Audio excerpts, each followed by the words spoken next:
Chapter 93. All right, I'm heading out. My dad, Zhang Xinhua said, patting my shoulder. Chen, make sure you pay attention and learn how to do this part-time gig. Turned toward the station. Once my dad was gone, Zixuan finally let out a massive sigh. Ugh, that totally terrified me. I thought your dad caught us. I smiled calmly. Scared now? Maybe you should have used your brain before opening your mouth. But I was telling the truth, ZX1 argued. Blind dates are totally sketchy. Your dad should build feelings slowly, just like we are. Slowly? I teased, raising an eyebrow. If I forgot she was also reborn into this era, she totally seemed like a female stalker at first. Confessing her love the very first time we met would seem crazy to anyone. A stalker? Really? Zixuan pondered, looking deep in thought. Turned and walked into the cafe, ordering 2 extra frothy cappuccinos. I handed one of the cups to Zixuan. Thanks. Zixuan popped the lid, peeked inside, and looked up at me, clearly thrilled. Whoa, Chen, how did you know I love extra foam? I just happen to like it too, I said, opening my own cup. Honestly, I did it on purpose. She nodded. Oh, I see. Well, remember, this is what your future girlfriend likes. Zixuan took a happy sip through her straw. This is so good. Consider it a thank you for helping with my dad, I said. Zixuan instantly pulled the straw from her lips. That was nothing. But wait, Chen, I need to correct you on one thing. I am not a stalker. Then what are you, I asked. It's called taking the initiative to find love. Someone has to make the first move, Zixuan insisted. Honestly, I had to agree with her logic. In my past life, when I fell for her, she was the one who broke the ice first. We caught a cab to Vanke Mobile. Auntie Wen Jinlan was there to greet us in the lobby. Chen, you're here, she welcomed warmly. Final grades came out today, and I wanted to thank you. I knew what she meant, so I shook my head. Auntie, really? My homeroom teacher asked me to do it. I don't care who asked, you actually got my girl to improve, Zinlan said. Chen, I'm counting on you this winter break. Here's half your pay up front. You'll get the rest when the job is done. She handed me a neat stack of cash. Thanks, Auntie, I said, nodding. I knew exactly why she was paying me up front. Since I was Zixuan's classmate, there was no way I could just take the money and skip tutoring her. I couldn't run. Paying me early was her way of locking me in to tutor Zixuan. I have to head to headquarters. Go on inside, she said. I showed you the way last time. I nodded and Auntie Jinlan left. We headed straight into the back office. Staff greeted us warmly. Obviously, she was the boss's daughter, and I was her classmate. Nobody was actually going to treat us like assistants. Nobody dared treat us like subordinates. Our desks were side by side, but it was obvious Zixuan wasn't satisfied with that distance. Dragging her chair right next to mine, she whispered. Chen, what should we do? Our jobs, I replied flatly. But there's no system to update, she muttered quietly. Let's watch a movie instead. She opened a browser tab. I cut in coldly. Your mom hired me to tutor you too. No way. Chen, are you actually going to make me study? Her hand froze on the mouse. She gave me a miserable look. If I don't tutor you, how can I justify taking this pay? I shrugged. Officially, I was here for a winter job, but it was clear Auntie Zinlan's main goal was for me to tutor her. Pretend you found the money on the street, she whispered. Oh yeah? Go ahead and try to find some. I rolled my eyes. Fine, fine. When I'm rich, I'll pay you just to hang out with me. No studying allowed. Zixuan sighed. But before we start, can I ask you something? Shoot, I said, pulling out a textbook to assign her winter homework. If we start dating and I open a company like my mom, would that make you happy? No way, I shook my head instantly. Why? You don't trust my abilities? Zixuan puffed her cheeks out playfully. Not about trust, I said, glancing at her. If I'm dating someone, I won't let her stress over work. I can support her. That's so chauvinistic. Juan mumbled. So if you want to be a CEO, don't date me, I said, a smirk playing on my lips. No way, Zixuan shot back. I never said I wanted to be a CEO anyway. Just a hypothetical. Besides, being a boss sounds exhausting. If you're supporting me, I'd rather just chill and do nothing. Are you sure? That was exactly the answer I wanted. Absolutely. Zixuan nodded as fast as she possibly could. But then she paused, realizing something was off. Wait, Chen, you don't want me to be a CEO? Because you're already planning to support me? Which means you actually do want to date me, right? Just admit it. I'll do whatever you say, really. Zixuan rested her chin in her hands, grinning. I just rolled my eyes. I opened the textbook. Great. Copy the first lesson 10 times. Is it too late to take back what I just said? Chapter 94. Day 1 of winter break, and day 1 of our job. Judging by her face, Zixuan felt like her luck had totally run out. Why did no one show up to reinstall their system? He probably wanted to slack off, but everyone left at dusk anyway. I'm heading back, he said. Zhang Chen stood up and told me, when you get home, memorize the main parts of next semester's first chapter. I quickly stopped him. Hey, wait! Zhang Chen, I don't think that's fair, I said, grabbing his arm as he tried to leave. He looked back at me. What do you mean, not fair? Think about it, I said. We need balance. We literally just finished those brutal final exams, and now you want me to hit the books again? Isn't that a bit intense? I asked. I'd spent all afternoon rehearsing this. He gave me a knowing look. So, what do you want to do instead? Tomorrow is this dead. Let's skip studying. We could do other things, like listen to music or watch a movie. If work comes up, we do it. Deal? I pitched my plan. Jiang Chen nodded in agreement. Sure. Awesome. I'll walk you to the station, I said, grabbing my things. Jiang Chen shook his head. No need. I gasped. Wait, why not? Stared at him with puppy dog eyes. I'll walk you to your apartment gates, Jiang Chen offered. It's close anyway. I beamed. Yes, please. I smiled sweetly. My little boyfriend training project was clearly paying off. Look at him, already knowing he's supposed to walk me home. Once I got home, I started plotting our movie lineup for tomorrow. Romance, comedy, or maybe a horror flick. I couldn't decide, so I texted my best friend, Xiaohua, for help. Her instant reply was, "Are you watching this with Jiang Chen?" Spot on. If it were you, Xiaohua, what would you pick? I asked, dying to hear her thoughts. Since Jiang Chen was only 17, who better to ask than my own 17-year-old bestie? She texted back, does that even need guessing? You've never looked at another guy since you started chasing Jiang Chen, Xiaohua teased before typing. Honestly, I think you should go with horror. Why is that? I texted back. Xiaohua began laying out her master plan. Think about it. Jiang Chen is a total straight A student, so he's always studying and probably hasn't watched many movies, right? True. Go on, I replied, hooked. Xiaohua wrote, so a terrifying horror movie is definitely something he's never experienced before. If he gets terrified, that's your golden opportunity to move in. She followed it with a smirking face. Genius. I instantly locked in horror. It was the ultimate choice. Just picture it. The second the ghost pops up on screen, jump out of his skin. He might even grab onto me, and boomed instant skinship. Who knows? I'd get to pat his shoulder and say, don't be scared, Jiang Chen. The ghost is only scary because it's so ugly. Just focus on pretty people instead. Like me. And if he asked, really, I'd say, yep, absolutely. Don't believe me? Close your eyes and let me teach you how to kiss. It's way more thrilling than any horror movie. Practically squealed. Not only would we get close, but I might actually steal his first kiss. Was my perfect chance. Xiaohua, I'm going to get ready. I texted, my heart racing with pure, uncontainable excitement.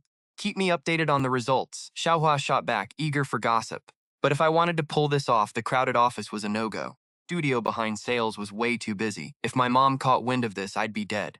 That night, I went to my mom and said very seriously, Mom, when there's no work, Jiang Chen and I should study somewhere else. She looked confused. Why? I replied. Because all the noise ruins our concentration. My mom nodded, agreeing. Actually, Mom, I think that back warehouse is pretty decent, I casually suggested. Maybe we could clean it up? She fell for it. Sure, I'll have someone clear it out right now. You two can study there when it's quiet, and I'll call you if work pops up. Thanks, Mom. I smiled, mission accomplished. Next up, picking the movie. I'd never watched horror either, so I searched online from 10 p.m. until past 1 in the morning. Finally, I found a movie with reviews that promised sheer terror. The next morning at 8, Jiang Chen arrived. Hey, Jiang Chen. Come on, let's study inside. I dragged him into the warehouse. They'd cleared a spot and set up a double desk just for us. Space was dark and spooky, perfect for a movie. It's way too noisy out there, I said, giving him a cheeky wink. Don't forget, you promised we'd watch a movie today. He sighed, all right, and sat down. I handed him an earbud. Without a computer, we had to use my phone, but I'd pre-downloaded it. What are we watching? Jiang Chen asked calmly. You'll love it, I promised. I opened the file and spooky music began playing as the title flashed on screen. Horror Amusement Park. Smiled when he saw the title. Judging by his face, he found it hilarious that I wanted to watch horror, especially given my history. It was obvious he was remembering the time a kitchen mouse made me scream about ghosts and jump straight into his arms. Are you sure about this? Jiang Chen asked, pointing at the screen. Spooky, tense music was already playing through our earbuds. Absolutely, I nodded and smirked. What's wrong, Chen? You're not scared, are you? Not a chance, he replied, shrugging. Fearing he'd back out, I quickly added, good, no taking off the earbuds. Headphones are a must for horror movies, obviously. Jiang Chen didn't even blink. Just wait. He'll be begging to jump into my arms soon. The movie started. To set the mood, I killed all the warehouse lights. Pitch black. Perfect. Oh, wait, there was one more thing. Light was leaking under the door, so I shut it and turned the lock. No way was I letting some random idiot ruin our vibe later. Otherwise, the whole vibe would be ruined. Are you going to watch or not? Jiang Chen snapped out of nowhere. It was obvious he was losing patience. Of course I'm watching. Haven't seen it yet. I sat down, dragging my chair closer. This was purely so Jiang Chen could easily jump into my arms later. Everything was set. I rested my chin on my hand, staring at the screen with Jiang Chen. But as we kept watching, why did the air suddenly turn freezing? The moment the video cut to that haunted amusement park, I dropped my hands and hugged my chest tight. On screen, a couple takes the Ferris wheel to stargaze. Total rom-com setup. Then the terrifying music kicks in. Right at the peak, a kid's face splats against the window glass. I totally lost it and lunged, hugging Jiang Chen for dear life. Ghost. Jiang Chen, there is a ghost. I completely lost it, ripping my headphones off in a flat-out panic. So you're scared? I was totally calm, slipped off my headphones. Anyone could see Tong Zhaixuan's pale face was terrified, even though he'd told me not to freak. Of course I was freaked out. Did you see that kid's creepy face? I was literally crying. I'd never watched horror, yet I picked the scariest flick online. How could I stay calm? My courage was basically non-existent. It's okay, it's all fake, Jiang Chen whispered, trying to soothe me. But I'm actually terrified. I clung tightly to Jiang Chen. In this tiny space, he was the only one who made me feel safe. Then why did you pick a horror movie? Jiang Chen sighed. I was just curious, okay? I snapped. I couldn't admit I wanted to scare him. Since I was the one trembling, my plan totally backfired. Feeling better? Jiang Chen asked, wrapping his arms around me. Nothing beats a hug when you're terrified. Warmth from someone close always kills fear. Feeling Jiang Chen's heat and steady breathing, I finally started to calm down. Jiang Chen's steady heartbeat finally calmed my panic. I looked up, realizing I'd literally buried myself in his arms. God, this was embarrassing. My hands were still clutching his shirt. So much for my plan to scare Jiang Chen. I got terrified instead, but honestly, the results weren't bad. I was totally freaked out myself, but I still tried to comfort her. Still a little scared, Zhaixuan whispered, tugging on my hand. She nudged me to call the cops. What about now? I could already smell her sweet scent. Still scared, Zhaixuan said, smiling sweetly. So what's so funny? I rolled my eyes and tried to pull my hand back. Hey, stop it, she squealed. Can't you just hold me a little longer? Zixuan begged softly. Right then, the warehouse door rattled. Sean flinched, burying his face right into my chest. Chill, someone's just passing by, I said, rolling my eyes. From what I could tell, that horror movie totally wrecked him. He pointed at my phone. Enough, I said. You wanted to watch it. Shook my head, sighing. Zixuan suggested some trashy romance flick next, clearly wanting something sweet. Is it time yet? He asked. I checked my phone. It is 11:30 already. Zixuan groaned. Fine, we watch after lunch then. Fine. I stood up as Zixuan yanked on the warehouse door. He kept pulling, but it wouldn't budge. Why is this locked? He muttered. Zixuan rattled the handle again, his face paling. I think someone locked us in from the outside. He twisted it desperately. It wouldn't budge. Give it a shot, Zixuan said. Anyone could see he thought he was just too weak. I tried the handle myself. Dead, yep. We're sealed in. I shrugged. Zixuan gasped. What? We are stuck here for 2 hours?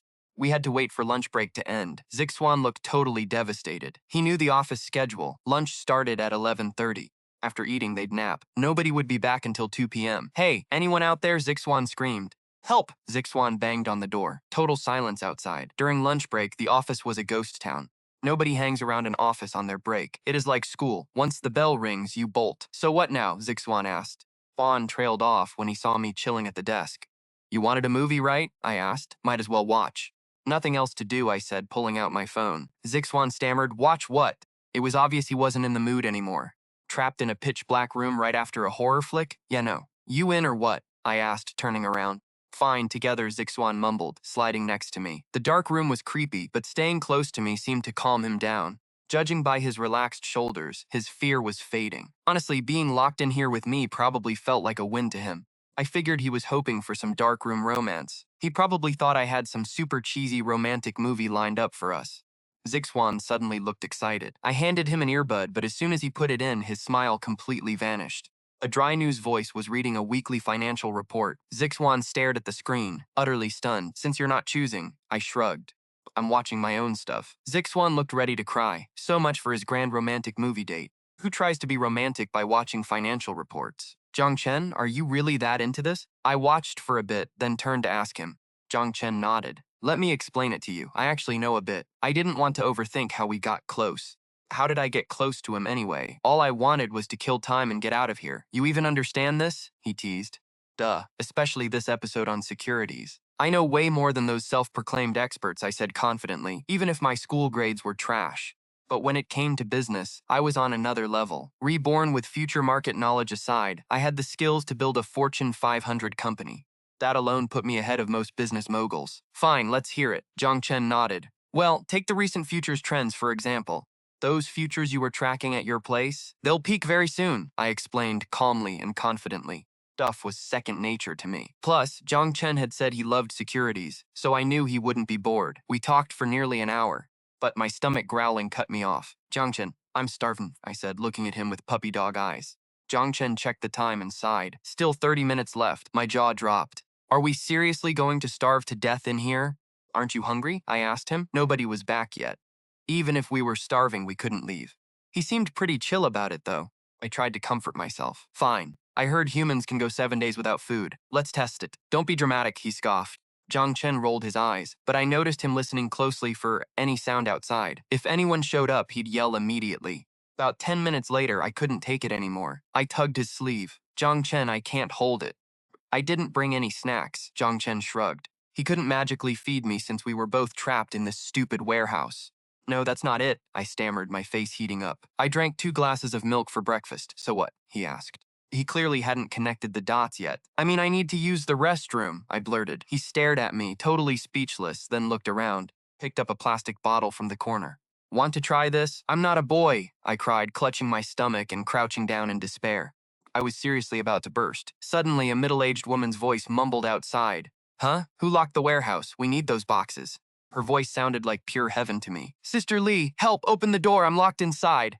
Screamed for help. Wait, is that Tang? Sister Lee paused. Yes, it's me. I was practically crying tears of joy. Hang on, I'll open it, Sister Lee called out, quickly unlocking the door from the outside.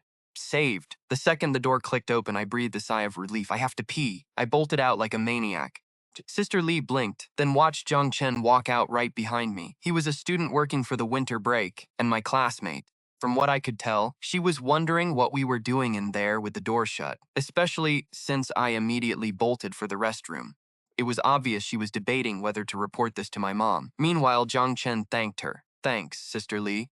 Don't mention it. Sister Lee waved it off, then hesitated before asking him, by the way, kid, what were you and Tang doing in there? Watching a movie, Zhang Chen answered honestly. She looked utterly stunned.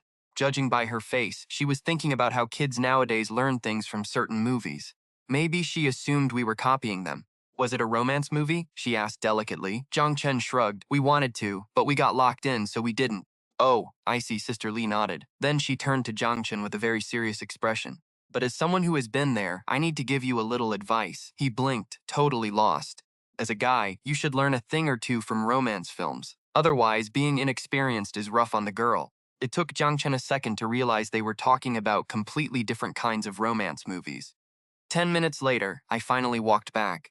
Thanks, Sister Lee, I said. Then I turned to Zhang Chen. Ready for lunch, or is break almost over? Zhang Chen checked his phone. Let's just get takeout from next door. I pouted. No way, we were cooped up in that warehouse forever. If I have to eat inside this company, I will literally suffocate. Won't you get docked for being late? Zhang Chen teased. My parents literally own the place, I said proudly. Sister Lee chuckled. Go ahead, you two. Take your time. I'll cover the system. Even if customers show up, I've got you covered for the afternoon. Yes, Sister Lee. Let's go. I grinned, grabbing Zhang Chen's hand. I dragged him out to a basic Chinese diner, but after lunch, I didn't want to go back to the office yet. I made him take me shopping at the nearby mall. It was 4 in the afternoon by the time we finally headed back. But right at the entrance, my mom, Wen Xinlan, stood there with a furious expression. Xiaoro, where have you been, Mom? What are you doing here? I squeaked. Aren't you supposed to be at headquarters? I came to check on you, she snapped. And you weren't even here. She glared at the shopping bags in my hands, her anger boiling over. Shopping with Zhang Chen during work hours?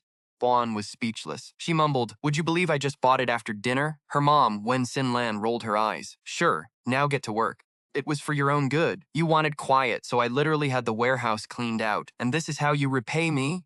Wait, Mom, that is not entirely my fault. Zixuan shot back. From what I could tell, she just found a perfect excuse. Oh, so I misunderstood you? Wen frowned. Of course you did, Zixuan snapped. Zhang Chen and I got locked in the warehouse at noon. That is why we ate late. And about shopping, I was in a terrible mood. I had to clear my head or I couldn't study. It was obvious that Mrs. Wen was buying her story. Don't believe me, ask Zhang Chen, Zixuan said, turning to me. Right, Zhang Chen? Mrs. Wen turned to look at me. I guess so. I nodded. Locked in the warehouse, well, we really were trapped. But whether we actually studied all morning, Zixuan and I both knew the truth. Mrs. Wen sensed something was off. What do you mean? I guess so? What do you mean, I guess so? That basically means no. I knew it. You colluded with Zhang Chen, didn't you? Thinking about it, Mrs. Wen figured it out. Anyone could see her daughter was far too clever. Zhang Chen is a good student who does not lie. But you are corrupting him. Mrs. Wen's temper flared up again. Mom, I am not lying. If you still do not believe me, ask Sister Lee. She is the one who unlocked the door for us. Zixuan looked like she had found her savior pointing inside. Fine, I am getting to the bottom of this today. Mrs. Wen turned and marched in. We walked through the main showroom, heading straight to the back. Sister Lee, my mom wants to ask you something, Zixuan said. About what Zhangchen and I were doing this morning. Zixuan blurted out to Sister Lee, frantically winking to drop a hint. Zhangchen? Oh, I get it. Seeing Zixuan and me behind Mrs. Wen, Sister Lee immediately caught on. From what I could tell, she figured we were just kids caught slacking off. You shut up! Mrs. Wen glared at Zixuan, then gently asked Sister Lee. Sister Lee, Xiaorou told me she was locked in the warehouse with Zhangchen. Zixuan looked incredibly confident, clearly expecting Sister Lee to back her story. But then, Sister Lee shook her head. No, ma'am, that never happened. Zixuan's confident grin instantly vanished. What? Zixuan's eyes widened in shock. Mrs. Wen, I was up front helping sell phones all morning, Sister Lee said calmly. I only came to the back after my lunch break, Sister Lee added calmly. Sister Lee, you must be mistaken. Think carefully, Zixuan pleaded. Zixuan pressed her, winking furiously to get her to tell the truth. But to Sister Lee, those frantic blinks looked like a clear signal to keep lying. Sister Lee obviously thought she was doing us a favor by covering for us, assuming we wanted to hide our little secret. Xiao Tang, I don't know what you mean. I haven't seen you all day. This is our first time meeting, right? Sister Lee played completely innocent. Juan was totally speechless. Anyone could see her frustration. Why was admitting to unlocking a door such a big deal? Honestly, it made no sense. Xiaorou, what else do you have to say? Wait, Zixuan cried. Go ask the college girl working part-time. I bet she locked the door. The regular staff always leave it open for the boxes. Fine, I will ask her, Mrs. Wen said, approaching a young woman. She looked around 20. Yeah, I locked it, she said, but the door was already closed when I got there. The girl explained. All right, I see, Mrs. Wen nodded, turning back to Zixuan. Don't tell me you two were studying with the door shut. If you were actually working, you wouldn't need to close it. Zixuan was completely speechless. She couldn't exactly confess that we were in there watching a horror movie. Xiaorou, any more excuses? Mrs. Wen asked coldly. Zixuan looked ready to cry. Mom, we were really trapped all morning. Enough. I don't even want to hear about this morning anymore, Mrs. Wen sighed. But since you love slacking off, I am transferring to the sales department to watch you. Let's see you try to sneak off under my nose, Mrs. Wen declared. Mom, you are transferring here? Zixuan looked like her world had just ended. If Mrs. Wen was watching her every second, how could she get close to me now? I am doing this for your studies. Mrs. Wen sighed in frustration, then turned to me. Zhangchen, don't worry. I know Xiaorou forced you into this. I do not blame you. I actually feel bad for you. Zixuan looked utterly baffled. Zixuan had explained for ages with zero luck, yet I had not said a single word and Mrs. Wen believed everything. But either way, with Mrs. Wen around, even sitting near each other would require extreme caution. I will grab my things. Sister Lee, come help me, Mrs. Wen said. That Mrs. Wen turned and left. Sister Lee stood up to follow, secretly flashing Zixuan an okay sign before she walked out. After all, in Sister Lee's mind, she had just done Zixuan a massive favor. Zixuan and I walked back into the warehouse and sat down. Zixuan did not dare close the door. She sighed. Zhangchen, we are totally doomed with my mom hanging around.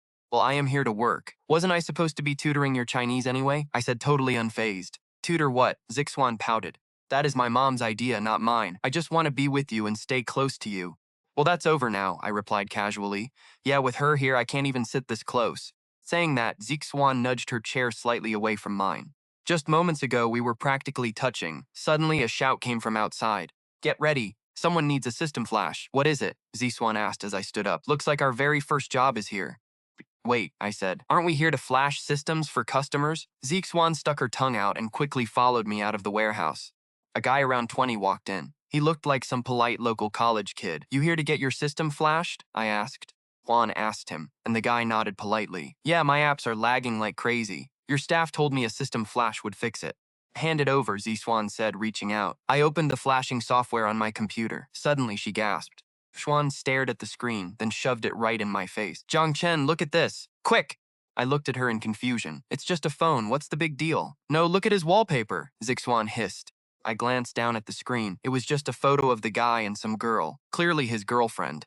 Totally do that too. Zixuan beamed. From what I could tell, she was desperate for some cheesy couple stuff. I raised an eyebrow. And what if your parents see it? Zixuan smirked. I have a plan. Tell you after work. She gave me a mysterious grin. From the look on her face, she wasn't talking. I rolled my eyes and let it go.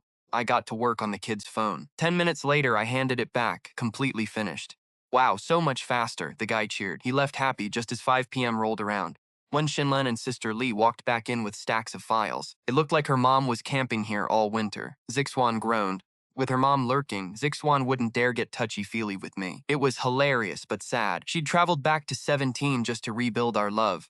First, our homeroom teacher blocked her at school. Now her mom was cock-blocking her at work. Her chances with me were basically zero. When the clock finally struck off duty, Zixuan acted casual. "Mom, we're heading out." From what I could tell, she was testing her. "Go on," her mom muttered, buried in paperwork. Zixuan practically beamed. At least our commutes were safe from her watchful eyes. Once we cleared the building, Zixuan turned to me, dead serious. "Zhang Chen, we can't keep living like this." "Living like what?" I asked. "Like this. My mom is always breathing down our necks. We never get any alone time." She let out a dramatic sigh. "What kind of alone time do you want?" I teased. "The kind where she can't see us." "Duh." Zixuan smirked. "Seriously though, let's take a picture together. We need matching lock screens." "You're not going to say no, right?" she added warily. I shrugged. "As long as you're not scared of getting caught, go for it." "I've got a plan." Zixuan smirked, pulling out a sophomore textbook. "If my mom asks, I'll say this photo keeps me motivated to study." She held the open book right between our faces. I rolled my eyes. Who the hell uses a textbook for a couple selfie? "Just look at the camera," Zixuan insisted. Before I could object, she raised her phone and snapped the picture. I looked up just as the shutter clicked. Zixuan beamed at the screen. "Perfect. Now we both have to set it." She sent me the photo, and we both updated our wallpapers. Zixuan muttered happily. Finally, we actually look like a couple. I'd told her we couldn't date until college, but she insisted on claiming her territory now, just in case I changed my mind later. She wanted to lock me down early. Judging by her clinginess, she was desperate to start building up our connection right away. Pocketing her phone, Zixuan looked at me with puppy dog eyes. "Can I come over for New Year?" "Why?" I asked. "The holidays are better with more people," Zixuan whined, staring at me. "Plus, I want to spend it with you." "Please?" "Up to you," I said. Zixuan cheered. I walked her to her gate, then headed to the bus stop. By the time I got home, my dad, Zhang Xinhua, had dinner ready. "Dad, why so early?" I asked, knowing he'd worked yesterday. "Skipped the afternoon shift." Apparently, he wanted to go on a blind date. I smiled. "Don't worry, Dad. You'll find someone."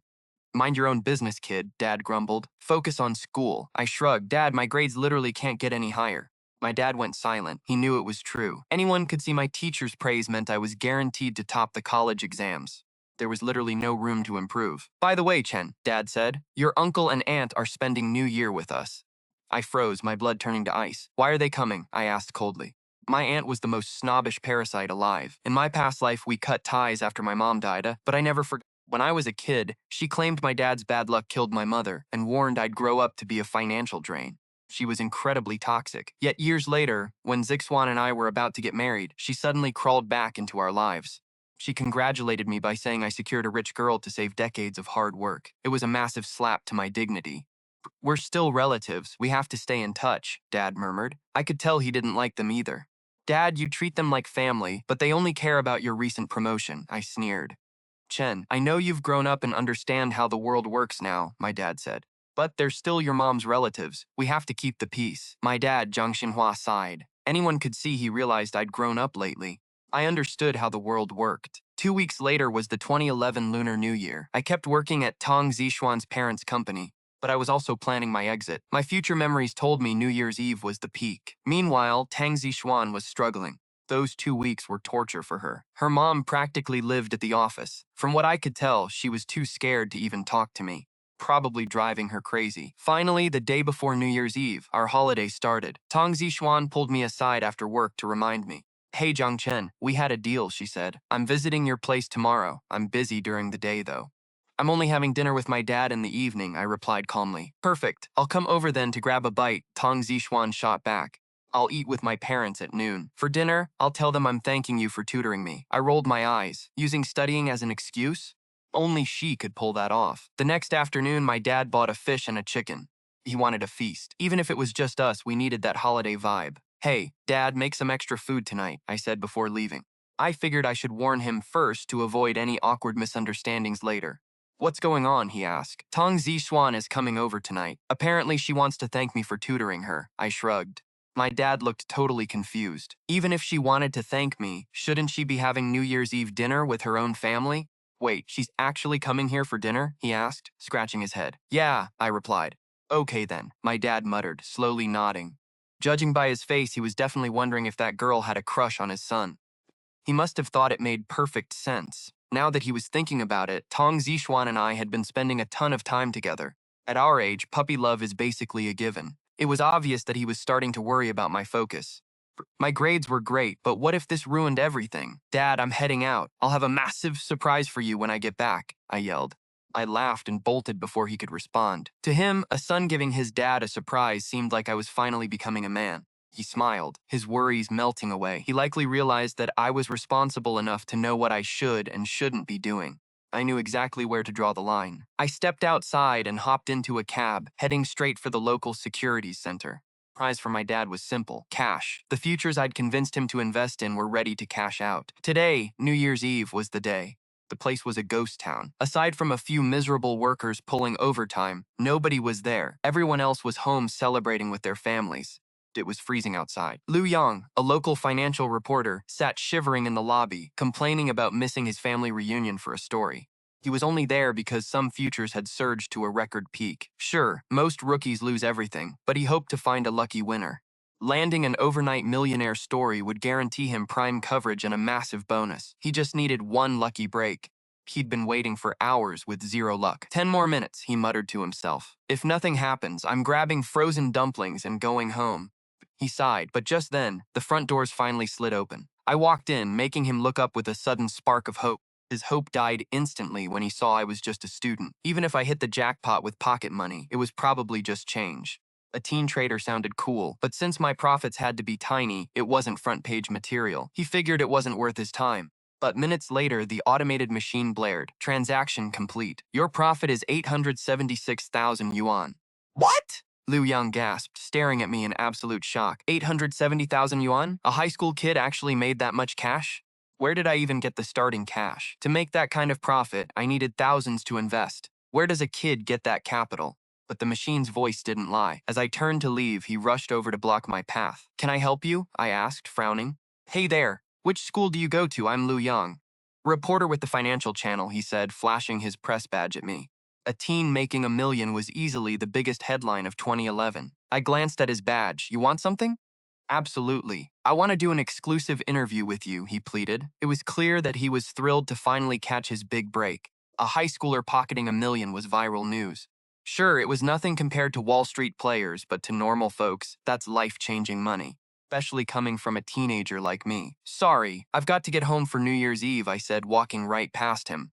Come on, kid, just give me 5 minutes. I'll pay you, he yelled, refusing to take no for an answer.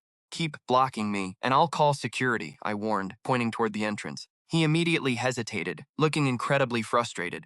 He opened his mouth, but backed off after I gave him a killer glare. He didn't follow me outside, but he already had enough.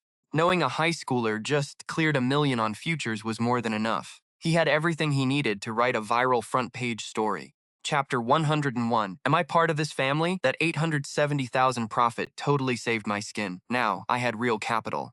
I had all the futures market info locked in my head. Making fast cash was a joke. Once my limit got bumped, I threw in another 500,000. I only kept 70,000 for myself. The rest, 200,000, went straight to my dad Zhang Xinhua's card. Then I unlocked the front door. Chen, what is this? My dad, Zhang Xinhua, heard me come in and rushed over with his phone. I just got a notification for 200,000. Bick, and it came from you. Dad stared at me, completely shell-shocked. I just gave him a cool smile and said, Dad, that's the surprise I promised. Son, what did you do? Dad's eyebrows shot up. Anyone could tell he didn't think this huge pile of cash was necessarily a good thing. If I got it illegally, we were in trouble. Dad, I interrupted. Remember those futures I had you buy at the start of the semester? I just cashed out. I knew exactly what he was sweating, so I laid it all out. So you made all this trading? From his face, he still couldn't buy it. Then, even though he was the one who actually went to the brokerage, suddenly a voice called out, Hey, the door's open! Zhang Chen, Happy New Year! Tong Zixuan had run all the way upstairs. He looked around before greeting us. You're early, I said, spinning around to grab him some slippers.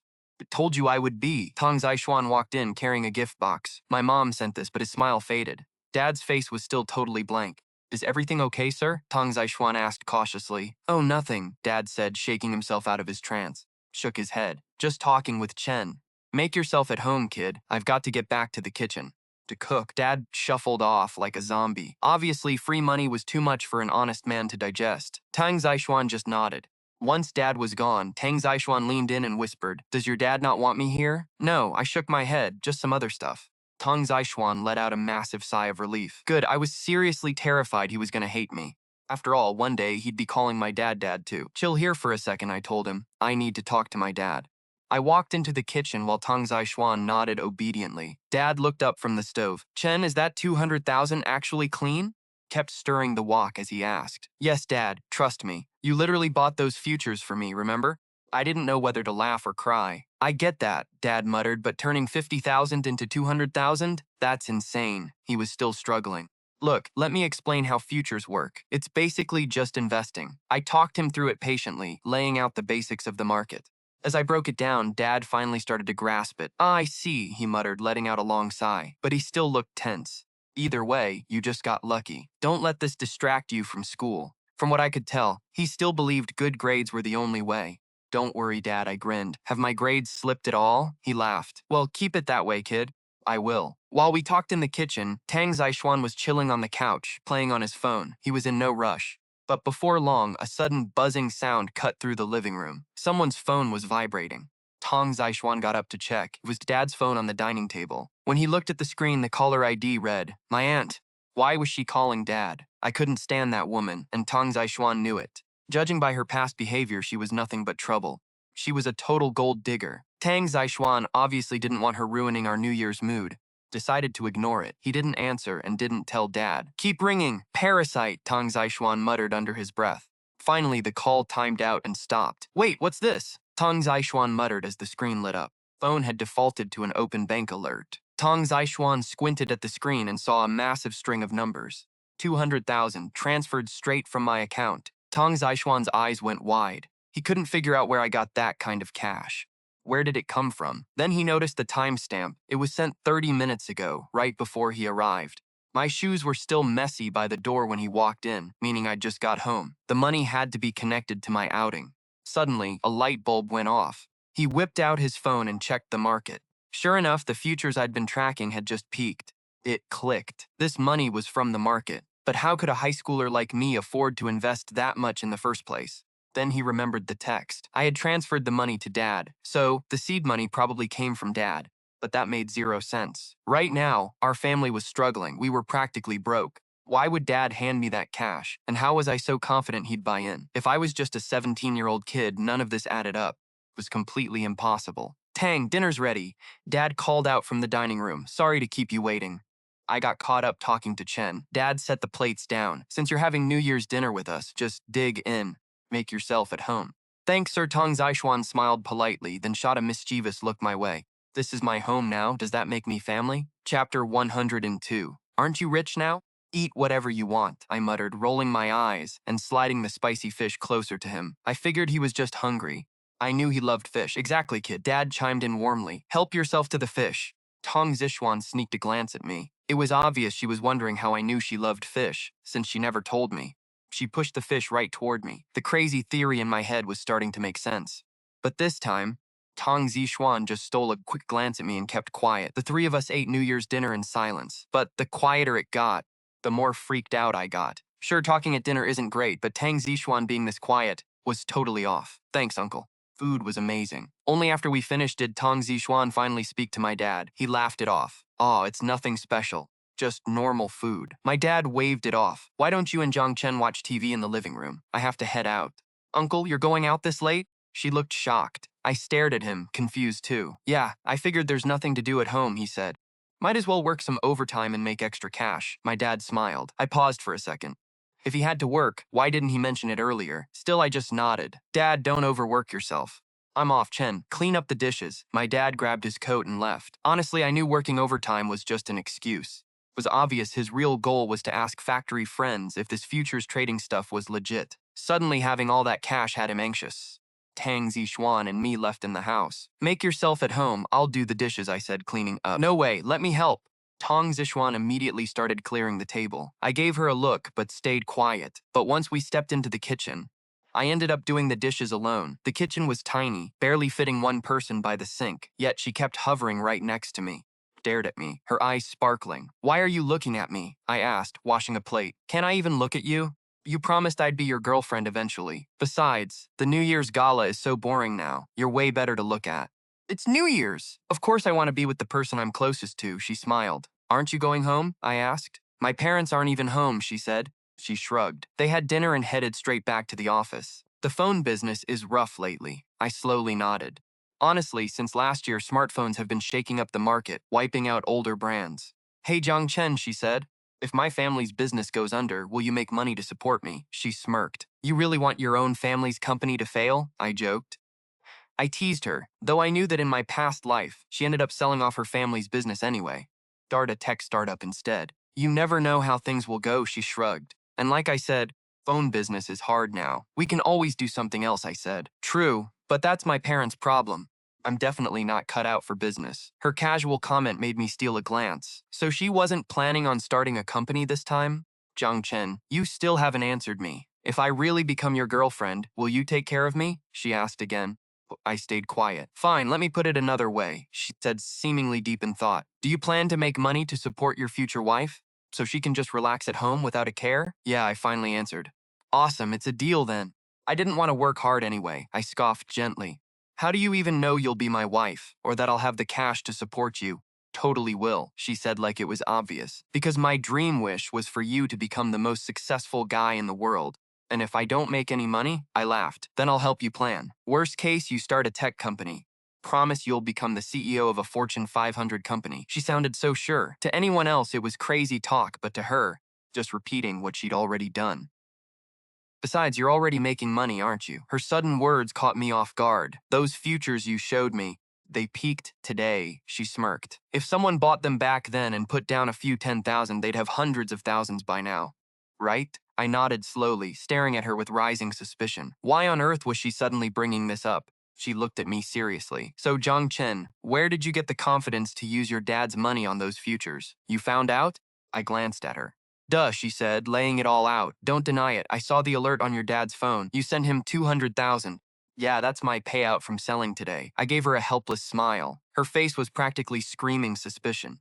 From what I could tell, asking my dad to risk thousands on sketchy futures made zero sense, unless I was guaranteed to win, showing unreal confidence. My time travel secret wouldn't survive real digging. It was a bummer since I still hadn't hit true financial freedom. 800,000 is nice, but compared to her past life company, it was pocket change. Never planned on keeping her in the dark forever anyway, I shrugged. Ask whatever you want. Can I stay over tonight? Tang Zixuan seemed lost in thought while I waited quietly. Can I crash at your place? You can't ditch your future girlfriend just because you're rich. Her question caught me off guard. Stay at my place? Yeah, obviously, she said. You're my future boyfriend. Why wouldn't I? Hearing that, I didn't know whether to laugh or cry. Whatever. I rolled my eyes. Oh, by the way, student Zhang Chen, you've never been in a relationship before. You probably have no idea what to do when a girlfriend stays over, right? I can totally teach you. She seemed eager. I know exactly what to do, I replied calmly. You do? Her eyes lit up. I continued, first, go to my room. I'm going to your room right now to wait for you, Zixuan said, practically bouncing with excitement. But then I cut in. Zixuan looked confused, especially when I grabbed a pillow and tossed it onto the couch. She asked me why, totally clueless. Shrugged. You take my bed, I take the couch. That left Zixuan completely speechless. What kind of couple sleeps in separate rooms anyway? Zixuan stomped her foot. Whatever, I'm ignoring you. Stormed out of the kitchen. I let out a sigh of relief. I didn't expect that question, but she definitely seemed suspicious earlier. She flopped onto my bed.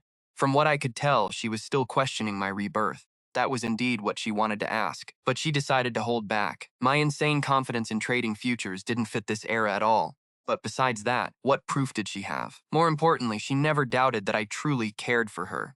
If we both traveled back to this era, why did I pretend not to know her? Why didn't I accept her confession immediately? Zixuan decided she needed to observe me more. As for me, I didn't want to tell Zixuan the truth yet. I'd set a silent goal. In this lifetime, I would make sure she lived completely carefree, free of any worries. After washing dishes, I walked into my bedroom. Since you made money on futures, Zixuan piped up.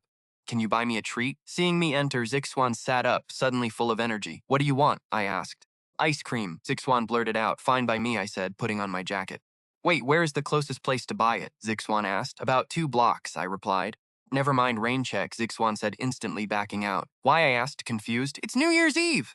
Staying home is way cozier. Zixuan lay back down. Watch yourself, I said, pointing at her slightly lifted shirt. Who cares? Nobody else is here. If it's you, I don't mind. Zixuan winked at me. I'm heading to the living room, I said. I grabbed a pillow from the bed and turned to leave. She kept teasing me. I couldn't promise I'd control myself. We were completely alone. Even though we both traveled back in time, our physical bodies were only 17. Besides, Zixuan's health had always been fragile. I had to control myself. She stayed in the bedroom while I sat in the living room, scrolling through news headlines. Today's financial news already reported my $1 million futures profit. Honestly, the media attention was expected, since I'm just a high schooler. The news sparked massive curiosity, with people guessing who I was. Luckily, the reporters' info was limited. They only guessed my age from my looks. Otherwise, they knew nothing. Suddenly, fireworks exploded outside. I looked up, realizing it was already almost midnight. What was she doing in there? I glanced toward my bedroom. Zixuan had been quiet for hours. Just patter of slippers echoed from the bedroom. Classmate Zhang Cheng, it's almost New Year. Zixuan ran out excitedly. She was holding earphones. I know, I said, pointing to the room. What took you so long? Watching a drama. Xiaohua recommended it. Zixuan showed me her screen. I glanced over. It was Hi, My Sweetheart. This an old show? I forgot the plot, so I'm rewatching it, Zixuan explained. Zixuan sat down right next to me. Classmate Zhang Cheng, do you know why I suddenly wanted to watch this? No idea, I shook my head. Because the plot is so interesting, Zixuan said excitedly. See, the lead couple meets at first, but the girl is totally dominant back then. Later, they separate and meet again. This time, the guy is dominant, and he pretends not to know her. She watched my face closely, but my expression didn't change at all. I simply gave her a calm smile. That a cliché script? Sure, but what if a guy like that actually exists? Like you? Zixuan kept testing me. Me? I pointed at the screen. Yeah, wait. Zixuan suddenly stopped herself. No, wait. You can't be like him.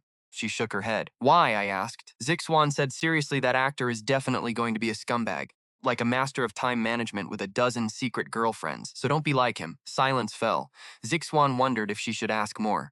I calmly kept reading the news. On TV, the host started the New Year's countdown. 10, 9, 8, snap. The host's voice cut off as the apartment plunged into pitch darkness. Did the power go out? Zixuan whispered. Probably, I nodded. Without any lights, the room was pitch black. We couldn't see a thing. Spending New Year's like this is actually kind of cool, Zixuan muttered. She sounded a bit excited. Why? I asked. Think about it. Just the two of us, alone in the pitch black. It's thrilling. Juan leaned in. I felt her rest her chin on my shoulder, her warm breath ticking my neck. You better back up, I warned. I reached out and tapped her forehead. Why? She whined. Are you ignoring your future girlfriend just because you made money? I paused.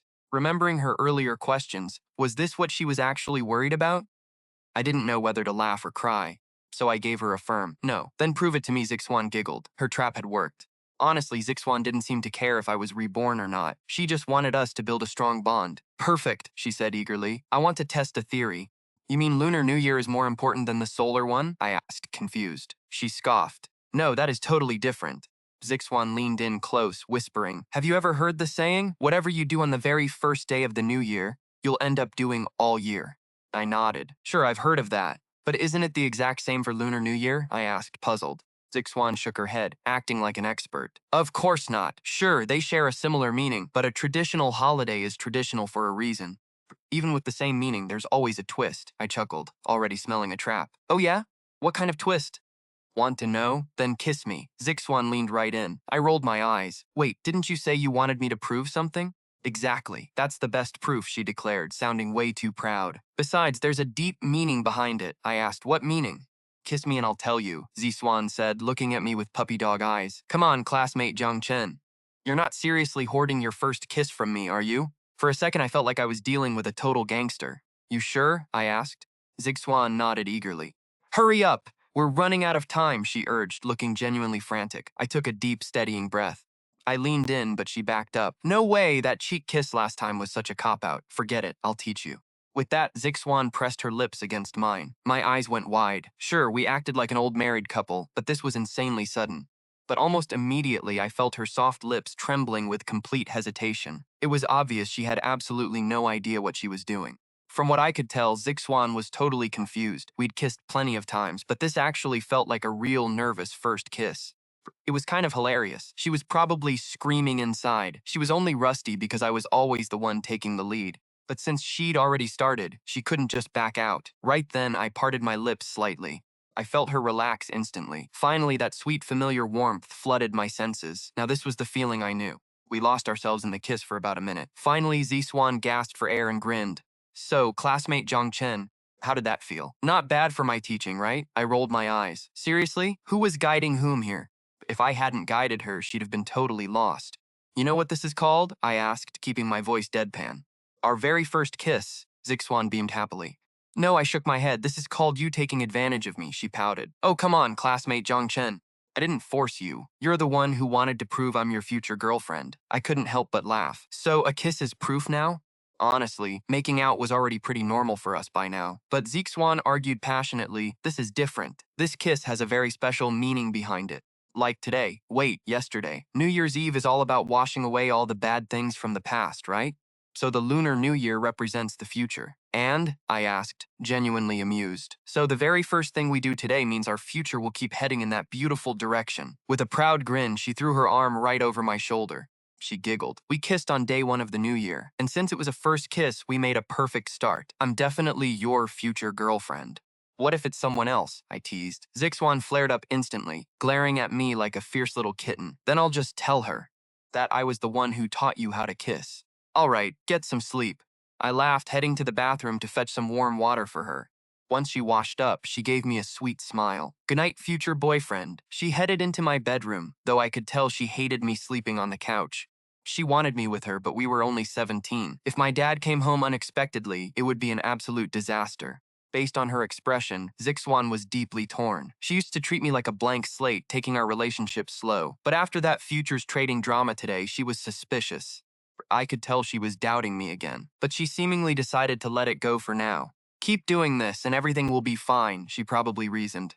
No matter if I was a time traveler or not, I was the only man she'd ever love. The next morning, I gently tapped her shoulder to wake her up. What? Let me sleep a bit more, she mumbled, rolling over lazily. If you don't get up now, it's going to be hard to explain things to your mom, I warned. Mom? What mom? Classmate Zhang Chen, your kisses yesterday were amazing. Zixuan was clearly still half asleep, but she recognized my voice. It's a call from your mother, I said, rolling my eyes. Hearing mother, Zixuan bolted upright instantly. I handed her the vibrating phone. Judging by the sudden panic on her face, her heart must have skipped a beat. It really was her mom calling. Her parents had left for work right after New Year's Eve dinner, but they were bound to return home this morning. When they did, they obviously realized she wasn't there. Steeling herself, she finally answered. Mom? Still remember I'm your mother? You've been gone all night. Where are you? Wen Jinlan sounded completely furious. I knew she used to think her daughter was finally growing up by studying with me. Yet, on day one of the new year, this happened. Juan had pulled an all-nighter. She was still a student. A young girl out all night alone was incredibly dangerous. Where am I? Zixuan stammered. She covered the speaker, looking up at me with sheer panic, begging for help. I held out my hand, gesturing for her to give me the phone. She quickly handed it over. I'm telling you, if you don't want to come back, then don't. Her mom's screaming voice leaked through as I brought the phone to my ear. Still hear her raging. Auntie, it's me, I said, keeping my voice calm. Are you Zhang Chen? Aunt Wen recognized my voice. Yeah, that's right, Auntie. Didn't Zixuan come over to my place yesterday for New Year's? She asked for help with homework. I went out to buy a prep book, but when I came back, she was crashed out, my perfect lie. Oh, really? Aunt Wen instantly cooled down. Mom, I only asked because I'm trying to study.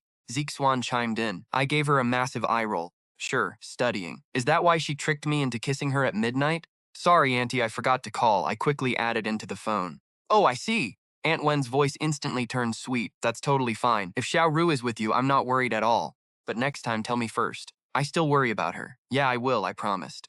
Xiao Ru is with you, it's fine. Happy New Year. Happy New Year, Auntie. We hung up. From what I could tell, Aunt Wen probably let out a huge sigh of relief. But something must have felt off to her. Her daughter spent the night at a guy's place, yet she felt totally fine? She probably figured it was because of my straight-A student reputation. After all, why worry when the guy is a top student? Hey, Zhangchen Zixuan called out. You seem pretty experienced at this. Zixuan gave me a playful smirk. It was obvious she didn't expect me to lie so smoothly. Maybe I should tell her the truth, I teased. Zixuan waved her hands in a panic. No, if Mom knows I kissed you, she'll kill me. Stared at her, totally speechless. Forced kiss? Well, she wasn't wrong. By the way, is your dad back yet? She whispered. I shook my head. No, Dad called and said he went to pick up my uncle and aunt. They're coming over to visit. Oh, good. Zixuan nodded, then whispered, should I sneak out right now before your dad gets back and catches me? Up to you, I shrugged. I want to stay, but it'll be awkward explaining things to your dad, Zixuan said, sticking her tongue out. Bolted to the bathroom to wash up. But when she was ready to leave, she realized it was too late. While she was brushing her teeth, front door clicked open. Dad walked in, bringing two slightly younger adults with him. "Come in, sit down," Dad welcomed them. Inside the bathroom, Zixwan stared at me with wide eyes. "I'll just hide in here," she whispered, pointing at the floor. I shrugged. Honestly, I could have easily recycled that lie for my dad, but if she wanted to hide, whatever. I let her stay put. "Happy New Year, Brother Zhang. Oh, and look at little Chen. He's gotten so tall." A woman with curly perm hair greeted my dad and me. "Is there something you guys need?" I asked, cutting straight to the point. "Oh, kid, watch your tone. Your uncle and I just came to wish you a happy new year." My aunt shot my uncle a sharp look. Uncle nodded quickly. "Right, since my sister passed, I should visit my brother-in-law and nephew." "Just visiting?" I thought, highly skeptical. "Are you sure there's nothing else?" I asked, giving them a loaded look. My aunt looked tense, as if I had read her mind. "You brat." My uncle quickly pulled her back, turning to my dad with a sheepish grin. "Brother Jiang, Chen is getting too smart for us. We actually do need a favor today." My dad frowned. "What is it?" From inside the bathroom, Zixwan frantically mouthed something to me. "Is your aunt here?" I nodded. "Ignore her," she mouthed back, her face squeezed with annoyance. It was clear she couldn't stand my relatives either. Well, neither could I. Time to show her that a real man handles business. "Go ahead, what is it?" Dad nodded, lighting up a cigarette. When relatives who ignore you for years suddenly show up, it's never good news. Even during New Year's, it's usually trouble. "Here, let me get that, Brother Zhang," Uncle offered, eagerly lighting Dad's cigarette. "It's nothing major, really." My uncle smiled sheepishly. "Our old house got demolished, and we got a new place, but remodeling cost a ton of money. And money is pretty tight right now, so you're here to beg for cash," I snapped, completely cutting him off. My aunt gasped. "Excuse me? Who said anything about begging?" My aunt flared up instantly. "We're borrowing it. It's not like we won't pay it back." "Hey, relax. Don't talk to him like that. He's just a kid." Uncle quickly shot my aunt a warning look. From what I could tell, they didn't want to burn bridges while begging for money. My aunt scoffed, flipping her curly hair in annoyance. "So you're here for a loan." Dad took a deep drag of his cigarette, well, mainly for New Year's. "The money is secondary," Uncle corrected. Dad shook his head, smiling bitterly. My uncle made it sound so noble, but in the past, when they didn't need cash, they never visited. Where were they then? "How much?" Dad asked, blowing out another cloud of smoke. "About 50,000 yuan," my uncle whispered, testing the waters. My uncle held up 5 fingers. Dad's brow furrowed deep. 50,000? You guys are short by that much? If they only needed a few thousand to remodel, why ask us for 50,000? How much were they actually putting in? "Yes, Brother Zhang. We didn't save much after marriage," Uncle murmured, rubbing his hands. "Besides, didn't you just get promoted?" "Of course." Dad knew they only came because of his raise. They timed this perfectly with their remodeling. "All my savings are for my son," Dad said, shaking his head. He was shutting them down. Dad's words were a hard rejection, and he meant it. All his savings were for me. As for the 200,000 I gave him, spent all night asking colleagues about it and still felt uneasy, so he wasn't touching it. "We'll pay it back," Uncle pleaded, panicking. "Just lend it to us," his aunt chimed in, pushing hard. "We'll return it when Xiao Chen needs it. We're family. Of course we'll pay you back." "And what if Zhang Cheng needs it for college?" Zhang Xinhua snapped, standing his ground. "Will you really be able to just hand it back then? Can't we negotiate this, Brother Jiang?" his uncle begged, desperately trying to wear him down. Zhang Xinhua took a deep drag of his cigarette. 50,000 is too much," finally muttered. "Too much?" his uncle blurted out, panicking. "Then how much can you actually lend us, Brother Zhang? Just give us a number." "Give us a number," his uncle pleaded. "My wife can chip in too." Zhang Xinhua spoke up, his voice heavy. 20,000. Stubbed out his cigarette. I figured he was worried giving more would ruin Zhang Cheng's college fund, but giving nothing at all felt wrong to him. It was clear he didn't want to let down Zhang Cheng's late mother. 20,000 was his limit. "Only 20,000? His aunt shrieked, instantly exploding. "Wait, hold on. Don't get mad," his uncle begged, trying to smooth things over. "Brother Jiang is just joking. Right, Brother Jiang? 20,000 a bit too cheap," the uncle complained. "That is my final offer." Zhang Xinhua insisted. "Brother Jiang, let's talk over here." He dragged Zhang Xinhua toward the bathroom door to get away from his nagging wife. Inside the bathroom, I held my breath. What was going on? I pressed my ear against the door, straining to hear. His uncle's voice drifted in. "Brother Zhang, 20,000 is embarrassing. My wife is contributing more than us. It makes me look like a joke. We're men, we have pride. We need to look like the ones in charge in front of our women, right? We have to be dominant, you know? Men need pride." Hearing him say that, my mind started racing. It was like a sudden realization. If Jiang Cheng really traveled back in time, was that why he rejected me and kept his distance? In our past life, my family and career completely eclipsed his. Maybe because I was on top for so long, he wanted to turn the tables on me. Do men just want to stand tall? It made sense. If I put myself in his shoes, if his family was desperate for cash right now, and his mom was still around, his dad would never let him worry about money. He'd want to handle it himself. But roles change everything. Different roles mean different perspectives. And right now, Zhang Xinhua was a protective father, not just an uncle. No, he repeated. 20,000 is my limit. Zhang Xinhua stood firm. I cheered silently. Yes, uncle, don't back down. Otherwise, they'll just keep calling Jiang Cheng a gold-digging freeloader later. Brother Jiang, please, you have to help us. His uncle looked ready to cry, but right then a voice interrupted. Fine, we'll lend it to you. Jiang Cheng walked over. His dad stared in shock, and his uncle looked completely bewildered. This was adult business. How could a kid just butt in? But then Jiang Cheng spoke up. Dad, didn't I give you $200,000? Let's just lend them $50,000. 200,000? Hearing that, his aunt bolted upright. She had only given the men space to talk so his uncle could work his magic. But learning they had $200,000, there was no way she could stay calm. Xiao Chen, his dad, frowned. Is that money actually safe? Honestly, his dad hadn't dared touch a single cent of that cash yet. Why wouldn't it be okay? His aunt cut in, eyes gleaming. Brother Jiang, that's just wrong of you. We're family. You have 200,000 but won't lend us 50,000? She demanded desperately. Don't understand. His dad sighed, shaking his head. The source of this money might be sketchy. Dad, don't worry. Jiang Cheng smiled. Completely clean. From what I could tell, while he agreed to the loan, his real goal was to prove the money was legit to his dad. Wait, Brother Jiang, why would you say the money is sketchy? His uncle asked. Because his dad stopped mid-sentence, glancing over at Jiang Cheng. Stayed quiet, but Jiang Cheng just shrugged and owned up to it himself. I'm the one who gave it to my dad. You? You made $200,000? His aunt and uncle stared at him, jaws hitting the floor. Yeah, Jiang Cheng replied. I made it trading futures 6 months ago. Is there a problem? You actually got that lucky trading futures? His aunt gasped. Wait, his dad interrupted, sensing something was off. You're saying he just got lucky? Well, yeah, isn't he? His uncle replied. It was literally in the news yesterday. Let me show you. His uncle whipped out his phone, opening a major financial website.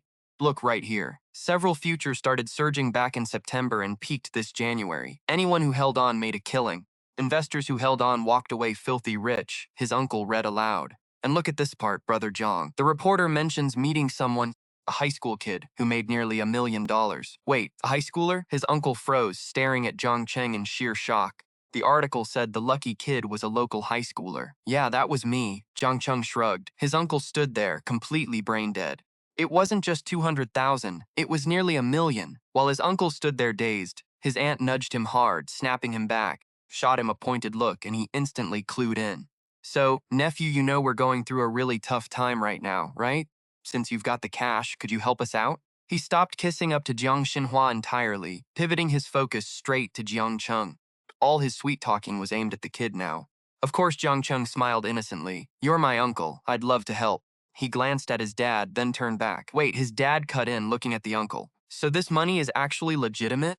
Of course it is, his uncle declared. Since he knew about futures trading, it was obvious he considered it a totally normal way to make cash. But how could it not be? He added defensively. Brother Jiang, how do I explain this? You know how the lottery works, right?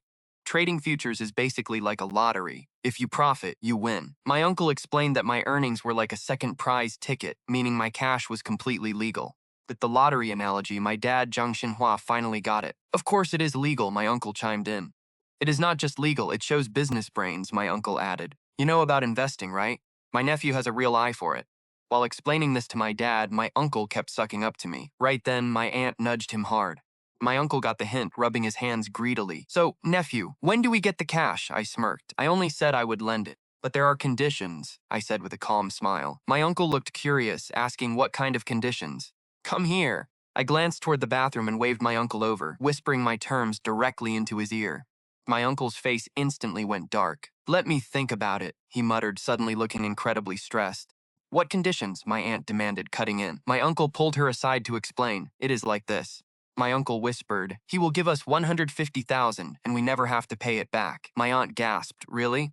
Her eyes lit up, but my uncle added, only if we transfer our small company to him. No way, she snapped instantly. They never planned on paying my dad back anyway. There was no way they would hand over the business my grandfather left them. It was their ultimate free ride. That company was the exact reason they were broke. Dad, let them stay for dinner, I suddenly said, flashing a polite smile. My dad nodded. Would you like to eat with us? We cannot afford your food, my aunt snapped, dragging my uncle out the door. What did you say to them? My dad asked, looking completely baffled. Nothing. Just asked for collateral in case they do not pay us back, I replied casually. My dad nodded, agreeing they would never agree to that. They really wanted a loan. Collateral makes sense, my dad said. I smiled. They probably came here with zero intention of ever paying us back. My plan worked. My dad valued family, and he would have never believed me if I just told him how toxic my aunt and uncle really were. Seeing it for himself changed everything. So Chen, my dad said, turning back to me, does this mean your money is actually legal? My dad asked. Yes, Dad. You do not have to worry. Use it however you want. I nodded. Like Uncle said, I made way more than 200,000. I am investing the rest. All right, as long as you stay legal. Support you, my dad said, nodding slowly. But remember, investing is risky. Do not get greedy. Quit while you are ahead. Your focus is still school. I nodded. Obviously, I knew that. Plus, Dad, I want to take back what is rightfully ours, I whispered. My dad looked confused. What do you mean? I took a deep breath. The collateral I demanded is the company grandfather originally wanted to give you and Mom. My dad froze, visibly shaken. He shook his head with a bitter smile. Forget it, we do not need your grandfather. We are doing fine, I smiled. True, Dad. Now that I am making money, take this 200,000 and spend it. No, my dad stammered. I cannot keep your money. I am putting this in the bank for you, my dad insisted, waving his hands. Suddenly, a loud crash echoed from the bathroom. What was that? My dad asked, heading toward the door. I quickly blocked his path. Probably just a mouse, Dad. I brushed it off. Why don't you go deposit that cash for me now? My dad nodded. All right, I am on it.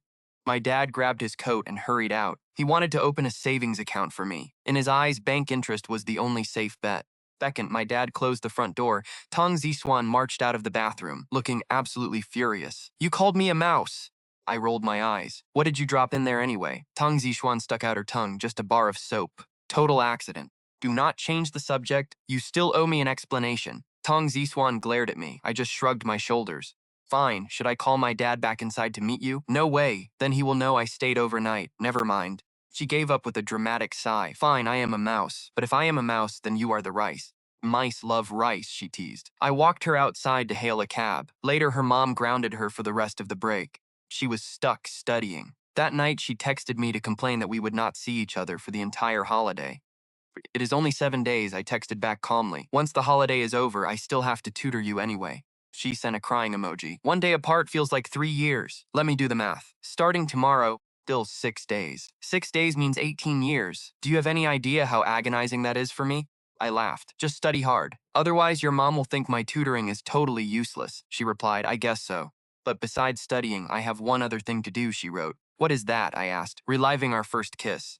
Days dragged on. But every single morning and night, without fail, Tang Zishuan texted me to say good morning and good night.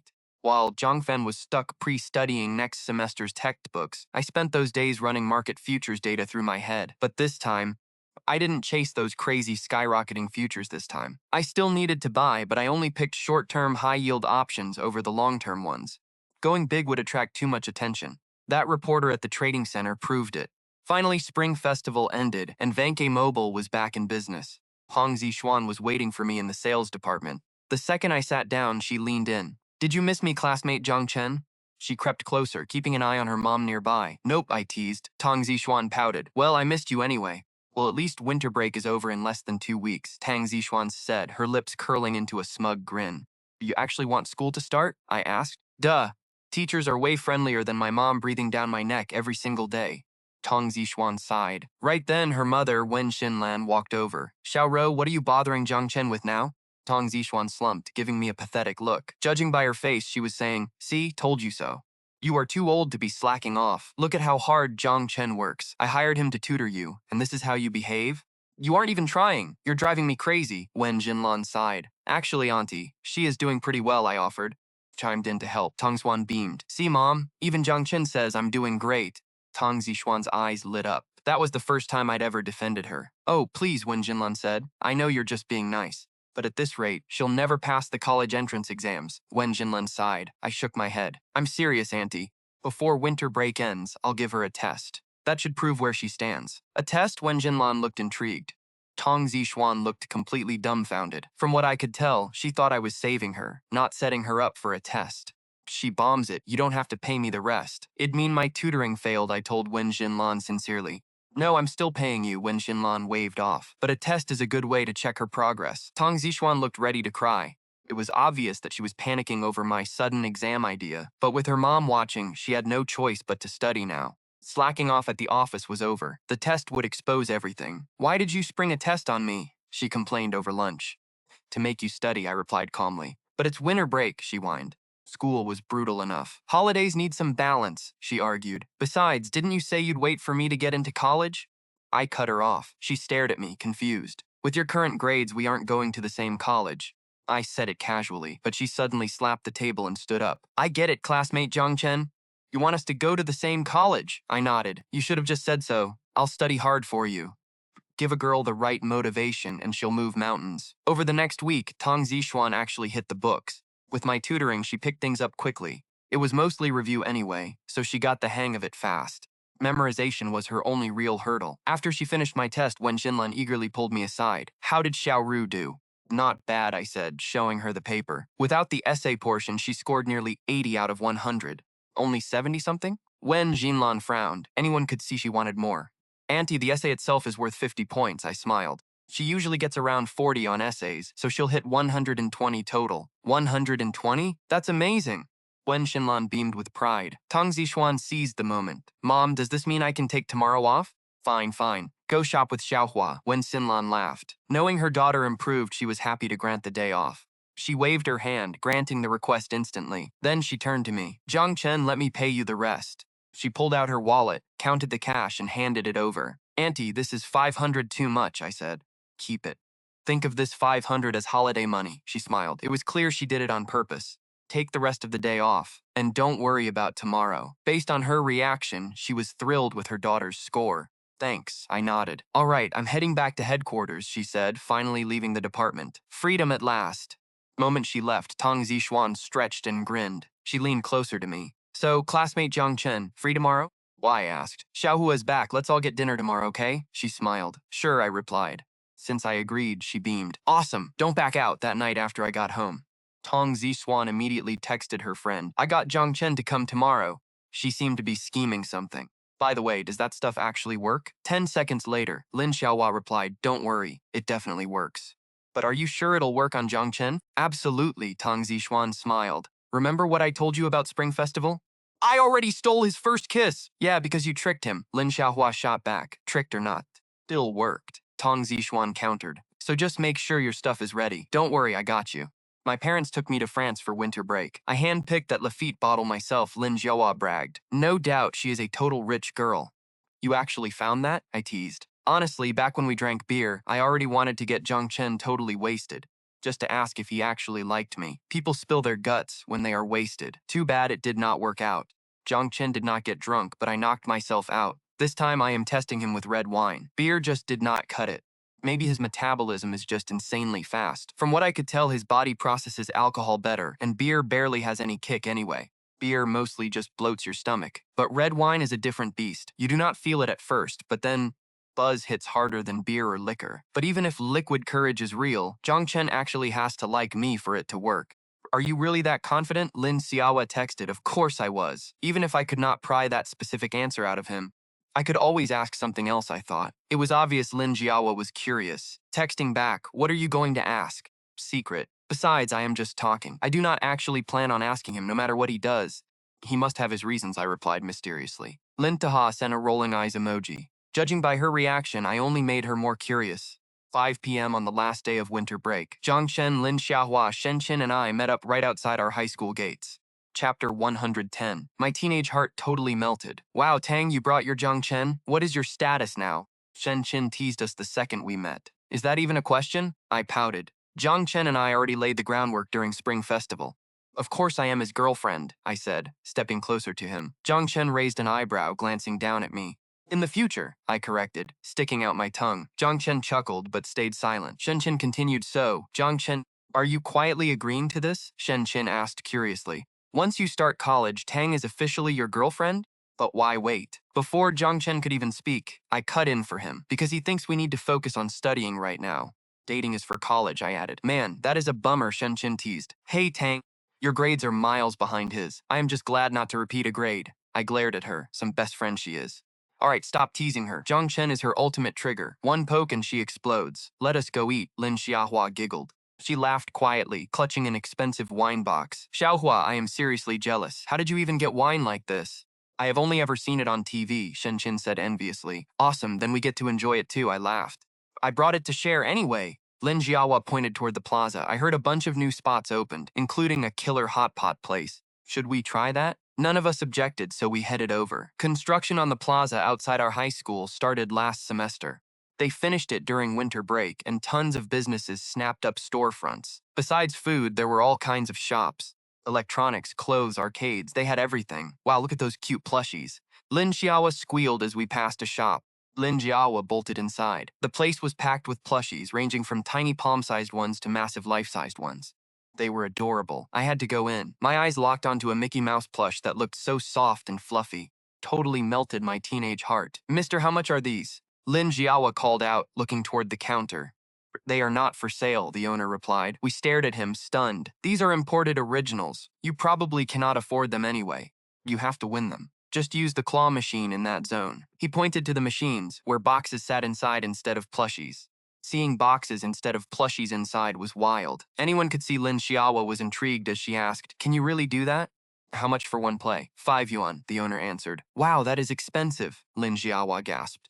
Lin Jiahua hesitated, then pulled out a 100 yuan bill. I want 20 tries. Pfft, you really are loaded, Shen Qin laughed. 20 tries right off the bat, Shen Qin teased. Tong, has she lost her mind? But as Shen Qin spoke, she noticed I was reaching into my waist bag. I will take 20 tries too, I said, handing over a 100 yuan bill. Shen Qin stood speechless. Lin Jiawa had money, but my family was doing great too. Based on her expression, she felt totally out of place next to us. You play this too? Zhang Chen shot me a look. From what I could tell, he understood Lin Xiaowa liking plushies, but me? My mental age was way past 17. Just for fun. Besides, I have never seen this setup before. Let me test my luck. And I really want that Mickey Mouse. I pointed at the display, eye sparkling. Soon the owner handed over 40 tokens. Split them between us. Lin Xiaohua ran straight to a giant brown bear, while I headed right for the Mickey Mouse machine. I turned and waved Zhang Chen over. What? He asked. Zhang Chen, go try the machine next to mine. I handed him 10 tokens and pointed. If you like a plushie, why do you not just grab it yourself? He asked. No way. I am winning Mickey for you, so you have to win that fat cat for me. I pointed to the cat display. Why was I curious? Who said you could call me a mouse, so I'm giving you a rat? I was totally speechless.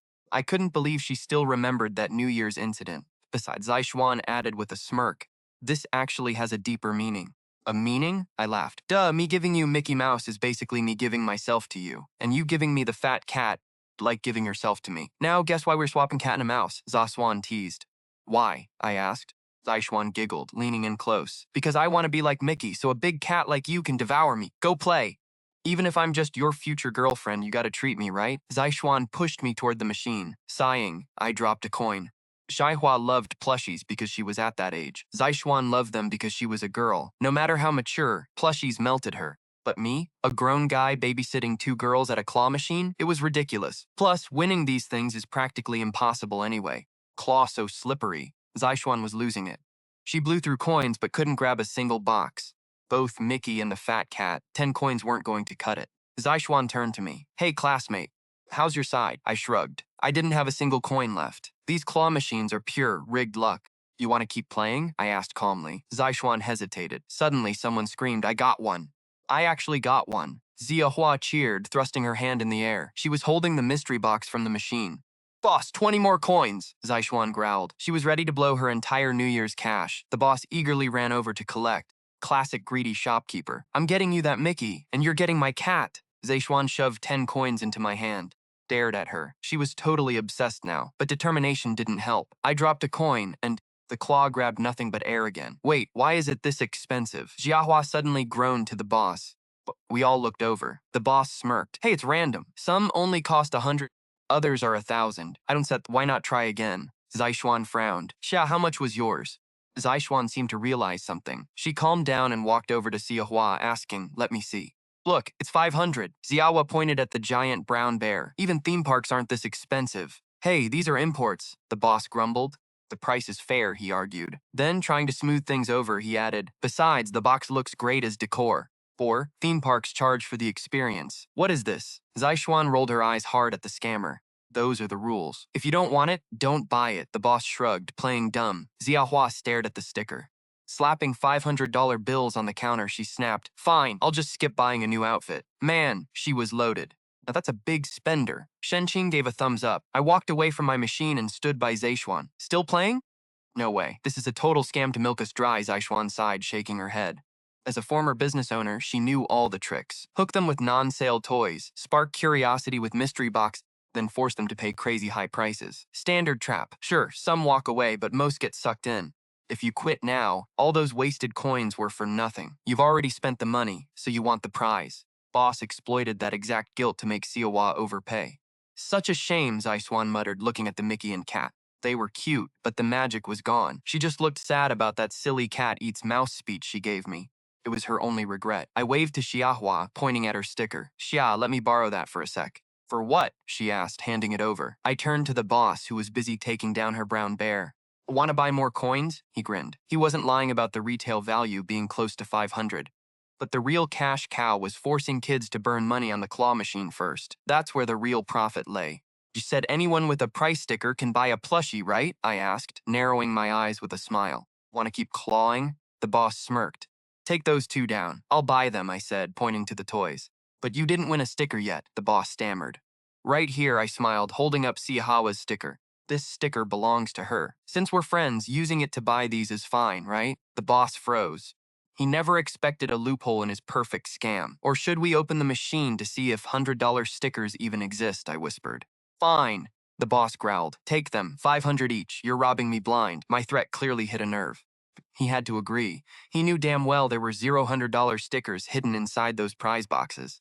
To guarantee a profit, the minimum price tag had to cover his wholesale costs. No way he'd risk giving away a toy for cheap. Lose big. Now that I called his bluff, he had no choice. "Fine, which ones do you want?" "Help us grab those two plushies," Zhang Chen said, pointing at Mickey Mouse and the fat cat. $1,000 wasn't cheap, but buying them elsewhere wouldn't be much cheaper. Besides, that cash was pocket change to him now. But the main thing was, the girl next to him clearly wanted them. "You're so smart, Zhang Chen," Tang Ziswan cheered. "We actually got them this way."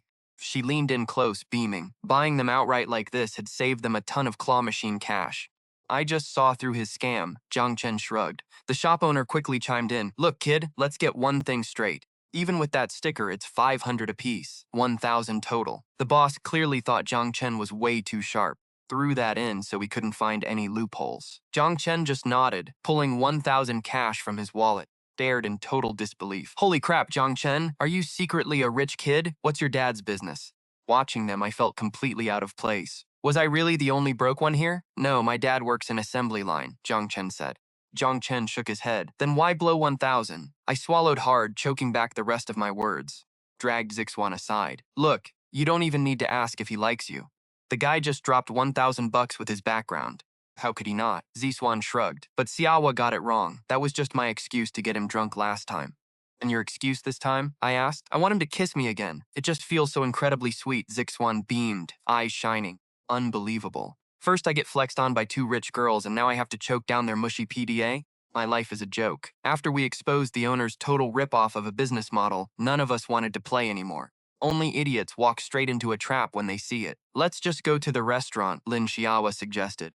"I'm seriously starving." She rubbed her stomach as it growled. "Heck yes, I've been ready for hours," I agreed. Wait, where did Zhang Chen and Zishuan go? Xiahua looked back. Ever since we left the doll shop, only I was beside her. But one look back and she instantly regretted it. "Hey, Zhang Chen, don't you look exactly like this fat cat?" Zishuan giggled, hugging the plushie. "Nope," Zhang Chen muttered. "Yes, you totally do," she shot back. "You clearly like me but won't admit it. Your face is even bigger. But a big face has perks." "Like what?" Zixuan shoved the cat's face against his Mickey Mouse. "You can swallow me in one giant bite." Xiahua and I locked eyes, completely speechless. "You seeing this too, Xiahua?" I muttered under my breath. "Seeing what?" she asked. "Look at them." "If someone tried to claim they aren't dating, who would actually believe it?" I asked. Xiahua paused. "Blind person, maybe," she said. I shook my head. "Try blind and deaf." We walked for 5 minutes. We finally reached the hot pot spot. It was newly opened with tons of deals, so the place was packed. We grabbed a window table and ordered. But when the menu reached Jiang Chen, he just glanced at it and handed it straight back. "Don't you like hot pot, Jiang Chen?" I asked, curious. "It's okay," he muttered back. "Then why didn't you order?" Before he could answer, Zixuan smirked. "Because I got all his favorites." I rolled my eyes so hard. Please, like you've ever eaten alone with him. We haven't, Zixuan said, shooting him a look. But I had this dream once. We were eating hot pot, so I know. Come on, Zhangchen, you sure you even like her pics? I clearly didn't buy it, but Zhangchen actually nodded. Are you serious? Is it really that mystical? I scoffed. Actually, I think Zixuan has a point, Jiawa chimed in. My eyes widened. Since when do dreams make actual sense? Seriously, my mom said dreams are either things from the past or the future. So never underestimate what you dream about, Xiahua explained, sounding dead serious. Oh, please. Your mom said, you and Zixuan have just watched way too many teen dramas. I scoffed, totally over it. I'd rather trust actual science over magic. Hey, Zhangchen, want to know how I really knew what you liked? Zixuan whispered, leaning in close. A lucky guess, Zhangchen mumbled. Yep, total guess, Zixuan giggled, her eyes darting playfully. See, if I can guess that, we must be soulmates. Honestly, why wait until college when we could date now? What do you think? She trailed off, teasing. Zhangchen replied deadpan. Next semester is our final shot before college. Senior year is brutal. Shouldn't you be studying? Fine, I'll hit the books. Zixuan groaned, letting out a heavy sigh. Honestly, high school prep was pretty pointless for her. She'd already mastered the textbooks, and honestly, those lessons didn't even matter anymore. People go to college just to get jobs. She already ran a Fortune 500 company. Career-wise, school was basically a joke to her. But with Zhang Chen's insane grades, she'd never get into his university without trying. Luckily, the waiter finally arrived with our food. While our quick dishes boiled, Xiahua cracked open the wine and poured. As she did, Zixuan gave a very loud, very fake cough. Xiahua got the hint instantly. She poured tiny splashes for herself, Zixuan and me, but filled Zhang Chen's glass right to the brim. I raised an eyebrow. I am drinking all this alone? Zhangcheng, you are a guy, right? Isn't your tolerance supposed to be super high?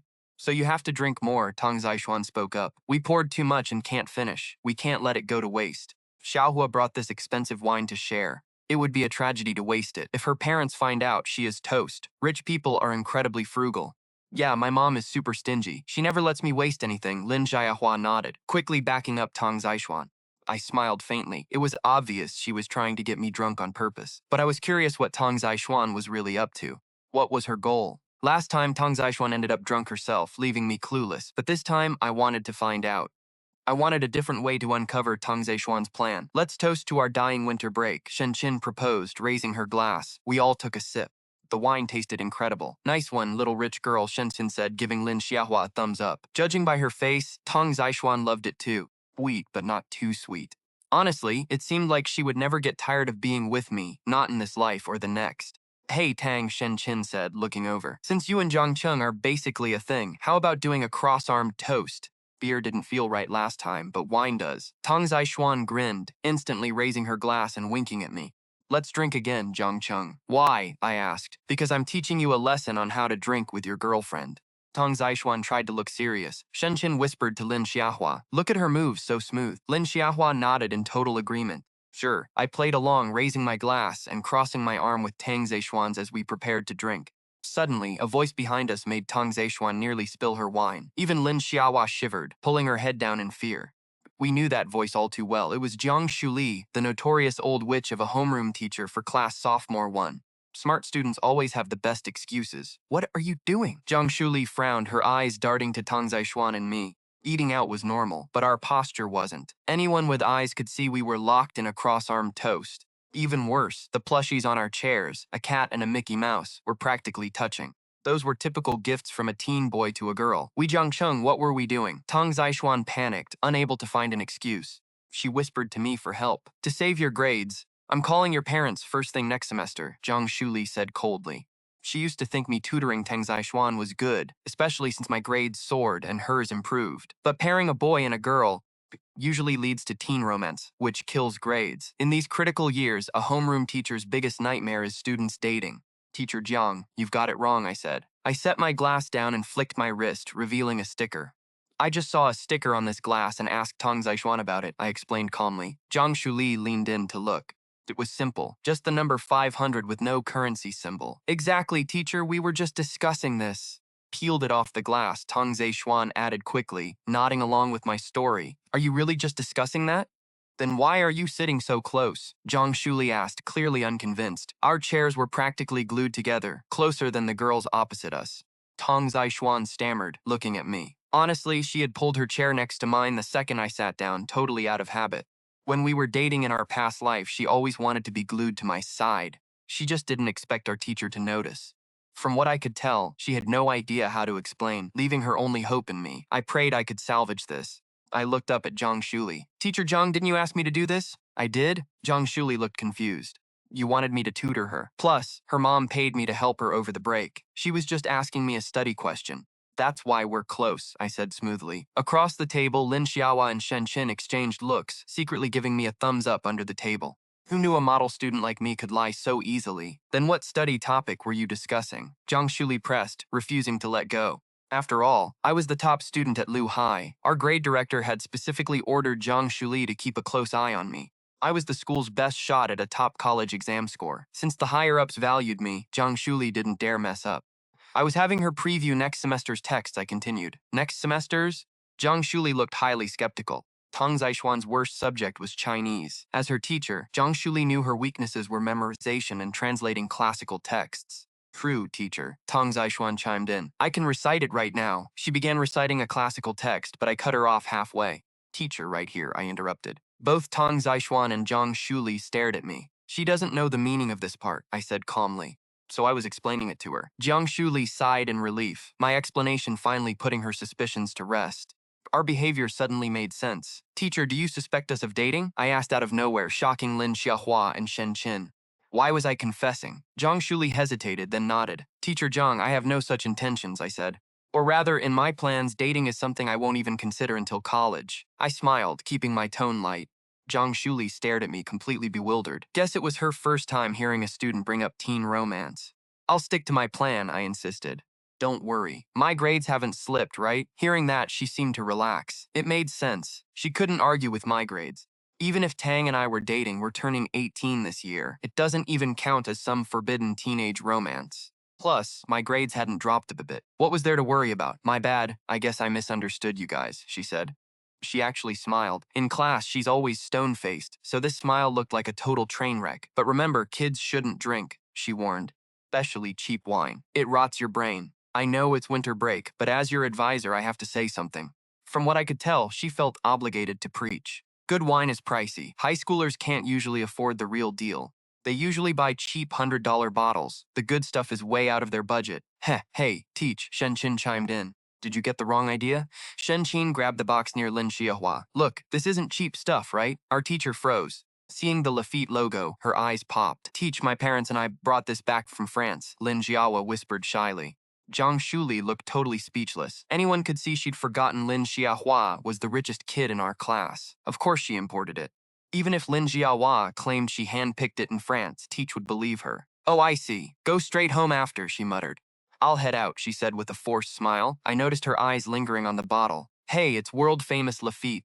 Glass, Teach? Lin Xiaohua offered. Really? Zhang Shuli's eyes literally lit up. It was obvious she wanted it. Sure, we bumped into each other, so grab a bite if you want. Lin Xiaohua nodded. Well, maybe just a sip, Teach stammered. She was totally hesitating. Let me pour that, Shen Qin said, grabbing the half-empty bottle. To great grades this semester. We clinked glasses, and she downed hers. Judging by her expression, she thought it tasted like heaven. Lin Xiaohua invited her to stay for dinner. Teach finally snapped out of her wine-induced trance, looking like she'd just experienced pure bliss. She waved her hands. No, I just ate. Enjoy your meal, but go home early. With that, she bolted. I figured she was worried about being a laughingstock at school for mooching drinks off kids. Second, our teacher left. Tang Zixuan turned to me with a smirk. You're amazing, Zhang Cheng. Oh, really amazing? Shen Qin teased.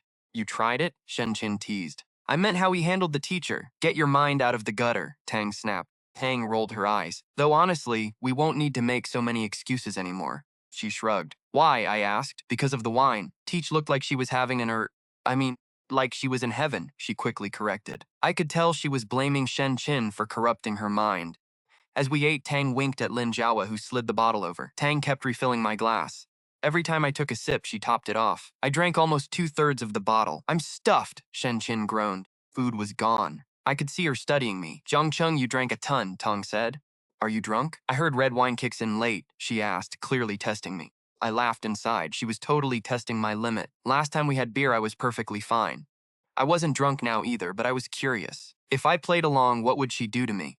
A little, I stammered, rubbing my temples. Feels like it's hitting me. I was a master actor. I even winced in pain. Oh no, let me get you home, Tang said, leaning in close. Judging by her worried look, she regretted pouring so much. No, I'm fine, I said, trying to stand. I swayed on purpose and collapsed back into my chair. Zhang Cheng, you're wasted, Lin Jiahua chimed in. Tang should take you home, she added, helping Tang's case. I heard her perfectly, but played dumb. Drunk people don't respond to far-off voices, so I kept quiet. Tang, he's totally out of it, Shen Qin whispered. Tang bit her lip, looking anxious. She was probably wondering if the Lafitte was too strong for me. He was fine with beer. Besides, isn't this what you wanted? Shen Qin teased with a grin. No. Xiaohua, go grab some tea to sober him up, Tang decided after a moment. Judging by her face, she desperately wanted to talk to me, but feared I'd end up in the hospital. Zhang Cheng, you okay? She whispered in my ear. No, just sleepy, I mumbled back. I heard her sigh in relief. Here, Lin Jiahua returned, handing Tang a bottle from the counter. Pointed at me. Is he okay? Yeah, just drunk. I'll get him home to rest, Tang replied. She pulled my arm over her shoulder. It was clear she'd handled drunk people before, so she bought my act. I figured nothing would go wrong. Shenqing had seen Zhangcheng completely wasted before anyway. Need our help? Shenqing asked, looking way too curious. What did you want to ask Zhangcheng once he's wasted? Shenqing smirked at me, clearly begging for gossip. As if I'd let you hear that, I said. Shut him down instantly. Oh, come on, is it some cheesy sappy love confession? Shenqin teased with a sly grin. No way, I replied. I'm not some little girl like you, I scoffed. Whatever, you're literally younger than me, Shenqin shot back, rolling her eyes. Shenqin pouted. She'd repeated a year, so she was technically older. Okay, it's getting late, I cut in, checking my phone.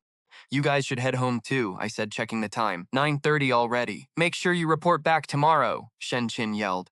Shenqin patted my shoulder before leaving. Battle results? I muttered, rolling my eyes. Honestly, getting Zhangcheng drunk wasn't about extracting some drunk confession. I'd been reborn for 6 months, and the secrets were killing me. Whether Zhangcheng also traveled back or not, I had to face him to say it. If he was sober, he'd probably hate hearing about this crazy rebirth stuff. So, I waited until he was drunk to pour my heart out. Can I take a shortcut? I'm not chasing you anymore, I mumbled, letting Jiang Cheng lean half his weight on me. I dragged him out of the hot pot spot into the night. Sky was pitch black. It was late, but the new plaza was still packed with people shopping and grabbing late-night street food. There were even a few ladies doing square dances. Back in early 2011, it wasn't a huge trend yet, so they only took up a tiny corner. Nobody back then knew that in a few years these dancers would hijack the entire plaza. I couldn't help but laugh at the thought. I glanced at Jiang Cheng. His eyes were shut, practically asleep on his feet, his legs moving like some clockwork robot. Freezing gust of wind hit us, and I shivered, wrapping my coat tighter. Realizing something, I quickly turned to him. Hey, Jiang Cheng, are you cold? Jiang Cheng stayed silent. From what I could tell, he was totally clueless about my plans. Let's sit down for a bit, I said. I guided him to a wooden bench and sat him down, then draped my white puffer jacket over his shoulders. It was obvious his brow twitched slightly. Shrugged the jacket off. Come on, you get freezing when you're drunk, I said, treating him like a stubborn toddler. Put it back on.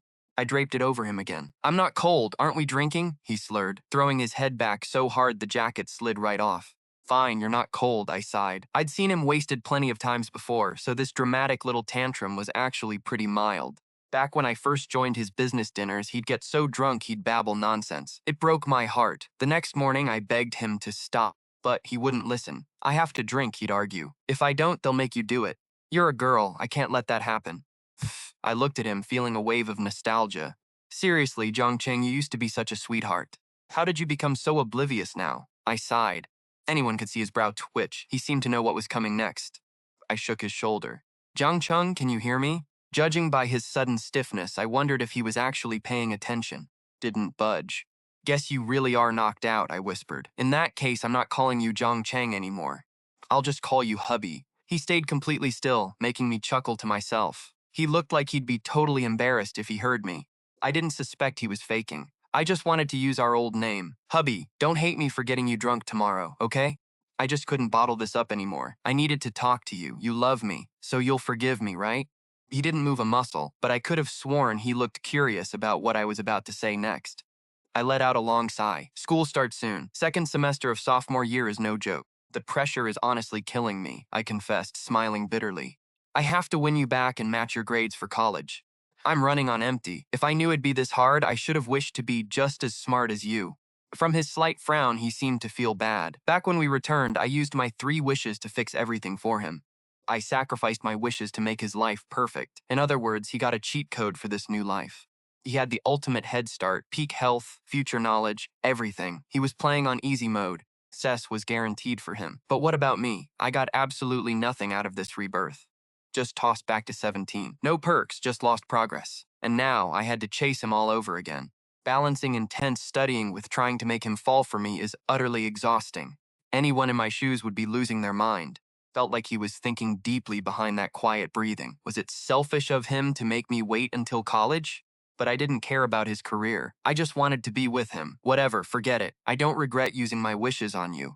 I leaned in incredibly close to his face, staring right at him. My almond eyes wide open, I just blinked and stared at him in silence. We sat like that for about 10 minutes. I finally let out a sigh. Hubby, I didn't get you drunk to interrogate you. It's just when there's a shortcut, you want to take it. Right, I muttered. I could sense his confusion. Actually, back on New Year's Eve, I had this crazy idea. Should I ask if you also regressed? Zixuan muttered, tapping her chin. But hearing your feelings for me never changed made me drop the idea. Especially since you promised to support your wife, she said. I figured you hid your regression just to build your career before telling me. After all, you never push me away, she whispered. Sometimes I feel so annoying. I squinted, stealing a quick glance at Zixuan. She was staring up at the pitch-black sky, looking away from me. But her guess, it pierced straight through my soul. She nailed exactly what I was doing. When Zixuan suddenly turned back to look at me, I shut my eyes instantly, pretending to sleep. Husband, if that is your plan, I will play along, she softly said. Even if you are really just 17 right now. I can still rebuild our love, Zixuan murmured. But if you really regress too, then I do not have to struggle so hard, do I? That was my shortcut. If you return too, I wouldn't have to chase you so hard. She gently caressed my cheek. She let out a soft sigh. But it is okay if you did not regress. What is that saying again? Oh, right. Who would willingly act like a simp? Chapter 116. Wait, did you call me your wife? Another cold wind blew. Shivered, hugging her arms. Her jacket was aside, leaving only a thin white sweater to block the cold. Husband? Classmate Zhang Chen? Should we go? It is freezing. She gently shook my shoulder. I hesitated, trying to decide my next move. Stumbled up, stretching dramatically. Drink more? Sure, Zixuan giggled, pulling me close. You are totally wasted and talking nonsense. She laughed, holding me steady as I swayed. I am not drunk, I slurred, putting on a show. Wait, who are you? Why is a girl holding me? Zixuan stared at me, startled. Husband? No, I mean classmate. Classmate Zhang Chen, I am Zixuan. You are so out of it you do not even know me. That wine really hit you hard. I nodded, naturally draping my arm over her shoulder. Yeah, you are my wife. Let's go. It was just a single sentence. Just that one word, but she instantly perked up. Did I really just call her my wife? She looked completely stunned. Are we moving? If not, I am sleeping here, I mumbled. Yes, husband, we are going right now. She quickly grabbed her coat and guided me toward the street, practically glowing with joy. Since our regression, this was a major first. It was the first time I had called her my wife. Even if it was just drunk talk, she was absolutely thrilled. I should have made you drink more, she sighed. I rolled my eyes internally. She was literally just worrying about me at the hot pot place. Now she regretted not getting me drunker. Classmate Zhang Chen, can you call me wife again? She asked as we hit the pedestrian bridge. She smiled. If I said it once, there would be a second time. But I stayed completely silent, playing my part. And husband, she kept whispering. Left with no choice, I had to keep acting drunk. Huh? I mumbled. Wife, why are you calling me? Are we there yet? If I did not answer, the whole street would hear her shouting. I pretended not to hear at first to keep up the act. Still want a drink? You already called me your wife. No more alcohol for you, she teased, but her fingers slid between mine, locking our hands together. Felt like she had her sweet boyfriend back. Wait, if he is drunk, maybe we should hit a hotel instead of home, she muttered. My brow twitched at her mutterings. Looking at her holding those cute plushies, I seriously wanted to just pinch her cheeks and eat her up. Shoot, I do not have my ID, she sighed, patting her pockets and giving up. I secretly let out a massive sigh of relief. Guess we are going home. Classmate Zhang Chen, wait, husband. What did you call me earlier? Totally fishing for compliments. Yeah, wife. What is it? I slurred, keeping up the act. Nothing. I just love hearing you say that, she beamed. As we walked up the bridge stairs, crossing the road and walking down the other side, she made me call her wife at least 10 times. Played along every single time. Honestly, seeing her so tired made me want to confess the truth. I hated watching her struggle. I realized I was being blind. Trying to keep my distance or waiting until my career took off was just me acting selfishly. Her raw confession showed me how exhausting my silence was. If we love each other, why let fear hold us back? Was I just scared? Even she believed things would get better. Why was I the one holding back? Classmate Zhang Chen, we are hailing a cab next. Can you call me wife one last time, she whispered, slowing down. I opened my eyes slightly. Seeing this exhausted girl who refused to leave my side, I finally made up my mind. Husband, can you call me wife again? She coaxed, figuring I only answered when she used that title. I wanted to laugh. I was done pretending. But right then, a loud horn blasted through the night. A motorcycle sped onto the sidewalk to skip a red light. The driver looked absolutely panicked as he headed straight for us. Watch out! I lunged forward, pulling her behind me just as the bike roared past like a gust of wind. Tong Zixuan went totally pale from the shock. That motorcycle ripped right past us, but the guy was in such a rush he lost control. Reached to a halt. Are you okay, miss? I am so sorry. Seriously, my bad. The guy in the helmet hopped off to apologize, but Tong Zixuan was still trembling. If I had not grabbed her, you would have ran her over. I shielded Tang Zixuan behind me, glaring at the driver. He stammered that he was in a rush because his sister was in the emergency room. He kept bowing, begging for forgiveness, claiming she was his only family. But my face stayed dead serious. I was not letting him off easy. Sorry does not fix a broken body. After what we went through, traffic accidents were a major trigger for both of us. Driver ran out of words. He finally looked at Tong Zixuan and sighed. Name your price, miss. I will pay. It was entirely my fault. Tong Zixuan finally snapped out of it, but judging by her face, she was not thinking about the crash. She was staring at me in total shock. I clearly did not seem drunk anymore, and if I was sober, why did I call her my wife earlier? I cut in. Keep your money. Even in a rush, you have to drive safe, I warned him. If my reflexes were not superhuman now, that bloody tragedy would have played out all over again. You are totally right, the man stuttered. I knew he did not mean it. His sister was dying in the hospital, so he was understandably panicking. Anyone could see he was just a desperate brother. Since you are in a rush, just go, but stick to the actual road next time. I waved him off. He thanked me again, pushing his bike off the sidewalk. I took a deep breath and looked over at Tang Zixuan. I bent down, grabbed the stuffed toys from the dirt and shoved them into her arms. Let us go. I pulled her toward the station. Hey, Zhang Cheng, she finally snapped out of it, jogging to keep up with me. You are not drunk, are you? She whispered the question. I nodded without hesitating. There was no way to explain those lightning-fast reflexes if I was actually wasted. Besides, I was done lying to her. She paused, processing. So you heard everything I said to you earlier? She kept pace with me, waiting for an answer. I heard it all, I admitted. She leaned closer, lowering her voice. Then explain this. Why did you call me your wife when I called you my husband? I stopped walking and looked down at her. I turned to her, unable to hide my amusement. What is so funny? She pouted, blinking those wide eyes. I really want to know. You already figured it out. Why ask? I shrugged. She mumbled the word under her breath, staring at me. Her eyes went wide. You mean, yeah, exactly what you think. I traveled back in time with you. I looked at her. My face was dead calm, but she bit her lip. It was obvious she was struggling with this. So you lied to me. She knit her brows, staring up at me. Yeah, I did, I admitted, but you already know why I had to do it. I owned up to it. She stammered, completely speechless. Judging by her face, even though she suspected we both traveled back, hearing it out loud hit different. It was too much for her to process. Come on, let us grab a cab. I will get you home. I gently pulled her toward the station. No, I am not going. She violently yanked her hand away, shouting at me. Spun around, totally confused. Did you think it was funny messing with me like that? She glared, practically fuming. Her eyes welled with tears. I sighed, feeling the guilt wash over me. I am sorry, I was terrified after that crash. Coming back to this life, I had too much to worry about. Worry about what? There was absolutely nothing to worry about.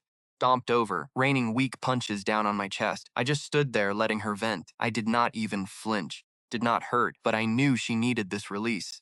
If we like each other, we should be together, she cried. I do not care if we restart a million times, I am still going to chase you. I will literally haunt you. Do you have any idea how exhausting it was chasing you when I thought you were actually 17? She screamed, pounding my chest. A couple of strangers walked past us, barely looking. To them, we probably just looked like teenagers having a typical dramatic breakup. She finally stopped after what felt like 20 minutes, completely out of breath. I am exhausted. Why did you not fight back or say anything? She glared, her cheeks puffed out. You already know everything. What is left to explain? I shrugged. My plan to stay away, to build my business first before telling her. She had guessed it all. Every single one of my secrets had already slipped out of her mouth. Fine, she huffed, crossing her arms. I have one question. Why did you finally admit it? She demanded, hands on her hips. Because I was stupid. I did not consider your feelings. And I hated seeing you exhaust yourself. She bit her lip, a tiny smile breaking through her anger. That is more like it. Seeing that smile made me relax. She hated my methods, but it was obvious that knowing I did it for her made her happy. So you are not mad anymore? I smiled. Nope, I am actually furious, she said deadpan. I sighed, knowing this game all too well. This was her setup. Fine, what do you want from me? I knew that look. She was definitely plotting something. I am not going home tonight, she declared. No way, I didn't bring my ID, I said, speechless. A hotel right after coming clean? We might be like an old married couple, but don't forget. Your health was famously trash in high school, I reminded her. After our first time sophomore year, you couldn't even leave bed for days. What are you thinking? She asked softly. I just meant I don't want to call a cab. I want you to carry me home. Sure, I said, nodding. But she whined leaning on you earlier was so exhausting. My legs are totally sore. I can't believe you faked being drunk. It's so annoying, she snapped. I knew she was dropping hints, playing her little games. Fine, get on my back, I laughed, crouching down. She smirked. That's more like it. Hang Zishuan happily climbed onto my back, wrapping her slender arms around my neck. Still mad? I asked, standing up. Back, and she pouted. Who says I'm not mad? Dummy husband. That was chapter 118 of our story. Holy crap, who was she calling hubby? As I walked her home along the sidewalk, she asked, So, hubby, what's actually on your mind? You said I guessed right, but I want to know everything. She leaned her face close to mine, looking at me with pure curiosity. Fine, I'll tell you, I said. As we walked, I opened up about everything, all my struggles since the rebirth. Fear, the hesitation, and finally, my resolve. You idiot, she muttered, tapping my shoulder. Hubby, you are seriously so stupid. Patted my shoulder, sighing. We literally traveled back in time. To everyone else, we have cheat codes. We have cheat codes. What can't we avoid? Sure, we avoided that crash, I said. But what if it happens again? No way, she replied, brimming with confidence. Do you remember those 3 wishes I told you about? They happened between the crash and our rebirth. It sounds insane, but those 3 wishes actually worked. So what were the other 2? I asked, getting curious. She smirked. I'm not telling. That's what you get for lying to me, she giggled. Anyway, they're for your own good. As long as I'm here, you're safe. Just like tonight. So being with you is what keeps me safe. I let out a self-deprecating laugh. Obviously, she said, looking at me with puppy dog eyes. So don't you dare push me away. Otherwise, I might just die right in front of you. Cut it out, I sighed, shaking my head. Don't say such dark things, she nodded. She leaned close again. Hubby, are you really going to provide for me this time? What, you don't believe me? I raised an eyebrow. I believe you, she cheered. Even better, I don't want to work myself to death like in our last life. She beamed. It was obvious she knew why I felt this way. Men always have a bit of that protective pride. Aren't you afraid I'll end up broke? I joked, keeping my own pre-rebirth secrets to myself. Why would I be? She shot back. Don't forget, she smiled. You're carrying a future CEO capable of building a Fortune 500 company. I chuckled, nodding. Fair enough. I knew she meant she'd always have my back, no matter what. Before we knew it, we had chatted our way to her neighborhood gate. She slowly slid off my back and sighed. What now? I asked, tapping her forehead. I'm glad we talked, but our current ages are a major issue, she muttered, totally exasperated. We're an old married couple, but we have to act like sneaky teenagers so parents and teachers don't catch us. Tone it down tomorrow, I warned. Giving her a heads up was necessary. Fine, I get it, she said, sticking her tongue out with a mischievous glint in her eye. But when we're alone, we can act like our old selves, right? She asked, searching my eyes. Of course, I nodded.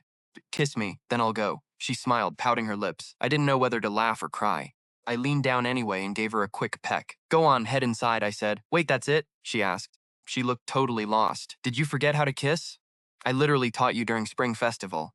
Anyone could see she wanted more. Please, if I hadn't guided you, you wouldn't have even figured it out. I laughed. Aha, so you did that on purpose too. Pretended to be mad. Seriously, the neighbors will see us, I reasoned. Good point, she muttered, nodding. If neighbors saw her and told her parents, she'd have to explain our rebirth. Obviously, that wasn't going to happen. See you at the school gate tomorrow at 8, she said. After saying goodbye, I watched her run back into her neighborhood. I hailed a cab home. The next morning, I got to the school gate 10 minutes early. Yo, old Zhang, you're early. Before long, Zhang Fan showed up. Dude, let me tell you, I just dug up some major gossip. He leaned in, whispering mysteriously. What did you hear? I asked. Word is, the school is building new dorms this semester. Maybe. We might actually skip the late-night study sessions, he bragged. Well, is that amazing news or what? You just want more playtime, I laughed. For a typical 17-year-old like him, avoiding study was normal. He grinned. Exactly. Smirked. Since I gave you this gossip, what do I get in return? What do you want? I asked. Chen gave me this knowing look. Like copying my homework? I rubbed my hands sheepishly. Just take it, he said, tossing it over. Cheng, you're a freaking lifesaver. I snatched the notebook, buzzing. I hadn't touched a single multiple-choice question. I whipped out my backpack to copy. Copying homework at the school gates on day 1 is a total classic. But right as I was writing, a voice chirped, Hubby, you're here so early. Oh crap, I flinched so hard I nearly dropped my pen. My head snapped up, my eyes wide. No way, it was Zixuan. Why the hell did she just say hubby, and more importantly, who was she even talking to? It couldn't be Cheng, right? Talk about a wild way to start the semester. Zixuan walked straight toward us, asking if they should go in. She stopped right in front of Cheng. He just nodded, and my jaw literally hit the floor. What the hell happened over break? Zixuan called Cheng hubby, and he acted like it was totally normal. Wasn't she supposed to be chasing him? Hey, bring my homework up later, all right? Cheng suddenly called out to me. I managed a week okay and swallowed hard. I watched them walk in side by side. They wouldn't even separate in the hall. They looked closer than actual couples. Other kids at least try to hide it from the teachers. But Chung and Zixuan, they didn't care about keeping their distance at all. Watching them play couple made me feel so single, it actually hurt. There is nothing worse for a single guy than PDA right in your face. Hey, is that Cheng's homework? A familiar voice asked. Yeah, I said. You need to copy too? I quickly handed her the notebook. She sighed. Yeah, my math is hopeless. I asked my mom to help me yesterday, but she just talked nonsense. Then she claimed her old school books were different and told me to figure it out. I definitely inherited her terrible math genes, Hua complained. I nodded. Ouch. Well, go ahead and copy. I handed it over. But then I remembered the whole thing with Zixuan and Cheng. I decided to test the waters. Hua, why didn't you just ask Zixuan to get Cheng's homework for you? Hua was Zixuan's bestie and wingwoman. I figured she might know something. She sighed. Ugh, don't even get me started. I totally regret it. I was going to ask Zixuan during dinner yesterday. Hua sighed. But I was so busy playing matchmaker, I totally forgot. Wait, playing matchmaker? I asked. That sounded like a major clue. So, did something go down yesterday? I pressed. Hua gave me a suspicious look. I don't think so. Why? Why don't you just ask them directly, she added. Ask them? I shook my head. No way, I'm not trying to get destroyed by their PDA. I waved my hands frantically. Destroyed? Why? Hua asked, looking genuinely curious. Wait, you seriously don't know? Stared at her, totally baffled. Know what? She asked. I leaned in and gestured for her to get closer. Come here. Did something happen? She whispered. I nodded, dead serious. Oh yeah, a major deal. From what I could tell, she was already stressing. Did Zixuan push too hard yesterday? Did she actually annoy him? She worried. Made sense. Zixuan had been relentlessly chasing Cheng last semester, unlike the other girls. Take Kashi, for instance. Most girls just slip shy love letters like Kashi did. It's the classic subtle way to confess. But Zixuan, she's built different. On her very first day here, she literally told Cheng she liked him. If some girl did that to me, I'd probably have a heart attack. She literally tried to teach him how to date, pulling tricks to hold hands and kiss. No wonder Ho was worried. Maybe she rushed things yesterday and turned him off, Hua fretted. Turned him off? I scoffed. You call that a turn off? Stared at her in absolute disbelief. Wait, it's not, she asked. Hell no, I said. Cheng was waiting at the gate at the crack of dawn just to walk in with her, I explained. Her eyes lit up. Wait, she finally succeeded? Doesn't have to wait until college? Anyone could see how thrilled Hua was for her bestie. Wait until college? I asked. Oh, please, I scoffed. That's not even the craziest part. Wait, what else? She pressed. Zixuan literally called him hubby, and Cheng didn't even blink. Oh my god, that is so juicy, she gasped. Are you serious? Her jaw dropped. Crazy, right? Trust me, when I heard her say it, my brain practically short-circuited. I thought you'd know what happened to make them change so fast. I shrugged. Right. I need to finish copying so I can interrogate them. She immediately buried her head in the notebook. It was obvious she had never worked this fast in her life, all for some juicy gossip. From what I gathered later, once they registered, Chung and Zixuan took their old seats. Zixuan scanned the room and whispered, Hubby, was that your friend? Seeing I wasn't there, Chung nodded. Yeah, she gasped. Wait, did I call you hubby out loud? Did I just blow our cover? Cheng apparently told her he wasn't sure. Honestly, he was probably so used to her calling him that he barely registered it. Started panicking, worrying if everyone knew, but Cheng just shrugged and told her it didn't even matter. Zixuan shook her head, insisting that if they wanted to keep the teachers clueless, nobody else could know. Cheng asked what their status was then. She smiled and told him that in private he was obviously her hubby, and she was his wife. But before she could finish figuring out their public status, someone called her name. Right then, Lin Jiawa finished registering and rushed over to our desks. Panting for breath, he demanded to know what was going on between us. Chapter 120. Can I not be your neighbor this time? Tong Zixuan asked, completely confused about what he meant. You know what Zhang Fan said? Lin Jiahua asked eagerly. I ran into him at the school gate and he told me that. He paused. Glanced back at our teacher, Zhang Shuli, before lowering his voice. Zhang Chen, Tong Zixuan called you hubby? Really? Lin Xiahua turned to look at me. I shrugged, shifting my gaze to Tong Zixuan. Oh, you mean that, Tong Zixuan said, thinking it over for a second. Told Lin Jia that she just mistook me for someone else. Mistook him? Lin Jia asked, puzzled. Yeah, back in sophomore year.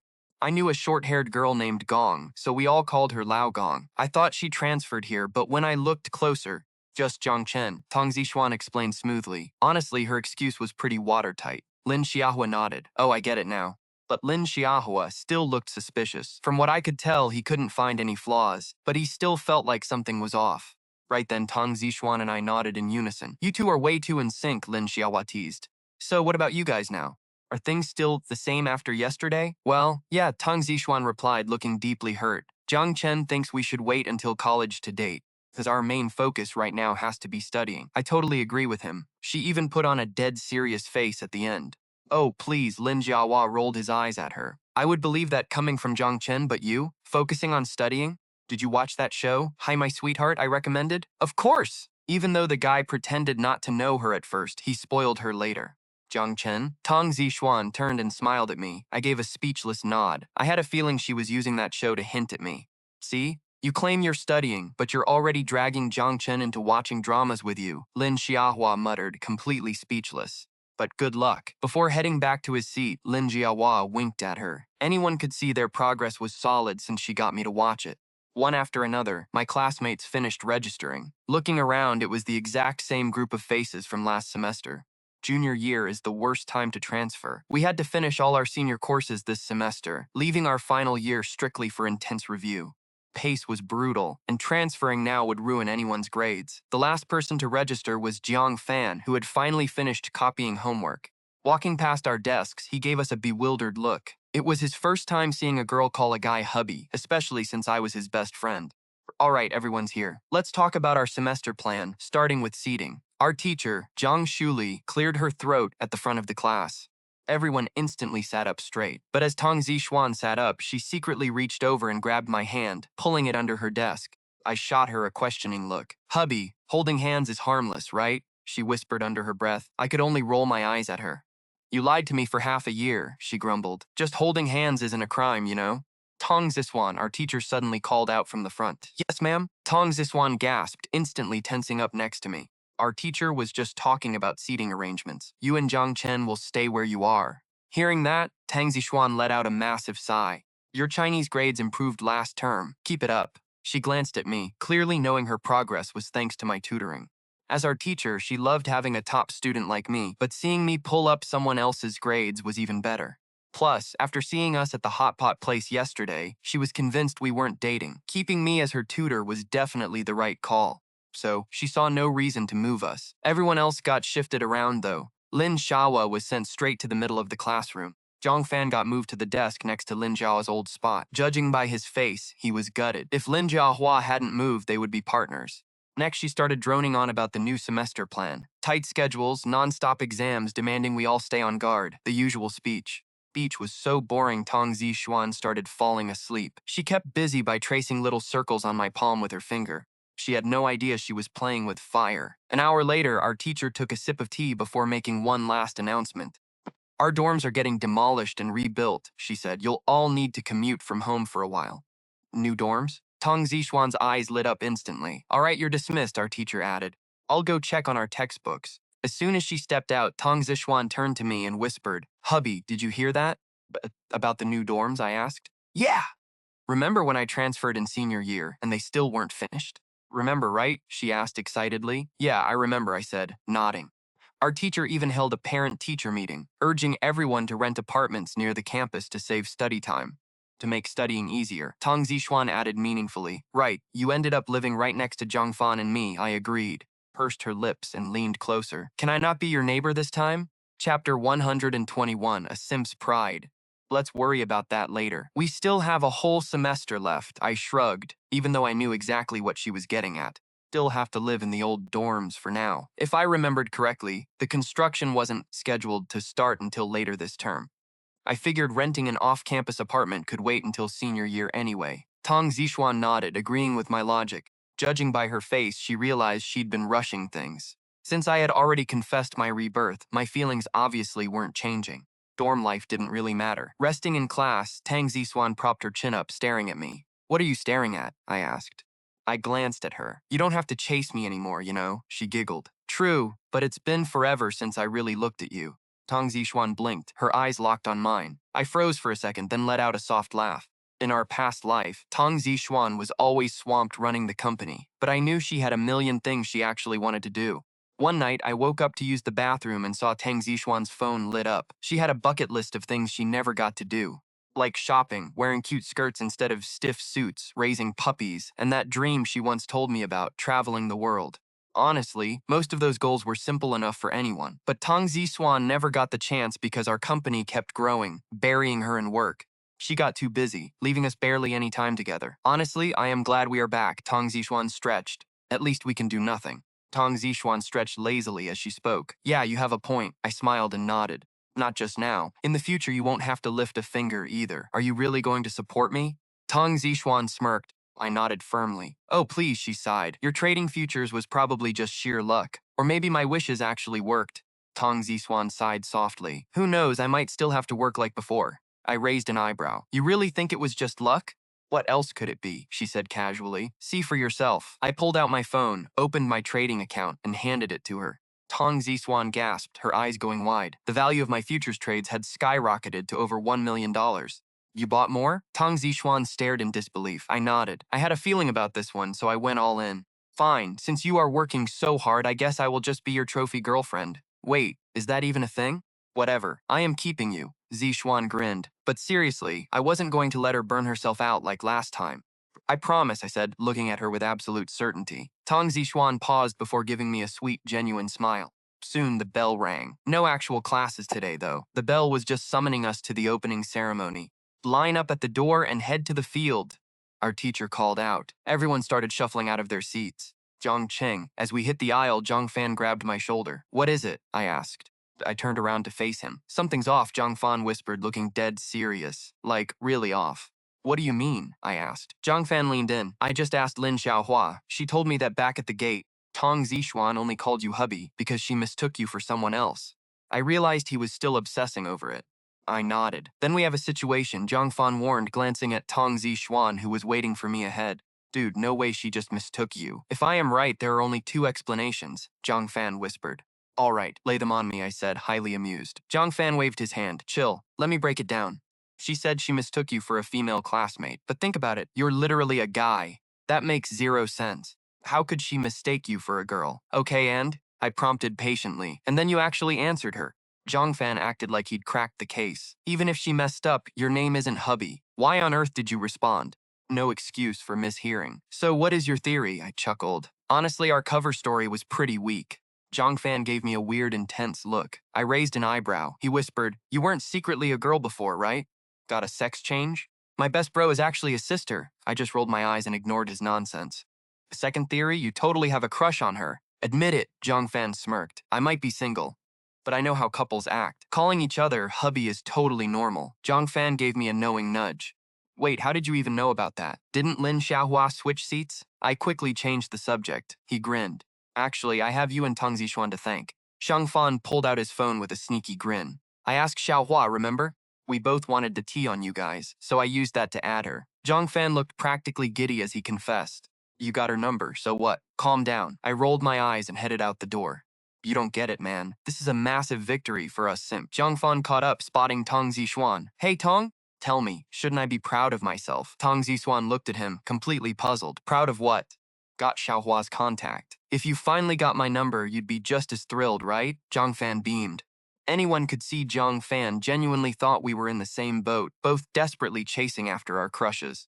Fan froze, unsure how to answer Zhang Fan's question about adding my social media. But then Zhang Fan grinned and said, I already have his contact. Here, look, Zixuan said, pulling out his phone to show my profile card. We'd been friends for 157 days. Zhang Fan went totally silent. 157 days, 5 months ago, meaning he added me right after transferring. From Zhang Fan's disappointed face, he clearly felt left behind. Time to head to the field, Zhang Fan mumbled, walking over to join the line. Apparently, my dad said the principal has big news for the assembly. When does he care about the principal's speeches? Zixuan asked, pointing at Zhang Fan with a puzzled look. Ignore him, I shrugged. He's probably just jealous. Light. Zixuan nodded. The two of us joined the line, heading out to the track field with the rest of the school. New semester, new vibes. Winter break was over, spring was here, and our high school was starting fresh. Honestly, the principal's opening ceremony speech was the same old boring cliche. Neither Zick Swan nor I were paying attention. Actually, nobody on the field was. We were all sick of hearing the same speech every year. But today was different. After talking about study plans and telling seniors to work hard, the principal cleared his throat. Lastly, I have two major announcements. First of all, your homeroom teachers probably told you about the new dorms and demolishing the old ones, the principal announced. But demolition won't start until summer break, so this semester won't be affected. As for when the new dorms will actually be finished, you'll have to wait for our next announcement. As for the second announcement, everyone except the seniors needs to take this seriously. The principal's face grew incredibly solemn as he spoke. Finance professors from top universities have launched an investment speech competition here in Lou City. If you're interested, you can start drafting your presentations now. I expect teachers to find our best talent, he added. The second he said that, Zixwan lightly tapped my shoulder from behind. Hubby, did you hear that? Zixwan whispered excitedly. An investment speech contest. I nodded in response, keeping my voice low.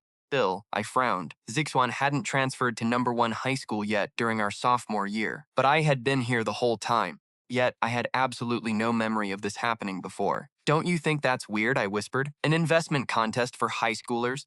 Juan tapped his chin, suddenly realizing my point. True, we only study basic subjects here, not college majors. Why hold a specialized finance contest now? High school kids won't even understand it. What's the point? From Zixwan's confused expression, he was just as baffled by this whole thing as I was. Top college professors wouldn't waste their time on something pointless. Wait, hubby, Zixwan whispered, his eyes lighting up with sudden excitement. I have a theory. Hey, classmate Zixwan, you're calling the wrong guy again, Lin Jia teased, giving him a playful sidelong glance. Shh, Zixwan hissed, quickly gesturing for her to be quiet. Lin Xia just shrugged and stopped talking, though she seemed to think he was just playing. Maybe she thought Zixwan was just teasing me. What theory? I asked in a low voice, keeping my eyes fixed straight ahead. Remember how your winter break futures trading made the news? Zixwan whispered in my ear. I wondered if that could really be it. I was skeptical, but Zixwan seemed absolutely convinced. Think about it, he whispered. A high schooler making a fortune on futures trading. Proves insane talent. These top colleges definitely want to recruit you, Zixwan added. I nodded slowly, realizing he might actually be onto something. So the prize is probably early admission, Zixwan analyzed. Right then, the principal cleared his throat on stage to announce why we should prepare. The first place winner will bypass college entrance exams and gain early admission, the principal declared. Zixwan grinned triumphantly behind me. He raised his eyebrows proudly and smiled. Hubby, I nailed it. You don't even have to take the big exam now.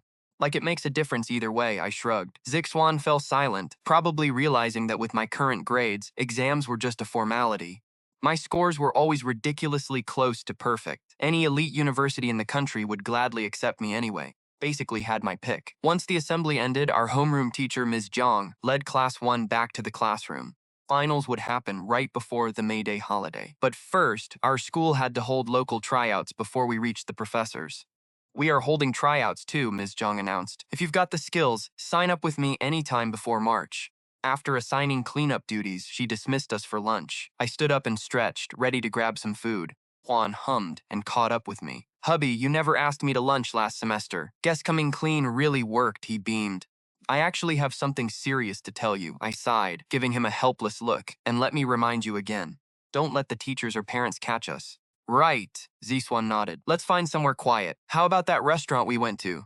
Sure, I agreed. I knew exactly where he meant, Joe's restaurant, where I first took him. We left school and slipped into the alley. Only a few customers were inside. It was close to school, but because of the hidden alley, most students avoided eating here.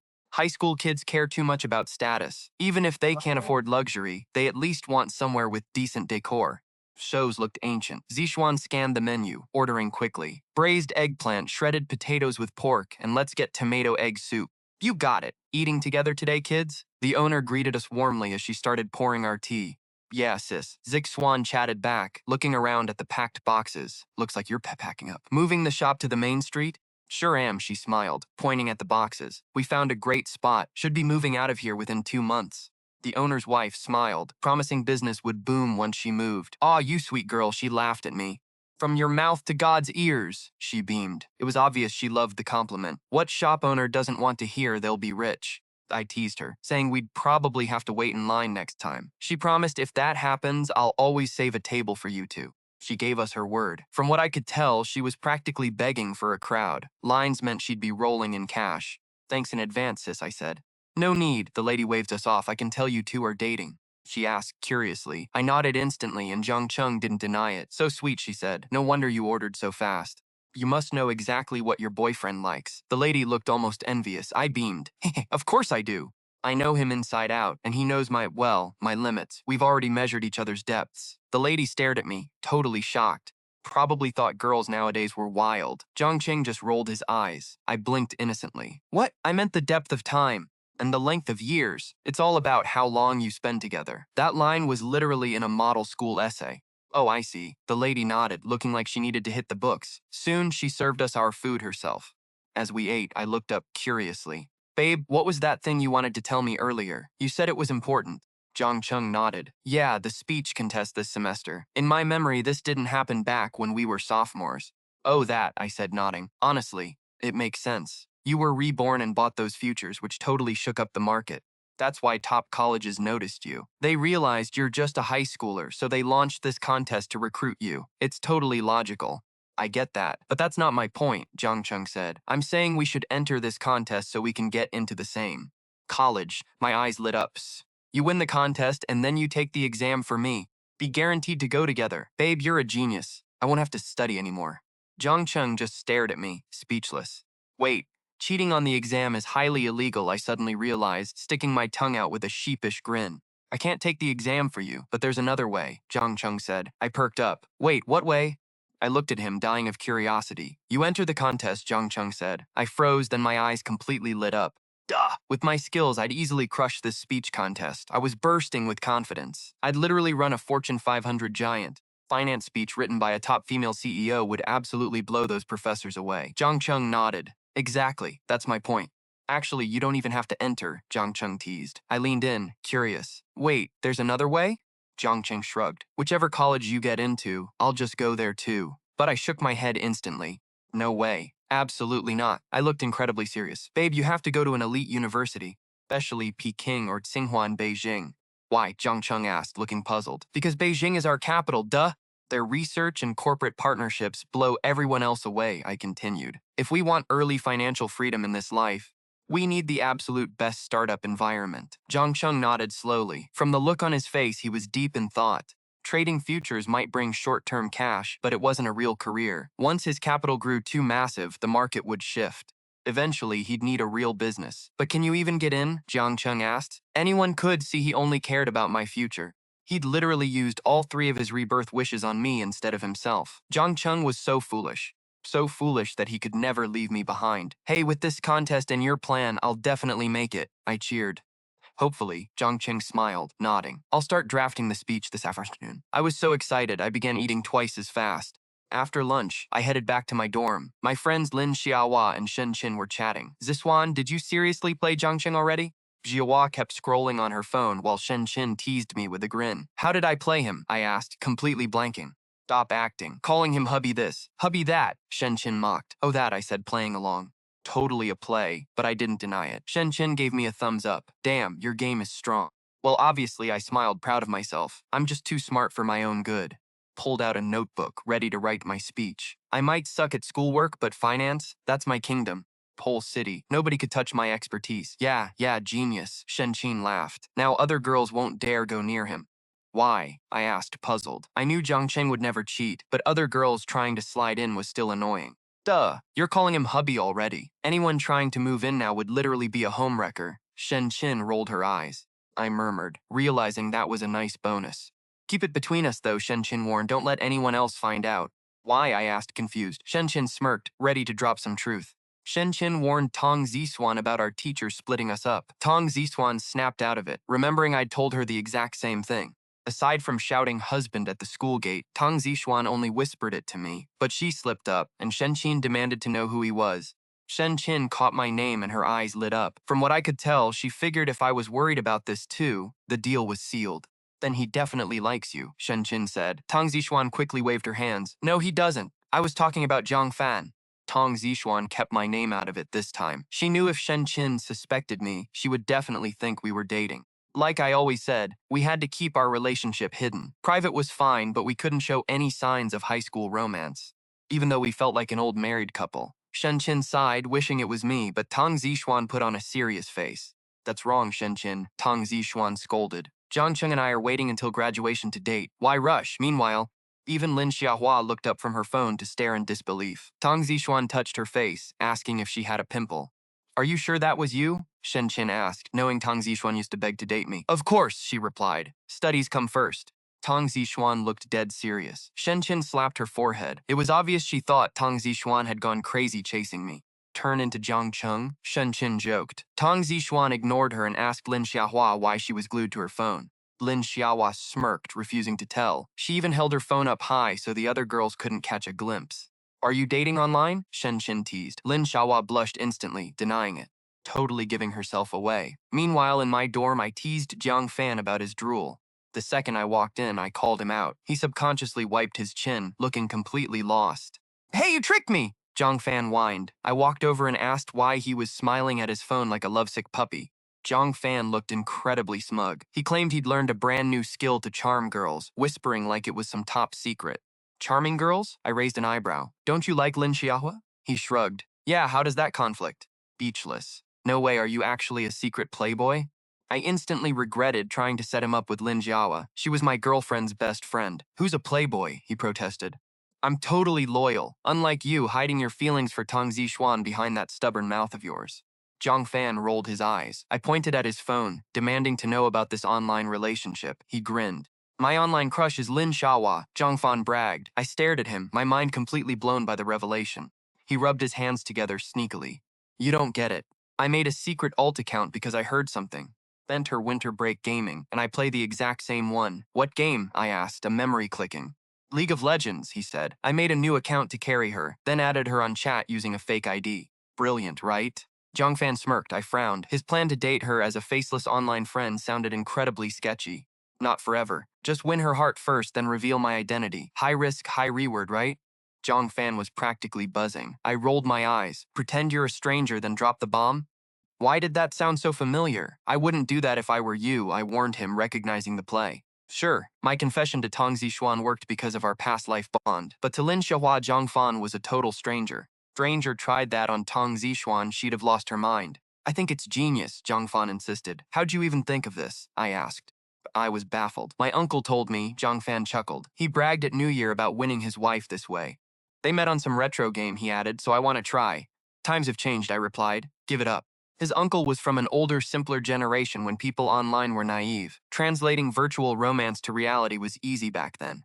Today, the web is full of scammers. If Lin Xiaohua caught him catfishing her, he'd lose his chance forever.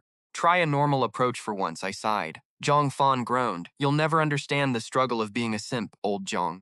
Chasing a rich girl like her is brutal, Jiang Fan muttered. Anyone could see he was jealous of my luck. If she threw herself at him the way Tang Zixuan did to me, he wouldn't be stressing. Soon, the new semester officially kicked off. I noticed Tang Zixuan had completely changed. She studied relentlessly, begging me for extra homework daily to keep her prepared for anything. Our speech contest fell through. She wanted the grades to follow me to a top university. But during night study, she went wild. She'd tickle my palm under the desk or lean close to whisper questions. Behind us, Jiang Fan was practically crying tears of misery. Judging by his face, watching us flirt while Lin Xiaohua sat miles away was pure torture. Soon March rolled around. February was so short, our school skipped the monthly exams, letting teachers run their own unit tests instead. Since it wasn't a major monthly exam, our desks stayed put. But the moment the morning test ended, Jiang Fan cornered me, completely losing his mind. Hey, get over here, Jiang Fan said, slamming his hand on my shoulder. What? I asked. He glared, spitting out seriously, can you two stop being so obnoxious?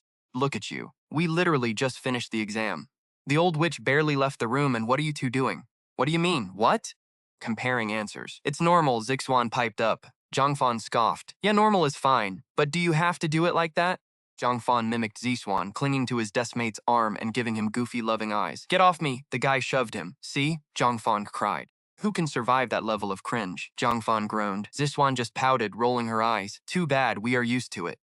Used to it? More like you trapping my boy here, Zhang Fan fired back. Ziswan puffed her cheeks out. Zhang Fan, I am warning you right now. Interrupt our study time again and I'll talk trash about you to Xiaohua. Zhang Fan instantly panicked. Okay, my bad, Queen Zishuan. I'm sorry. I just wanted to ask if we're hitting the court after school. I glanced out the window. A cold, miserable spring rain was still misting the glass. Once exams wrapped up, Zixuan handed her speech draft to Ms. Jiang during study hall. The next morning, Ms. Jiang called her out, Zixuan front and center. My office now. It was Monday morning. Ms. Jiang stood at the door, waving Zixuan over. From what I could tell, the speech results were in. Xuan stood up, buzzing with energy, and whispered, Babe, wish me luck. I teased her back, let's just hope she didn't see your terrible test scores. No way, she whispered back, oozing confidence. The test was literally the exact practice sheet you made me study over break. I aced it then too. How could I fail it twice? You act like this is your first day of high school, I laughed. Zixuan bit her lip, holding back a retort. Controlling herself, she leaned in. Babe, do you have any idea what I'd do to anyone else who talked to me like that? Oh yeah? What? I'd rip their tongue out. Throwing me a deadly glare, she flashed a tiny, threatening fist before turning on her heel and marching out. Get a room. You're literally in school, Zhang Fan groaned behind me. I glanced back at him. What did you do last night? You look dead. Collapsed onto his desk, burying his face. Don't ask. I spent all night carrying Xiaohua in league. It absolutely destroyed me. Isn't that exactly what you wanted? I laughed. Yeah, but we made a pact. No going to sleep until we got one win. We didn't get that win until 2:30 in the morning, Zhang Fan whined, utterly exhausted. So giving up, I smirked. Are you kidding?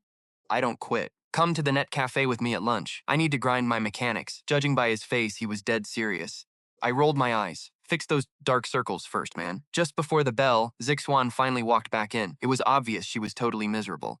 Her face was completely clouded over. She looked beyond frustrated. But since the physics teacher was already starting the lesson, I couldn't say anything yet.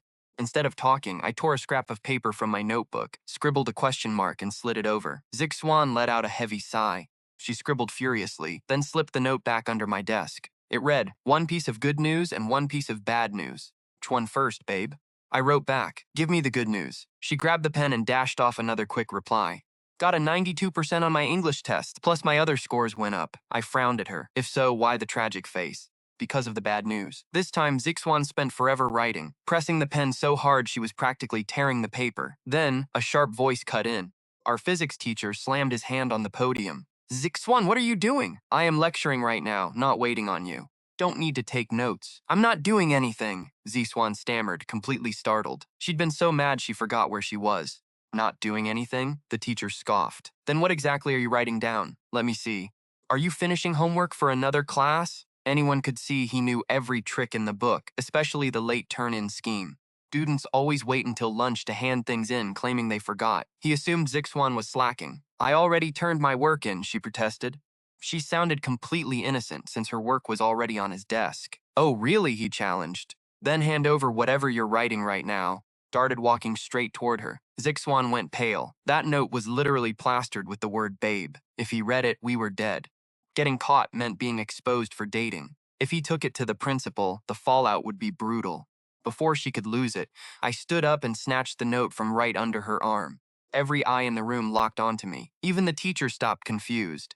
Jiang Chen? What is sorry to interrupt, sir, I said smoothly. I opened my hand, pretending to pop a pill. I woke up with a brutal cold today. Zixuan was just giving me some medicine. I had her write down the dosage, I added calmly. As I spoke, I crushed the scandalous note into a tight ball, shoved it deep into my pocket.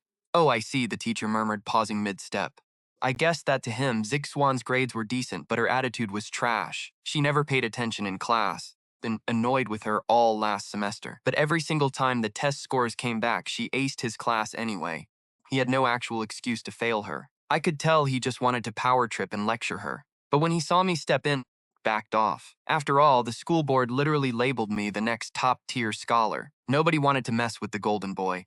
He never had a reason to trash Tong Zishuan's physics grades, let alone mine, since I always got perfect scores. Hey, Zhang Chen, if you're sick, why don't you go rest? If you miss anything today, just ask me later. My physics teacher's usually grumpy face instantly lit up with a massive smile. It was like he was terrified I'd collapse. Thanks, teach, but I don't have cold medicine. Tong Zishuan said he has some in his dorm. Can I have him go grab it for me? I whimpered, acting as weak as possible. Go hurry, a cold might be minor.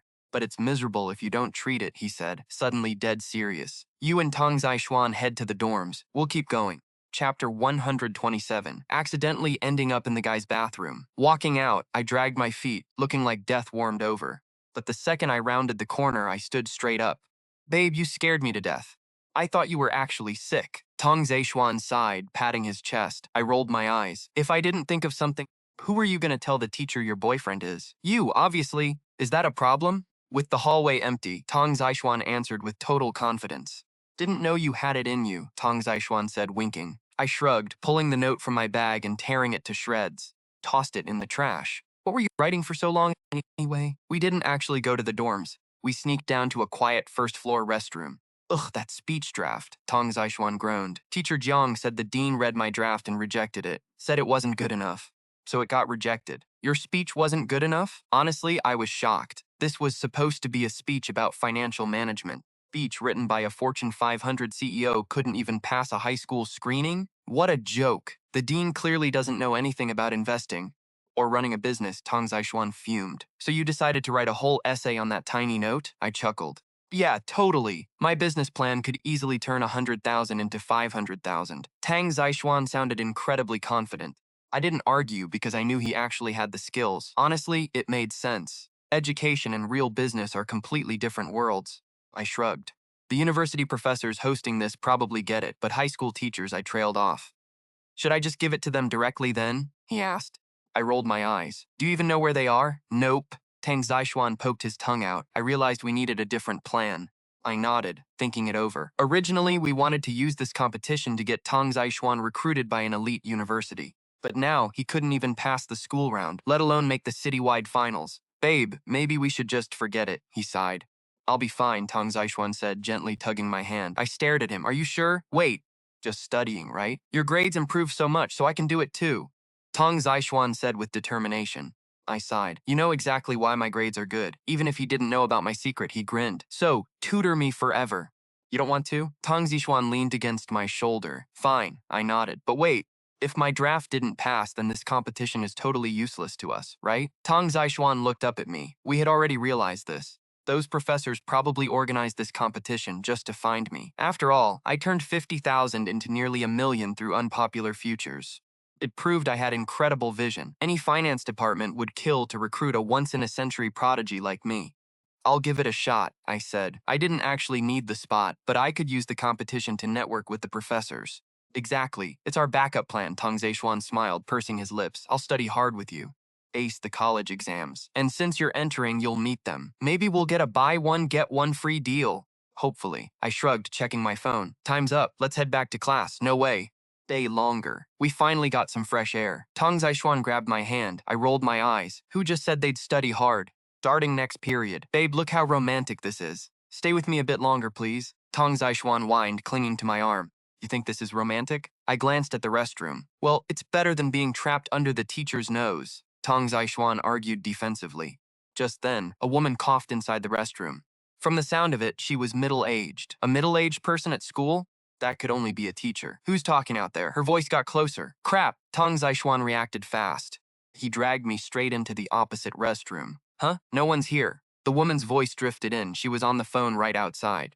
Phew, thank God she's making a call. If we hadn't run, we'd have a hard time explaining this.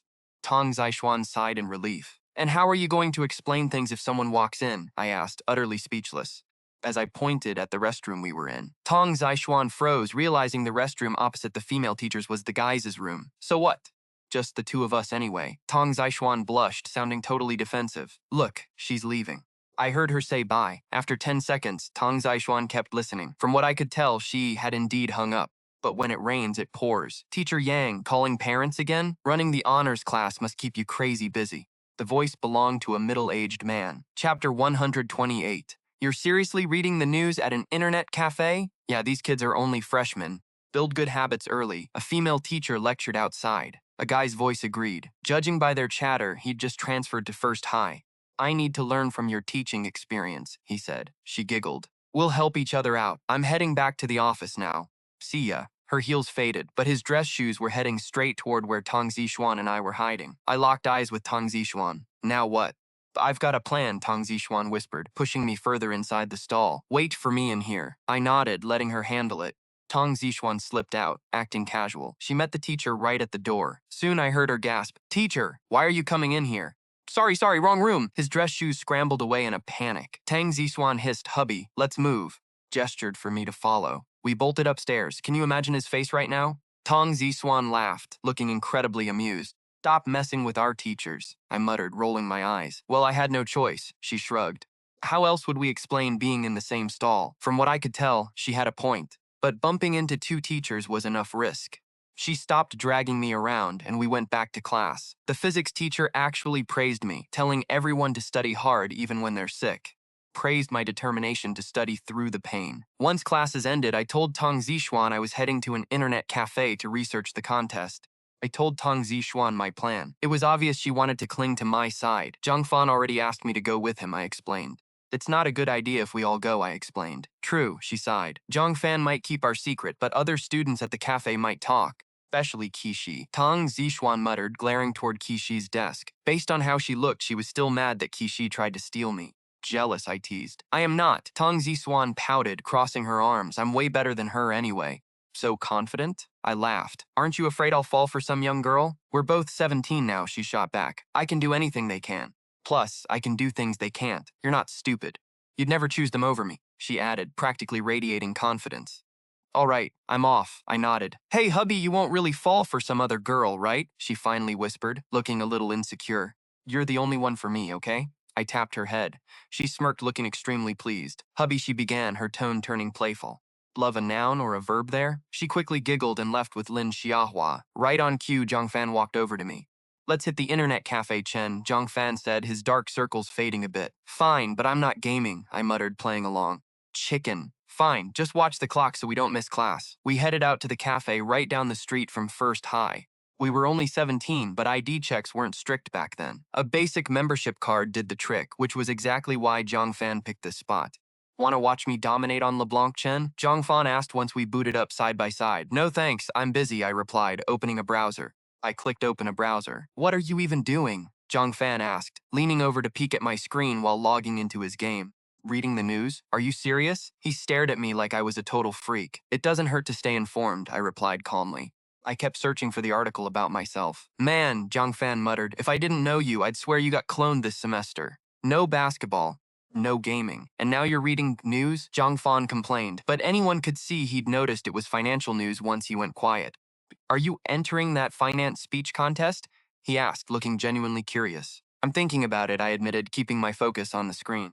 I nodded. "Why bother?" Zhang Fan sighed, looking baffled. "With your current grade, you're basically set to ace the college entrance exams." He shrugged and started his game, while I finally located the article about my investment.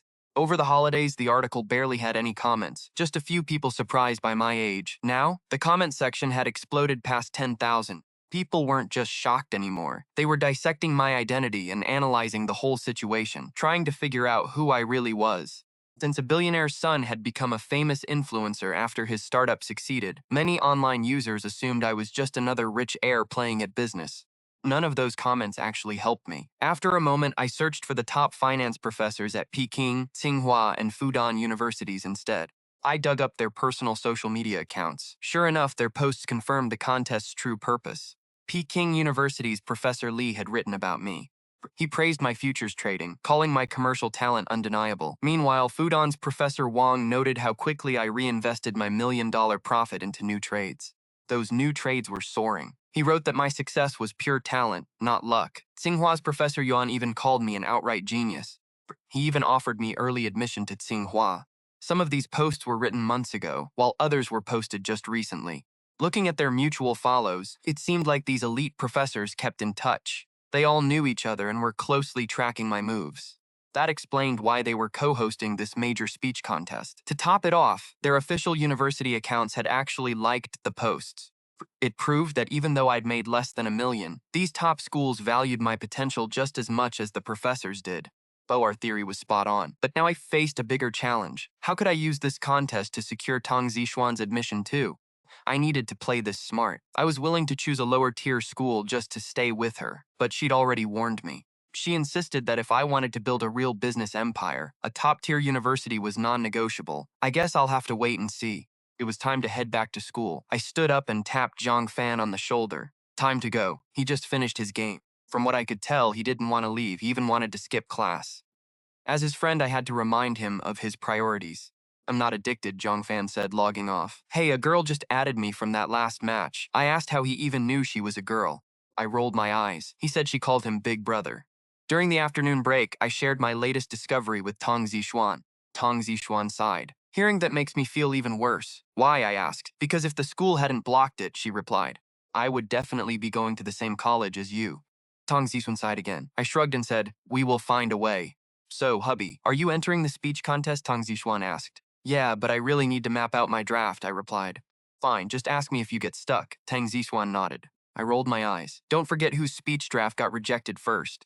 Judging by her face, she was still mad. The grade director has no taste. That speech was worth hundreds of thousands. But for me, writing a speech was easy. My future wife literally founded a Fortune 500 company. Just by being around her, I learned the ropes. More importantly, in this reborn life, my intelligence was totally maxed out. That didn't just mean schoolwork. It meant raw business instincts, too. Deadline was 2 weeks away, giving me plenty of time. Meanwhile, our final high school sports meet kicked off in mid-March. School wouldn't let us seniors do anything but study anyway. Sign up for the basketball tournament, Zhang Fan yelled during PE class. Zhang Fan ran straight to me, and Zhang Hao's crew crowded around us. Everyone remembered how my basketball skills dominated the court last semester.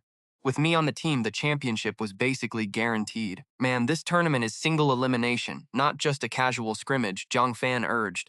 Got to play. Zhang Fan kept pressuring me. No can do. I'm busy lately, I said, shaking my head. Busy with what? Zhang Fan rolled his eyes. Don't you dare tell me you have to study. If you of all people are studying, what does that make us? It's not that. I'm writing a draft for the speech contest. I shrugged. Zhang Fan waved his hand dismissively. Didn't I tell you? There's literally no point in you entering that contest. Zhang Hao chimed in. Yeah, man, skipping the tournament with your skills is a total waste, but I still shook my head. Tong Zixuan, help us out here. Convince him, Zhang Fan said, winking at her. Ever since this semester started, sitting behind us, it was obvious Zhang Fan thought our relationship was suspicious. He probably figured if she asked, I'd actually listen.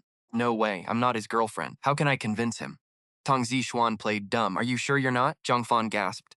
At that point, even Zhang Hao's eyes went wide. Why hadn't Zhang Hao tried to hit on her this entire semester? Besides my killer basketball skills humbling him, it was because Zixuan and I got so close. We ate lunch and dinner together every single day. Our study sessions when the teacher left were super intimate. Everyone knew our vibe. Yet she claimed she wasn't my girlfriend? Yeah, college first, she said. Talk about being a backup. It was clear Zhang Hao couldn't handle his former goddess waiting around for me like some second option. Zhang Fan patted his shoulder. Accept your fate, man. Try anything stupid like last semester and I'll cut you off for my boy's sake. Forget it. Zhang Hao waved his hands defensively. Even though he was still the class monitor, he knew his place now. In every possible way, I totally outclassed him. Once the guys dispersed, Tong Zixuan crept over to find me. When the teacher looked away, she whispered, Hubby really skipping basketball? Yeah, I nodded. Is the speech really that hard? She asked. She looked curious. I smiled. If I only wrote about business like you did, my draft would have been trashed too. Honestly, if it were that simple, I would have finished ages ago. What else is there? She asked, genuinely curious. I shrugged. Simple. I have to connect business with studying. Prove that knowledge is power. How are those two even related? Anyone could see she was speechless. Teachers use that crap to trick kids, but she knows real business. Don't worry about the logic, I said. Just remember who's reviewing this. The grade director, I said calmly. Zixuan gasped as it clicked. I get it now. You're hyping up school just to get past the teachers. Exactly. Blending them naturally takes time. I nodded.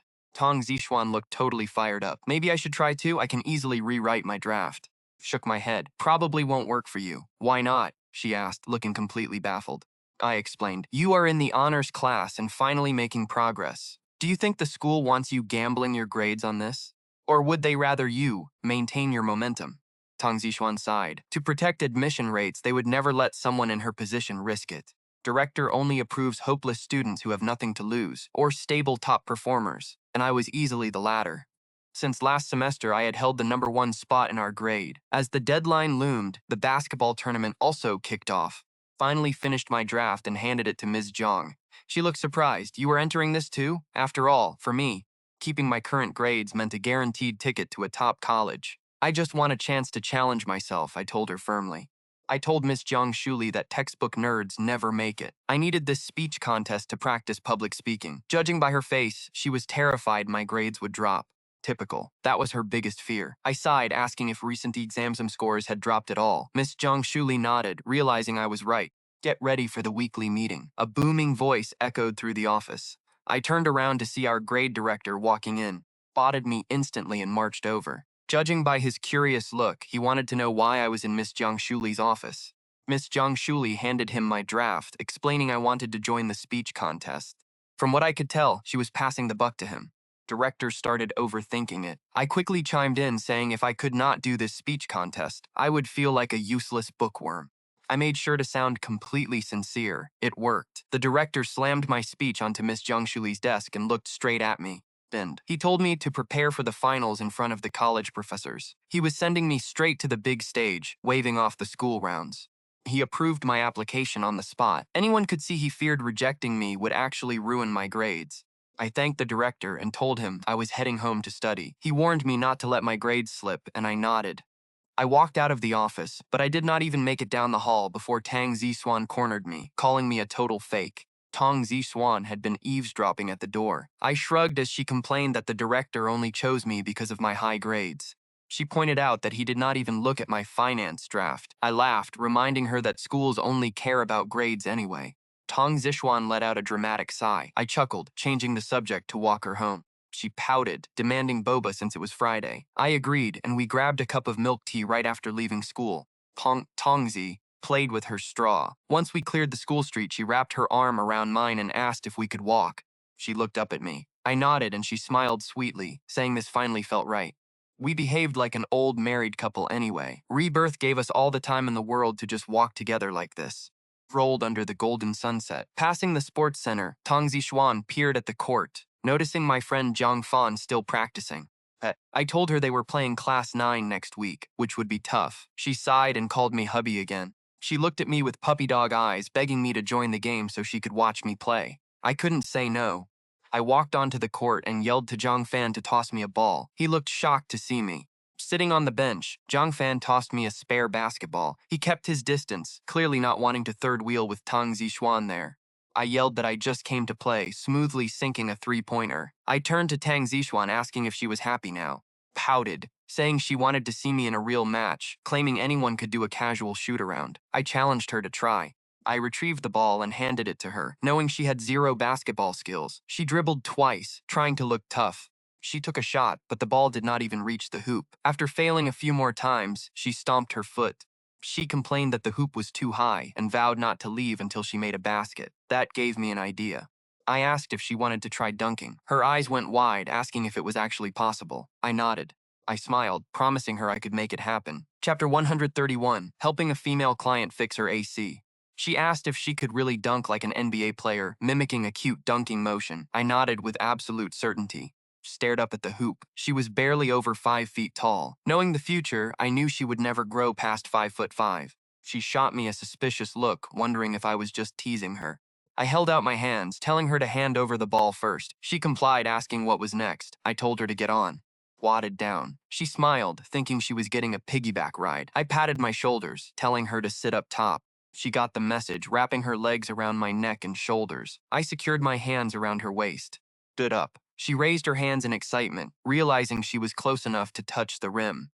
I handed her the ball with one hand, telling her to drop it in. She cheered, yelling that she was going to dunk. Stretching her back, she slammed the ball through the hoop with both hands. She started screaming that she actually did it.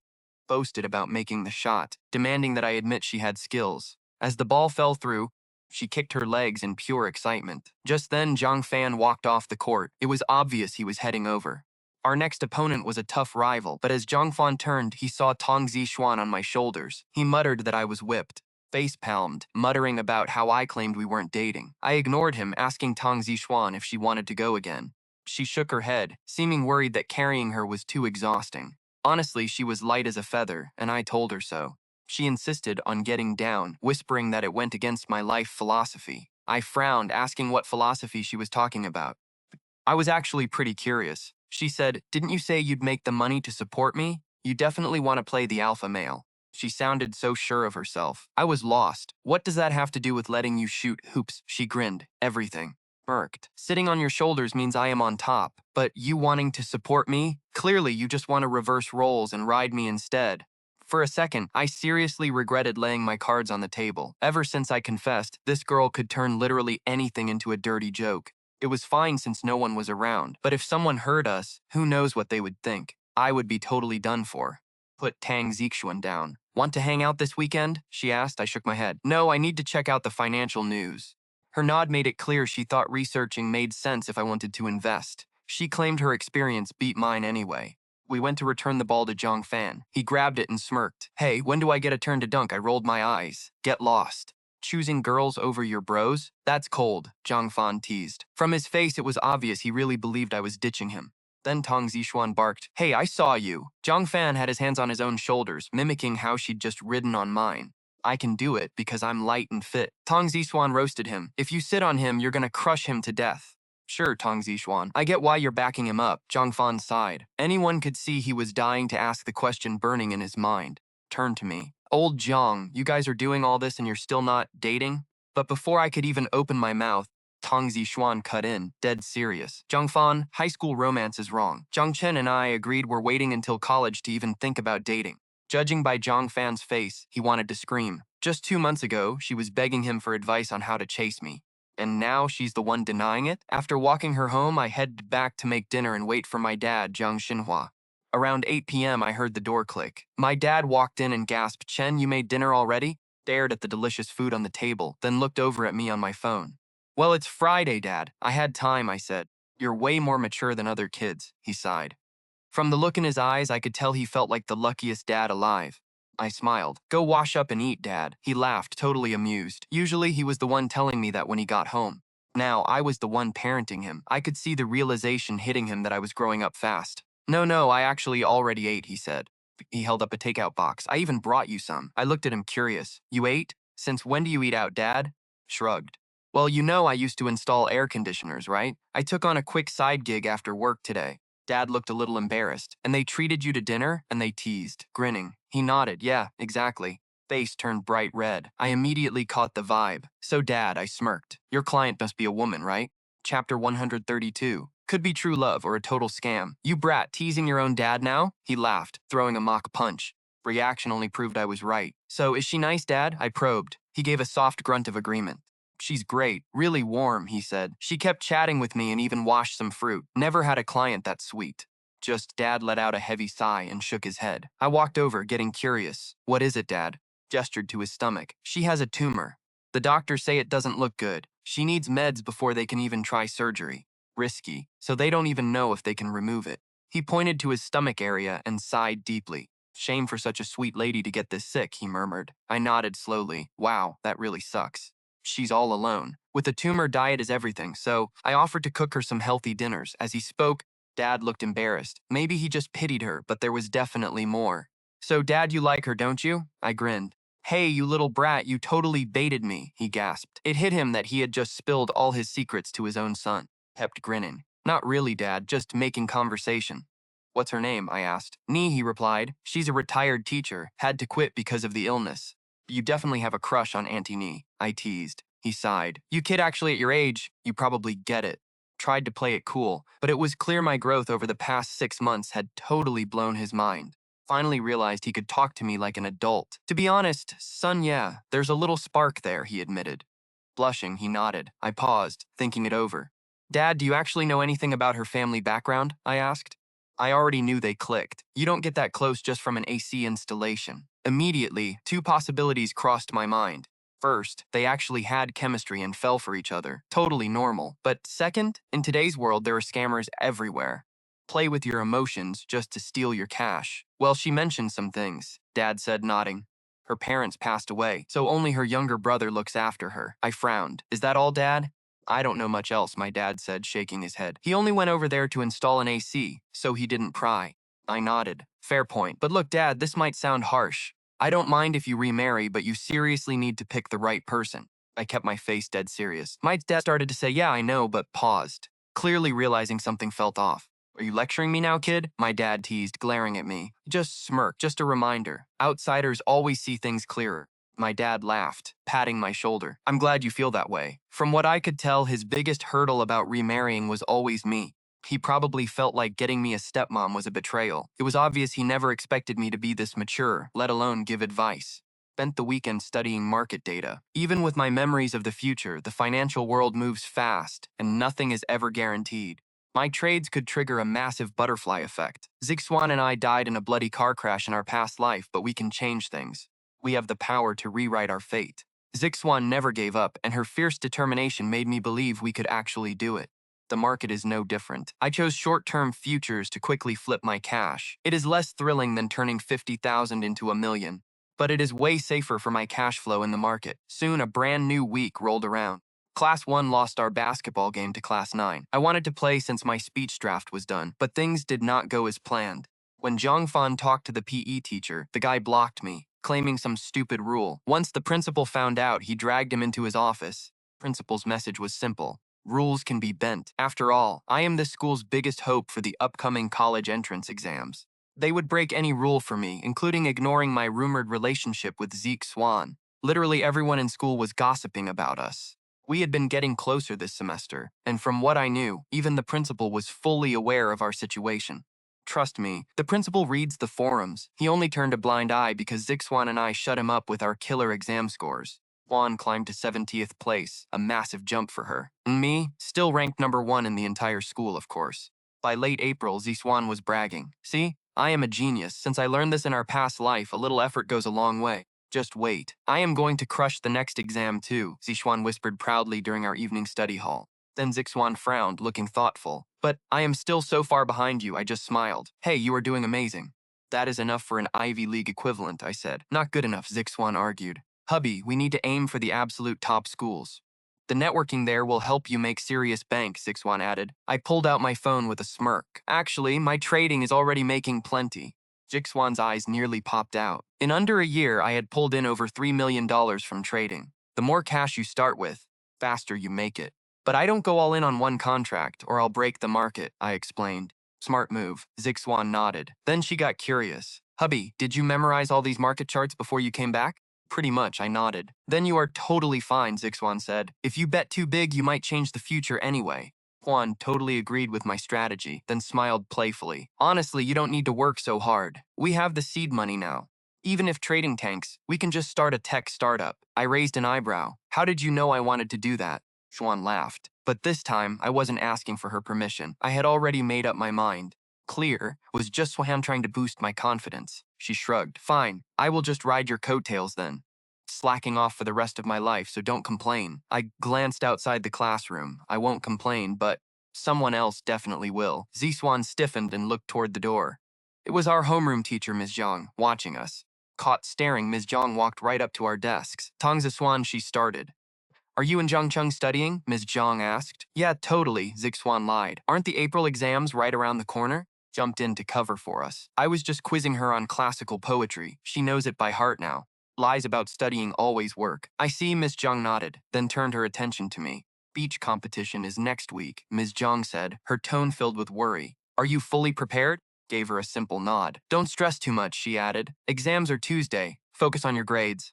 Obviously, she only cared about my GPA. Ms. Zhang, didn't we agree? If my grades slip, you can. Punish me however you want. I let the sentence trail off. Fair enough, she sighed. Your March scores were spotless. She nodded, but her eyes looked anxious. Just promise me you won't let the pressure of this contest get to you. Just a speech, I said, staying cool. No, she corrected. They are broadcasting it live on TV with a massive crowd.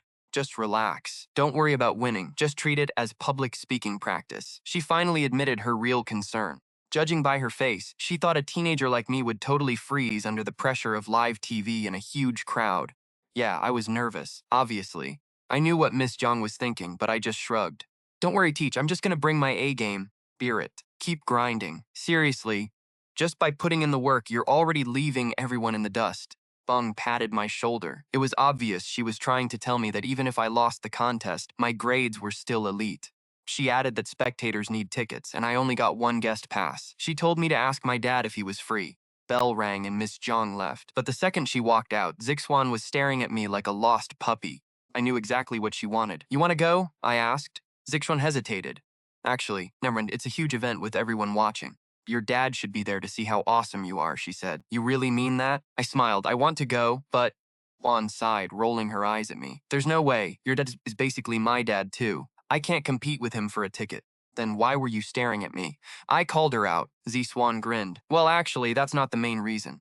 What is it then? I raised an eyebrow. Well, May Day is coming up. Xiaohua and I want to go on a trip.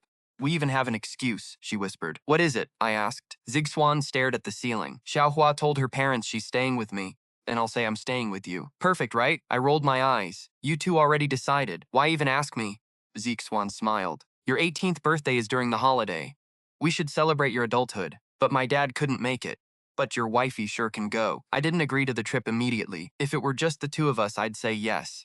I wouldn't have hesitated. Both Zixuan and I are totally capable of taking care of ourselves on the road.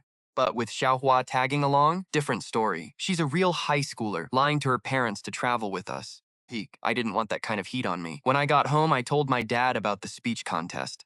He got home around 8, probably after helping Auntie Nee cook dinner. When I mentioned the speech contest, his face lit up. From what I could tell, he was totally thrilled. I'm absolutely going, he said. By Saturday night, he was still talking about it. Chen, isn't that contest judged by top university professors? He grinned. I was surprised.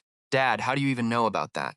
The news was all over the local web, but my dad doesn't surf. It's in the paper, kid. I can't believe you were selected.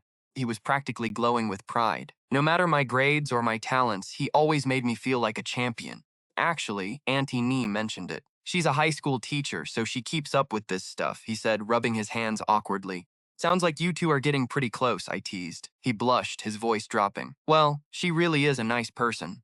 Seeing him like this, I was genuinely happy for him. It was way better than my failed attempts at using dating websites for him. You almost distracted me, brat, he laughed. Since you understand futures trading, I think this competition is perfect for you. Judging by his face, my dad had stopped worrying about where my money came from. He was just proud. That's why I signed up, I agreed. Good, he replied, smiling. Let's go together on Monday. The venue was on the first floor of the exhibition center, but Sunday night, he didn't come home. I finally called him. He picked up after a long wait, sounding frantic. Chen, I don't think I can make it tomorrow. What's wrong? I frowned. He rushed out the words. Auntie Nee had an allergic reaction this afternoon. She's in the hospital. You know she has that stomach tumor. I wanted to call you, but I cut him off. Dad, just stay with her. Don't worry.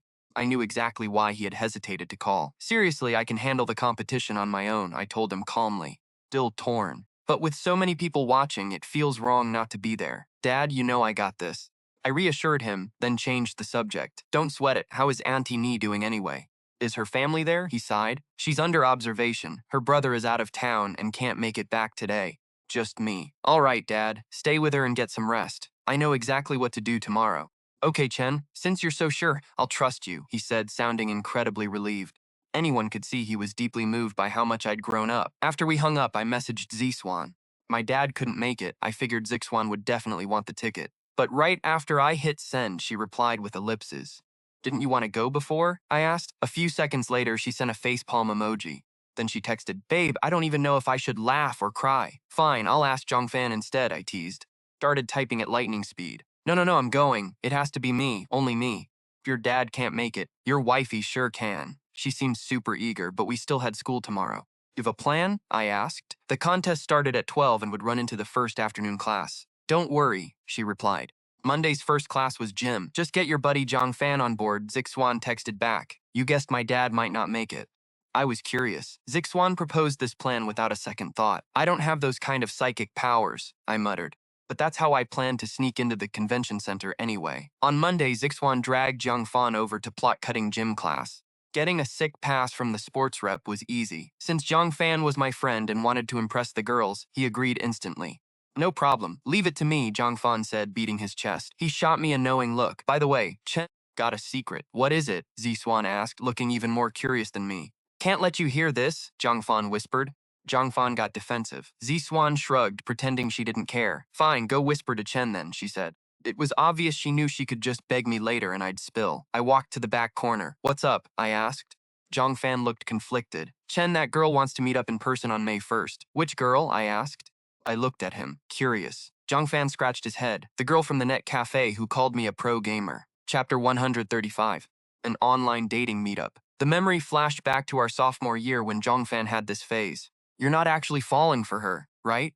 I glanced over at Lin Xiahua. Zhongfan leaned in, lowering his voice. Chen, I know what you're thinking, but Xiahua is just too much. Besides, this new girl plays better. Xiaowa plays carry but sucks, making it impossible to carry her in matches.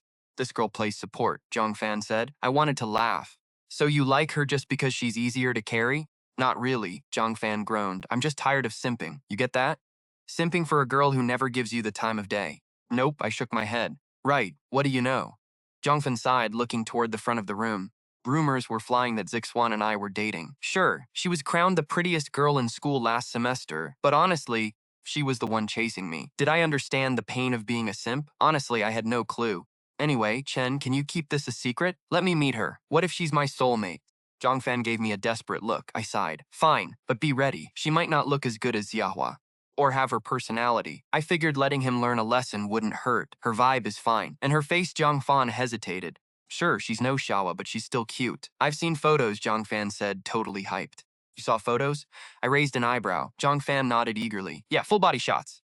Her body looks great too. Fine, I'll keep quiet, I said. Just hope you don't regret this. I shrugged. I didn't tell him those photos were probably heavily filtered. Let him learn the hard way. Thanks, Chen. I'm relieved now. Zhang Fan grinned, running back to his seat. Zixuan immediately leaned over. What did he say? I sat down, and Zixuan pestered me. He's meeting an online date, I confessed. I usually don't betray my bros, but was my future wife asking. No way, Zixuan gasped. An online date? That's the complete opposite of what Xiahua is doing. Blinked. What's up with Xiahua? Were they both doing this? Xiahua has an online boyfriend too, Zixuan revealed. She complained to me that her online guy is ignoring her. He always says he's too busy to play games. Huan frowned.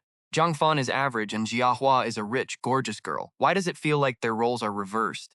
It hit me. I shook my head. Actually, Jiahua's online guy is Zhang Fan. Zixuan stared at me blankly as I explained his secret plan. So he's cheating on her? Zixuan rolled up her sleeves. Don't stop me, babe. I'm going to teach your friend a lesson. Let him go, I said, holding her back. Guys our age only learn once we touch the stove and get burned. Besides, this meetup happened in my past life before you transferred here. Zixuan looked intrigued. What happened after they met? Gave her a knowing look. Ah, got it, Zixuan giggled, nodding. Serves him right for playing games while chasing Xiahua. A little lesson won't hurt. By 12 p.m., the morning classes were finally over. We had chem lab next. I left early for my speech competition, while Zixuan started clutching her stomach before the bell rang. She whispered to the teacher about her monthly cycle and scored a pass. But as soon as the room cleared out, sprinted to the gate to meet me. What excuse did you use? I laughed. The classic girl excuse, she smirked. Works every time, Zixuan giggled. Better pick a new one next time, I warned. Why? The teacher didn't even blink, Zixuan pouted. If he tracks the calendar, he'll ask why your cycle is messed up, I joked. We had left 40 minutes early. We reached the convention center with time to spare. Students from all over Lu City were pouring in for the big speech tournament. Every school got 5 spots max, though elite academies like ours only sent 2 or 3 of their best. Elite schools only care about graduation rates, so they keep kids focused. But regular schools got 5 spots each. The place was totally packed. It was no surprise the convention center was packed. Walking in, I saw students everywhere, chatting and catching up with each other. Only Zixuan and I stood off to the side. I scanned the room, noticing the elite college professors on the judging panel looking dead serious. But the more Zixuan and I tried to blend into the corner, the more people stared. Stop looking around, Zixuan said, grabbing my hand. What is it? Are you blind? She muttered. These girls are staring at you. No way am I letting them hit on you. Anyone could see Zixuan was super jealous. I rolled my eyes. We're here for a competition, I muttered. It's not that deep. Hey there, are you here for the speech competition too? A voice asked behind us. I turned around to find a guy standing there. The guy trying to talk to us was actually the city's top scorer. He had long bangs and flashed us a smile, well, mostly at Zixuan. Grin was aimed entirely at Zixuan. Are you talking to me? Zixuan pointed to herself, looking completely clueless about who he was. Definitely didn't know him. Yeah, let me introduce myself, the guy said proudly. I'm Zhang Haoyang, the top scorer from 2 years ago. Zhang Haoyang smirked, looking incredibly smug. He didn't even raise his voice, but everyone nearby heard. Whispers immediately started about him being the legend. Wow, but why is a genius competing here, someone whispered. Probably just an overachiever trying to prove he's perfect at everything. That makes it harder. I was hoping to luck into that early admission spot, another kid muttered. The crowd kept buzzing about him. Kids stared at Zhang Haoyang with pure envy. In high school, grades are everything. We all knew the college entrance exams were right around the corner. It's the ultimate turning point. Getting to know a genius like Zhang Haoyang and stealing his study secrets could literally save anyone's scores. Judging by the eager looks around us, people were dying to talk to him. But Zhang Haoyang only had eyes for Ziswan. Of course, Zixuan saw right through his weak pickup line. She shot me a look, and I just laughed, shaking my head. Juan paused, then asked, "Wait, what did you say your name was?" "Zhang something?" "Zhang Haoyang," he replied. She nodded. Oh, sorry. I forgot already. "Something Haoyang?" Zhang Haoyang looked completely speechless. From the look on his face, he felt totally played. Zixuan just ignored him. She waved him off and stepped closer to me, making it crystal clear she wasn't interested. If he wanted to know who she liked, just had to look at me. "Hey, we're all competitors here. We should network," Zhang Haoyang stammered, coughing to clear the awkwardness. He tried talking to Zixuan again, but she frowned. It was clear she was done. "Babe," she whispered, tugging my shirt. She looked up at me. I shrugged and took a step forward. "Sorry, man, she isn't competing here today." "Not competing?" he asked. "How would you know?" Zhong Haoyang glared at me. From what I could tell, he was annoyed that I was ruining his move on Ziswan. "Because she came with me," I explained calmly. He stared blankly, like his brain short-circuited. "Every competitor gets to bring 1+1. So, I brought her," I said bluntly, basically telling him to beat it. Her tag-along status already proved what we were to each other. Our connection was obvious. But Zhong Haoyang just stared down, thinking. Suddenly, he looked up at me, looking excited. I froze. "Oh, so you're her brother? Hey, man, nice to meet you." Zhang Haoyang practically shoved his hand in my face. He grinned, shaking my hand warmly. "Look, what I mean is I'm competing. She's my classmate. Just supporting me," I repeated. "Oh, so you're in the same class. Awesome, brother," he said, nodding. Smiled slyly. "Can I ask what school your sister goes to? Can I get her contact info? Seriously, are you annoying?" Juan finally snapped. "He's not my brother," she said, cutting him off before casting a look my way. "Wait, what? Then who is he?" Zhang Haoyang stammered. Zixuan scoffed. "Let me put it this way. If he were my brother, basically be breaking the law." "Wait, what?" Zhang Haoyang looked utterly lost. Of course, he didn't get the joke. I nudged her, reminding her to drop the joke. "Right, how do I explain this?" Zixuan tapped her chin, thinking. "Look, if you're just here to hit on her, you can leave," I said, shaking my head helplessly at Zhang Haoyang. "Why should I?" Zhang Haoyang snapped. "If you're just a classmate, what does it matter to you if I talk to her?" Pimple. "Because I'm her boyfriend," I said smoothly, throwing my arm around Zixuan's shoulder. Zhang Haoyang froze. "Yeah, my boyfriend." Zixuan beamed, looking up at me. She was clearly thrilled, since I'd never admitted it out loud before. "Boyfriend? How did you even land her?" Zhang Haoyang stammered. "You've got it all wrong," Zixuan said, pouting. "I'm the one who chased him." That completely crushed Zhang Haoyang. He stood there frozen for a few seconds. Finally slunk away. I shrugged at Zixuan. "See? Who's getting hit on now?" She bit her lip innocently. "How should I know?" "Not my fault," Zixuan muttered. But thanks to Zhang Haoyang, everyone finally got the message. That the hot guy in the corner and his cute girlfriend were officially taken. 10 seconds later, a professor stood up. It was from Tsinghua, the country's top university, the famous finance professor Yuan Qiwen. He scanned the room and announced, "All contestants, please enter." Professor's stern voice made everyone tense up. Except me, I tossed Zixuan a casual grin. "My turn," she nodded. "Go get him." "I'll be rooting for you, babe," Zixuan whispered. I stepped up first. The others trailed behind, crowding around the stage to draw our presentation numbers.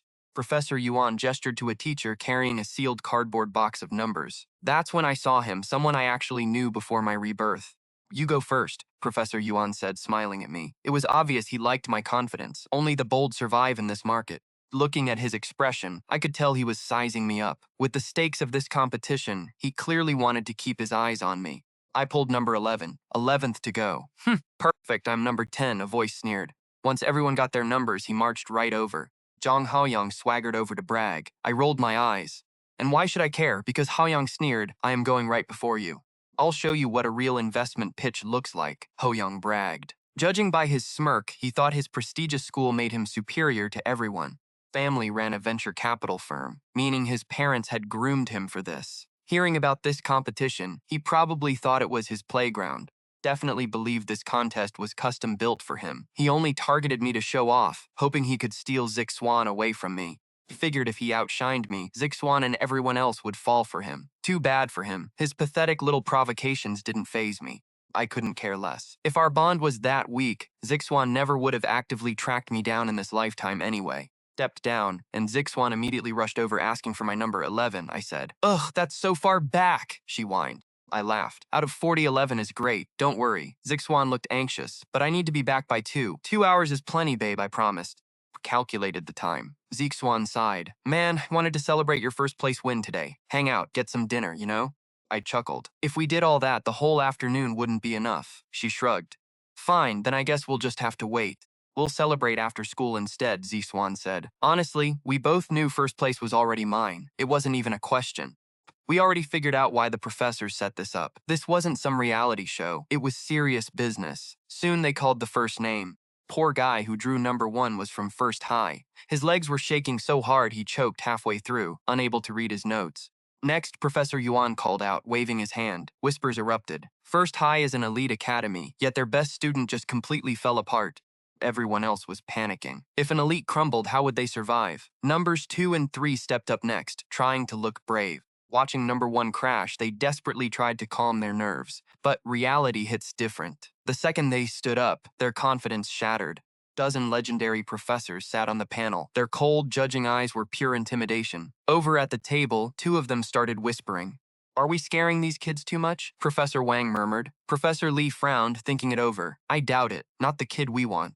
Our target is a high schooler, but his investing guts are bigger than most professionals, Professor Lee noted. Professor Wang nodded. True. Remember that rumor? Some kid made a killing on several stocks. Plus, Yuan confirmed he just cleared millions in profit this time, Professor Wang whispered.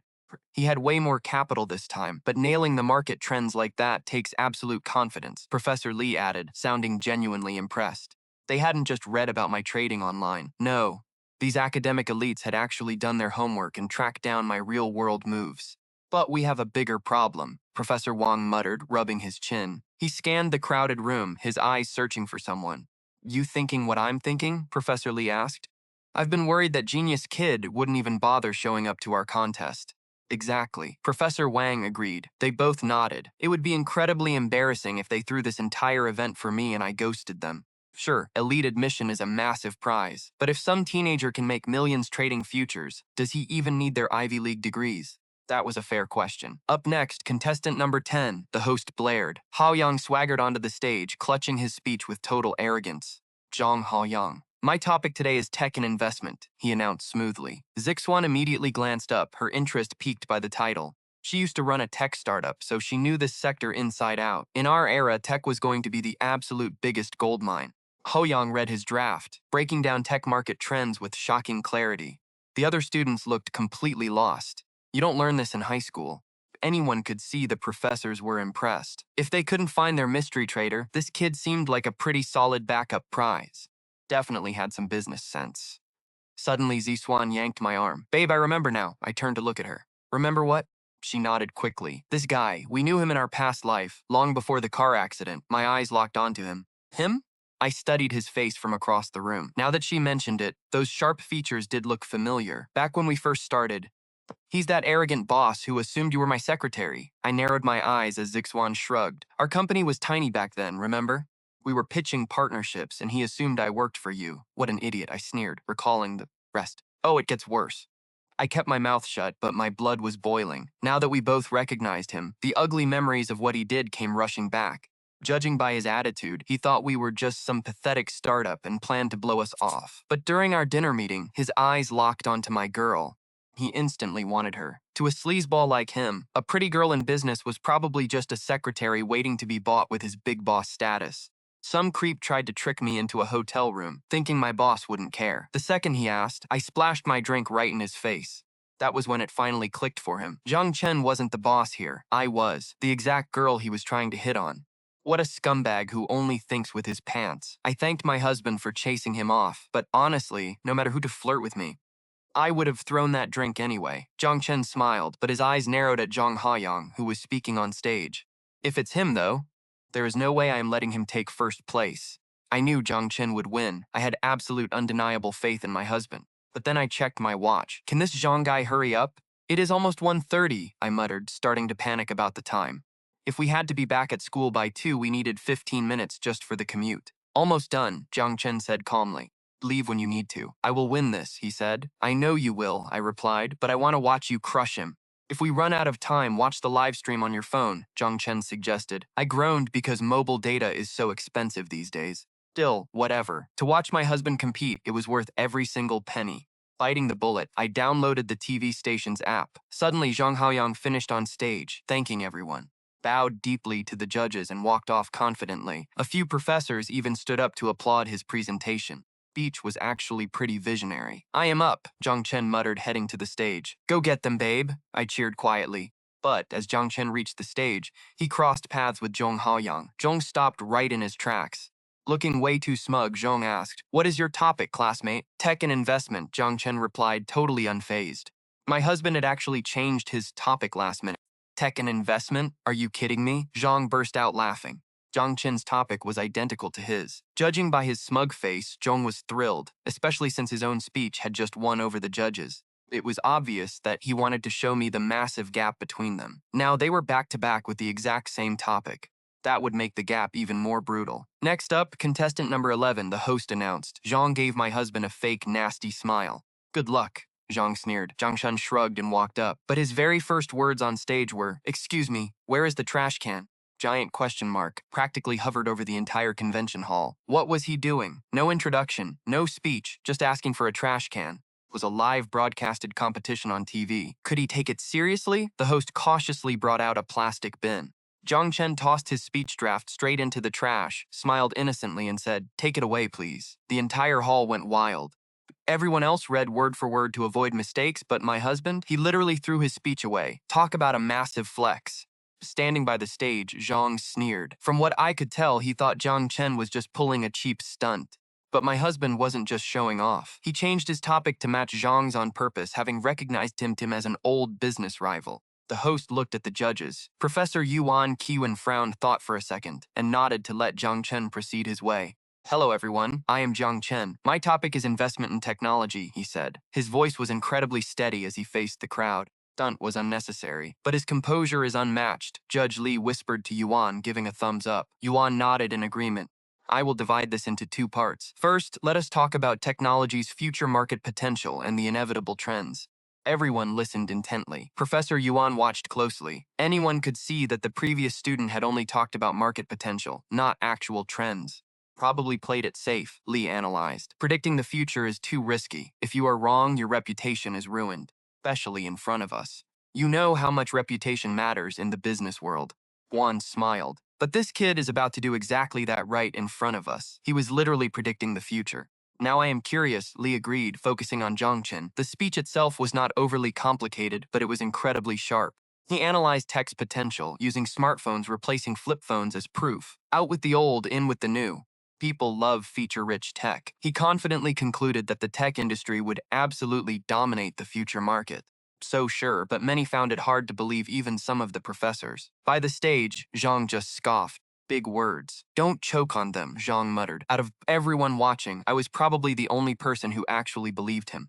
Stood there checking the clock, ready to leave. But I knew. Only Zhang Chen and I truly understood the power of this tech. To others, it was just a prediction. To me, it was proven reality we built together. When he finished, Professor Yuan stood up. Professor clapped enthusiastically. Yuan, aren't you worried he is wrong? Li whispered, looking worried about his colleague's reputation. Backfires on you. But Yuan just announced to the crowd, Jiang Chen's arguments are incredibly solid and well analyzed. I believe in your judgment. He looked right at Jiang Chen. Even my husband seemed surprised by the professor's intense passion. Thank you, Professor. Jiang Chen smiled. Next, I will share my views on investment. After all, tech is the ultimate long-term play. No matter how far off it is, we have to prepare. Earlier we start, the bigger the payoff, exactly like the stock market.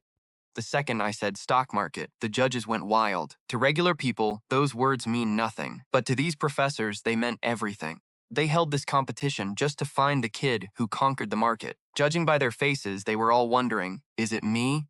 I kept my cool and continued. Of course, I will back this up with real proof, just like before. So, what is our target?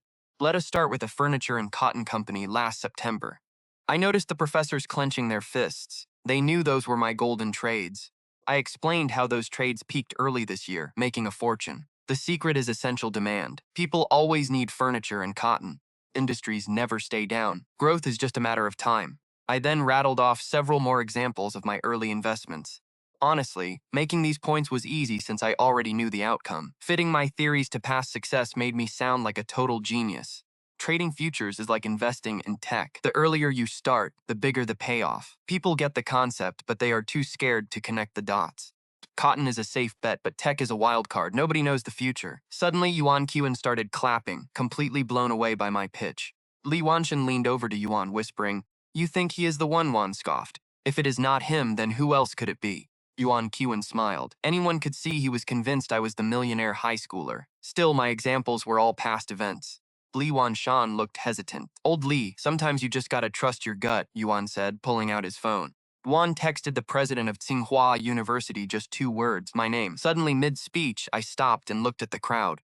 "I think our time is just about up," I said. Everyone stared back at me, completely clueless. I have explained my entire investment strategy. But I know what you are all thinking. Why on earth should you believe me? I glanced toward the exit. I had noticed Tang Zhaishun rushing out earlier. Knowing him, he was probably running away right about now. Now, I will prove my theories with hard facts. I took a deep breath. I have been analyzing the Shanghai amusement park stock. Should be up about 10% right now. I held back the exact number on purpose. If I gave them the exact digit, they would probably lock me in a lab for study. Instantly, every single professor whipped out their phone. They had to check if I was lying. 10 seconds later, one professor gasped, looking up at me like he had seen a ghost. Then another looked up, and another. They stared at me in shock because the stock had actually spiked 12%.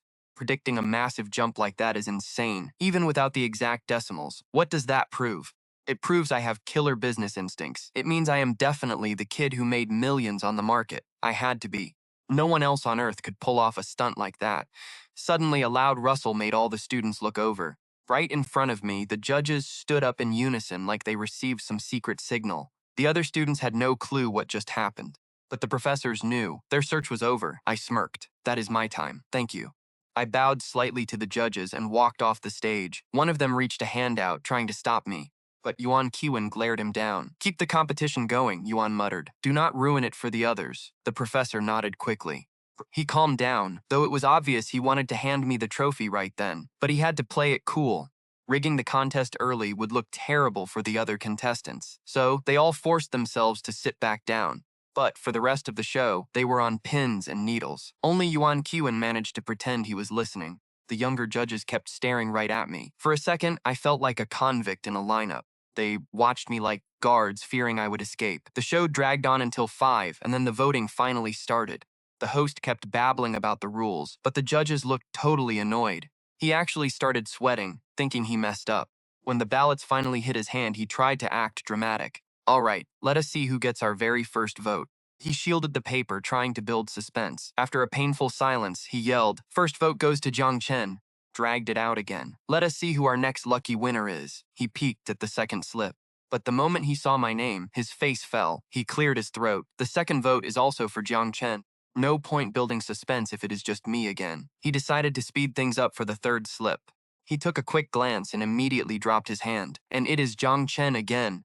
Li Wanshan stood up, totally annoyed. "Just read them all. Who else would they vote for?" The host gulped. With the top professor barking at him, the host stopped playing games. "Fourth vote, fifth, sixth," they all said my name.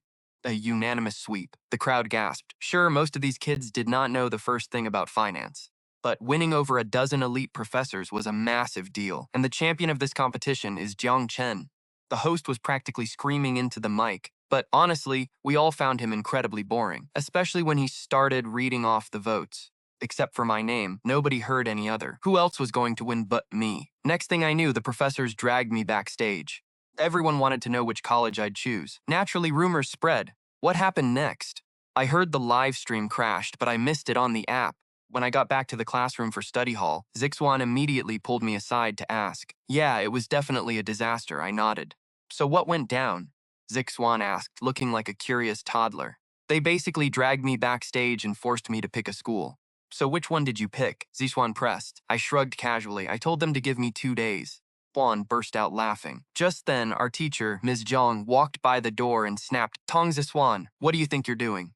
"Sorry, Ms. Zhang, I was just reciting a text to Jiang Chen." Zixuan lied quickly, knowing it was about studying.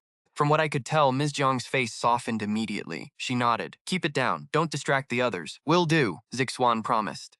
Once Ms. Zhang was out of sight, Zixuan leaned in. "Hubby, you're seriously making elite professors wait? You make it sound like they're begging you." "Well, they kind of are," I grinned. She rolled her eyes. Fine, but why wait 2 days? Honestly, all those schools are basically the same. And early admission always comes with crazy perks, Zixuan reasoned. I shrugged. Well, I had to ask you before giving them an answer. Ask me? Juan stared at me, totally blank. Yeah, I'm giving my spot to you, I nodded. To me, she gasped as the realization finally hit. It was obvious she realized I'd ignored those elite professors and risked a massive live stream disaster just for her. Looking at her face, she was deeply moved. Zixuan grabbed my hand under the desk. Hubby, you're the best. My speech competition was broadcast live on television, bringing some serious hype to our city. Everyone in town was watching. Even with that chaotic live stream glitch at the end, they still announced me as the grand champion. Suddenly, I was famous. Naturally, the school went wild. Our principal called an emergency staff meeting and postponed the monthly exam by 2 periods just to celebrate my win. Principal, 10th grade is brutal right now, Ms. Zhang apparently complained in the meeting. Delaying the exam for this seems a bit much, don't you think? No way, we need the entire school to hear this, the principal barked back. Judging by their faces, the teachers were totally lost and confused. What's going on? Ms. Zhang asked. It's about Zhang Chen, the principal declared. Did you guys seriously miss the live broadcast this afternoon? Dominated that speech contest. A perfect unanimous first place. When the teachers heard that, it was obvious they were completely stunned. Everyone gasped. They were probably thrilled, because my victory meant huge bragging rights. We are talking guaranteed admission to the country's absolute top universities. Any Ivy-level school was mine for the taking, boosting our school's reputation. But then, the second they remembered who actually won the prize, their faces got super complicated. Why me? See, every teacher in the building knew that since last semester, I was already a straight-a beast. My grades were already guaranteed to make me the top scorer on the college entrance exam. Giving me this free pass was honestly kind of pointless. Still, it was a massive win that would inspire the other kids. Plus, the Board of Education had been pushing schools to focus on well-rounded students. And since I don't just ace exams but excel at everything, I was basically the poster child for the perfect student in this city. Sure, wasting a spot sucks, but it proves we breed elite talent here. The principal beamed. From what I heard, the teachers finally got it. Leave it to the principal to think big. When class ended, Lin Xiaohua rushed over to Zixuan. Hey, let me give you some advice. We are eating dinner in the school cafeteria tonight. Zixuan looked totally baffled. Wait, what? Why? Usually, we only hit the cafeteria for lunch. Since we have plenty of time after school, most kids prefer eating out at restaurants nearby. Long story short, it's dangerous outside right now, Xiaohua warned. Then she turned to me. And you, Jiang Chen, you're probably going to stick by Zixuan's side, right? I blinked, a bit surprised, but slowly nodded my head. Xiaohua looked relieved. Before we headed to our dorm, Zixuan whispered to me, Hubby, we should tell Xiaohua about our May Day trip plans. I nodded. Sounds, see you at the cafeteria in a bit. Bye, after we parted ways. Juan walked back to the girls' dorm with Xiaohua. Hey, why the sudden cafeteria dinner plan? Zixuan asked, sounding completely lost. Xiaohua nodded toward my dorm. Wait, is this about Zhang Chen? Zixuan asked. Duh! You have no idea how famous your guy is right now. Just look at this, Xiaohua said, pulling up the school forum on her phone to show her. No way, seriously? Zixuan's eyes went wide. The entire online forum was flooded with posts from random girls from other high schools. And they all wanted one thing, my phone number. Urgent. Every single thread was packed with screenshots of me looking sharp on stage. My confident speech apparently triggered a massive wave of fangirls. Girls from every school around town were begging for my details. Some were even offering to pay for it. If Zixuan and I dared step outside for dinner, we'd probably get mobbed by crazy fans. See why we're staying in tonight? Xiaohua laughed, throwing her books onto her desk. Honestly, Zixuan, your boyfriend is basically a local celebrity. Taking him out right now is literally a safety hazard. Zixuan nodded, totally agreeing with her. It was clear she never expected a simple speech contest to blow me up like this. She trusted our relationship, but still, all those girls. What if something went wrong? After dropping her bags, Zixuan kept staring at her phone until she and Ziahua finally met up with me. Juan was still glued to her screen. The cafeteria was practically empty. We grabbed our food and found a quiet corner. What was she even reading? At the table, I pointed at Zixuan. She was shuffling over, balancing her tray in one hand and her phone in the other. Ziahua just shrugged. Once Zixuan sat next to me, I couldn't help but ask, "What are you staring at?" She smirked. "You really want to know?" Juan locked eyes with me. Seeing me nod, she sighed. "Fine, it is not a secret anyway." She unlocked her phone and handed it to me. She let out this dramatic, stressed-out sigh. But the second I looked at her screen, I lost it. It was just a search engine page. Bishwan had searched. What to do if your boyfriend is too popular? Seriously? I laughed, handing it back. Check the school forum, she shot back. Stay on your guard, Zixuan warned solemnly. Dubious, I opened the forum app. Oh, so that was what was going on. You are seriously famous all over the city now, Jiang Chen, Xiahua teased. I thought about it, logged in, and quickly posted something. Done. That should handle it, I said. Chapter 142. What did you even post? Zixuan and Xiahua asked, totally curious. I shrugged. See for yourselves. They whipped out their phones and opened the app. Right there at the top of the page was my post, focusing on studying. Any distractions will be reported to the teacher. That was it. Zixuan snorted. Well, nobody's going to bother you now. Xuan beamed at me. Feel better now, I chuckled. Please, I was never worried in the first place. Xuan started to speak, but Xiahua interrupted, glancing between us. Wait, are you two actually official now? No way, Zixuan blurted out. Xiahua frowned. Then why did he clarify? Zixuan smirked. Well, even if I am a future girlfriend, I deserve perks. Right, classmate Zhang Chen? Zixuan winked at me. I cleared my throat. Oh yeah, exactly. Nodded. Xiahua rolled her eyes. Oh, please, how are you two not dating? It's always the same story. The guy is too popular. The girl gets paranoid, and the guy shuts down rumors just to ease her mind. If he did not see her as his girl, who would reject a bunch of admirers? Yet Zixuan keeps claiming you are not together. Judging by her face, Xiahua felt totally played by us. Anyway, Xiahua, let's talk about our trip for May Day, Zixuan said, changing the subject. You promised me we'd go, right? Xua nodded, confused. Yeah, I did, and Zhang Chen agreed too. Zixuan glanced over at me with a serious look. Xiahua, if we travel somewhere far, won't your parents worry? Zixuan asked seriously. No way, Xiahua replied instantly. Besides, my parents have friends living where we are going, Xiahua insisted. Zixuan frowned. Then why did you lie and say you were staying at my place? Xiahua looked guilty. Well, about that, she slid her phone over to Zixuan. The second Zixuan saw the screen, she whipped her head toward me. Speechless. It was a chat with some guy asking to meet up over the holiday. Zixuan and I knew it was my buddy Zhang Fan. That he was ghosting me just to plan this. Xiahua squealed. Zixuan and I locked eyes, both of us clearly incredibly uneasy. Xiahua, ever think your online crush might be a catfish? Zixuan asked, keeping Zhang Fan's identity secret. No way, we vibe so well. He literally knows everything I like, Xiahua insisted. Plus, I'll have you guys with me. Well, of course he knew. He sat in our classroom every day. It would be a miracle if he didn't. But what if you don't even like this guy in real life? Zixuan prompted, testing the waters, trying to ease her in. Anyone could see Xiahua couldn't stand Zhang Fan in person, even if she loved his online persona. No way, Xiahua mumbled, frowning at Zixuan. We haven't even met yet. How would I know? He sucks, we'll just leave immediately, okay? Zixuan didn't answer. Instead, she shot me a look, begging me to intervene. She wanted me to call the shots. From what I could tell, Xiahua was completely blinded by this online romance. Classic first love delusion.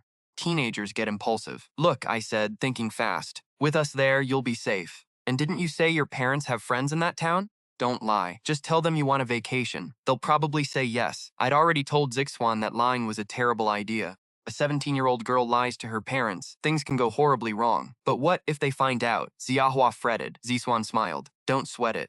We'll just say he's our friend. And if he's a creep, your parents' friends can run him off. Xiahua gasped. Right. Texting my mom now. Immediately started typing away. Zixuan leaned in close, whispering to me, Hubby, let's go find Zhang Fan.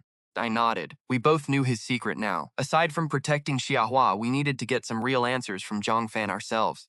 Mom's not replying. She's probably glued to her soaps, Xiahua muttered. I checked the clock, 8 p.m. peak primetime television. Well, we're done. Heading out, Zixuan stood up, pulling me along. Xiahua rolled her eyes. Leaving together? Sure, you two aren't dating.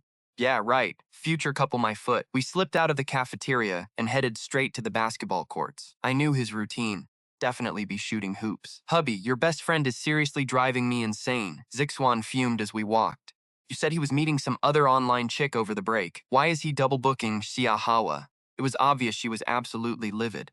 He think he is some master player? I shrugged. If he is really pulling that, we are definitely not setting them up. Honestly, what Zhang Fan did made him look like a total jerk. But when Tang Zixuan and I hit the sports field, he was gone. I'll check the dorms. Tang Zixuan and I turned back toward the dorms. But just as we reached the intersection, a figure bolted right at us. Zhang Chen, finally found you. Huge. Life or death, bro, Zhang Fan panted, stopping right in front of us. But the second he looked up, he froze. Wait, Tang Zixuan? Why are you looking at me like that? If Zhang Chen pissed you off, don't take it out on me. Zhang Fan shrank back, looking terrified. Tang Zixuan kept glaring at him. Then she snapped. Spill it. Confess now and we might go easy on you. Are you going to talk, or do we make you? Chapter 143. Even as a reincarnated soul, I never saw this coming. What did I do? Zhang Fan stammered, looking completely lost. Oh, so you're playing dumb? Tang Zixuan started rolling up her sleeves. Wait, don't do anything crazy, Zhang Fan pleaded. Zhang Fan scrambled behind me to use me as a shield. Zhang Chen, what is going on? Why is she so furious? Your online dating meetup, I reminded him. Oh, that! Zhang Fan gasped. I was actually just coming to tell you about that. Zhang Chen, you have to tell Xiaohua not to believe a single word my alt account says, Zhang Fan begged. Hearing this, Tang Zixuan and I froze. Changed a look. My account got hacked. Zhang Fan wailed, looking absolutely devastated. I just wanted to buy some cheap game skins. I used some sketchy discount site to top up, and boom, I got kicked offline, hacked. Tang Zixuan and I hadn't heard that word in ages. In the future, every account would be linked to an ID and phone number. If you got hacked, a single text message could recover it instantly. But in 2011, those security features didn't exist yet. Getting hacked over cheap skins was actually a highly believable excuse. Had we totally misjudged him? Could it be a misunderstanding? Tang Zixuan whispered to me. Since we hadn't mentioned the other girl yet, Zhang Fan couldn't have guessed our trap. I nodded, feeling speechless. Anyone else would have guessed he got hacked. But for us, recovery seemed like a simple text. Then, Tang Zixuan realized something was off. She glared at Zhang Fan. Even if you were hacked, why ask Zhang Chen to warn Xiaohua? Zhang Fan started squirming, looking incredibly embarrassed. Spit it out, Tang Zixuan demanded. When it came to her best friend, she wasn't playing. It is because of her contact name on my list, Zhang Fan mumbled. The hacker's probably going to target her, Zhang Fan muttered. Tang Zixuan raised an eyebrow. What did you name her? Is kind of embarrassing, Zhang Fan said, wringing his hands. Tang Zixuan gave him another death glare. Fine, I will tell you. Zhang Fan groaned. My folder name is Simp Nation, and her contact name is Rich Goddess Xiaohua. Instantly, Tang Zixuan and I understood. The hacker knew their dynamic. Calling her rich made her an easy target. One look at their chat history, and the hacker figured out exactly how to exploit her. Greed took over. They wanted to lure Xiaohua out and scam her. Fine, but what about that other gamer girl you were talking to? Tang Zixuan interrogated. Zhang Fan shot me a betrayed look. Bro, you sold me out? I shrugged, offering him a helpless smile. I had no choice. Alright, fine. Honestly, it's no big deal anyway, Zhang Fan muttered. I swear on my life, I already deleted her. He looked completely sincere. Tang Zixuan and I exchanged a quick look before she pressed. Why? Well, remember what I told Zhang Chen? Zhang Fan explained. We were supposed to meet on May 1st, but I researched online dating meetups and everyone said it's a total disaster waiting to happen. So I deleted her to focus entirely on Xiaohua. He sounded completely genuine. Then he looked at Tang Zixuan pleadingly. Please don't tell Xiaohua about this. I swear I deleted her. Once I get my account back, you can log in and check yourself. She's gone, and I got Zhang Hao to handle the meeting. Tang Zixuan pouted for a second. Fine, since you confessed, I won't tell Xiaohua. Having navigated the brutal business world, she could spot a liar instantly. Besides, based on what we knew about Zhang Fan, he wasn't the deceptive type. He was a terrible liar anyway. Thank goodness, Zhang Fan sighed, wiping his brow. He turned back to Tang Zixuan. Since you know the truth, can you tell Xiaohua to be careful, or just have her block my alt account? I'm terrified that hacker will scam her. He looked genuinely worried. No problem, Tang Zixuan said, smirk growing. But you have to do something for me. Deal, name it, Zhang Fan promised, chest puffed out. Tang Zixuan grinned. For our May 1st trip, follow our plans. Mine and Zhang Chen's. A trip? Zhang Fan blinked. He had expected a much harder task, or something involving me. Yep, the trip. Agree and we'll drop this entirely, she confirmed. Deal. I'll call my dad right now. Zhang Fan bolted back toward the dorms. Why do you want him on this trip? I asked once we were alone. To save our May 1st travel plans, obviously, she pouted. The hacker invited Xiaohua out, and she only agreed to the trip to meet him. So we'll just have Zhang Fan play the part of the hacker. You just want to go on vacation, I sighed, gently tapping her head. Smart guy. Stuck her tongue out. I knew she loved traveling. If she wasn't so busy running her startup, she would have dragged me around the world by now. Around 9, we headed back to our dorms. Where did you say your parents' friends are visiting? Tang Zixuan casually asked Xiaohua later that night. Dolly, it's close to Liushi. I'm trying to decide the best spot to meet for the May 1st holiday, Xiaohua said, staring at her phone. From what I could tell, she was still daydreaming about her online crush. Chapter 144. What else did he say? Tang Zixuan asked casually. Nothing much. He just wants me to pick the spot, Xiaohua mused. Did you mention Dolly yet? Tang Zixuan asked. We agreed to go somewhere, but I honestly have no clue where. Hey, Zixuan, got any ideas? Xiaohua looked at me, totally desperate. My phone was dead. I turned it off to charge and asked Xiaohua, can I borrow your phone? I'll find us a killer spot for the holiday. Sure. Xiaohua handed me her phone and went to shower. I quickly swiped through her chat with Zhang Fan's alt account. He just wanted to meet up. No other details. I immediately deleted and blocked him from adding her again. Then I pulled out my own phone and quickly set up an alt account. I copied his avatar and nickname, then added Jiawa. Done. Unless she actually checks that 10-digit account number, she'll never realize I swapped them. One last step. I sent Xiaowa a text from my new alt, then plugged my phone back in. About half an hour later, she walked out. Xiaowa came out in her pajamas. Looking totally miserable, I sighed. Hey, Xiaowa, I've got some good news and some bad news. Wait, what happened? Ziahua walked over, curious. You gotta pick one first, I said, trying to sound mysterious. Bad news? Ziahua guessed. Well, I accidentally wiped your entire chat history with your online crush, I blurted out quickly. Oh, sorry, I misclicked. Honestly, it's fine, Jiahua said. But how did you even manage to delete his messages? Were you snooping on us? Ziawa looked suspicious. No way, I lied. He just happened to text right when I was holding it. Perfect excuse. Wait, what did he say? Let me see. Zihua gasped, trying to grab the phone. Xiahua eagerly reached for it, but I pulled it away with a smirk. Well, that brings us to the good news. What is it? Xiahua asked. He suggested meeting up in Lijiang. Honestly, it's a pretty cool spot. So we don't have to stress about where to go, I smiled. Wait, that's perfect. My parents have a friend living right there. Even if he's a creep, we'll be totally safe. Xiaohua's eyes lit up. Did your parents say yes, though? I asked. Yeah, my parents told me to find that uncle the second we arrive. Xiaohua nodded. Okay, here's your phone, I said. I handed it back and Xiaohua instantly opened the chat. I watched her, trying to look casual. My biggest worry was her checking his actual account number. Xuan, you seriously wiped every single text, Xiaohua complained. I secretly breathed a sigh of relief. Hey, I clicked clear all by mistake. No way, you owe me big time. Zihua turned around, putting on a cute, angry face. Fine, how should I make it up to you? Jiahua raised both hands like claws and lunged straight at me. You're so blessed in the chess department. I want half. My face flushed red. I never expected my bestie to grab me there, but we used to joke around like this in school. Back in school, we joked like this all the time. Still, it was a pretty intimate move, so I pushed Xiaowa's hands away. Pouting, I said, no way, this is strictly reserved for Jiang Chen. Xiahua sighed, Zixuan, you are totally choosing guys over besties. Then, Xiahua got incredibly curious. Wait, Zixuan, how far have you and Jiang Chen actually gone? You must be super close by now, right? Done that to you? Ziahua nudged me. Are you asking how intimate we've been? I replied. Jiahua nodded eagerly, like an innocent little kid. At her age, with zero relationship experience, she knew absolutely nothing about physical stuff. Well, basically, anything a guy likes doing with a girl, we've done, I said vaguely. Wait, seriously? Ziahua gasped. Of course it's real, I replied happily. Zixuan Xiahua started, looking a little freaked out. I didn't know you had a violent streak, Xiahua whispered. What does that have to do with violence? I asked, totally confused. I read it on a forum, Xiahua said seriously. Guys said they want their girls to whip them like a queen. I nearly choked on my own spit. I glared at her. Xiahua, stay off those weird forums. The next morning, we were all geared up for our monthly exams. But the teachers called everyone to the field. Mrs. Zhang pulled Jiang Chen aside. The principal wanted him to give an inspiring speech about yesterday's victory.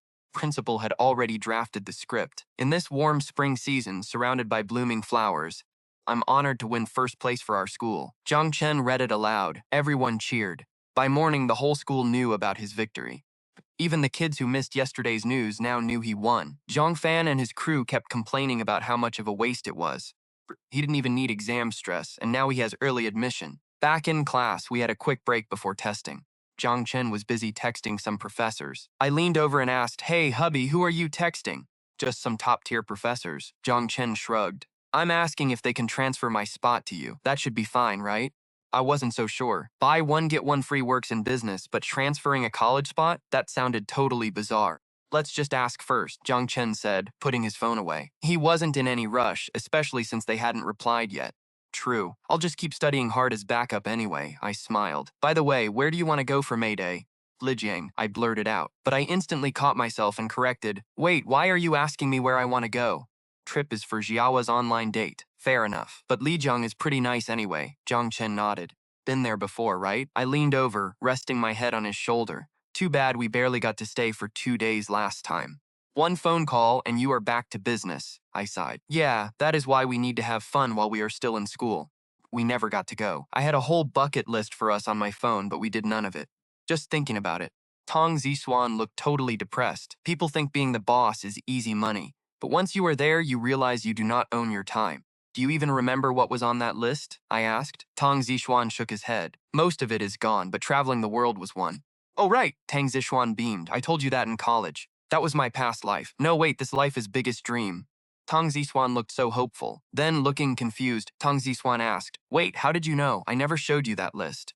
I saw it when I got up one night, I shrugged. Tang Zishuans got excited, so. Do you think we can make it happen this time? We will see. I will make it happen. I nodded firmly. Tang Zishuan looked up at me, smiling. Really? Yeah, I nodded again. Suddenly, Tang Zishuan pointed at the floor. Hey, your pen fell under the desk. I leaned down to look, but there was nothing there. Suddenly, Tang Zishuan kissed my cheek and quickly scanned the room. We are in class, I groaned, rolling my eyes. Blushing, Tang Zishuan whispered nobody saw. So, can we do it? Can we fulfill that wish? I mean, that is the whole point of starting over, right? I froze for a second, then smiled. Fine, we got a second chance. Making up for past regrets is exactly why we are back. Our midterms took 2 full days, lasting from Tuesday to Wednesday. Right after, they announced the May Day break. A 7-day vacation sounded great, but everyone complained about the weird schedule. We had to make up classes on the weekend, meaning we only 3 actual days off. It felt like a total scam. The more we thought about it, the worse it got. Tang Zishuan waved goodbye, and I called over Zhang Fan to walk home. Once we cleared the gates, I asked Zhang Fan if tomorrow was set. Totally. My dad heard I was going out with you. And he approved instantly. He loves you after hearing the teacher praise you. Zhang Fan patted his chest and whispered, Hey man, is the plan really for me to tag along and confess to Xiaohua? I nodded. That was exactly what we wanted. Zhang Fan gave me a thumbs up. I wanted to confess, but never thought of doing it there. Li Zhang has the perfect vibe. It might actually work, he said. I frowned. Do not mess this up. If you like her, stop hitting on other girls. No way! I was just curious before. It was a dumb whim to chat with that other girl. But now, I want to be loyal. Zhang Fan looked sincere. I nodded slowly. So what are you so curious about now? Are you still thinking about her? I frowned. Zhang Fan quickly shook his head. No, that is not what I mean. I just wonder how Zhang Hao will react when they meet. Liuxi is right next to Dali, so it is a quick trip. A long-distance bus only takes about 4 hours. Plus, Lin Xiaohua has family connections there. Once I got back home, I saw my dad packing up a thermos on the table topped with fresh chicken soup. Dad, is that for Aunt Nee? He nodded. Yeah, she is alone in the hospital. Her brother works all day and lives pretty far away. To only visit late. It feels right to help out. My dad packed the food. How is she doing, Dad? I asked. She is doing okay. Nothing too serious from last time, just needs observation. My dad sighed. I could tell my dad really cared about her. He definitely had feelings. Chen, I am going to drop this off, he said. There is food in the fridge, just heat it up. He grabbed the thermos. Suddenly I stood up. Dad, let me come too. I do not have to rush on homework since break started. My dad stared at me. You want to visit her too? I smiled. I want to see her. We will meet eventually, right? My dad laughed. All right, kid, let us go then. He nodded, smiling. Aunt Nee was at the First People's Hospital. The bus ride from our place was pretty straightforward. It's 6 stops away. Not too far, but not close either. Once we got off, I asked him out of nowhere. Yeah, right after work. Her brother is too far. If I did not show up, she would be eating cafeteria leftovers. There is no nutrition in that stuff, he sighed. I smirked. You really care about Aunt Nee, do not you, Dad? Blushing, he quickly defended himself. We are friends. It is normal to care. I smiled. Oh, right, just friends. I dragged out the word friends. Anyone could tell he got my meaning, but his face turned a bit serious. Judging by his expression, he worried about how I would take it. Dad, just tell her you like her. No big deal. I laughed. Riding a bus 6 stops every single day proved it. Normal friends do not do that. One visit is enough for normal friends. She was definitely more than that to him. Suddenly, my dad stopped walking. From what I could tell, he had something heavy to say. What is it, Dad? I asked, playing dumb. I mean, hypothetically, my dad said, nervously rubbing his hands together. If I actually found a woman I liked, I laughed. What do you think? If Dad's finding love again, of course I'm happy for him. New love? You brat, Dad said, smiling. With my blessing, the massive weight obviously lifted right off his shoulders. Let's go visit her. Took the elevator straight to the 7th floor. The moment the doors slid open, that harsh, sterile hospital smell hit my nose. Dad led me to room 709. He pushed the door open, revealing 4 beds, but only one of them was occupied. I looked inside. The woman on the bed looked around late 30s. She was pale from being sick, but she definitely carried herself with elegance.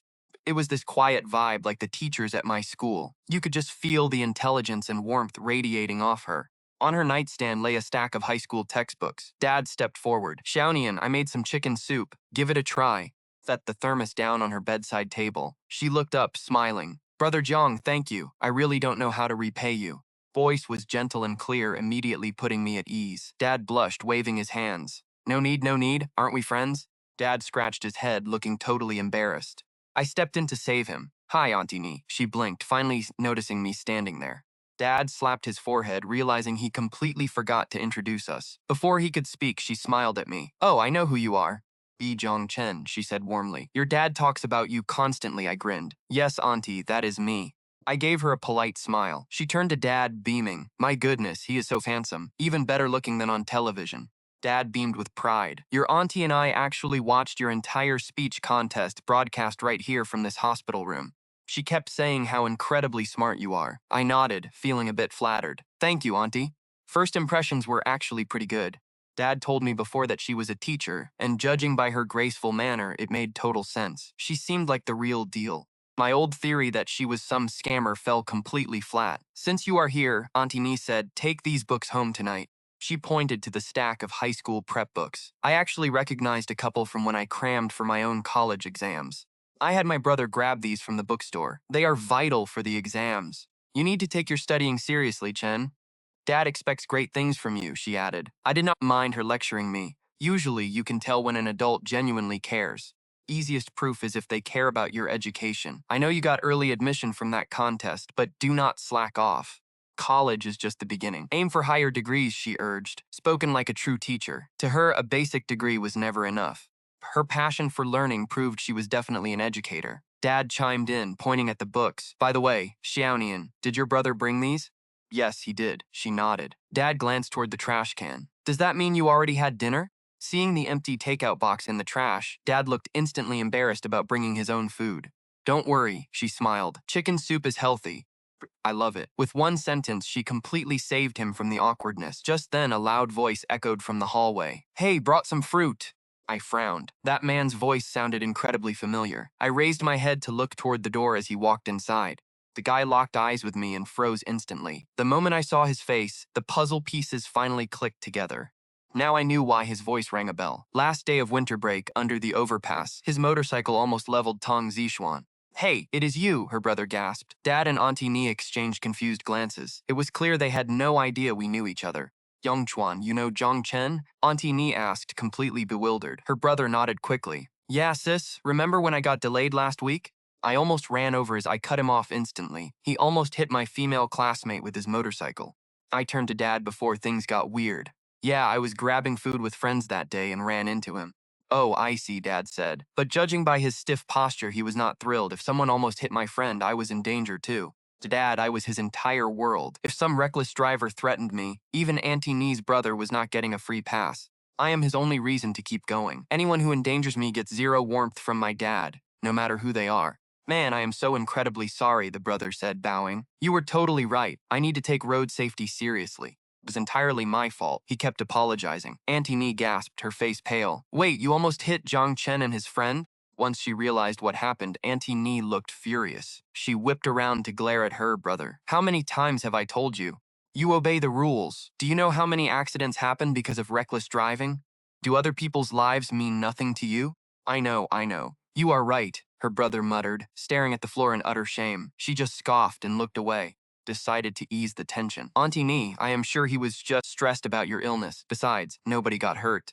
Be careful next time. I was furious when it happened, but I had to play nice for Dad and Auntie Nee's sake. Since my friend was fine and he apologized, there was no point ruining my dad's date. I knew how to play my cards. Her brother nodded rapidly. The kid is right. Seriously, since that day I always wear my helmet and follow every single rule. I won't drive on the sidewalk again, Ni Yongchuan promised. Aunt Nee nodded right along. He's telling the truth, Chen. Aunt Nee muttered about scolding Ni Yongchuan already. I shrugged it off. It's fine, Dad. Let bygones be bygones, right? I laughed, patting my dad on the shoulder. Zhang Xinhua froze, staring at me like he couldn't believe it. I gave Aunt Nee a subtle wink. Dad finally got the hint and relaxed, though hearing Ni Yongchuan almost hit me had clearly set him off. Dad's face had been terrifyingly dark. Thanks for the book, Auntie, I said. I have to travel tomorrow, so I'll head home now. Knowing Aunt Nee was actually a good person made me feel better about Dad's choice. Where are you heading tomorrow, Chen? Dad asked, sounding confused. Oh, right. I forgot to mention it, I said. I'd totally forgotten to tell him about the trip. I guess I'm just too used to being independent. Some classmates and I are visiting Dolly tomorrow for a few days, I told him honestly. A few days? My dad blinked, suddenly looking worried. Is that safe? Dad asked, worried. No adults? My friend's parents have a contact there, I assured him. We will be totally fine. smiled. Come on, let him go. Aunt Nee chimed in, smiling at my dad. Chen is starting his senior year soon. He needs to relax. Traveling is good for him, Aunt Nee added. Back when I was teaching, I always told my students not to just blindly study all day. True, my dad agreed. All right, Dad, I'm heading out, I said, turning to leave. Wait, he called out. Chen Dad hesitated, then stopped. It was obvious he wanted to offer me cash, but my winter break trading profits dwarfed his entire savings anyway. Truly growing up, completely independent of my dad. That night, a text buzzed on my phone. Top professors questioned my demands. Giving away a guaranteed spot was unheard of. Some snapped, telling me to enroll alone or don't bother coming at all. Giving up one spot was hard enough, but I wanted two. To them, agreeing to my terms would make their prestigious universities completely lose face. Sure, I was a certified business prodigy, but making such arrogant demands showed zero respect for their authority. Turning 50,000 into 1 million wasn't that insane anyway. But thankfully, two professors replied saying they might actually consider my terms. They wanted to meet in private. They were top professors from Tsinghua and Peking University. I immediately messaged Tong Zixuan to share the update. Saw that coming, Tong Zixuan texted back. After all, you winning that speech contest only proves your genius, not mine. But it makes sense. What about college then? I asked. Who cares, she replied. We are not even seniors yet. Maybe I can just pass the exams myself. We should meet them first anyway. I decided to put college stuff aside for our upcoming trip. I filled Tong Zixuan in on Aunt Nee and her son Ni Yongchuan. She was totally shocked. I did not expect it either, I admitted. So what do you think? I asked. I was worried she still hated Ni Yongchuan. After all, we had both died in a car crash before. We were hypersensitive to bad drivers. I let it slide because Aunt Nee could save Dad from loneliness, and Ni Yongchuan seemed genuinely sorry. I think it's great, Tong Zixuan texted with a smiley face. Your dad won't be lonely anymore. We should be happy for him. True, I nodded, texting back. But what about Ni Yongchuan running us over? I wanted her honest, direct opinion. I knew who mattered more. Ni Yongchuan was future family, but Tong Zixuan was my future wife. Suddenly, she replied, honestly, I want to thank him. Thank him? I blinked. Of course, she replied. If he hadn't caused that accident, you would probably still be teasing me. Did you really want me to teach you how to date forever? I was speechless, so that was it. Anyway, hubby. Ball packed for Dolly. Can you come over 30 minutes early? She asked. Why your house? I texted back, confused. Well, I told my mom I was studying with you, she explained. Fine, I agreed. The next morning, we were meeting our friends at 11, but I showed up at Tong Zixuan's door by 9:30. I rang the bell. Her mom, Wen Xinlan, opened it. Oh, Jiang Chen, you're here for Xiaoro, right? Wen Xinlan welcomed me inside warmly. Yeah, we signed up for a prep class together, I lied. I used the cover story Tong Zixuan gave me. Right, she mentioned that. Wen Xinlan nodded, then lowered her voice. Jiang Chen, be honest. Xiaoro lying to me? Lying? I froze. Did she already see right through us? Yes, Wen Xinlan said seriously. She claims the class is near Xiaohua's place, so she wants to stay there. Is that true? I was speechless. Xiaohua's excuse was staying here, while Tang Zixuan's excuse was staying at Xiaohua's. Typical teen scam. But thinking about it, pulling the old sleepover swap is a classic move. Zhang Fan and I did it back in 10th grade, but it's so easy to bust. One call to the other parent and you're dead. But Tang Zixuan upgraded the play by dragging me into it. Even if Wen Xinlan suspected she was goofing off, she'd ask me instead of Xiaohua. To her, I was the ultimate golden student. Since we were in the same class, asking me was way less awkward than calling another parent. Tang Zixuan totally exploited that. Yeah, it's pretty close to her place, I nodded. Oh, thank goodness. I thought she just wanted to play. Now I'm relieved. Xiaoro is still in her room. Go on in. Wen Xinlan started pointing, but I'd already walked right to Tang Zixuan's door. Just like when she visited my place, we both knew each other's layouts by heart. I knocked twice on her door. Tang Zixuan yanked the door open. Who is it? Oh, Jiangchen, anyone could see she was barely awake. Realizing she was home, Tang Zixuan quickly corrected herself. I stepped inside and slammed the door shut behind me. Still sleeping? I yanked up her loose pajama strap, sighing. How many times do I have to tell you? Look decent, even at home. Guests show up. It's just you, who cares? Tang Zixuan face-planted into her blankets. From what I could tell, she wasn't done sleeping. Not going today, I asked. What time is it? Tang Zixuan mumbled, completely dazed. I whipped out my phone to check. 10. Tang Zixuan bolted upright. Wait for me. She scrambled to the bathroom. 10 minutes later, she bounced back in, looking totally energized. Then Tang Zixuan dragged massive bags from under her bed. Hubby, carry these. What is all this? I squatted down and Tang Zixuan rolled her eyes. We're traveling. Sunscreen, masks, clothes, I need everything. This is pure overkill. I stared at her, completely speechless. I had to. We haven't traveled in forever. Think about it, the last time we mid-sentence, Tang Zixuan cut herself off. That last trip was when the car crash happened. Lugging her bags, Tang Zixuan and I cabbed to the station to meet Lin Xiahua and Zhang Fan. Hey, Tang Zixuan, why is he here? Lin Jiahua whispered, pulling Tang Zixuan aside. Judging by her face, Lin Jiahua hated Jiang Fen. Hey, he's Jiang Chen's friend, right? If I didn't drag him along, how could I trick Jiang Chen into coming? Tang Zixuan grinned. Fine, fine. Set you and Jiang Chen up, I'll sacrifice myself. Lin Xiahua sighed, then whispered mysteriously. By the way, once I meet my online boyfriend, you have to back me up. Don't worry, I've got your back, Tang Zixuan nodded instantly. But out of the four of us, everyone except Lin Xiahua knew her online crush was actually Zhang Fan. We checked our tickets and boarded. Once on the bus, Zhang Fan looked totally defeated. Tang Zixuan, Lin Xiahua, and I took the back row. He was stuck sitting alone in front of us. Chapter 149. Lin Xiahua's uncle and Jiang Fan's uncle. Tang Zixuan, I brought tons of snacks. Lin Xiahua unzipped her backpack, dumping out a pile to share. Thanks. Tang Zixuan wasn't shy. What about Jiang Chen? Lin Xiahua asked, offering me a bag of chips. No thanks, I don't really eat snacks. I shook my head. Oh, Lin Xiahua nodded. In front of us, Jiang Fan whipped around in his seat. It was obvious Jiang Fan was waiting for his turn. Fine, more for me then, Lin Xiahua said, ripping the bag open. She shoved a handful of chips into her mouth. It seemed like Jiang Fan was crying inside. Soon, the bus started rolling toward Dali. Lin Xiahua sat by the window, eating and watching the scenery. Tang Zixuan and I chatted in low voices, reminiscing about our last trip to Dali and how work cut it short. Then she asked what I wanted for my birthday. How about I give myself to you? Tang Zixuan teased me on purpose. I rolled my eyes. If you dare, I'll take it. But think about the consequences first. Never mind then, Tang Zixuan muttered, sticking her tongue out. May Day was only 7 days. If she couldn't get out of bed, there goes the trip. Soon the long ride made everyone drowsy. Lin Jiahua drifted off against the window, and Tang Zixuan fell asleep on my shoulder. Zhang Fan also dozed off in front. Suddenly, a loud screech woke him up. Hey, are you trying to feel me up? Sorry, ma'am. I didn't mean to. I really didn't. I was just too sleepy. Zhang Fan apologized frantically, waving his hands. The lady next to him snorted. They always say there are creeps on buses. Disgusting. She scooted away, moving to an empty seat across the aisle. An hour later, the bus was half empty. Everyone was asleep. I figured he wanted to discuss coming clean to Lin Xiahua. He turned and waved at me. Hey, Jiang Chen. Talk about. Never mind. Mid-sentence, Jiang Fan swallowed his words. One look at Tang Zixuan explained why. She had slipped from my shoulder onto my lap, snuggling into my chest. I just sat there, totally calm, resting my eyes, completely unmoved. I bet Zhang Fan wanted to grab my collar and scream. If this isn't dating, then what is? 10 minutes later, Tang Zixuan slowly woke up. How much longer? She mumbled, looking up at me. We're already in Yunnan. Probably another hour, I replied, keeping my eyes closed. Oh, she murmured. Then I'll sleep more. Tang Zixuan snuggled into my chest like a kitten. I could tell she found this spot much comfier.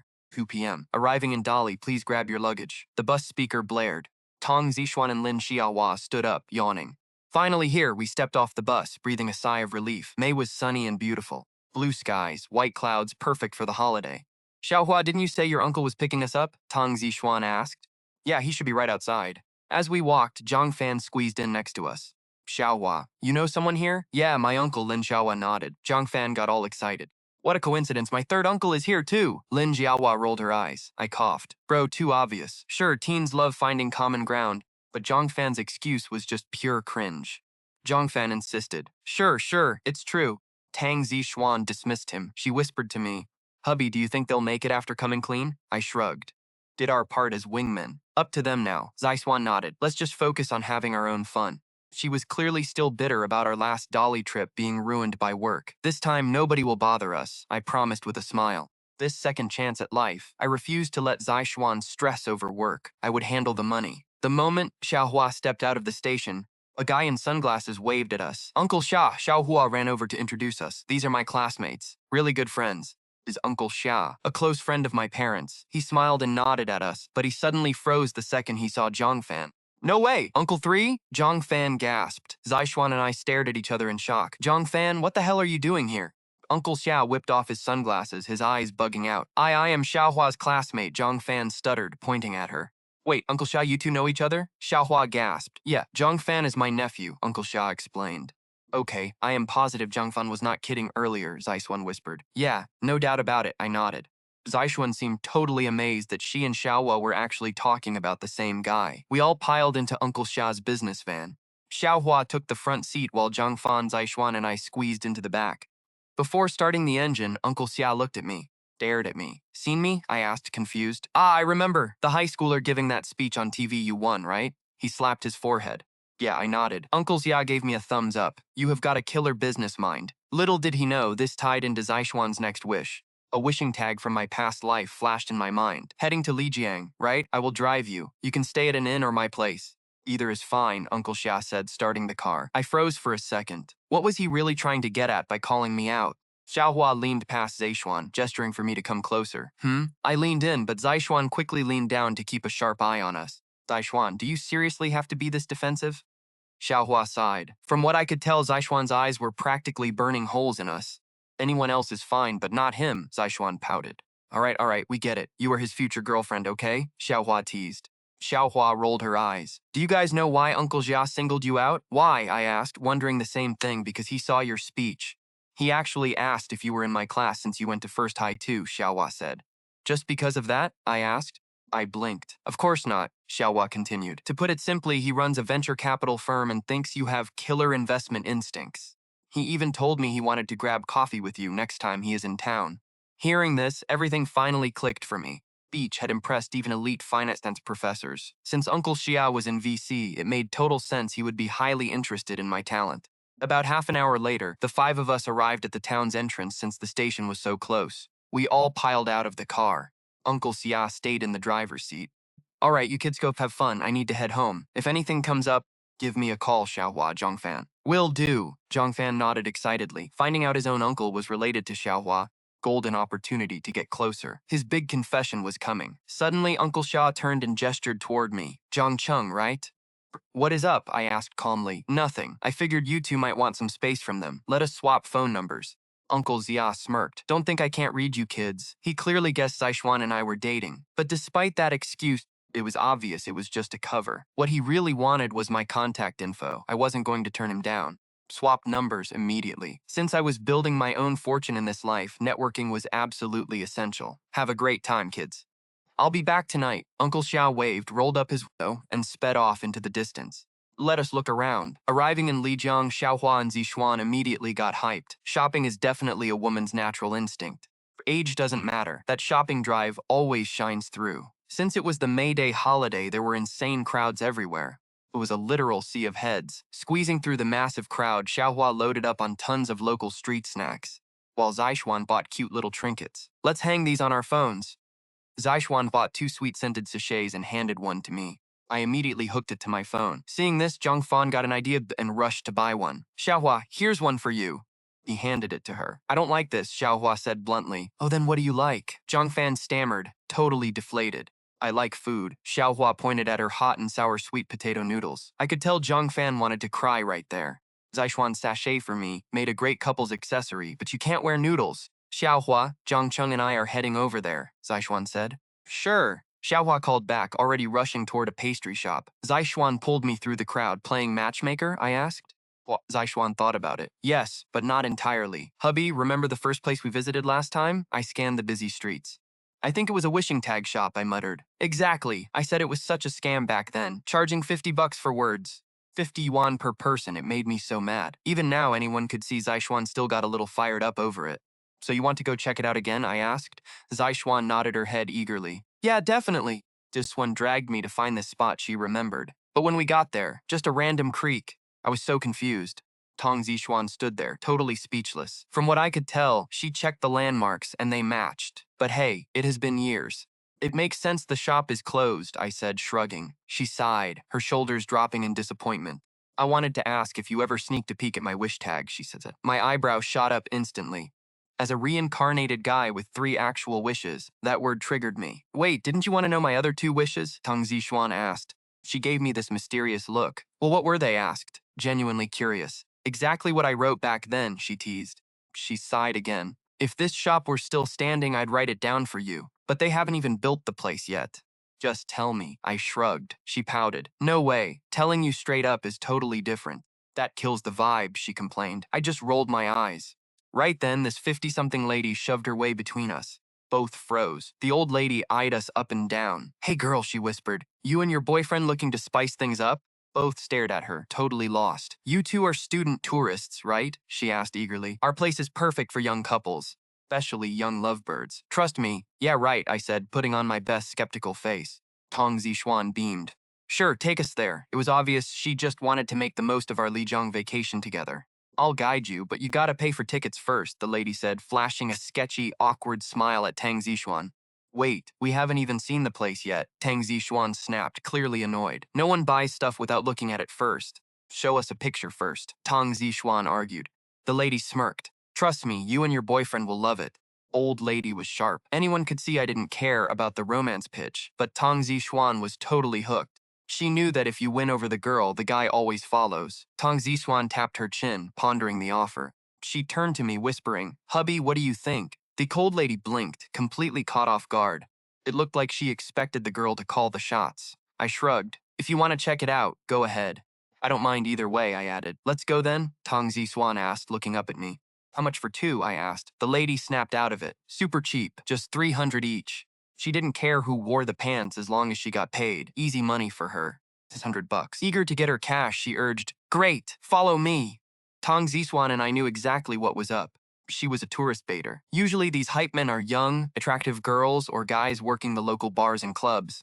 But a 50-year-old lady doing the baiting, that was a first for us. We pushed through the crowd until she stopped in front of the tea-fragrant Sunshine Inn. We're here. Go on in, she beamed. She led us inside. Hey, sweetie, we got customers, she yelled toward the counter. They paid for the 300 tier. The lady ran straight to the desk. Behind it sat a girl in her 20s, likely the owner of this place. Daughter? Tang Zixuan and I locked eyes. I figured this old lady was just acting as a hype woman for her own kid. Mom, did you trick more people? The owner sighed. Did you take their cash without even explaining what we actually do here? I'm just helping your business, the mom argued. You think you'd get any customers without my help? Mom, the last guest almost sued us. The girl shook her head. Just go eat in the back. I've got this. Crazy high here. We need clients. The mom grumbled, shuffling away. The young owner finally looked up at us. Tang Zixuan dragged me to the desk, looking around the lobby. So, what exactly do you guys do here? She asked. The walls were lined with tea cabinets, but the overall vibe felt more like a cozy little hostel. Well, the girl explained, we mostly sell tea, but since nobody really drinks tea anymore, we started offering other packages. Tea? Tang Zixuan pouted. Neither of us was old enough to care about herbal health drinks. Honestly, young people hate tea anyway. The girl noticed her disappointment but didn't seem surprised. Look, I'm really sorry my mom dragged you guys in here. I can give you a full refund right now. But Tang Zixuan hesitated. Wait, your mom mentioned a 300 tier. What's that? It includes a 3-night stay, afternoon tea, and a sunbathing package, the girl said. Tang Zixuan pulled me close. Hubby, why don't we just stay here? She whispered. It's cheap, and finding a vacancy during the holiday rush is basically impossible. Works for me, I agreed. We didn't care about the tea, but finding a 300 yuan stay during peak season was a miracle. During the May Day rush, finding any vacancy is a nightmare. All right, we'll take 4 rooms then, Tang Zixuan suddenly announced. 4 rooms? Are you sure? The owner gasped, looking totally shocked. Judging by her face, she thought we were about to walk out. Yeah, we have 2 other friends. Let's just all get this $300 package, I said, nodding. Zhang Cheng didn't hesitate, tossing down another 600. I'll sign you in, the owner said, instantly perking up. She even carried our bags to our rooms herself. 4 of us, 4 separate rooms. Once Zhang Cheng picked his room, I grabbed my bags and claimed the one right next to him, leaving the other 2 for Xia Hua and Jiang Fan. My reason? I figured we might have some fun tonight. After unpacking, I curiously asked the owner about that sunbathing package she'd mentioned earlier. Follow me, the owner smiled, leading Zhang Cheng and me upstairs. Earlier, I'd taken a long, cozy nap snuggled up in Zhang Cheng's arms. On the rooftop, we lay on lounge chairs bathing in the sunset. A small table sat between us. 2 cups of tea were waiting. So this was the sunbathing package. Guess the old lady didn't scam us. Turned to look at Jing Cheng. What? He asked, confused. It's romantic, I smiled, holding my tea. Sipping my tea, I watched the bustling crowds. Everyone else was rushing around, while we just lazily lay here drinking tea. Slow vibe felt so incredibly special. Do you really like living at a slower pace? Jiang Cheng asked. Of course I do, I said seriously. Hubby, you know my dream of traveling the world with you, right? He nodded. But there's a catch. I gave him a mysterious grin. What catch? He asked. We can't have a time limit, I told him. I nodded. We only leave a place when we're fully ready. Zhang Cheng sighed. That would take a lifetime. Zhang Cheng shrugged. Yeah, where would we get that much time? I sighed. True. By the way, what was your second wish? He asked, sipping tea. I teased him. Do you really want to know? He nodded. I thought for a moment, then gestured with my hand for him to lean closer. Go on, he said, leaning in. I whispered, I want to fulfill your biggest wish in life. He froze. My biggest wish? He muttered, totally stunned. I giggled. Yep, so you better start thinking about what it actually is. All three of my wishes are about you. Jung Chung shrugged. Honestly, I have no idea. I gasped. Wait, your biggest wish isn't marrying me? I asked, batting my eyes. That's a given, he sighed. It doesn't count as a wish. True, I pouted. What about having a baby? We were always so busy with work, it's only ever been a plan. Zhang Cheng looked confused. But having a baby after marriage is also a given, right? I paused. Huh, I guess so. Now I was stumped. What was his actual dream then? Hubby, what is it you want to do most? I asked. I don't know. Zhang Cheng shrugged. I sighed. If you don't have anything special, then my wish is totally wasted. Don't worry about wishes, he said. Hearing my second wish seemed to make Zhang Cheng relax a lot. Like right now is perfect. He put his hands behind his head, looking up at the beautiful sunset sky. Yeah, as long as we're together, I agreed. But then I smirked and leaned in. Hubby, how sturdy is this chair? Seems solid, Zhang Cheng said, totally clueless about what I was up to. Perfect, let me test it. I crawled right on top of Zhang Cheng. Behave yourself, he whispered, rolling his eyes. Who cares? We're not in Lu City. No one knows us here. It's just us. I snuggled into his chest like a kitten, feeling completely safe and warm. Just then, a loud cough ruined the moment. We bolted upright. An old doctor in a white coat was sitting nearby drinking tea. My face burned. Whatever, he doesn't know us, I mumbled. The setting sun painted the rooftop in gold.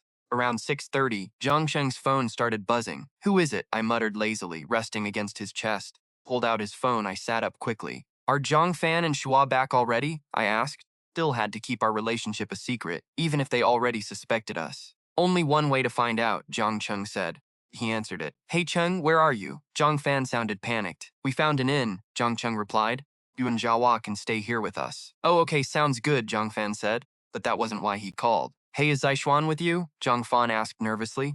She's here. Zhang Cheng glanced at me. For me? I whispered. He quickly put it on speaker. You can talk to her directly, Zhang Cheng said. Hey, what's up? I asked. Oh, thank God, Zhang Fan gasped.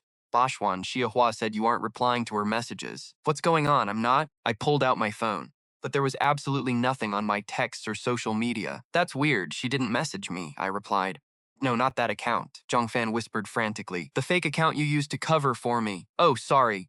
I totally forgot. I quickly switched accounts and saw several unread messages from Ziawa. Where are we meeting? My classmate and I just arrived at Lijiang. Are you here? Why aren't you replying? Staring at a flood of unread texts, I mumbled and quickly typed a reply. Sorry, got busy this afternoon. Can we meet tonight instead? Busy? What were you doing, gorgeous? Zhang Fan's confused voice buzzed through the speaker. I blurted out my answer without even thinking. Nothing much. Just took a long, cozy nap in Zhang Chen's arms. I could tell Zhang Fan was practically crying on the other end. Zhang Fan thought this trip was about him coming clean to Lin Xiaohua. Instead, Zhang Chen and I were dating. He was used to our PDA, though. We originally planned for Zhang Fan to confess this afternoon, but now it was delayed until tonight. At least he would finally get some closure. What did Xiaohua say? Is she excited? Zhang Fan pressed over the line. Just then, a new notification popped up. Shua had finally replied. I stared at the screen, feeling a bit uneasy. The message was complicated. Well, what did she say? Zhang Fan asked, sounding incredibly eager. She says tonight might be too dangerous. She wants to meet tomorrow morning instead. I read Xiaohua's text word for word. Delayed again. Great. I could tell Zhang Fan's jaw had dropped. But honestly, what did he expect? It is totally normal for a girl to be cautious. Tell Xiaohua to head to the inn. Zhang Chen and I are waiting. I gave Zhang Fan our exact address at Sunshine Inn and hung up.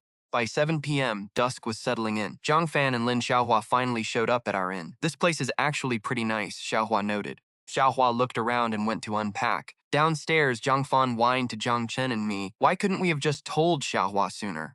Standing in the lobby, Zhang Fan looked absolutely miserable. I rolled my eyes and said, Do you seriously think coming clean guarantees a happy ending? Doesn't.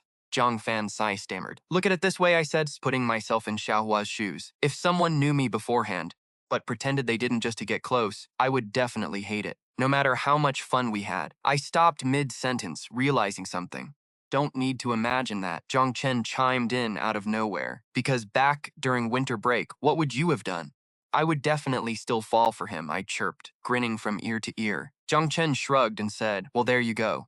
Zhang Fan clearly missed our inside joke. That is just one scenario, I explained. If Xiaohua actually liked you in the first place, she wouldn't mind. But honestly, how does she treat you in real life? Zhang Fan instantly slumped, looking like a kicked puppy. In real life? Not great, Zhang Fan mumbled. Exactly, I shrugged. She treats you like a stranger in person, but loves talking to your online persona, so who knows how she will react when you come clean. Oh, I get it now, Zhang Fan muttered. So she only likes part of me and dislikes the rest. Now I have to gamble on whether she can accept the whole package. Yeah, basically, I muttered. Zhang Fan's overthinking was giving me a headache. We hung out at the inn until 7:30 p.m. Zhang Fan's uncle, Uncle Jia, finally showed up. He is a local businessman here in Dali, so he practically ran the town. Since he was our host, he insisted on taking us all out for a massive dinner. We headed out of the inn together. Uncle Xia booked us a private room in a gorgeous traditional restaurant. The rustic vibe matched the town, and the local dishes looked incredible. We even had flour cakes for dessert. Eat up my treat, Uncle Xia insisted. I have to admit, the food was absolutely amazing. Since the heavy wooden table lacked a lazy Susan, reaching the food was impossible. Thankfully, Zhang Chen kept standing up to plate my favorites. Here, let me return the favor, I smiled, piling food onto Zhang Chen's plate. Xiaohua and Zhang Fan exchanged exhausted looks. If they shared one thing, it was being utterly sick of Zhang Chen and me flaunting our romance. Like, who behaves like this at dinner? Uncle, you won't believe this, Zhang Fan finally blurted out. Uncle Xia, who was already finished eating, just lit a cigarette and listened. These two classmates of ours, Zhang Fan whined dramatically. They actually claim they aren't dating. Does that make any sense to you? Seriously, Xiaohua agreed. Zixuan claims she is still chasing Jiang Chen. How is this chasing? She basically owns him already, totally exposing us in front of Uncle Xia. Stop exaggerating, Xiaohua. We are just good friends. Right, classmate Jiang Chen? I beamed at Jiang Chen. Yeah, exactly, Jiang Chen agreed, nodding calmly. Xiaohua and Zhang Fan just rolled their eyes. Makes sense to me, Uncle Xia said, casting a sharp look at Jiang Chen. I hear you are a top student and role model. Can't have a role model leading the school in dating, right? Zhang Chen looked up. Honestly, our denials only fooled clueless classmates anyway. Even our close friends saw right through us. Uncle Xia clearly read Zhang Chen's mind. Still, this older guy seemed weirdly interested in him. Jiang Chen, how about we step outside for a chat? Uncle Xia said, stubbing out his cigarette and standing up. Sure, Jiang Chen nodded, standing up. It was obvious he saw this coming. I blinked, wondering what on earth Uncle Xia wanted with him. Second they stepped out, Xiaohua leaned in, practically vibrating with excitement. Zixuan, listen, I need to tell you something. What is it? I asked, turning to face her. You know that guy I met online? Xiaohua whispered, keeping her voice down. She looked terrified of Uncle Jia overhearing since he knew her parents. What about him? I asked, completely intrigued. Zhang Fan perked up beside us. Xiaohua bit her lip. Well, he asked to meet tonight, but since I said tomorrow, he went completely silent. Do you think he's a bad guy? She worried. Honestly, he only ignored her because I had switched back to my main account and missed her texts. From what I could tell, Zixuan was itching to text Xiahua. Suddenly, Zhang Fan promised her, trust me, he's no bad guy. She snapped, how do you know? Xiahua rolled her eyes and pouted. Duh, Zhang Fan argued. Look, they knew you had friends with you. Honestly, meeting day or night makes no difference. Xiahua slowly nodded. I guess so. Zixuan, is it too late if I text him right now and say we can meet tonight? She looked at Zixuan. Well, Zixuan glanced at Zhang Fan. I have no clue if it's too late. Judging by his face, Zhang Fan was crying inside. Obvious Zhang Fan was screaming inside. Wasn't this confession trip his idea? Why was Zixuan asking him? Xiahua grabbed her phone, debating whether to text. Suddenly, Xiaohua's eyes lit up. Hey, what if he comes here? There are so many of us, even if he's a creep, we'll be totally fine. Fun. But Zhang Fan panicked, frantically winking at Zixuan. Anyone could see he was terrified of confessing tonight without a single thing prepared. Zixuan quickly jumped in to stop her. Whoa, Xiaohua, it's late. If you text him now, he might not even see it tonight. Right? Zixuan coaxed. Xiaohua sighed and sent a text anyway, but his profile icon stayed dark. He was totally offline. Guess he's really not online, Xiaohua sighed. Let's just eat first, guys. We can worry about meeting him tomorrow. From what I could tell, Zhang Fan was relieved to delay the confession. It bought him prep time. Meanwhile, outside the restaurant, Uncle Xia took a deep drag of his cigarette. Zhang Chen, I watched your speech competition. You did great. He looked at me. Ever thought about going into investing? I shrugged. We'll see how it goes. Honestly, his pitch didn't surprise me. Ever since I arrived in Dali and Uncle Xia recognized me, he had been keeping a close eye on me. I figured he only cared about my sharp eye for investments. If you're up for it, he said, you should intern at my firm during breaks or once college starts. Xiahua probably told you, but I run a venture capital fund. Clearly, that was his real play. As a venture capitalist, he knew the value of someone with real market vision. Sorry, Uncle Xia, but I really need to focus on my high school classes right now. I shrugged, offering a polite smile. He blinked, stunned. Classes? Phil, a student. Isn't that what I'm supposed to do? I shot back with a smirk. He laughed and nodded. Fair enough. I just meant, if you ever want to test your investment instincts, you're always welcome at my firm. His angle was dead simple. He wanted to recruit me before anyone else did. Sure, if the opportunity comes up, I'll think about it. I nodded. He smiled. You have my number. Hit me up when you're ready to dive in. He handed me a card. I looked down Xia Kang, chairman of Lingxia Capital. My jaw nearly dropped when I read that name. If I remembered right, Lingxia was going to become a top 10 powerhouse. Their VC arm was massive. It was a golden ticket for anyone. Most kids would kill for an offer like that. But for me, I couldn't care less. Besides Uncle Xia knowing what I could do, I knew my own edge. With my futures trading skills, I'd never need to work for anyone. Back inside, the five of us crushed our dinner. Once Uncle Xia learned we were staying nearby, he drove off, leaving us to our night. But back at the inn, none of us went to our rooms. Zhihua begged, can we check out the Lijiang bars? I heard they're legendary. You might even see celebrities. Sayo Zaishuan blinked. Bars in the old town? Really? Totally, they're famous. Zhang Fan nodded like a maniac. I heard this place has a special nickname. The land of hookups. I let out a loud cough. As his friend, I needed to save him from himself. Bringing up hookup spots in front of his crush was incredibly dumb. Sayawa rolled her eyes. You, trashy. She glared at Zhang Fan. Zaishuan sighed, forget it. We're minors. Going to bars is a bad idea. But I've never even been to one, Ziahua whined. Anyone could see she was dying to go. Plenty of other stuff to do. We'll go when we're older, I said calmly. We just got here. Go sleep. Rest up and we'll hit the town tomorrow. Ziahua pouted but walked off. Zaishuan leaned in. Old Zhang keeping them out of bars is smart. They're only 17, you know, she whispered. I nodded slowly. That was exactly what I was worried about.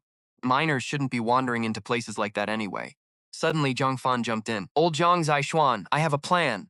What plan, we asked. Look, since this place is called the capital of romance, what if Xiaowa and I coincidentally bump into each other there?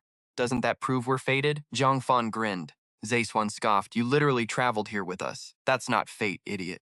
No, I mean my other identity, Zhang Fan insisted, tapping his phone screen. Daishuan gasped. You're going to use your secret online profile to ask her out? Zhang Fan nodded furiously. Exactly. Fessing in a legendary place like this is a guaranteed win, he beamed. Honestly, it wasn't the worst plan. Zaishuan turned to look at me. If you think it works, let's do it. I shrugged. I looked at Zhang Fan. Fine, let's do it. He practically fell to his knees. Zaishuan, you gotta help me get her there tomorrow. After all, Tang Zishuan had the alt account we used to add Lin Xiahua. Fine, I'll text him right now. Bon waved. Zhang Fan grinned sneakily at me. Thanks, man. Heading to my room to crash. Have fun, you two. Get lost, I muttered, rolling my eyes as Zhang Fan left. Now it was just Tang Zishuan and me alone in Tang Zishuan's room. Stared at Tang Zishuan, took a deep breath and said, I'm heading back to my room. Cool, I'm coming with. Tang Zishuan tapped her phone. She trotted right behind me. Back in my room, I sat on the edge of the bed and glared at Tang Zishuan. Aren't you resting? Can I rest in your room? No way, Tang Zishuan said, plopping down next to me with a smirk. I shrugged. Fine. I got up to wash my face. Then I'm sleeping here tonight, Tang Zishuan said, thrilled. We finally get to be alone. Aren't you afraid of playing with fire? I asked, giving her a look. We both knew exactly what kind of fire I meant. Afraid of what? This place even provided protection, Tang Zishuan said, grabbing a plastic packet from the nightstand. Besides, it's not my first time. My eyebrows shot up. Not your first time? Well, if we're only counting this lifetime, then yeah, Tang Zishuan teased. She nodded quickly, her eyes darting around. Or, should I act a little more shy and innocent for you? No need. But the soundproofing here is terrible, I said, shrugging. Tang Zishuan frowned. How do you know that? Instead of answering, I just pointed up at the bathroom ceiling. Tang Zishuan hurried over. Let me hear. She didn't even have to press her ear to the wall to hear the loud, rhythmic moaning from upstairs. Still want to stay with me? I smirked. Tang Zishuan sighed. Never mind. My room and hers were sandwiched right between Lin Xiahua's and Zhang Fan's rooms. With Lin Xiahua right next door, and given how paper-thin these walls were, any noise we made would be broadcast to everyone. Lin Xiahua would hear everything. How are we supposed to survive this long night? Tang Zishuan whined, hating to waste our trip by sleeping. We play tomorrow, I said. How about we hit the bar street instead? Tang Zishuan suggested, pivoting. I know Xiaohua and Zhang Fan are too young for that, but we should be totally fine. Plus, last time we were here, we didn't even get to check out the city's legendary nightlife. I raised an eyebrow. Looking for a wild hookup? Duh, she teased, biting her lip. I stared her down. My best adventure is you, babe. Let's go out, please. Zaishuan whined, tugging my arm. She knew exactly what she was doing. Trick worked on me every single time. Fine, but we're coming back early, I sighed, finally stepping out of the bathroom. She cheered, and we headed downstairs. According to my phone, the bar street wasn't far, and local vans went straight there. Are you sure you want to go there? The driver asked, sizing us up. I frowned. Why? Is it off limits or something? Zaishuan asked. No, the driver shook his head. Just thought you two were a couple. Yep, he's my boyfriend, she chimed in. She wrapped her arms around mine. Don't get me wrong, the driver laughed. I just meant couples rarely hang out around there. Mostly singles looking for action, the driver added. That's fine. We've never been and just want to see it, Zaishuan replied. She said it so casually. All right, I'll take you there. The driver nodded, hitting the gas and heading off. It was a 10-minute drive before the van dropped us off. Around 10 in the evening, the place was already buzzing. Bar Street was packed, glowing with wild neon lights. Most people were 20-somethings. Babe, look, is that a clothing store? Zaishuan gasped. I'm gonna check it out. She must have spotted something the second we got out because while I was paying, she bolted. She couldn't even wait. Hey kid, the driver muttered, leaning in. Let me give you some advice while your girl's away. Huh? I asked, totally confused. Look, bringing your girlfriend here to play is a huge mistake, he muttered. You miss out on all the real fun. They don't call this the city of romance for nothing. Think about it. He gave me a knowing wink and sped away. I just shrugged his advice off. Started walking toward the store. Suddenly, a girl in a tight leather skirt crashed right into me. Oh, so sorry, she gasped.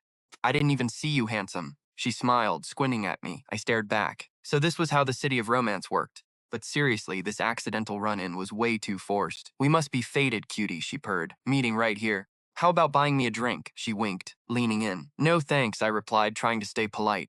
Don't be like that, handsome. Buy me to drink, and I'll teach you some new positions. She giggled, pressing closer.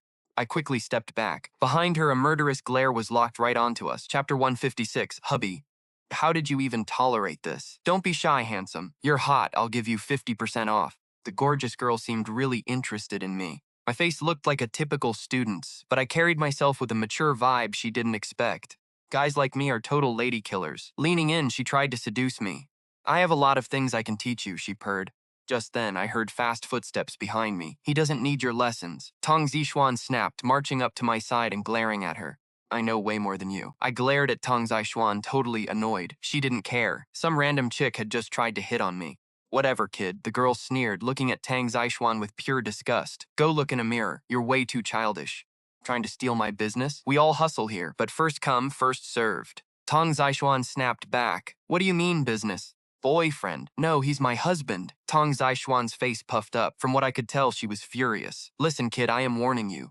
You have zero professional ethics, the girl said, her eyebrows knitting together. Ethics? He is literally my husband. Tong Zishuan shot back. Tong Zishuan clung to my arm. Yeah, exactly. I shrugged, looking at the girl. Her frown deepened. It was obvious she thought she'd found a rich sucker, only to have me snatched away under her nose. Babe, let's check out that shop over there, Tong Zishuan said, pointing. Sure, I nodded.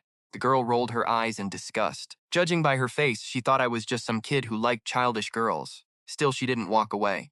She seemed reluctant. I guess I was one of the few decent guys she'd seen around. So this is what a romantic encounter means, Tong Zishuan muttered. Tong Zishuan was still venting as we walked. Everyone just comes here for the capital of romance reputation. Some just want to make a quick buck, I replied. Babe, you have to stay right by my side. It's dangerous out here, Tong Zishuan said, squeezing my arm even tighter. How is it unsafe? I teased. Tong Zishuan looked at me with total seriousness. Because your face is a literal crime. Too easy for bad girls to steal you. We reached the clothing shop she'd visited earlier. It was a cute place selling traditional ethnic clothes. The local style was cool, but wearing this stuff back home in Liushi would look ridiculous. Tongzan just ended up buying a few small accessories. Let's hit a bar. Tong Zishuan pointed toward the glowing neon signs. Since we were in the ultimate romance hub, checking out the nightlife was a must. Take it easy, don't get drunk again, I warned. Tong Zishuan poked her tongue out. Got it. We headed into Sunshine Bar, the most famous spot around. Apparently, famous singers used to gig here. Lijiang bars are different. They don't just blast heavy rock. They actually play some really chill folk and pop music. I grabbed us 2 cocktails and we found a quiet corner. Tong Zishuan looked around, noticing the vibe felt different. It actually seemed pretty chill, not chaotic. Back when we did business, we'd hit up clubs with clients. But compared to those loud places, Sunshine Bar felt more like a relaxed lounge. Well, it's a major tourist spot, so they keep things under control, I said, nodding. But speaking of this being the capital of romance, people are still constantly hitting on each other, Tong Zishuan whispered. She'd noticed girls in tight skirts approaching guys. Are they working or just selling drinks? She looked at me, totally curious. Why don't you invite one over and ask, I teased. No way. I'm not bringing other girls near you, she retorted. Tong Zixuan took a sip. Actually, this is kind of boring, she said, looking disappointed. Well, everyone else is here for a wild hookup, I laughed. So of course you'd find it boring, I smiled. True, let's just drink then. These cocktails are actually amazing, Tong Zixuan said, cheering up. She kept drinking with me until almost 1 in the morning. I finally told her we had to head back. Babe, carry me on your back, she muttered, totally out of it. Those sweet drinks taste like juice, but the alcohol is real. I piggybacked her to the street to find a van. The vans here run 24 hours a day. Back at the inn, I planned to take her to her room, but she was fast asleep on my back. I ended up carrying her into my room. I tucked her under the covers, my throat feeling dry as I looked at her, but I held back. Next morning, bright sunlight woke us up. Or rather, I woke up because I felt a sudden heavy weight pressing down right on my chest. Choo. She sneezed right in my face. I looked at her, completely helpless. Why are you lying on top of me? I don't know, I fell asleep. Tong Zixuan rubbed her eyes sleepily, then sneezed again. I'll go grab you some cold medicine, I said, gently moving her aside so I could stand. She sniffled, looking up at me. Babe, can I ask you something? What is it? I asked, looking back at her. I did a little check when I woke up. You were surprisingly well behaved last night, Tong Zixuan said, pointing at an unopened box of protection nearby. Look at your condition. I had to be, I shrugged. Tong Zixuan pouted. Honestly, I would have preferred if you weren't so well behaved. Otherwise, it feels like I'm not even attractive to you, she mumbled. But I could see she was also dying of curiosity. Seriously, babe, how did you actually manage to hold back? Chapter 157, The Aftermath of Zhang Fan's Confession. From what I knew, there was nothing more torturous for a guy. You really want to know? I asked, glancing at her. She nodded eagerly. I pointed to the bathroom. Just take a freezing cold shower. Wait, won't you catch a cold doing that? She asked. She instantly looked like she regretted asking. I was perfectly fine, while she was the one sitting there sniffing and sneezing. Suddenly, she gasped, Babe, what time is it? She scrambled around looking for her phone. She'd been too out of it to remember where it was. Here, I said, handing her phone over. It's almost 12. 12! At the mention of the time, she looked completely panicked. Anyone could see she'd just remembered something major. What is it? I asked. Hold on, she cried, instantly unlocking her screen. She quickly switched accounts to log into Zhang Fan's burner chat. We'd set up his date with Lin Jiahua for 10. She stared at the screen. We are so dead, she groaned. Right then, a loud knock rattled our door. I walked over and pulled it open. Zhang Fan was standing there, his head hanging low. Bro, I totally blew it, he mumbled. Wait, you and Lin Xiaohua? I asked. And one look at Zhang Fan's face, and I knew it was about Lin Xiaohua. Yeah, he sighed. I just confessed to Xiaohua down at the bar street. I asked calmly. Judging by his face, I already knew the outcome. Not only did she reject me, Zhang Fan whined, but she chewed me out too, Zhang Fan sighed. What did she say? I asked. Right then, Tong Zixuan peeked out from my room. Whoa, gorgeous, Zhang Fan gasped, clearly shocked to see her. What are you doing in his room? Juan tensed. Sure, we were used to being alone, but letting our friends catch us would totally blow our cover. Our secret would be out. She woke up and wanted to chat, and to ask if I had cold medicine, I lied smoothly. Oh, got it, Zhang Fan muttered. Zhang Fan nodded. My excuse made sense, especially since Zixuan was still sniffing. Forget about me, she eagerly chimed in. What did Xiaohua actually say? Juan asked, sounding curious. She called me a liar, said I was boring, Zhang Fan mumbled, totally crushed. Zhang Fan sighed again. My condolences, Zixuan said. I locked eyes with her. Guess not every confession ends in a fairy tale. Zixuan and I had a rock-solid foundation, so she always understood me. She just got me, no matter what I did. But since Zhang Fan and Xiaohua usually clashed, her reaction was totally expected. Suddenly, loud footsteps echoed down the hallway. Oh, Xiaohua! The second Zhang Fan saw her, he scrambled to apologize. Xiaohua, I'm so sorry. I didn't mean to lie, I just save it. Xiaohua snapped, cutting him off with pure frustration. I already bought my ticket. I'm going home tomorrow morning. Wait, tomorrow? Zhang Fan gasped, his eyes wide. Duh, I'm not staying here to get played. Xiaohua glared at Zhang Fan, then turned to us. Zixuan, Zhang, are you guys leaving tomorrow too? Xiaohua asked, completely freezing Zhang Fan out. Zixuan looked over at me. Us? We want to stay a bit longer, Zixuan said. Fine, then I'll just book my own ticket. Xiaohua nodded. But Zixuan couldn't resist asking, what's going on with you two? She was obviously asking about Zhangfen. Don't even mention him, Xiaohua scoffed. He is so boring. Xiaohua huffed. I'm packing. Zixuan, want to go shopping with me? Zixuan quickly agreed. Sure, let's do it. Have fun with Zhangcheng then. Xiaohua smirked before walking off. Zixuan, she won't even look at me. Zhangfan whimpered, practically crying. Biswan just shrugged, totally helpless. After getting ready, the four of us grabbed lunch at a nearby diner. The girls wanted to keep exploring the old town, leaving me and Zhang Fan alone. So bro, what's your plan? Zhang Fan asked. Soaking up the sun, I said, shrugging. Zhang Fan looked confused. He had clearly never tried this package before. Just the hotel's package, I explained, pointing to our inn. Oh, cool. I'm in then, Zhangfan agreed immediately. He nodded eagerly. It sounded like a sweet deal. But once we got upstairs, Zhangfan looked absolutely devastated. Bro, he groaned. Awful. Don't like it, I muttered, rolling my eyes. It's not that, it's just too damn geriatric. Zhangfan looked around. Aside from us, there were just two old guys sipping tea on lounge chairs. This definitely wasn't a teen hangout. Nothing wrong with a little relaxation, I said calmly, closing my eyes. Zhangfan sighed, man, I'm so jealous of you and Zixuan. Sighed and flopped onto the next chair. Around sunset, Zixuan called us. She gave us the address for a local diner they found while shopping. I'm done eating, Xiaohua said, standing up. We nodded as she left. Then I turned to Zixuan. Did you take your cold medicine yet? Yeah, but it hasn't kicked in yet. Zixuan looked totally drained. I touched her forehead, but she didn't have a fever. Just rest. You probably caught a chill yesterday. Then you need to keep me warm. Zixuan giggled, wrapping her arms around mine. I'll head back too, Zhangfan mumbled, clearly feeling like a third wheel. Wait, Zhangfan, Zixuan called out. Juan waved him back. What's up? Zhangfan asked, looking confused. Honestly, I think I'm partly to blame for Xiaohua's attitude, Zixuan said. Why? Zhangfan asked. I looked over, curious too. But she complained about you today, Zixuan said. About what? Zhangfan asked. She said you picked a romantic spot but have zero romance. Zixuan sighed. Romantic spot? Yeah, I asked her to meet at the bar street to confess. I wanted it to be sweet, Zhangfan explained. The idea was fine, but Zixuan sighed. It's a bar street. When is it actually active? After 8 or 9 p.m., Zhangfan muttered. Exactly, that's the problem, Zixuan shrugged. You took her there at 10 a.m. There's zero vibe then. At night, it's packed and super romantic. It finally clicked for Zhangfan. Wait, Zixuan, how do you even know what it's like at night? He asked. Zhangfan was curious. Because Zhangcheng and I went yesterday, Zixuan revealed. Her answer actually brought some good news for Zhangfan. It meant Xiaohua didn't completely hate him. She was just annoyed because he dragged her to a bar street in broad daylight. So, buddy, you still have a shot, I laughed, patting his shoulder. Wait, so what are you two suggesting?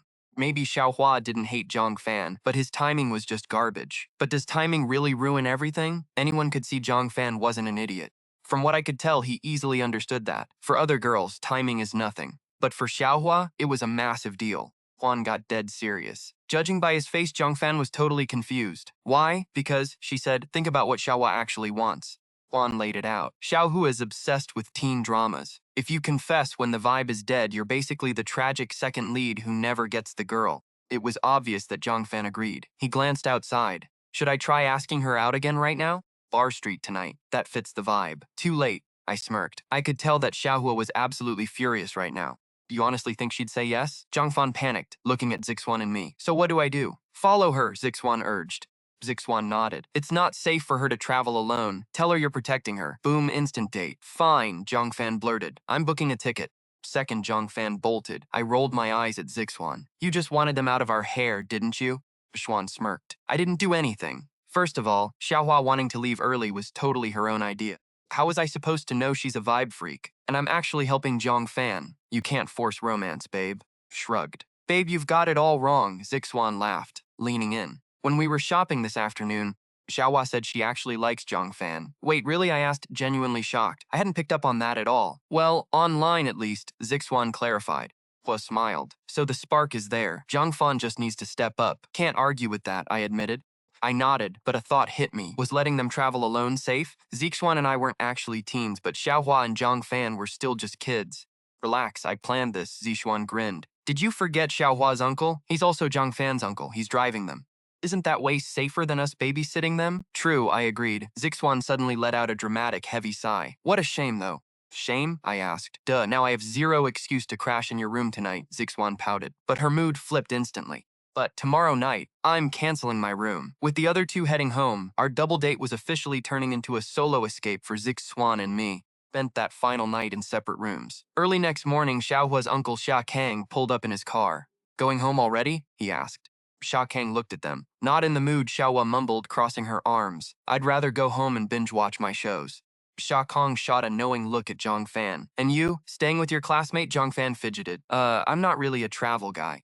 So yeah, I'm heading back. Zhangfan rubbed his neck guiltily. Xia Kang nodded. Hop in then. I'll drop you at the station. Xia Kang climbed into the driver's seat. He rolled down the window, looking at Zixuan and me. You two staying behind to explore? Juan nodded. Yeah, we want to look around. Xiaohua rolled her eyes. Please, they just want some couples alone time. Man, to be young again, Xia Kang chuckled. When you're young and in love, you literally cannot bear to be apart. But get married, and trust me, the spark fades. Spend 24/7 together, and you'll eventually get sick of each other. No way, Uncle Xia, Ziswan fired back. Even 10 years from now, I'll never get sick of him. We're different. She sounded so sure of herself. Xia Kang blinked, then laughed. Fair enough. Some couples actually do fall deeper in love. Xia Kang started the engine. See you around, he called out to me. Honestly, it felt like a total role reversal. Felt like a kept husband. Babe, hurry. Check ours. The second we were alone, Zixuan dragged me back to the inn. With the other rooms canceled, only my room remained. Honestly, sharing a bed was completely normal for us by now. 3 days of vacation down, 4 to go. Zixuan whipped out a tourist map and split it into 4 neat zones. Her plan? Cover every single inch of this town together. Isn't this a bit intense? I asked, looking at her schedule. If we had time, I'd hit Xishuangbana too, Ziswan sighed. I remembered our last trip here when we'd planned exactly that. But we got dragged back home before we could even finish exploring this town. On May 3rd, we hit Safong Street for the local street food. Strangely enough, Zixuan's nasty cold cleared up that very night. She claimed junk food is the ultimate medicine. By May 4th, we'd ticked off the famous Wangaloo Tower and Black Dragon Pool. On the 5th, we hit the ancient Mu Palace. These past few days had been a total win, especially for Zixuan's cravings. She also went on a shopping spree. The area was packed with gorgeous ethnic outfits and stylish local fashion. Zixuan spotted a traditional Hanfu boutique and dragged me inside. Trying on a stunning teal gown, the shopkeeper gasped, giving her a massive thumbs up. Nostalgia hit me hard. Zixuan used to live in these robes back in college, but she dropped the hobby after graduation. Running a Fortune 500 company doesn't exactly leave you with free time. Babe, remember when I begged you to wear one in college? Zixuan teased. That it was too girly, she pouted. I wanted a couple's photo so bad, but we never got around to it. Smiled at her. Well, do you still want to? Zixuan's eyes went wide. Wait, seriously? You'd actually do that for me? I decided to give it a shot and picked out a white suit. Once I got changed, Zixuan looked at me. Hubby, you look way hotter now. Juan couldn't stop gushing. Even the shop owner chimed in, calling us a gorgeous couple. Honestly, even random passers-by were stopping to stare at us. Seriously, it would be a crime not to buy these, the owner said, rubbing her hands greedily. Flattery was nice, but she just wanted my money. Do us a quick favor, and we will take them both, I offered, smiling. The lady hesitated, not jumping to say yes right away. She looked cautious. Just take a photo for us, I said, handing over my phone. She relaxed instantly. Oh, that? No problem at all. I can even show you a spot to print it for free. Great quality too. Since it was just a photo, she agreed in a heartbeat. She snapped the picture. Hearing that shutter click, I knew one of Zixuan's biggest regrets was finally healed. Over the next few days, we had a blast.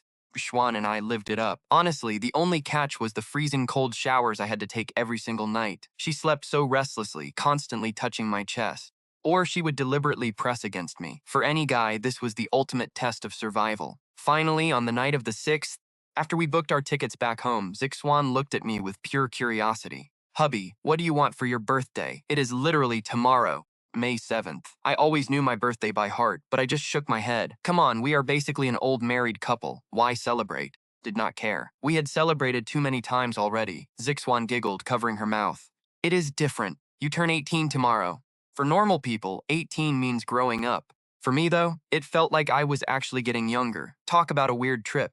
All right, fine. What are you getting me then? I teased. She tapped her chin. Maybe a watch or a cake. Both sound pretty good. Do both then, Ziswan cheered. But suddenly her smile froze. A look of sheer panic washed over her face as she realized something bad. Just realized something? I laughed. Zixuan nodded, her face falling instantly. She looked at me with desperate puppy dog eyes. Hubby, can you lend me some cash first? See, she was not some rich CEO right now. She was just a high school kid who spent everything. Lijiang trip had drained every single penny she had. Take whatever you need, I said, handing over a card. Zixuan just stared at it. Instead of taking it, she smirked. Hubby, are we reversing roles here? You pulling out that card makes you look like some domineering CEO. Well, do you want it or not? I laughed. She waved her hand. Forget it. Using your money to buy your own gift is just silly. It defeats the whole point. She pushed the card back to me. But later, she kept tossing and turning under the sheets, completely lost in thought. No matter how much she thought, she was stuck. Finding a unique $0 gift is basically a mission impossible. I shrugged, pulled out my phone and tapped the screen a few times. Zixuan's phone lit up. She just got $100,000. Bit her lip and glared at me. Hubby, are you seriously playing the billionaire CEO now? I told you not to work yourself to death. Literally my job to spoil you, I said casually. Zixuan let out a heavy sigh, looking defeated. When you put it that way, I feel like I'm your pampered little puppy. Like what? I asked. A puppy, she whined, puffing her cheeks out. Did that on purpose, she huffed. I shook my head. No, you got it wrong. If you break that word down. I grinned. Zixuan blinked, completely baffled. She started overthinking the phrase, splitting it up. Wait, if I'm not a dog, since I am not a dog, that leaves the other word. Small? Hey, did you just call me flat, hubby? After fooling around, it was almost midnight. Zixuan finally had a brilliant idea for my gift. It was totally free, but incredibly meaningful. Hubby, let's play a game, Zixuan whispered, resting her chin on my chest and blinking up at me. What kind of game? I asked. It is about your birthday present, she said, looking dead serious. I will write one word, and we both type our thoughts on our phones. I raised an eyebrow. How does that translate to a gift? Swan smiled mysteriously. Because whatever you guess is exactly what I am giving you. Smirked, looking incredibly proud of herself. Fine, I agreed, nodding. Honestly, she was trying so hard to act all mysterious. I saw right through her. Back in college, she played these games constantly, like flipping a coin when she did not want to go to her dorm. Tails, she goes back. But if it landed on its side, neither of us went back, even though that last option was basically impossible. Bixuan was the one flipping it. She would always pinch the coin upright between her fingers, cheering that even heaven did not want us going home. Eventually, I had to ask why she kept playing these rigged games. Zixuan just grinned. Think about it, hubby. If I just told you, hey, let's go get a hotel room, that would sound totally shameless. As a highly educated, sophisticated lady, I like being pursued. I like being passive. I couldn't help but chuckle. Yeah, she was definitely passive. All right. Okay, I am typing the word now, Zixuan said, whipping out her phone. She quickly tapped the screen. Here it is. Type what you want, and I will type what I'm giving you. She turned her screen to me. The second I saw the word, I froze. But the word was baby. To anyone else, that might just mean some cute nickname or a precious treasure. But to us, I knew it meant something entirely different. In our world, that single word held only one heavy meaning. We had been married for years and experienced everything together. But our only blank space was a child. It wasn't like we never planned for it. But after planning, I saw her medical report. With Zixuan's fragile health, a C-section was completely out of the question. Natural birth took serious courage and luck. For her safety, I never brought it up again. But whenever we passed a preschool, seeing other parents holding their kids, Zixuan would drag me over to watch, her eyes dripping with envy. You sure about this word? I pointed at my screen. Yeah, let's start typing. Zixuan snatched her phone back, clearly dying to start tapping away. No way. I pinned her phone down on the hotel bed. Why? Zixuan stared at me, totally confused. First off, your body cannot take it. Plus, you are not healthy, and we are still way too young. I kept my tone dead serious. I rarely used this voice with Zixuan. But when I did, she knew it was serious. I didn't say right now, she pouted. It's a birthday gift. Can I promise you the future? Bowen pouted. Fine. I breathed a sigh of relief. I was terrified of resisting her, but even more scared of her throwing caution to the wind. Okay, let's do this, Zixuan said, gripping her phone. I pulled out mine and we both started typing. After about 3 minutes, hubby, I'm done. Zixuan waved her phone. I showed her my screen. Me too. See yours first. Zixuan slid my phone between us and stared at the screen. Instantly, she froze. Hubby, is this really how you feel? She looked up at me, clearly in disbelief. Yeah, really. I nodded. But when we first talked about kids, she argued, you wanted one so bad. You even said we'd probably have a girl. You even made me pick a name. Zixuan stared at me with big, hopeful eyes. Back then, we were both so incredibly excited. Zixuan had even looked up crazy old wives' tales online, like spicy food means a boy, sweets mean a girl. Since you love sweet, why don't you name our daughter? I had teased excitedly. Zixuan thought about it forever before choosing the name Jiang Yingran, spring blooming and rising stars. It had the perfect meaning. I love it. That is her name, I had said. I nodded. We had such high hopes, but after her medical checkup the next day, I immediately killed the idea. Schwann's health was fragile, worn down by endless work. She wasn't ready for a baby. She needed 8 to 10 years of recovery first. Faced with a hypothetical baby or my favorite girl, I naturally chose her. But I wanted a kid just as much as she did. Having our own baby felt natural. Yet I had typed out a simple sentence. We do not need a baby. Not now, not ever. What about yours? I asked. Opposite of yours, she pouted, flipping her screen. It read, in this lifetime, we will definitely have a baby. Baby is my 18th birthday gift to you. Hubby, you need a scolding, Zixuan fumed. What did I do? I asked. Zixuan sighed. We got a fresh start. Why are you so stubborn about us not having a baby? Because your body can't handle it right now, I replied calmly. I know that, she snapped. But why do you always ignore our actual situation? Zixuan asked. I blinked, totally confused. What situation? Like before, you avoided me just to prevent past tragedies. That logic was just as ridiculous as this. She huffed. It was obvious my past stunt of pretending not to know her still stung. This is completely different, I frowned. You caught a brutal cold last week just from a light breeze. That's a fact. Zaishuan's face instantly flushed red. Okay, fine, but she pouted. Can't I just start eating healthy, drinking herbal teas every single day? I refuse to believe I can't fix my own body. I couldn't help but smile. If you actually do, then of course we can. Deal, no takebacks, Zaishuan said, looking terrified I would change my mind again. I knew she understood my stubbornness. Pretending to be strangers, refusing to have kids from what I could tell, she knew it was all to protect her. As long as your medical checkup is perfect, we will consider it. I nodded. So our daughter's name is still Yingran? Zaishuan beamed happily. How do you know it's a girl, I asked. Because you pointed at those articles and said, since I love sweets, it's bound to be a girl. Let's talk about that later then. I nodded. No later, she insisted. Have some faith in me. This birthday gift has a very special meaning. She sounded so determined. Why, I asked. Look at the time. It's 11:58 p.m. She pointed at her screen, nodding. Only 2 minutes left. Close your eyes with me. She gently covered my eyes. Then, I asked, eyes closed. Then make a wish. Wish that we'll definitely have a baby in this lifetime. A wish? I teased. Not just any wish, she insisted. This is the wish, bridging your childhood to adulthood. That means it's your ultimate destiny. It has to come true. I didn't know that was a rule, I smiled. I nodded. Zaishuan squeezed my hands, our fingers locked. Time ticked away, slipping from May 6th toward May 7th, 11:59. Midnight. The alarm buzzed. Keeping her eyes closed, Zaishuan leaned in and kissed me. A long, perfect moment passed. Both opened our eyes. Happy birthday, hubby. Zaishuan giggled. I officially walked you from childhood into adulthood. Was a first. Seriously, a first. I laughed. Before my rebirth, Tang Zishuan and I didn't even know each other yet. We didn't meet until senior year in my past life. Hey babe, did you make a wish? Tang Zishuan asked. I nodded. Tang Zishuan nodded, seeming satisfied. Then your birthday wish will definitely come true. It's the adulthood gift I promised you after all. I rolled my eyes. Get some rest, I said. We have a long bus ride back tomorrow. Are you hinting it's bedtime? Tang Zishuan smirked, biting her lip. Tang Zishuan spoke, she crawled right back on top of me. Just the two of us, deep into the night. She was seriously playing with fire, and she'd been doing it for days. I just got another birthday wish, I suddenly said.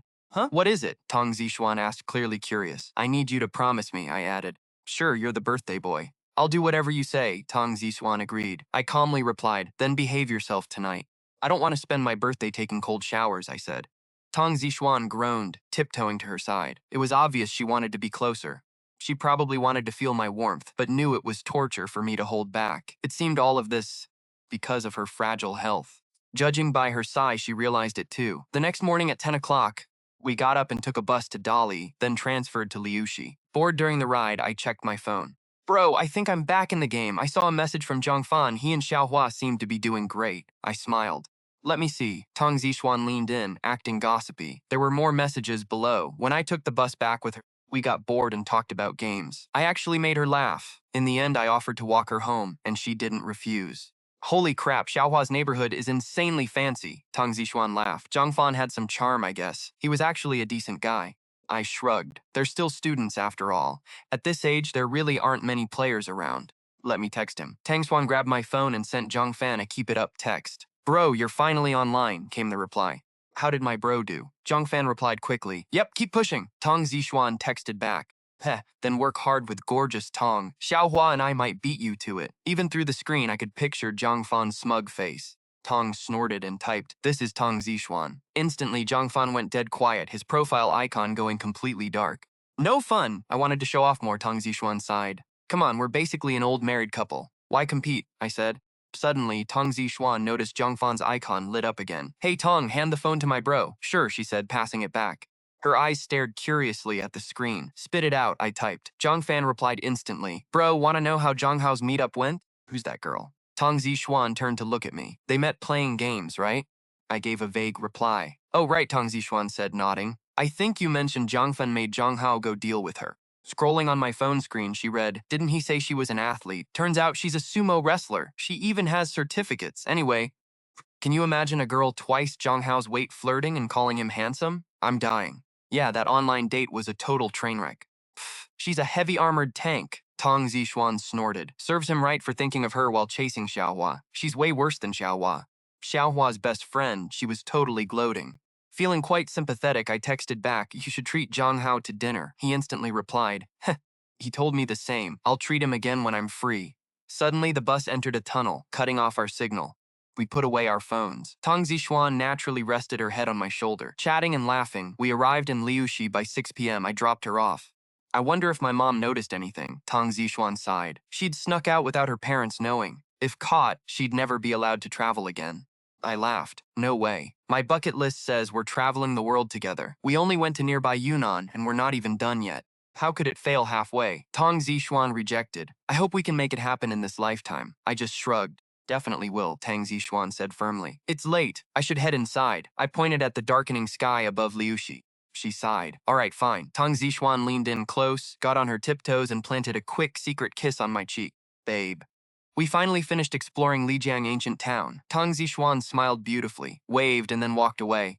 Chuckled and shook my head. This trip finally made up for the regrets of our past life. Heading inside, I saw my dad watching the news. Hearing the door open, my dad turned around. "Hey Chen, back from your trip?" He stood up and walked over. "Yeah, I'm back." I nodded.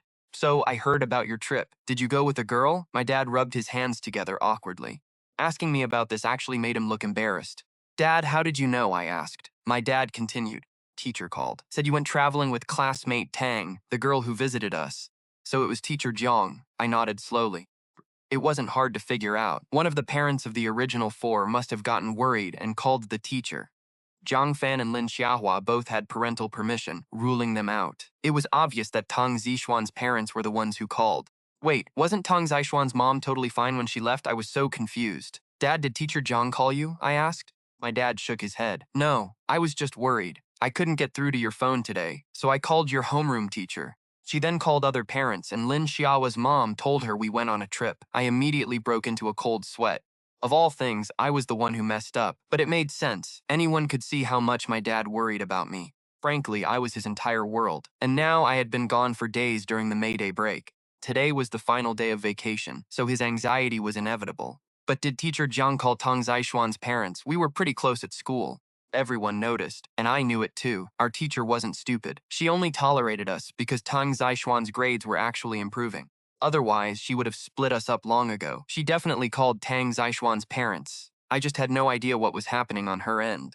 Smiled at my dad. "Look, I am back now, right? I can handle my own stuff, trust me." I wanted to make it clear that I was grown up now. My dad nodded. "Yeah, you really have matured a lot this year."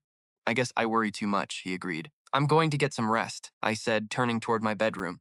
"Wait, Chen," my dad suddenly called out. I stopped and looked back, confused. "Is there something else, Dad?" He gave a sheepish smile. "Well, teacher Zhang mentioned that you and classmate Tang seem pretty close." My dad looked embarrassed. From what I could tell, he suspected we were dating. But over the last 6 months, I had been acting way too mature. Frankly, I saw things clearer than he did. Probing into my love life just felt awkward for him. I smiled to ease the tension. "Dad, there were 4 of us on this trip." He blinked. "Oh, right. Besides you and Tang, there was Lin Xiaohua and your friend Shang Fan." My dad nodded quickly. I avoided giving a direct answer about Tang, but I knew his worries. I smiled. "Dad, I don't plan to date before college." "That's good," my dad sighed, visibly relieved. He had zero proof, but he always believed whatever I told him. I only said that to reassure him. Besides, Tang and I were basically like an old married couple anyway. That doesn't count as dating, right? I showered and got ready for bed, since school started tomorrow. But when I checked my phone, I had a frantic message from Tang Zixuan. She seemed panicked. "My mom thinks I kidnapped you to Yunnan." Kidnapped by her? I stared at the screen, totally stunned. I texted back a question mark, but got radio silence. The next morning, the second I reached the classroom door, something felt off. Usually, on the first day back, everyone is either buzzing about their break or whining that it ended. Today was different. No matter what, it was never this quiet. But when I stepped inside, I saw why. An adult was standing right next to our desks, looking totally out of place. "Mom, morning study is starting," Tang pleaded. "Your presence is making everyone uncomfortable." Tang was trying to dismiss her. The woman was her mother, Wen Xinlan. Wen Xinlan snapped back. "Do your reading? Why do I care? If we don't clear this up today..." Judging by her face, she was furious. Her daughter had stayed out for 7 days with a boy, using tutoring as a cover. Apparently, our teacher's call blew our cover. Learning Tang went to Lijiang with friends was fine at first, since it wasn't far. But then she found out everyone else had been home for days, while her daughter was still out with some guy. A teenage girl sleeping over with a boy? People would talk. I could see the rage building in her eyes. She snapped at Tang. When does Jiang Chen usually get here? I don't know. Stop accusing him. It was my fault, Tang snapped, turning away. Accusing him? Fine, I'll call him, Wen Jinlan muttered, grabbing a phone. It was Tang's phone, confiscated the night before. Just as she was about to call me, I stepped in. Auntie, looking for me? Spun around and glared at me, her eyes drilling into mine. Guilty kids usually squirm, but I kept my cool. She seemed slightly thrown off by my calm. Where did you and Xiaoru really go? I already know the truth. Dead serious. We went to Lijiang, I replied flatly. Since my dad already called the teacher, lying was useless. Probably called Wen Xinlan next. Our tutoring cover story was dead. Why didn't you tell me beforehand then? She asked. It was obvious she expected me to lie, but I didn't even blink before confessing. Last night, Tang had fought her tooth and nail. If she hadn't shown the call records, Tang wouldn't have cracked. Her desperation to hide everything made her mom suspect we were dating. I glanced at Tang. She was frantically gesturing toward her phone with her eyes, trying to send me some silent signal. Having been together for years, I got the message instantly. I smiled. Auntie, because I didn't even know either. Didn't know? She blinked. Yeah, our original plan was strictly tutoring. I turned to look at Tang. Then what? She asked, confused. Then Tang said she and Lin Xiaohua planned a trip and invited me along last minute. Shrugged helplessly. Tang Zexuan let out a quiet sigh of relief. Her last text yesterday, before her mom took her phone, tipped me off. So she really dragged you along, Wen Xinlan muttered. It was obvious she was analyzing our identical stories. She held the phone, so we couldn't collude. Maybe she realized she'd misjudged me. Honestly, moms always suspect the guy. They assume we're always the ones pushing for alone time. She probably figured I was just another hormonal teenager, begging Tang Zexuan to stay behind for a couple extra days after everyone else left. But if I was practically dragged onto the trip, her theory fell apart completely. You know, Auntie, I chimed in. If I had a choice, I'd rather stay in class and study. I walked past Wen Jinlan, sat down, and pulled out my textbook. Why? Wen Jinlan looked confused. I glanced at Tang Zexuan. We planned to sightsee, but she got sick. The last 2 days were ruined. Judging by her face, Wen Xinlan felt totally embarrassed. She knew Tang Zexuan had a weak immune system. Suddenly, the puzzle pieces clicked. To her, it now looked like Tang Zexuan dragged me along, got sick from playing too hard, and I just stayed to watch over her. I basically spent the trip babysitting. Wen Xinlan looked sheepish. Oh, Jiang Chen, I'm so sorry. I totally misunderstood you. I knew a top student like you wouldn't be slacking off. She laughed dryly, trying to save face. She blamed everything on Tang Zexuan's wild streak. Auntie, we have morning study soon. Isn't your holiday over at the office? I offered. I had to give my future mother-in-law an out. No way was I letting her get embarrassed here. Right, duty calls, she agreed. She took the escape route I offered. But before she walked out the door, she shot Tang Zexuan one final warning look. Learn from Jiang Chen, you slacker. Stop messing around. Once she left, Tang Zexuan leaned in. Hey, hubby. Not bad, babe. You nailed it. Tang Zexuan draped herself over my arm. I just rolled my eyes at her. Watch it, we're in class. She quickly backed off. Okay, fine, but why did you throw me under the bus? She whined. She pouted. I raised an eyebrow. Wait, wasn't that your signal? I asked, recalling how she'd pointed at the phone. Her text set up the story, and her fake sneeze sealed the sick alibi. Guess we just have crazy chemistry, she giggled. She gave me a playful wink. Just then, our teacher, Zhang Shuli, walked in and started lecturing the class about unauthorized holiday travel. She didn't drop names, but the 4 of us knew exactly who she meant. Then she announced a boring classical literature lesson. Tang Zexuan's smile vanished instantly. She hated classical Chinese, but she had to endure it. Finally, the grueling class ended. The recess music blasted. As we lined up for the playground, Zhang Shuli waved at me. Jiang Chen, step aside a second, gestured for me to follow. Tang Zexuan gripped my sleeve, whispering, Hubby, is she going to split our desks? Our secret trip gave Zhang Shuli the perfect excuse to accuse us of dating. Splitting us up would be her first move. Don't worry, I muttered, heading out with the teacher. On the walkway, Zhang Shuli asked, So you and Tang Zexuan traveled together? Trap. With Lin Xiaohua and Zhang Fan too, I quickly clarified. Zhang Shuli blinked, momentarily thrown off. But they came back early, right? Leaving just you two. I kept my cool. Senior year is coming, just blowing off steam. A little fun might actually help my focus. Zhang Shuli nodded slowly. I suppose that makes sense. It was obvious she knew about us, but she stayed quiet. She was a practical teacher who knew her real priority. As long as our grades didn't tank and we aced college prep, why would she interfere? We'd established that back at the restaurant. Teen romance is normal anyway. But Jiang Chen, she suddenly smiled. You might not even need to take the entrance exam. Stopped outside the principal's office. Why's that? I asked. Because Professor Li from Peking University's finance department is inside. It's urgent. It's about your future. A PKU scout? My recent speech contest win must have paid off. He was likely delivering an early admission offer. Honestly, who in their right mind would turn down Peking University? All right, wish me luck. I knocked. Come in, the principal called out. Zhang Shuli nodded. I'm heading to the field. She left, and I pushed the door open. Ah, Zhang Chen. Long time no see, Professor Lee greeted me. Nodded politely to both of them. Principal, Professor Lee. The principal beamed. Excellent. Look at you. A few days off did you wonders, kid. He stood up and slapped a heavy hand on my shoulder. I'll leave you two to chat. Need to check if the other students are slackers. With that, he cleared out. I knew he was just giving us privacy. Once the door clicked shut, Professor Lee gave me a knowing look. So, Zhang Chen. Any guess why I'm here, he asked? I didn't beat around the bush. My early admission offer? Exactly, he nodded. But last time you mentioned giving up your spot for someone else and testing in yourself, right? Yes. Sighed theatrically. Man, that's a tough sell. We represent the most elite, prestigious universities in the country. Our graduates are the best of the best. So I smiled. So you're saying I'm hurting your pride, huh? Why give your spot to someone else? Professor Lee Wanshan scoffed. What if you don't even end up passing the exam to get in? Since you're in finance, you're half a businessman. I smirked at Professor Lai. If you don't trust me, we can sign a contract. Just business integrity. Professor Lee froze. He clearly didn't expect me to bring up a contract, but that wasn't his point anyway. He rubbed his nose, looking pretty awkward. Look, Zhang Cheng, he said, we respect your talent and we want to hand you an acceptance letter. But turning a few grand into $1 million takes luck. Professor Lee shot me a look. Admitting you is fine. Bringing in another student is different. That's where it gets tough. Unless he trailed off, clearly baiting me. I saw right through it but played along anyway. Unless what, Professor? Tell me straight. Unless Professor Lee replied that student is already smart enough to get into Peking University on their own. Or at least has the talent but might choke on exam day, Professor Lee added. I scoffed. If she could get in on her own, why would I be asking you for a spot? I shrugged. Professor Lee shook his head. Then I'm afraid we have a problem. Peking University is top tier.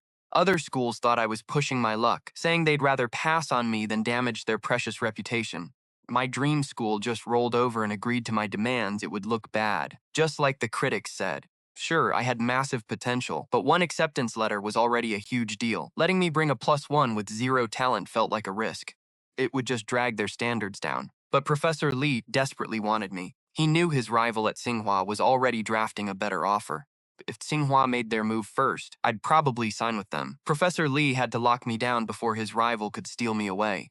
Tell you what, Professor Lee said, slapping his knee. If this student has some special talent, I can try to pull some strings for you. Maybe we admit her on a talent track. Special talent? I muttered, thinking it over. Exactly. So what is she actually good at?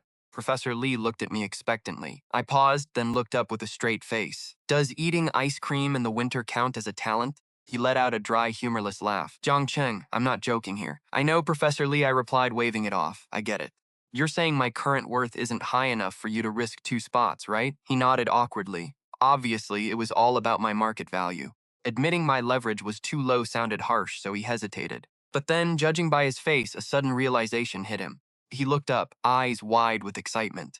Zhang Cheng, are you telling me you have even more business tricks up your sleeve?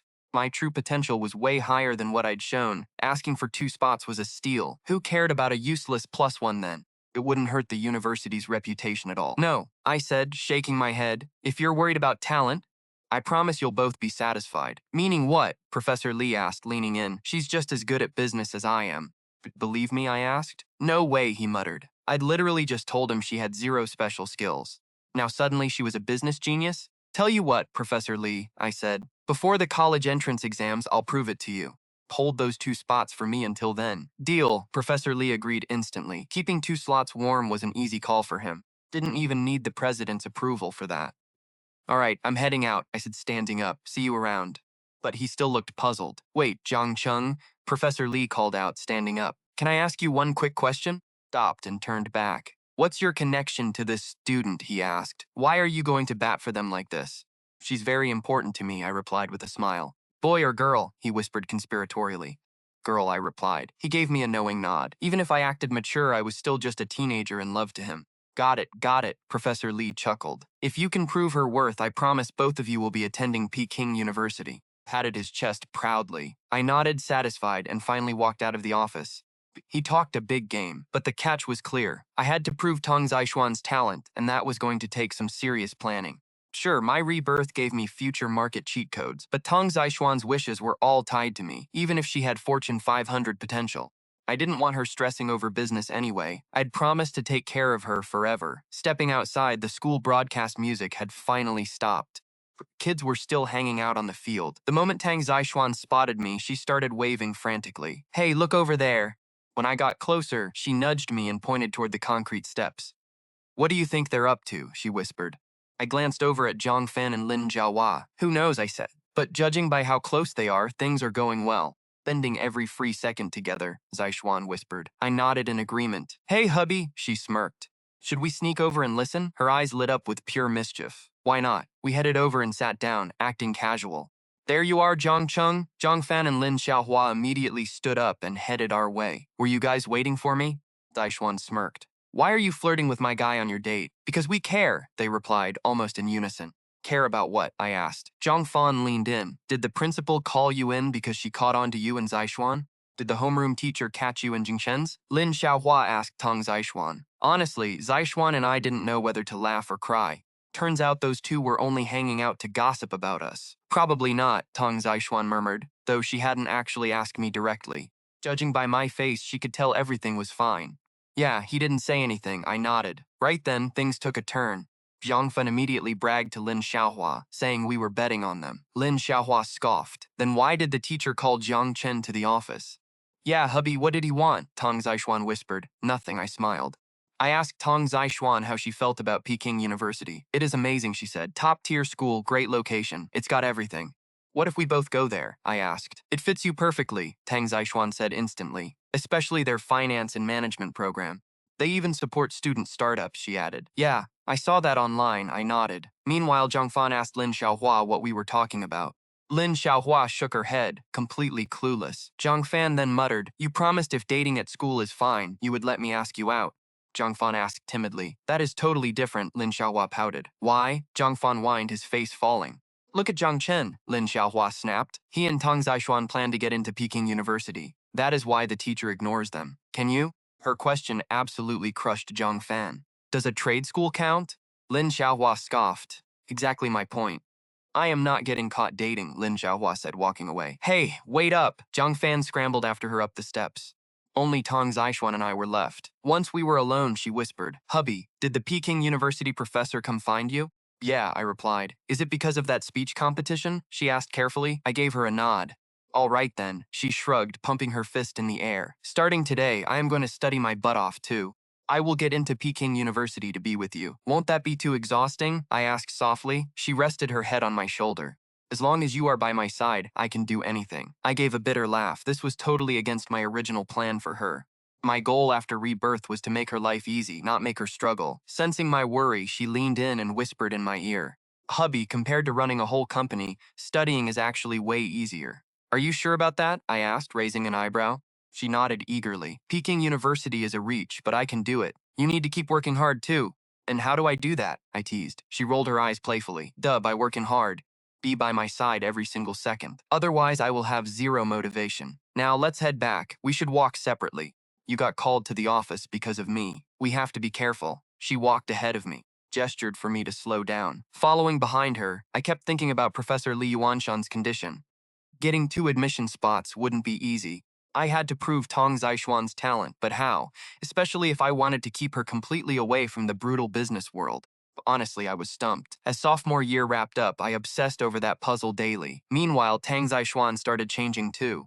She asked way more questions in class, taking flawless notes and finishing her homework with real effort. I knew exactly what she was doing.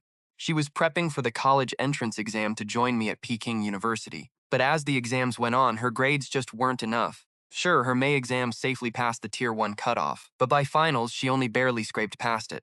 Any other student would be thrilled. But for Tang Zixuan, this was nowhere near enough to get into a top school like Peking University. Finals finally ended. When Tang Zixuan walked into her dorm to pack, Shenqing and Lin Xiaohua were already celebrating. They didn't worry about the future like Tang Zixuan and me. For them, freedom and summer break were everything. You guys didn't invite me last time, Shenqing complained, waving Tang Zixuan over. We are definitely hanging out this break. Shut up, you said you were too stressed to go, Lin Xiaohua laughed. Well, finals are over now and I actually passed, Shenqing retorted. Shen Qing winked at Tang Zixuan. Hey, a new amusement park just opened in town. Let's go check it out today. I will pass on the park, Tang Zixuan sighed. Staring at her report card, she completely lost interest in having fun. She had promised me she would make it to Peking University. But getting into a top school isn't just about wishing for it. Of course she won't go, Lin Xiaohua whispered. Ever since she started dating Jiang Chen, she's been studying like crazy. Dating a genius is turning her into one, Lin Xiaohua muttered to Shen Qing. Then what do I say? Shen Qing asked. Watch and learn, Lin Xiaohua grinned. She tapped on her phone, then walked over to Tang Zixuan, who was busy packing. Come on, let's go to the park, Lin Xiaohua begged. I am really not in the mood today, Tang Zixuan sighed. I will skip it. For real? Lin Xiaohua asked. Tang Zixuan nodded. Bummer. All right. I thought you would go, so I already invited Jiang Chen. He said yes, Lin Xiaohua said, acting totally casual. Wait, Jiang Chen is going? Zixuan sat up instantly. Lin Xiaohua smirked and nodded. Yep, that's why I'm asking again. If Jiang Chen's going, then there's no way I'm staying behind. Tang Zixuan nodded instantly, practically vibrating with excitement. When do we leave? She asked. Lin Xiaohua laughed. Now that's more like it. Exams are over, we deserve to chill. Meanwhile, Shen Qin gave Lin Xiao a thumbs up, whispering, Okay, I finally get how this works. Want Tang to tag along? Just use Jiang Chen as bait. We set our meetup for 4 p.m. today since everyone had to go home first. Dropping off our stuff, Tang Zixuan met me at the school gate to walk home. Hubby, why did you actually agree to Xiaohua's amusement park trip? As we walked, she looked at me, totally puzzled. I glanced back at her. Because you've been completely off lately. I said it quietly. She stopped dead in her tracks, looking startled. Wait, I'm off? What do you mean by that? Since we got this second chance, you've never looked so miserable. If studying hard ruins you, Peking University isn't even worth it. I was dead serious. Her frantic studying lately reminded me way too much of how she used to drown in work back then. I had already sworn to myself that in this life I'd never let her suffer like that again. No way, she argued. Peking University is crucial for you. I'll just push harder. Her eyes darted away. From what I could tell, she knew it was way more than just a little. She had practically killed herself studying this semester, especially after May Day. We used to flirt in the cafeteria for ages, but lately she was racing the clock, terrified of losing a single second of study time. It was obvious she wanted to scream that Peking University was impossibly hard. Actually, I said, if it's just about getting in, you don't have to rely strictly on test scores. She blinked, surprised. Wait, really? Then what else is there? She clapped her hands. Oh, right, art student bonus points. With that, my regular exam score is definitely enough. I nodded. Exactly. But what skills do I even have? She asked. Don't you love painting and photography? Maybe we can work with that, I suggested. She loved those hobbies in college. No major awards, but starting early this time meant she actually had a solid shot. I hadn't mentioned them to Professor Lee earlier because back then, they were just hobbies, not real talents yet. But now, we could change that.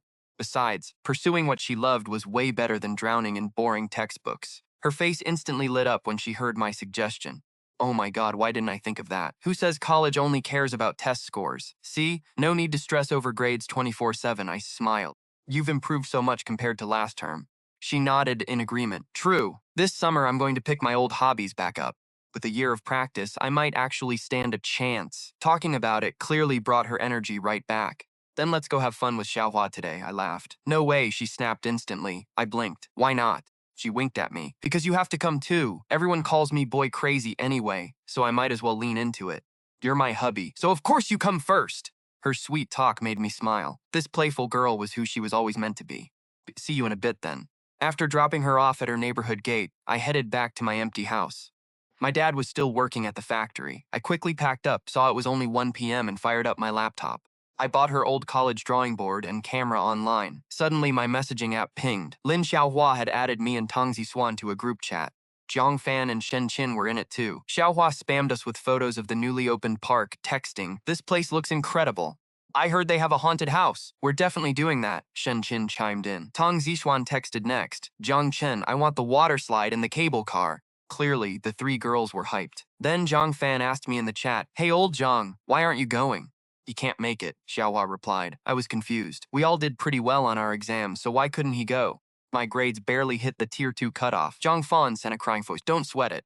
Just work hard next year, Tang Zixuan comforted him. Still get into a Beijing college, Tang Zixuan added, ending with a smirking face aimed at me. I chuckled and sent one right back. Exactly, I replied. Zhang Fan sent a wall of tears. You two are just mocking me. If my grades can get me into a Beijing university, I'll eat my textbooks at graduation. Mark my words. Deal. I'll prep the seasoning for you, Tang Zishuan joked. Jiang Chen, buddy. How about you get the utensils ready? On it, I replied. Honestly, both of us already knew how this would actually play out. Zhang Fan's grades skyrocketed senior year. He barely passed initially, but hard work paid off. Only we knew this, having literally lived through the future. Zhang Fan, we were just acting like a married couple. Cheaters, Chapter 168. The Wolf Plots Against the Bear. After joking around, I privately messaged Tang Zishuan about the drawing board and camera. Let's stick to painting first, she texted. We can hold off on photography. I learned some painting in college, so I have the basics down. It's a safer bet. Sounds like a plan, I replied. By the way, hubby, remember that digital memo I told you about? Her tone shifted. I actually wrote down my dreams on it. And honestly, they're still all about you, she sighed happily. I remembered it well. After all, I had read her entire memo back then. I clearly remembered. Under painting, she wrote that she wanted to sketch me on the grasslands of Xishuangbana. Under photography, she wanted to take our photo at a cliffside hotel by the Aegean Sea. Do you still remember everything in that memo? I asked her curiously. Not entirely, Tang Zishuan texted back after a pause. Most of my ideas are just random sparks. Work keeps me way too busy anyway. Who actually remembers all that? I nodded to myself. Suddenly, my dad's voice echoed. Chen, you home? My dad was back. I shot Zishuan a lightning-fast text and shut down the chat. She got the memo and didn't reply. Dad stopped by my bedroom doorway but didn't step in. Chen, is school out for summer? Yeah. Why are you off so early? I asked. I walked over to him. Dad blushed like a schoolboy. Aunt Nee has a checkup this afternoon. I want to be there for her. Smirked. Dad, you've been seeing Aunt Nee forever. Have you finally confessed? Confessed what? Dad stammered. Dad stared, then caught my knowing smirk. The realization hit him instantly. You little punk, he grumbled. Minding your old man's business now, are we? Dad teased. He gestured for me to sit. Honestly, I want to wait until she's recovered. But before I say anything, I need your blessing, Dad said solemnly. It was obvious I was his whole world, and my opinion mattered most. From what I could tell, no matter how much he loved her, he wouldn't move forward without my okay. I'm totally fine with it, I said. Aunt Nee is awesome, super classy and educated. The real question is, Dad, do you actually have the game to lock this down? I teased. Get out of here. Lock it down? Who taught you that? Dad laughed, swatting my shoulder. Judging by his face, he was relieved I approved. My reaction gave him the green light to pursue her. By 3 p.m., we were heading to the station. Going out, Chen? Dad asked.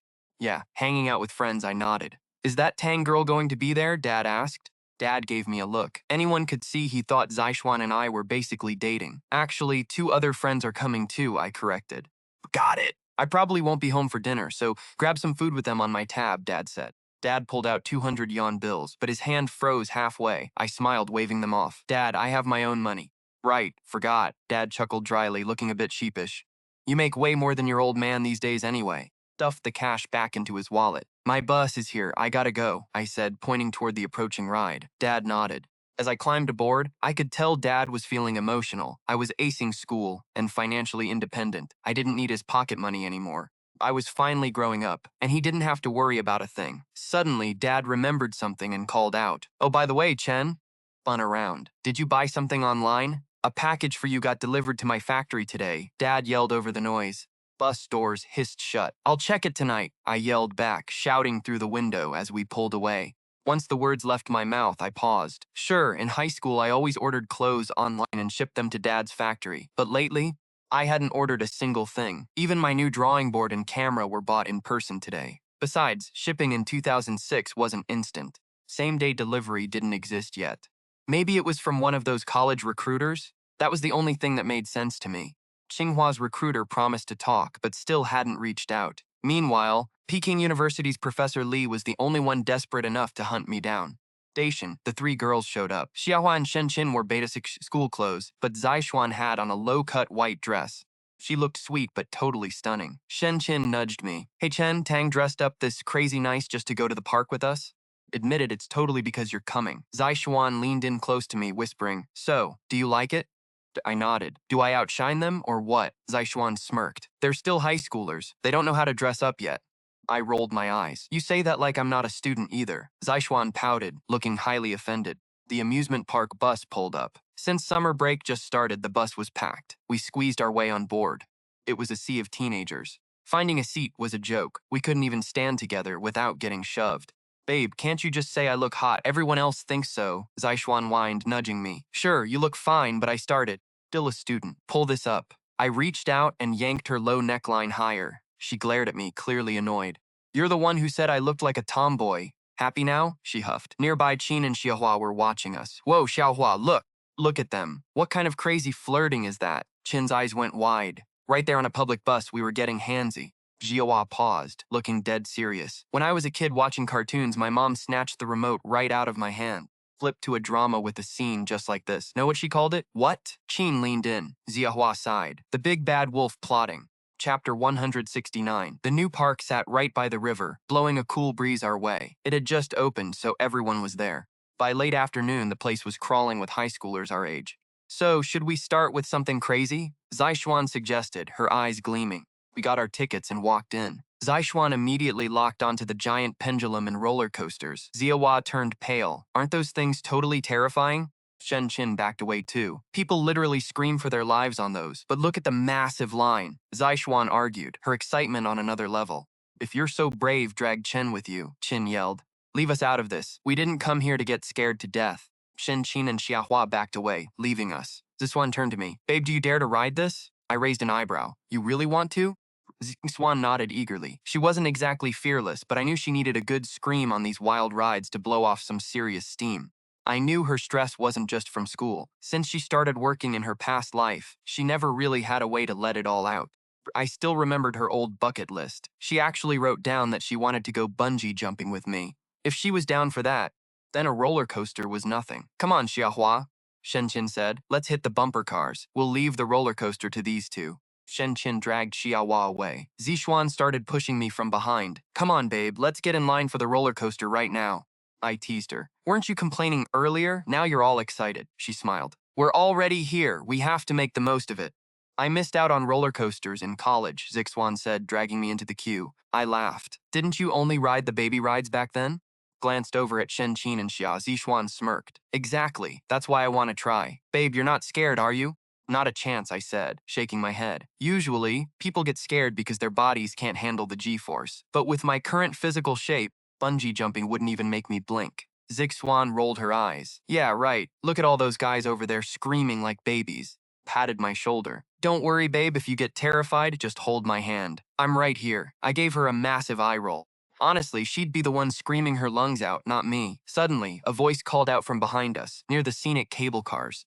Turned around toward the sound. A girl was waving at me. Zhang Cheng, oh my gosh, what a coincidence seeing you here. Cute girl with a ponytail ran over. Zishuan's radar immediately went up. She glared. Who is she? I racked my brain. He-Ching? The name finally clicked from my old memories. He-Ching beamed, looking thrilled. Wow, Zhang Cheng, I can't believe you actually remember me. Are you here with a classmate? She asked, looking at Zixuan. Nope, Zixuan shot back instantly. He-King blinked. Oh, sorry, my bad. I guess you guys don't really know each other, He-Ching assumed. Zixuan snapped. What do you mean we don't know each other? I'm not his classmate. I'm his girlfriend. Zixuan claimed her territory. When it came to other girls getting close to me, she wasn't about to back down. It was obvious Zixuan could see the spark in He-Ching's eyes when she looked at me. Girlfriend? He-Ching gasped. Zhang Cheng, you have a girlfriend? Ching stared at me in shock. I gave a slow nod. Oh, I see, she sighed, casting a sneaky, cautious glance at Zixuan. She muttered something under her breath. Zixuan's temper flared. Hey! If you have something to say it to my face. Stop whispering! Oh, nothing. As long as Zhangcheng likes you, I'm sure you have some good qualities. He-Ching smiled innocently. Zixuan absolutely lost it. Some good qualities? Zixuan had plenty of amazing qualities. Are you guys riding the roller coaster? He-Ching asked, pointing toward the ticket booth. I nodded. Yep, then I'm riding too. He-Ching cheered, running to buy a ticket. Zixuan immediately glared at me. All right, spill it.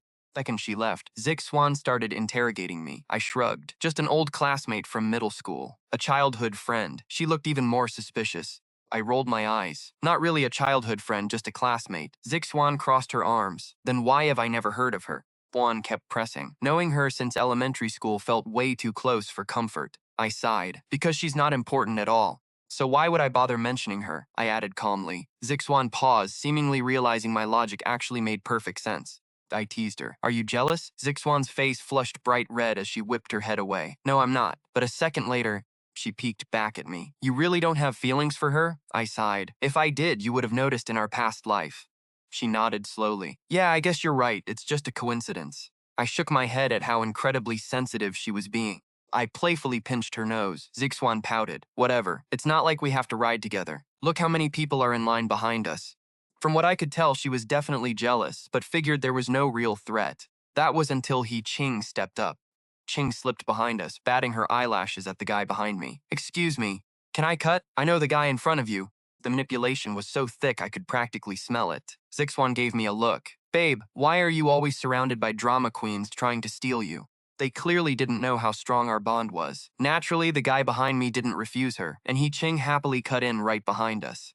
Juan pouted, but kept her mouth shut. Just then, the ticket taker called out, "Next," as we reached the front of the line. Juan handed our tickets to the worker. Suddenly, Ching tapped my shoulder. Hey, Zhangcheng, these cars only sit 2 people per row, right?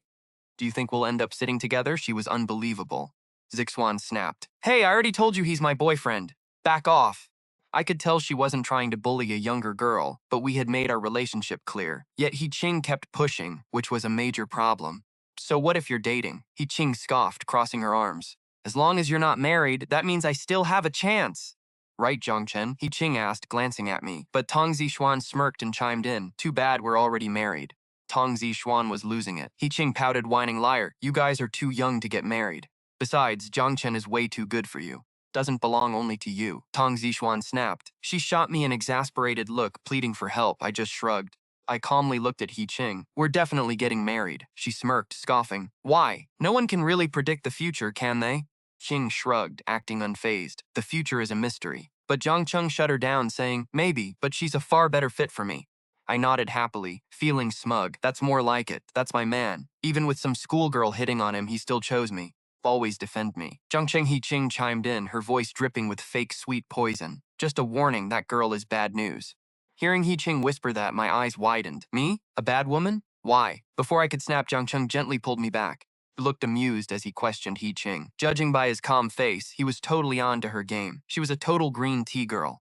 He obviously didn't want to waste energy on a high schooler, but Ching pointed at my collar, sneering. Look how low her top is, so trashy. Clenching my fists, I shot back angrily. Listen, little girl, this dress is literally designed this way. It's called style. Still not appropriate for students, she argued. I stood there, temporarily speechless. It was true. I could never wear this low-cut top on campus. At school, a teacher would definitely haul me into the office. Whatever, you don't get our relationship, Zhang Cheng said, waving her off. Didn't want to waste his breath on Ching, but she leaned in anyway, whining. But Zhangcheng, I really truly like you. Time to board, a ride operator called out, saving us from the drama. The 3 of us finally took our separate seats on the coaster. Buckling my seatbelt, I let out a massive sigh of relief. Thank God, the universe finally did me a favor and kept her away from him. While Ching sighed in disappointment behind us, I turned to my guy. So, what's her deal with you anyway, babe?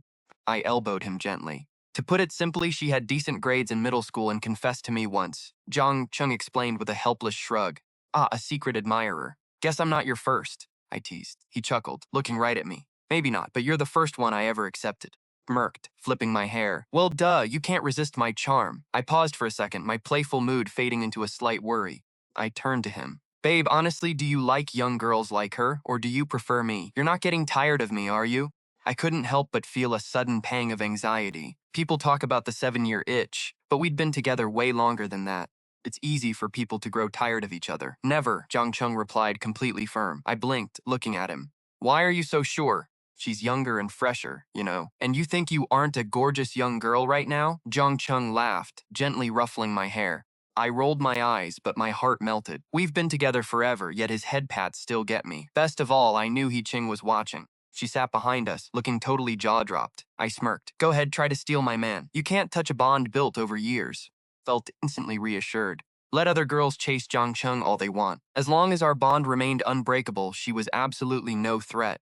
The operator gave the green light and the coaster chugged forward. We started in silence, but as the speed ramped up, the tension skyrocketed. The first steep drop and instant chaos erupted with wild screams. But looking at Zhang Cheng beside me, he was totally, impossibly calm. I guess this thrill was nothing to him. Judging by his face, his insane reflexes made this terrifying coaster look like it was moving in slow motion. To him, screaming was probably beneath his dignity. But I just yelled into the roaring wind, "Babe, this is amazing! We should have done this sooner!" I guess I really needed to blow off some steam. By the time the ride ended, most of the passengers looked absolutely traumatized. Definitely not for the faint of heart. Ching's face was completely white, and her legs were shaking like jelly as she wobbled off. She had zero energy left to flirt with Jiang Cheng. She hadn't even wanted to ride the coaster today. Looks like they're done, a voice called. Lin Xiaohua and Shen Qin rushed to the exit to check on me. As Jiang Cheng and I walked out, I was still buzzing with excitement. That was epic. Let's go again. I'm not scared at all, I cheered. Jiang Cheng just smiled, looking totally relaxed. Told you I'm tough, I bragged, puffed up with pride. But you seemed so bored. Didn't you enjoy it even a little bit? Shin Qin and Xiahua traded a smirk. Out of context, we sounded like we just walked out of a cheap motel, not a theme park ride. Still tricking Jiang Cheng into letting you call him hubby, huh? Shen Qin teased as we met up. I blinked. Wait, was I? I realized I'd practically yelled it earlier. Maybe he wanted to fall into your trap, Xiaowa giggled, covering her mouth. You two are so cute. I feel bad interrupting, Shen Qin joked. But hey, wasn't this supposed to be a double date? It was a blast, I smiled, glancing over my shoulder. Right then, He Qing finally seemed to snap out of her daze. She came running toward us. Jiang Cheng, let's do something else. That roller coaster was way too scary, she whined, clutching his arm. Shen Qin and Xiahua exchanged a stunned look. Seriously, Jiang Cheng, even at a theme park, your fangirls find you? Shen Qin teased. You've got way too much game, Shen Qin added. Jiang Cheng didn't even blink. Sorry, I'm not looking to date. He looked directly at He Qing as he said it. Anyone with a brain could tell exactly who his rejection was aimed at. But He Qing turned to me, smirking. Hear that? He's not dating. So you two being together is obviously a lie. My jaw dropped. For a green tea girl, this kid was incredibly shameless. Jiang Cheng was clearly rejecting her, yet she tried using it to attack me. She gives off total Kashi vibes, Lin Xiaowa whispered to me, referring to our class rep. I had to agree, both were major green teas. I nodded in total agreement. Since we ran into this drama as Zaishuan's bestie, there was zero doubt about whose side I was taking. Hey, you got it twisted, I said, stepping up to confront He Qing. Jiang Cheng literally told you there is zero chance he is dating you. Brother Jiang Cheng just said he is not dating anyone, He Qing whined. I rolled my eyes. Oh please, does he even look your way? You are just clinging to him for his good grades, right? I mocked her whiny tone. Beside me, Zaishuan and Jiawa tried to hide their laughs. Or maybe it is about his big speech contest victory, I added, turning the heat up. You know he is bound for greatness, so you want a piece of that. Qing froze. From what I could tell, she definitely targeted Jiang Cheng after seeing his TV speech. A top university pass meant a golden future. Seeing He Qing look away, I smirked. Oh, looks like I hit a nerve. She quickly snapped back. No, you did not. Blushing face gave her away completely. Still denying it? I scoffed. You are way too young to be this much of a gold digger. Did you really think Jiang Cheng would ever choose you? I pressed. He Qing whined. That is only part of it. I liked him in middle school. Liking him back then means you moved on to someone else later, right? Ziahua chimed in. I grinned. Spot on, Ziahua, you caught that perfectly. She was top 3 in Chinese for a reason. I nodded proudly. Anyway, the point is, he is never going to like you. But he won't like her either. He Qing pointed confidently at Zeishuan. I laughed. Girl, you are so wrong. Those two are basically together. Even if they lack the official title, they are basically a couple, I declared. He Qing frowned. Why do you say that? I waved Jiawa over. How do I explain this? Jiawa, come here. You told me about how they act, right? Act like Jiang Cheng for a second so we can show her, I suggested. Ziahua nodded, ready to play along. Jiahua stood next to me with a deadpan face, pretending to sit at a school desk. Okay, it is self-study time, I role-played. Jiang Cheng, can you help me with this math problem? I whined, leaning my weight against her. Ziahua immediately put on her best icy tone. Why should I explain? Go copy the text 20 times, Ziahua scoffed. I looked up at her with puppy dog eyes. Please, Jiang Cheng, do not make me copy things. Let us grab dinner tonight instead. Ziahua raised an eyebrow, imitating him. Dinner? Yeah, and I will teach you how to date me in return. Good deal, I offered. Ziahua nodded. Actually sounds perfect. Our little skit left He Qing speechless. Even Zeishuan had to interrupt us, blushing hard. Oh, shut up. We are not that cheesy. Hey, Ziahua told me everything, I said with a shrug. Ziahua sighed, nodding. Yep, I had a front row seat to the romance. Sitting behind them last semester, they seemed closer than couples who dated for years, Ziawa added. I smirked at He Qing. So, you have zero chance. I delivered my final verdict to He Qing. Desperate, she turned to Jiang Cheng. Brother Jiang Cheng, is that actually true? No, Jiang Cheng said, shaking his head. He Qing looked relieved until he added, but close enough. She pouted. I don't care. I am still following you guys, He Qing insisted. Jiang Cheng ignored her and turned to Zaishuan. What did you want to ride again? Giant pendulum, Zaishuan answered instantly. Jiang Cheng nodded. He Qing paled. It was obvious she could not handle extreme roller coasters like Zaishuan did. You are the best, Jiang Cheng. Here is a reward. Zaishuan giggled, standing on her tiptoes. She planted a soft kiss on his cheek. Jiang Qing took her hand and pulled her toward the ride. He Qing stood there, utterly frozen.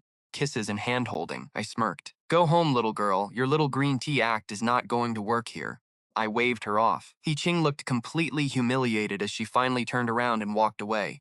Following them now would just be asking for more embarrassment. Once she left, I pointed at the happy couple and groaned. Jiawa, did you see that? Are we even on a group hangout, or is this just their private date? Jiawa nodded in annoyance. They can have fun, but rubbing it in our faces is too much, I grumbled, then pivoted. Wait, what did you want to eat? Popcorn from the front gate, Xiaofa replied. I sighed, feeling completely exhausted. Still want it? Jiahua shook her head. Nope. I am full of their lovey-dovey drama. We hit the giant pendulum, then the log flume Zexuan wanted to try. Next was the haunted house I picked. After sitting out the coasters, Xiahua and I finally joined the fun. We were a group, after all. We couldn't just stand there watching, but once we joined, we regretted it. Since summer started, they were on another level. Zexuan was totally unleashed, calling him hubby non-stop. It made my skin crawl. Worst of all, our quiet golden boy genius just let her do it. So much for no dating before college. But from what I saw, Zhangcheng's focus was different. He noticed Zexuan got incredibly hyper on these extreme rides. It was like she was finally releasing years of built-up pressure. Anyone could see running a Fortune 500 company alone is insane. It was clear he would never let Zexuan shoulder that heavy burden alone. You are a beast, Zexuan, I complained at 10 p.m., eating dinner at the park restaurant. One of those rides usually knocks me out. But wasn't it you and Ziawa who wanted to come here? Zexuan teased, completely unfazed. Ben. Ziahua pouted, complaining they wanted something gentle, but we dragged them straight to the roller coaster. What's wrong with a little speed? I thought it was awesome. Right, Zhangcheng? Zexuan turned to face me. I just nodded. Only you guys. My mom dragged me on one in grade school, and I'm still traumatized. Why? Zexuan asked. Jiahua sighed, explaining that after just one loop, both she and her mother were completely wrecked when the ride stopped. Barely even step off. Our legs were pure jelly. From what I could tell, Ziahua was still genuinely terrified. Just like your childhood friend Ching, Zexuan whispered, leaning in close. I rolled my eyes at her. Some girls are brave, others aren't. So do I count as brave? Zexuan teased. I laughed, telling her she was just stressed. After eating, I took a sip of soup. Zexuan admitted that forgetting about the company and just letting loose felt absolutely incredible. She nodded, remembering Li Jiang back in May. Suddenly, Shenqin chimed in, asking if we were planning more extreme rides tonight. Can we please do something calmer? Shenqin pleaded. It was obvious that she and Jiahua were totally terrified of Zexuan's crazy choices. I never expected Zexuan, who initially hesitated to even come, to end up having way more fun than everyone else combined. Especially since they were too terrified to even try those rides. Sure, what's your pick? Zexuan asked, resting her chin in her hand. Bikes and the Ferris wheel are perfect for you. And Zhangcheng, Shenqin suggested, trying to play matchmaker.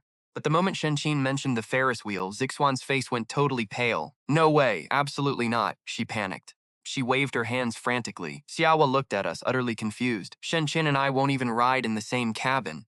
Two get to be all romantic alone. This refusal didn't match Zexuan's usual bold style at all. I just laughed. She is actually terrified of them, I teased. Ziahua stared at her, totally stunned. No way, seriously? Then and Xiahua stared. Zexuan looked ready to cry, but why? Xiahua asked. Isn't that a classic date spot?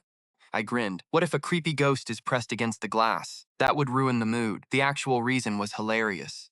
During winter break, she had watched a spooky movie about a haunted Ferris wheel with me, and she was still scarred.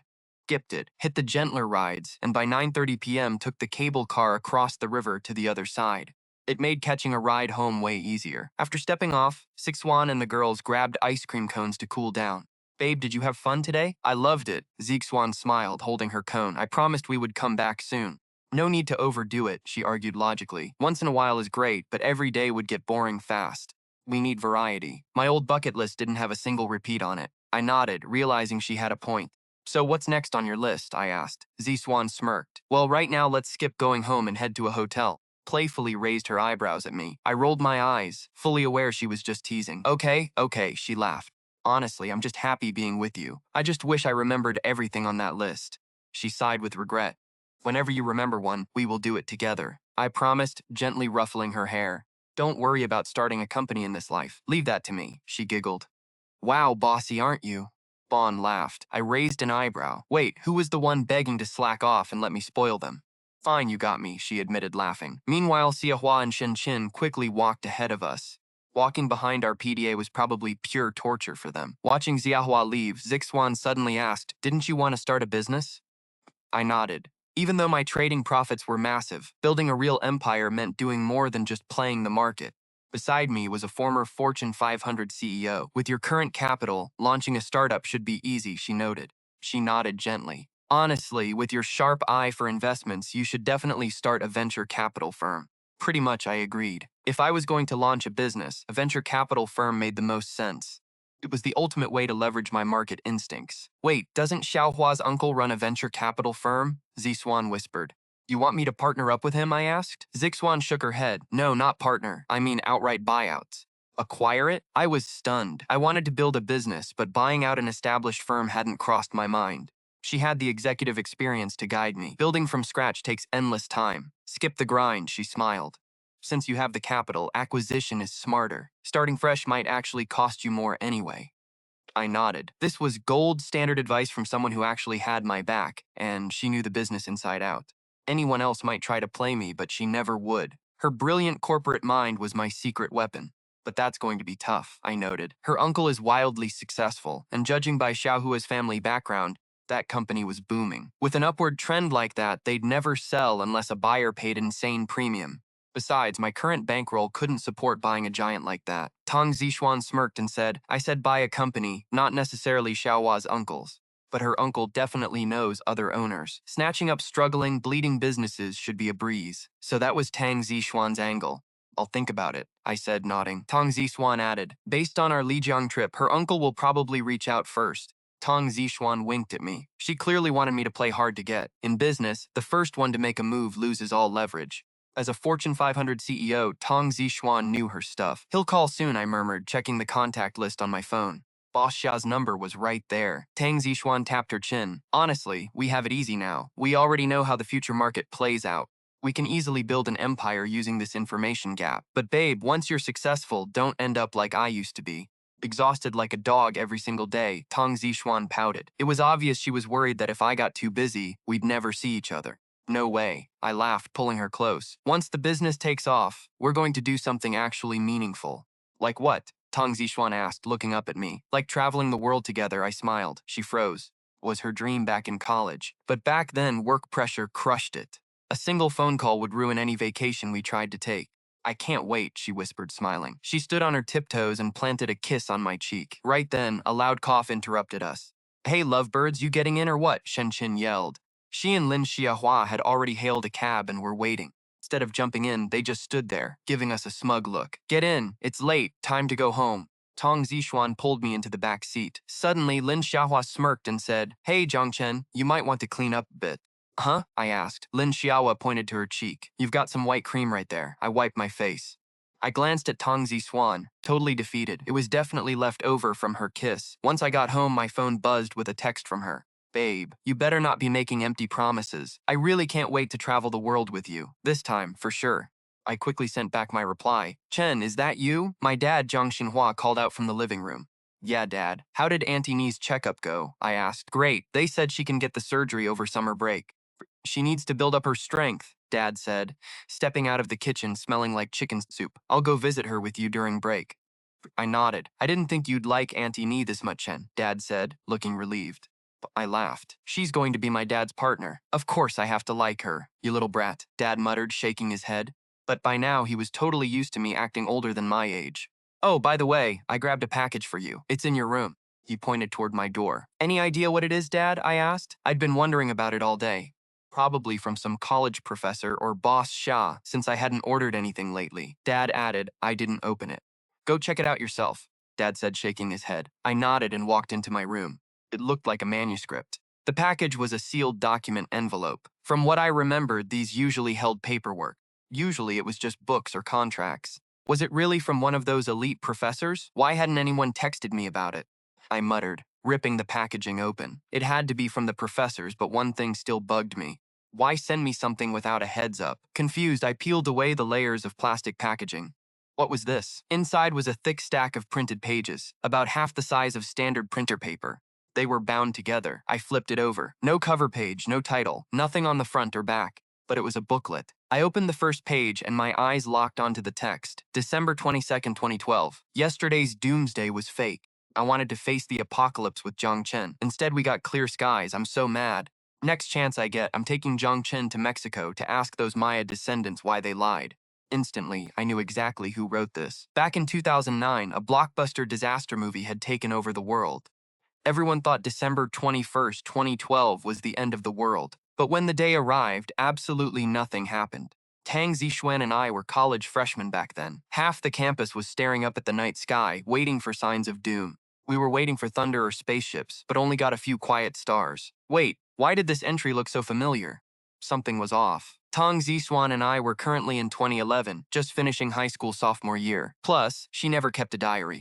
Yet, the handwriting and style were unmistakably hers. If there was one thing she wrote that resembled a diary, it had to be, I flipped the page. I gasped. Right there on the page, made a promise with Zhongchen to travel the world. We have to make it happen after we graduate. I remembered this entry perfectly. I'd seen it on her glowing phone screen when I woke up one night. I eagerly flipped the page. My mind cleared up and I finally recognized the documents in front of me. This was Zixuan's memo pad, I muttered, pulling out my phone and opening the chat app. Zixuan's avatar was still active. I shot her a text. Did you mail me this? Mail what? Zixuan quickly texted back, sending a confused face. I messaged her back, the memo pad. What memo pad? Zixuan asked. Judging by her text, she was totally lost. Even through the screen, I could picture her confused face. It was obvious she really didn't know. Nothing. Get some rest, I texted back. All right. You should sleep too, hubby. Today was so exhausting, Zixuan wrote, sending a good night sticker. I tossed my phone aside and went back to studying the papers. I was completely sure this was Zixuan's phone memo, but only we knew about it. How could anyone have printed it out and then mailed it to me? I racked my brain but had no clue. Finally, I grabbed the package to check the sender's info. But looking at the label, I realized it was totally anonymous. Other than my shipping info, the rest was blank. Bender's section was blank. It felt impossible. Zixuan's memo was something she wouldn't even write until the future. Yet here it was, right now. Flipping through, I saw her bucket list of things we never got to do. Every single one involved both of us. They were her deepest regrets. I locked the papers in my desk drawer. Honestly, wherever they came from, having them in my hands now didn't feel like a bad thing. At least I knew exactly what she wanted. Before, we never got our chance, but now we have a second shot at life. Maybe this mystery package was my chance to erase her regrets. The next day at noon, my phone rang. It was Zixuan. Hubby, what was that memo stuff you asked about yesterday? I was too exhausted to even think. Her voice was groggy. From what I could tell, she barely slept. Oh, nothing. Just wondering, I smiled. I thought it was something important. She yawned. Hey, feel like going for a run tomorrow morning? I suddenly asked. Huh? Hubby. Where did that come from? Anyone could tell she was wide awake now. Well, waking early, running, and watching the sunrise. Sounds nice. Sure, Zixuan instantly sounded hyped. Then let's start tomorrow, okay? Yeah, I replied. I nodded as she squealed, Love you, hubby. Mwah! Sending a phone kiss. Listening to her excitement made me smile. Shook my head, amused. Keep it down. What if your parents here? Oh, right, my mom is coming back at noon, chapter 175. Hubby, why don't you cross-dress? This summer marked the end of junior year, with senior year looming ahead. Parents immediately started lecturing their kids. Next year is everything. No matter your past grades, you must study hard to crush the college entrance exam. Take my buddy Zhang Fan, banned from gaming and forced into summer prep classes. Then there was Lin Xiaowa. Her family was rich, but her mom told her to study hard if she couldn't marry rich. Even Zixuan got lectured all day by her parents. They kept using me as the gold standard since I already had my pick of top universities. My dad wanted to lecture me too. He wanted to hammer in how vital the exam was, but after dinner, seeing me deep in study in my room, he couldn't say it. Remind me? Did I really need it? His son had already grown up so much. I didn't just ace my classes. I helped support the family and even gave him solid life advice. Besides, I already secured my spot at a top university. Lecturing me was pointless. Dad, why are you staring? I asked. Looked up at him by the door. He gave a dry laugh. Nothing, son. Seeing you work so hard makes me proud. I can rest easy. Hard work? I looked down at the papers in my hand and almost laughed. It was clear he thought I was studying. In reality, I was reading Zixuan's bucket list. It made me incredibly emotional. She had wild dreams like traveling the world. She also listed simple things like watching the sunrise or just binging shows together. 10 p.m. Time for bed. Hubby, what time are we running tomorrow? My mom nagged me all day. She only let me go because I'm with you. I read her message. Why would her mom agree just because of me? Usually, she only let Zixuan out for study dates. Gym class grades matter, and my fitness is terrible, Zixuan replied with a laughing face. Of course, school was the ultimate excuse. By the way, I remembered that old memo you wrote. It was actually pretty cute, I texted. After a long pause, Thick Swan sent a shocked face. You mean the old list on my phone? Yeah, the one with all your wishes on it. The Swan got hyped. Hubby, do you know my biggest regret? What is it? I asked, going back to this era and not bringing my phone along. Otherwise, we could have crossed off every single thing on that list. Plain to see she was incredibly hyped. Those were her past life regrets. Erasing them would be pure bliss for her. Phone. We can still do them all, I teased. Huh? She texted back, clearly confused. From the looks of it, she didn't get it. I stared at the printout and replied, what if I secretly memorized your entire list? Believe me? Wait, really? No wonder you wanted to run. Zick Swan sent a shocked face. You remembered everything. I nodded. Every single word, every date, I remembered it all. Zick Swan asked me again, clearly doubting me. I nodded. If you don't believe me, test me. Honestly, I just wanted to confirm if this was really Zick Swan's memo. I'd only skimmed it back then. Anyone could see she thought memorizing all this was impossible. She thought for a bit, then texted. In September 2019, I wrote down a huge wish of mine. Juan sent that text. 2019, I scrolled through the pages. Then she typed again. I was on a business trip in Shanghai back then. There was an anime con there, so I checked it out. Do you know what my biggest wish was back then? It was about you. Too bad I never got to tell you. I can't believe you actually know. Her wish? I immediately flipped to the back of the document to find it. I quickly found the date she mentioned. Her memo read, passed a con today. This girl cosplaying Rem was gorgeous. I went over for a photo, but the second he spoke, he was a guy. To keep hubby from getting jealous, I skipped it. But if a guy can cosplay a cute girl, then why can't Jiang Chen try cross-dressing? A cute skirt and stockings would look so hot. Oh my god, I can't even. The more I think about it, the more I want him to try. Writing this down now. I'll make him do it. I finished reading this page. Stood there, totally speechless. Of all her regrets, she actually wished to see me cross-dress, but worst of all, I had asked for her most vivid memory, and she chose this? Hubby, you still there? Another text popped up on my phone. Really remember, will you try it? Zick Swan sent a drooling emoji. I texted back, go to sleep already. Replied instantly. Hey, you're not lying just to fake it, right? She shot back.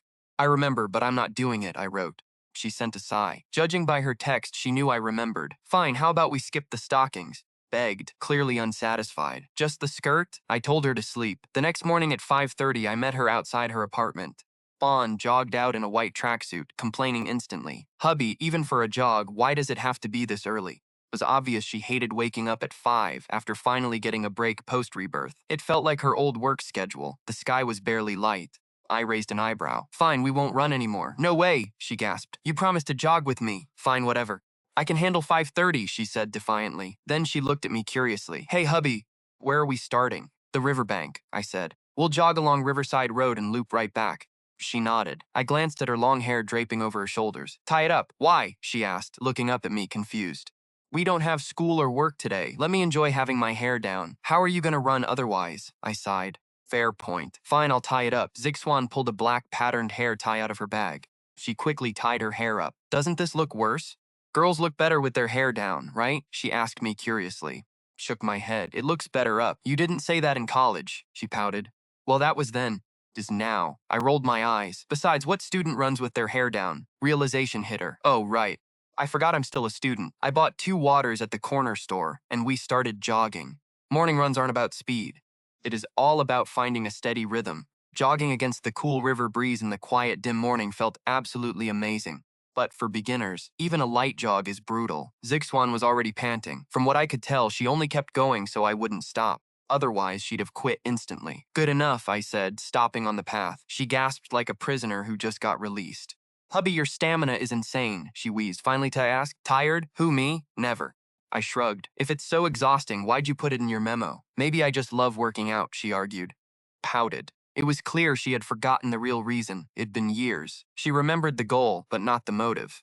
She couldn't recall. Still, running together felt amazing. At this hour, the sidewalk made it feel like we owned the entire sleeping city.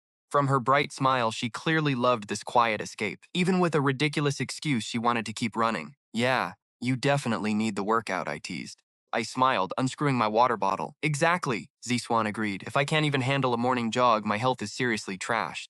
She nodded. Gotta build stamina in the morning so we can perform better at night. I let out a sharp cough. If I didn't have insane self-control, I would have choked on my water. Seriously, did you forget why you wanted to run? I asked. Zick Swan frowned, trying to remember, but eventually shook her head. I pointed downstream. Look over there. She looked where I pointed. While the sky above us was a dim, faded blue, the horizon downstream was painted in a brilliant, fiery red. The rising sun literally set the water and sky ablaze. "I remember now," she cried out, her eyes shining. "I wanted us to watch the sunrise together while we ran." I smiled. That was exactly what she wrote. Still, I had one lingering question. "Why did you write this, though? You don't need a jog just to watch the sunrise." "Well, 2 reasons," she sighed.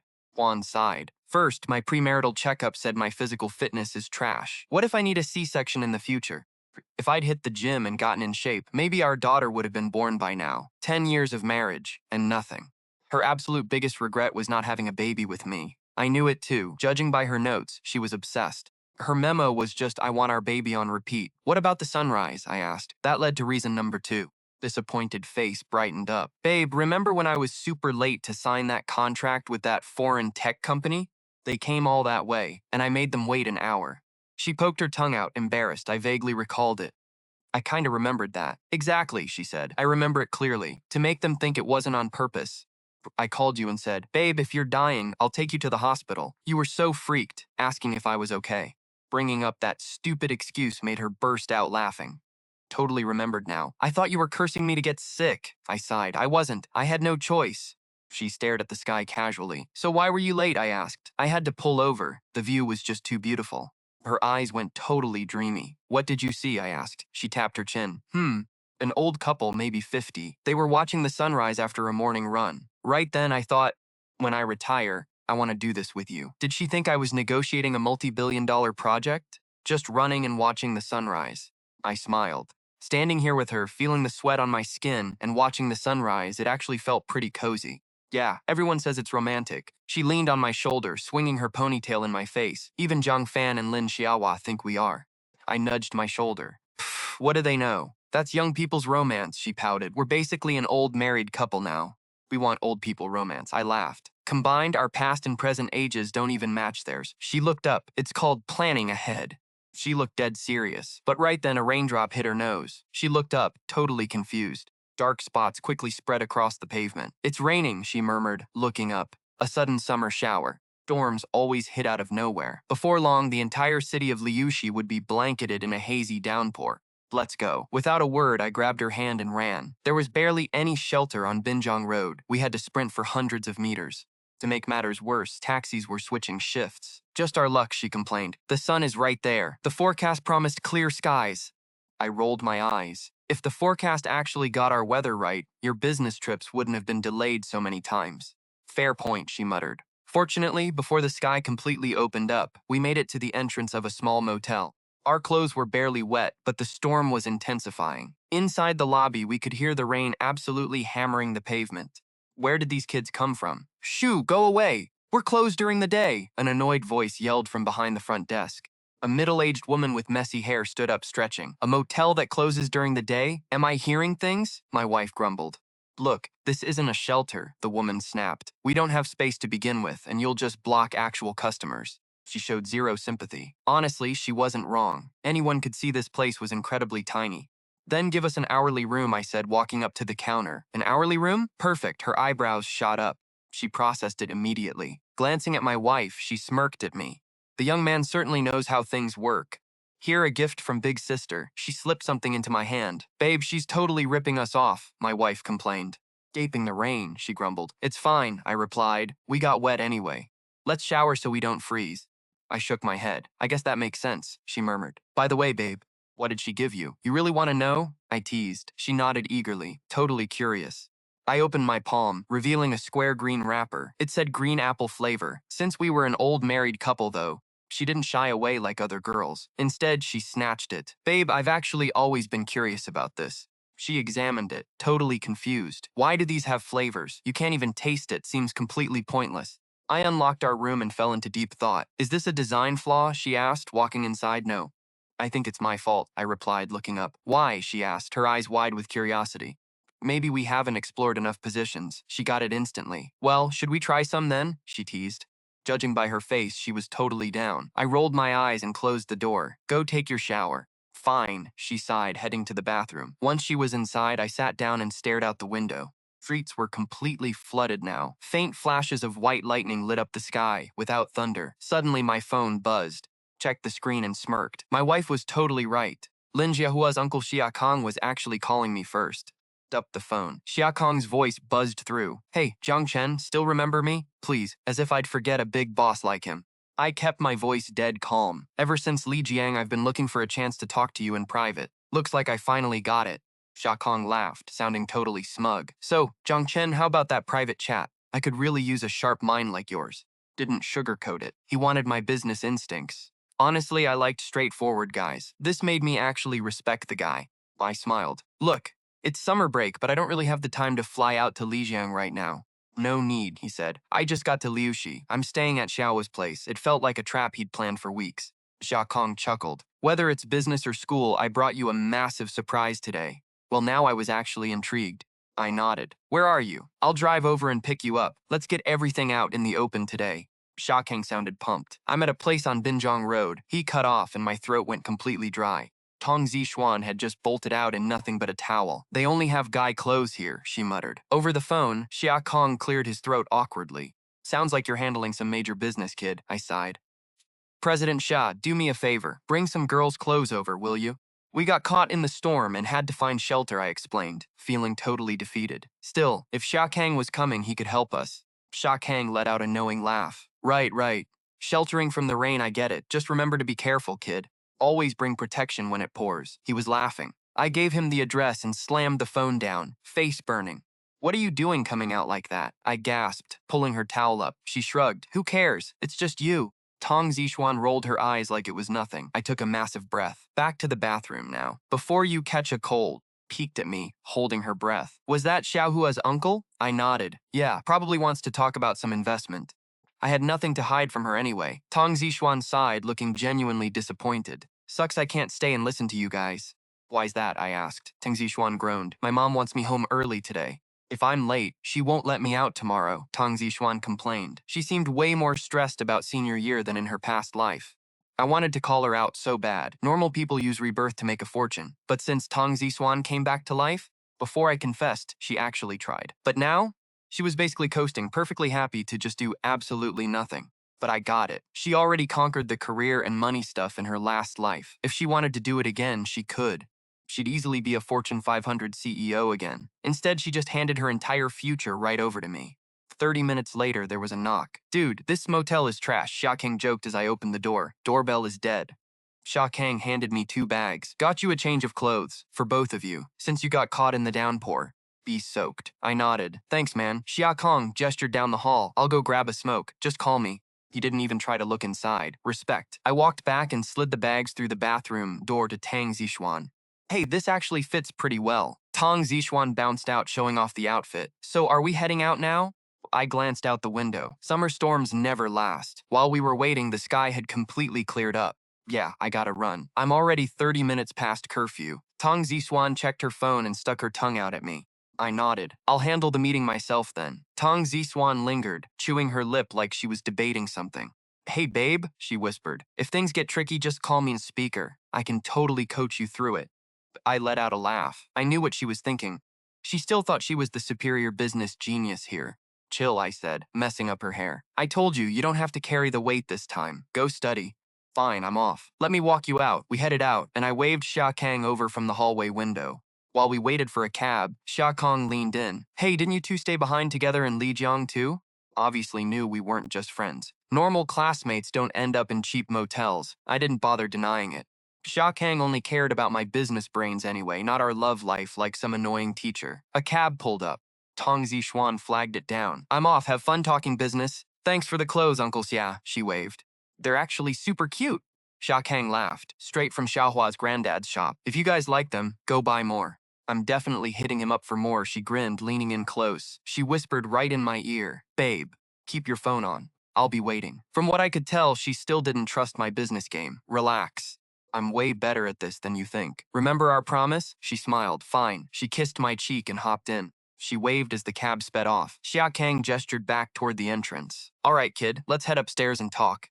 Lonely little motel on Binjiang Road was the only decent spot to talk. I nodded, took a deep breath of the fresh, rain-washed air, and followed Xia Kang upstairs. Mr. Xia, what's on your mind? Or better yet, what have you wanted to pitch me since day one? Back in the room, I cut straight to the chase. Xia Kong waved it off. No need for Mr. Xia. You're classmates with Zhang Fan and Xiao Hua. Just call me Uncle Xia. I let out a quiet smirk. For a casual chat, I'd love to call you Uncle Sa, but you came to talk investments, didn't you? From what I could tell, he was caught off guard. Then he laughed and nodded, looking amused.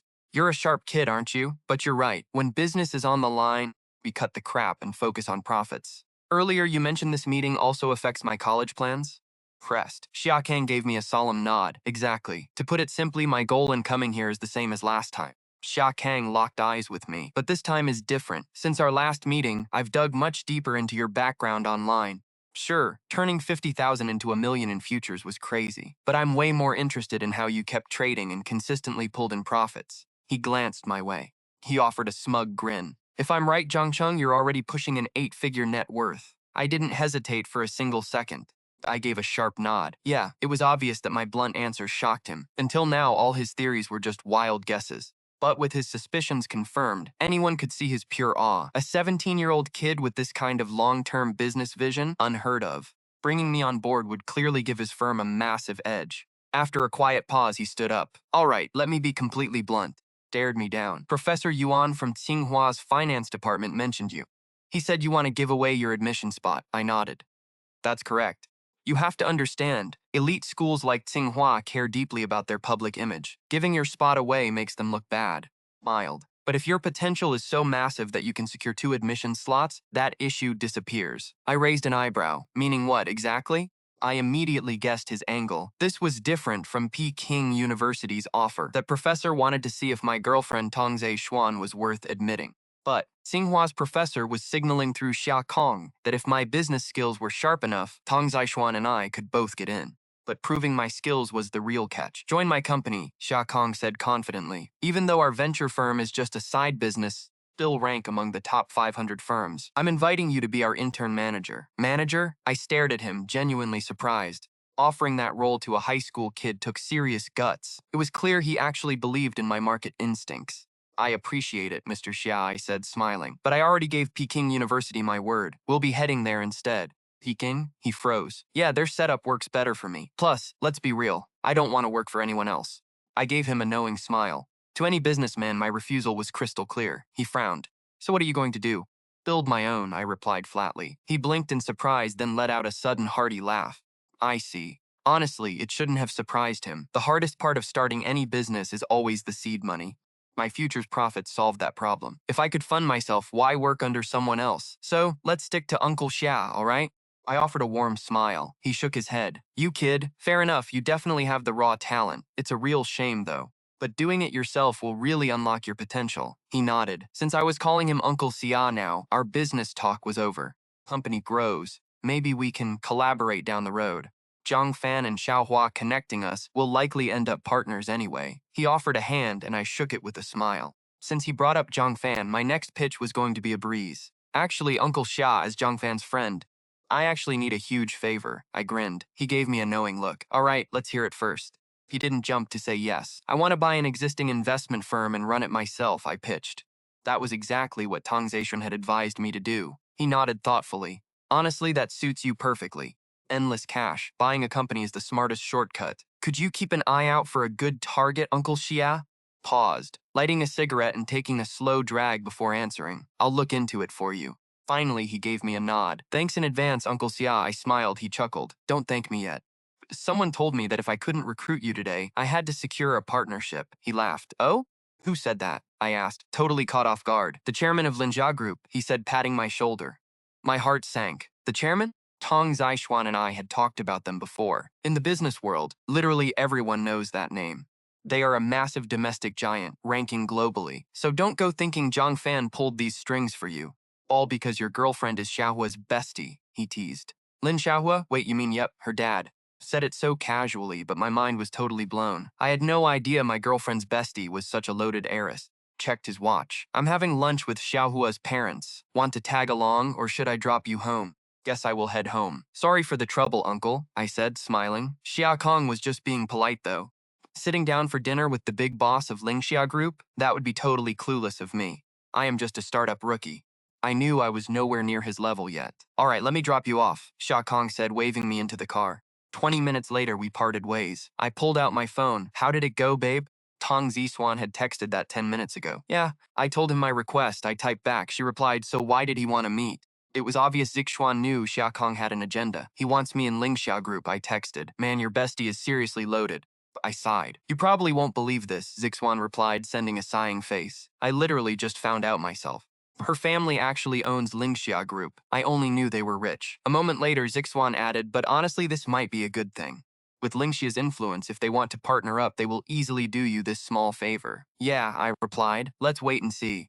I nodded to myself. Oh, by the way, babe, something super important happened. Zixuan typed, adding 3 exclamation points. What's wrong? I asked, suddenly tense. Mom banned morning runs because I was an hour late today. She is locking me inside to study all summer. I did not know whether to laugh or cry. Just study for 2 months then. But I want to be with you, Ziswan whined back. Come on, next term is senior year, I sent. I know, senior year is brutal, she replied. I'm too scared to fall behind now. Zixuan put her phone aside. I knew she wanted us at top schools like Peking University, but her own grades were going to be a struggle. From what I could gather, besides her strict mom, she also made a plan to pick up painting again to secure some extra admission points.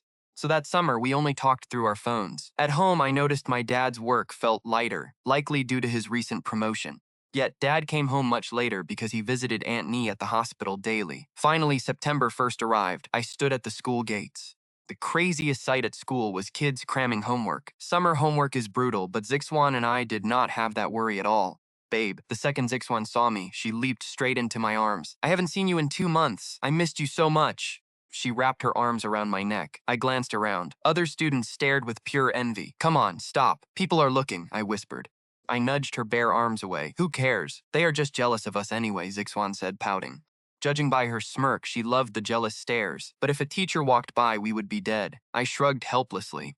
True, Zixuan let go instantly. Anyway, babe, do you want a birthday gift to kick off the new school year? Juan grinned. A birthday gift? My birthday passed ages ago. September is not my birth month. I rolled my eyes. I know, but last time I only promised you something fake. I need to make it up to you now. Juan hugged her backpack, rummaging inside. Finally, she pulled out a folded piece of sketch paper and spread it open. How's this? She handed it over. It was us from our first summer morning run, watching the sunrise. Me looking ahead, and her leaning on my shoulder. It was just a plain pencil sketch, but I could tell it meant the world to her. Not bad, I said, nodding. Hang it over your bed, Zixuan suggested, and have my dad figure out we are dating? I laughed. Never mind then. We will tell him later, Zixuan said, sticking her tongue out. We walked into our new junior year classroom. We had moved to the 4th floor. New hallway, same old faces. But once everyone finally arrived, we noticed some classmates were missing. Since college entrance exams required returning home, many had transferred back. Zixuan, I am almost there, Zhangfan yelled. Zhangfan yelled excitedly from behind us. Success with what? Zixuan turned around and I threw him a curious look. Xiaohua's parents treated me to a massive dinner, Zhangfan bragged. Seriously? Zixuan and I exchanged a look. Anyone could see she was thrilled her bestie might date my friend. Where did you guys eat? She asked. Her living room. At Xiaohua's house, Zhangfan said. At her house? Zixuan asked, confused. Well, I went to borrow a book at noon and hit lunchtime, Zhangfan explained, rubbing his hands awkwardly. Just lunch? Zixuan sighed. Well, Zhangfan thought back. What else? She pressed. And I almost took a shower at her place, Zhangfan boasted. A shower? Why on earth? Zixuan asked. Jixuan and I were both intrigued. Because she has this massive dog. I thought it was a wolf, scared me half to death. Turned out to be an Alaskan Malamute. It licked my leg, Zixuan facepalmed. What does that have to do with showering? She groaned. Because it licked my leg. Her parents had me wash it. Imagine if it licked my whole body, Zhangfan grinned. Then I could have showered there, Zhangfan said, excited. Creep! Zixuan shuddered, turning to face me. Zhangchen, aren't you going to control your girl? Who talks to a friend like that? Zhangfan complained. I shrugged. You are being a bit of a creep, man, I said. Babe, even Zhangfan saw Xiaohua. We had to wait until school started, Zixuan sighed. Senior year means plenty of chances, He Qing huffed. I laughed. Really, isn't senior year supposed to be for studying? Tang Zixuan looked totally baffled. Well, because before I could finish, the sharp click of high heels echoed outside. Every single kid in class senior year class 1 knew that sound. Belonged to our homeroom teacher, Zhang Shuli. Instantly, the room went dead silent. She stepped up to the podium, scanned us, and spoke. First day, I have a major announcement. Everyone stared at her, incredibly tense. From what I could tell, we all knew her important news was never anything good. Then, you'll need to discuss this with your parents when you get home today, Zhang Shuli said, slowly stroking her chin. Bend. Making a request like this was definitely a massive screw-up on the school's part. Remember when I mentioned the new dorm construction last semester? She asked. Our teacher sighed, but thanks to all the summer storms, construction got delayed. The old dorms are already torn down, though, and the new ones aren't finished. Everyone started whispering. Our school was a strict boarding academy. If we didn't have dorms, where would we even live?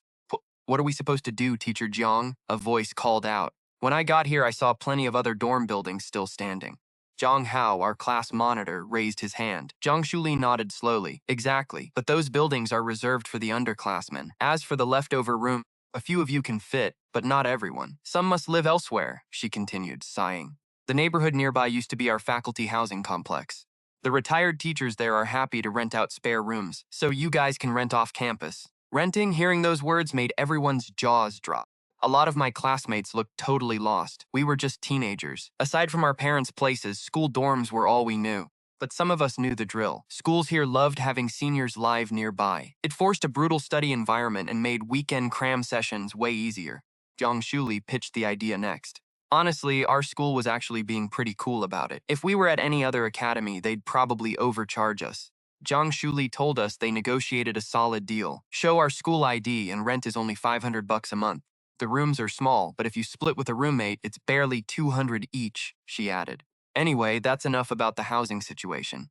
Go home, talk to your parents, and have them call me with questions. This afternoon, we'll map out our game plan for senior year. She dismissed us for free time with 20 minutes left in the morning. Hubby, so this is what you meant? Tang Zishuan squealed softly. Judging by her face, Tang Zishuan wanted to throw her arms around my neck. In our past life, renting next door is how we fell in love. She'd been totally hooked on me back then. Now that we're reborn as husband and wife, she whispered. Remember what I said about the dorms? Tang Zishuan leaned in close. Yeah, I remember, I nodded, smiling. She grinned back. Then this time we don't have to be just neighbors. She was practically buzzing with excitement. I raised an eyebrow. Are you trying to test my self-control? If we actually moved in together, I knew her too well. She couldn't go a day without teasing me. But we were only 18. I wasn't rushing into anything physical yet. Her health was fragile, so waiting was better. But not living together is testing my self-control, Tang Zishuan whined, looking at me with puppy dog eyes. Whatever you say, if you think you can handle it, I shrugged. What do you mean if? Of course I can, she snapped. Tang Zishuan didn't even hesitate. We were literally married in our past life. Living apart would be weird. I laughed. All right, fine. Chuckled and let it go. Soon the morning bell rang. Everyone was buzzing about having to find our own apartments off campus. As we walked out, my buddy Zhang Fan threw his arm over my shoulder. Yo, let's get a place together, or at least be neighbors. Lin Xiaohua ran up to Tang Zishuan's other side, sounding eager. Hey, Zixuan, can we roommate or rent next to each other? Well, Tang Zishuan tapped her chin. Last time she lived with Lin Xiaohua, but this time she wanted us to move in together. She couldn't exactly admit we were moving in together at 18. In high school, a secret relationship like ours was highly taboo. If word got back to our parents or teachers, we'd be dead. How was she going to dodge her best friend's question? Looking at her face, she had zero experience making up excuses. She quickly shot me a glance, wondering how I'd handle Zhang Fan. We'll see this afternoon, I said casually. Even if there are vacant apartments, they might not be right next door to each other. Besides, I prefer living alone. I need my peace and quiet, I added, keeping my tone perfectly casual. Oh, got it, Zhang Fan sighed. I guess we'll see if we get lucky. Tang Zishuan immediately jumped on my excuse. Exactly, Xiaohua, she told her friend. We can't be neighbors if the adjacent rooms are full. Then can we roommate? Lin Xiaohua pressed. I had just claimed I liked quiet, but Tang Zishuan couldn't use that excuse. Anyone who knew her knew she was anything but quiet. Still, to brush her friend off, she kept a straight face. I've been influenced by Zhang Chen. I actually like quiet now, too. Zhang Fan and Lin Xiaohua stared at her like she was an alien. Honestly, I didn't blame them. Her liking quiet was a total joke. That was the biggest lie she'd ever told. Let's just wait until this afternoon, I said. We haven't even seen the place yet. Stepped in to smooth things over and end the awkward group chat. Once we hit the school bus stop, Zhang Fan and Lin Xiaohua finally bailed. I walked Zixuan back to her apartment complex. Right before I left, she looked at me. Babe, seriously. No more just living next door this time. She seemed terrified I would back out, reminding me one last time. I shrugged, playing it cool. Fine by me, I told her. But some things are out of my hands, I added. Who says?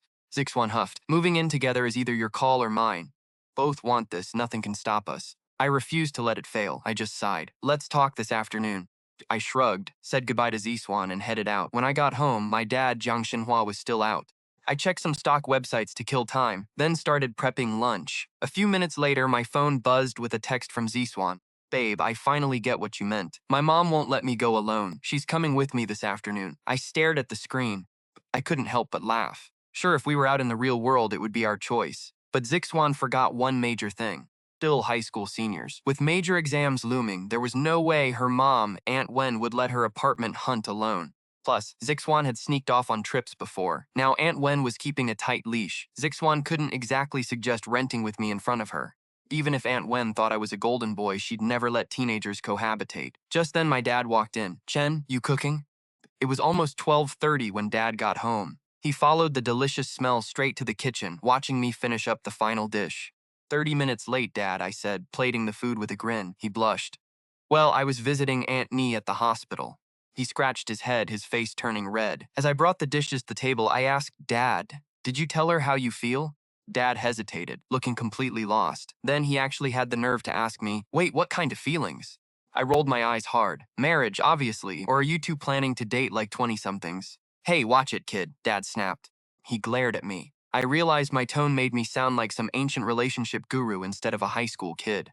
Dad, my point is, it's been months. You need to put your cards on the table, I said, sighing. I get that, but how do I even say it? She is having surgery soon. It feels wrong to pressure her now, Dad muttered. Dad looked worried. When is her surgery, I asked, doing some quick mental math. She'd been hospitalized for months now, so they had to be ready. Barring any surprises, it had to be happening soon. The weekend after next, Dad said quietly. Got it. How about I tag along to visit her then? I smiled. No way, Chen. Dad waved his hands. Post-op recovery is crucial. If she does not feel the same way about me stressed, it could mess with her health. I chuckled. Dad, we're literally just visiting her. Calm down. Your big confession can wait until she is fully discharged, I laughed. Dad nodded, looking relieved. Okay, that works. Oh, by the way, Dad, some school stuff came up. I broke down the apartment hunting plan. He thought for a second. Chen. Look, want me to take the afternoon off and go with you? Renting a place near school for senior year was pretty common, so he wasn't surprised. Plus, Aunt Nee was a teacher, so he'd already heard about these school-adjacent rentals. No need, Dad, I replied. Do your thing. I can handle it myself, I smiled. Dad nodded without pushing further. Fair enough. A year ago, he would have dragged me there, but I had changed so much this past year it wasn't even funny. It was obvious that Dad felt I was the one running the household now, not him. I made the decisions. After lunch, I packed a bag and headed to school. The faculty apartments were right next door to the campus. They were directly connected, no street in between. Dozens of seniors were there with their parents, but I was flying solo. I kept my head down, staring at my phone. A second later, a text from Zixwan popped up. Babe, we're here. Building 1? I asked. Yeah, 7th floor, she replied. Everyone thinks Building 1 is full, but there's barely anyone here. Totally gloating. Brilliant, right? On my way, I texted back, smiling. Cool, wander downstairs first. I'll tell my mom we should look around, then we can accidentally run into each other. She had the whole scheme mapped out. Sounds good, see you soon. I locked my screen, looked up, and noticed several parents staring at me. They all had teens my age next to them. Obviously, they were parents, but I was seriously confused by the staring. Can I help you, I asked. A middle-aged guy, maybe 40, stepped forward. Excuse me, are you Zhang Chen? That's me, I nodded, racking my brain trying to place him. I'm Zhang Yang's dad from class 6, the man introduced himself. Building are you renting in? If you don't mind, I'd love for my son to room with you. Finally, his real motive came out. Instantly, the other parents swarmed me. I'm Hexy's mom from class 7, Chen. I'm Lu Yanshin's dad from class 2. Look here, if you won't room with him, just being neighbors is totally fine. Suddenly, a swarm of parents crowded around me. It was obvious they wanted their kids to hang out with me, especially since senior year was wrapping up. They clearly figured studying near the straight-A class topper would boost their grades. It was annoying, but I got why they wanted their kids to succeed. Still, blocking the school gates so tightly was overkill. Let's go, Zhang, someone whispered, grabbing my wrist. I saw Zhang Fan bolt over, grab my arm, and drag me toward the faculty housing. Hey, what are you doing here? I didn't fight him, just ran along. Just grabbing some stuff I left at school, Zhang Fan panted, stopping to catch his breath. He glanced up at the entrance to the faculty housing. Thank God those parents didn't chase us, Zhang Fan sighed, clearly relieved. We actually shook them. Both of us had to pick an apartment here today. If those nagging parents had followed us inside, it would have been a total nightmare. Bro, we're tight enough to be neighbors, right? Zhang Fan grinned, rubbing his hands together. I laughed and asked, where are you planning to live? Unit 2. My dad is checking out places there right now, Zhang Fan said, pointing to a nearby building. It was an old complex, maxing out at 8 floors.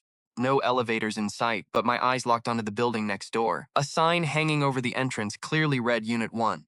I think I'll check that side out, I said, walking toward Unit 1. Behind me, Zhang Fan yelled, "Hey, wait up! I need to grab my dad." Zhang Fan wanted to follow me, but his dad was still in Unit 2. Ultimately, his dad had the final say on the apartment. So he headed over there first, while I walked straight up the Unit 1 stairwell. It was exactly like Tang Zixuan had said. As I climbed, I barely saw anyone. Then, a girl's voice echoed from above. "Mom, I don't think it's the 5th floor. I remember it was the 4th. That familiar voice made me smile. I stopped at the 4th floor and knocked on the door. "Are you here to look at the apartment, sweetie?" An elegant, 50-something lady opened the door. She looked highly educated and extremely refined. Most owners here were retired high school teachers. "Hello, ma'am. I'm a student from number 1 high. Is your place still up for rent?" I asked. Didn't beat around the bush. "Yes, it is," she nodded, warmly gesturing for me to step inside. "Come on in. It's a bit small, but perfect for quiet studying. Seeing you kids getting ready for college really makes me miss my old students," she sighed wistfully. I glanced up toward the stairs. I hadn't heard a peep from Tong Zixuan and her mother upstairs. "Sure, I'll take a look," I called out, intentionally raising my voice. I cleared my throat and followed her in. Just then, Tang Zixuan yelled from upstairs, "Mom! I remember now, it's the 4th floor. It's so much more convenient. It'll definitely help my studying." "Really?" Wen Jinlan scoffed. "Isn't that exactly what you said when you dragged me up to the 5th floor?" "Come on, Mom. I'm spending the next year here. We have to look around properly," Tang Zixuan insisted. Fine. Anything for your studies," Wen Jinlan sighed, waving her forward. "Let's go then." "Great. I'll head down first," Tang Zixuan yelled. From what I could tell, she raised her voice on purpose, just so I'd hear her. The old lady glanced up at the ceiling and sighed. "I like how calm you are, kid, unlike that noisy girl upstairs who can't sit still." "Everyone's different, I guess," I smiled, scanning the room. Honestly, all the apartments in this building looked identical. A tiny living room and 1 bedroom. It looked exactly like the place I remembered. Since they were built for teachers, they lacked modern luxury. "Come on, I'll show you the utilities," she said, leading me deeper inside. Meanwhile, Tang Zixuan and her mother made their way down from the 5th floor. Front door was wide open. It was obvious she knew I was inside, but she didn't call out my name. Instead, she turned to her mother. "Mom, let's check that one." She pointed to the unit right next to mine. "Sure, they all look identical anyway." "I don't get how you tell them apart," Wen Xinlan sighed. "The apartment wasn't different, but the person next door sure was." Tong Zixuan muttered, knocking next door. Chapter 184, Proving Our Relationship is Pure. Most of these vacant units had their utilities shut off. The retired teachers usually had to explain how everything worked, but Tong Zixuan and I had already lived here for a year. We knew the drill. Living here was going to be a breeze. I quickly shook hands with the landlady, though I held off on paying her just yet. I claimed I needed my parents to double-check. I was set, but Tang Zixuan next door wasn't. Suddenly, a voice yelled, "Hey, I'm here!" Zhang Fan bolted upstairs with his dad trailing behind. "Zhang Chen, wow, look at you. Your grades aren't the only thing that improved," his dad boomed. "You've grown so handsome, too." Zhang Fan and I grew up together, so his dad had known me since we were kids. "Hey, Uncle Zhang?" I nodded politely. Zhang Fan looked around the place and asked, "Wait, you living here?" "The one?" he asked, pointing behind me. "Pretty much," I muttered. "Awesome," he yelled. Banged on the door next to mine. "Anyone home?" "Dad, can I get this one?" he asked, spinning around to face his father. "Absolutely. You and Zhang Chen are friends anyway. Living right next door to each other will be super convenient," his dad agreed. Dad grinned. Knowing how much I valued my quiet time, he probably gave up on making us roommates. Next door was pricey, but worth it. It was a solid investment to let me rub off on his son. After all, the school administration pegged me as a top university contender. Right then, the door swung open with a loud thud. "Hey, who said they're renting this place?" "First come, first served. I was here first." Her tone practically screamed attitude, but that wasn't even the shocking part. "Tang, what are you doing here?" Zhang Fan stammered, eyes popping. She blinked, looking past him to spot me. Wen Jinlan walked out of the room, clutching her wallet, clearly ready to seal the deal with the landlord. But then, she spotted me. Her expression instantly hardened. My relationship with her daughter had raised red flags more than once. Tang had only transferred to our high school a year ago. To her, having a close female friend was normal, but a guy friend like me, whom she constantly hung out with after school, that was definitely suspicious. Sure, our teacher said I was tutoring her, but that didn't explain our May Day trip. Now her daughter had excitedly picked a room, only for this to happen. She realized her next-door neighbor was me. Hi, Auntie. What a coincidence seeing you here, I said, putting on my best surprised face. I secretly winked at Tang Zixuan. I could easily read the tension on her mother's face. Oh, right. Zhang Chen, I had no idea you were next door. Talk about a coincidence, Tang Zixuan said, acting totally shocked. But judging by her eyes, her mother found our acting pretty fake. Mom, we literally just agreed on this place, Tang Zixuan pleaded. I think it is really nice here, Tang Zixuan added, turning back to her mother, but the vibe was already off. Her mother held her wallet tight, clearly hesitating. As a parent, she was probably terrified of her daughter living next door to a guy she was close with. From what I could tell, she had a bad feeling about this. Hey, if you guys don't want it, my son will take it, a voice interrupted. He knows Zhang Chen, they are buddies. Zhang Fan's dad nudged his way over, trying to secure the spot. Zhang Fan grabbed his dad's arm, whispering, Dad, stop. Do not make a mess of things right now. What mess? His dad asked, totally confused. Zhang Fan shook his head. It is hard to explain. Zhang Fan wanted to be my neighbor, but he obviously did not want to ruin things for Tang Zixuan and me. Our relationship was pretty obvious to everyone. See, Mom? Even my classmate wants to live next to him. Besides, I can ask him for help with school, Tang Zixuan whispered. It was obvious she knew her mom suspected us. Even though I was destined to be her husband eventually, we could not let that slip at our age. Not yet, anyway. Studies, her mother nodded. With my top grades, she probably figured having me next door would boost her daughter's scores.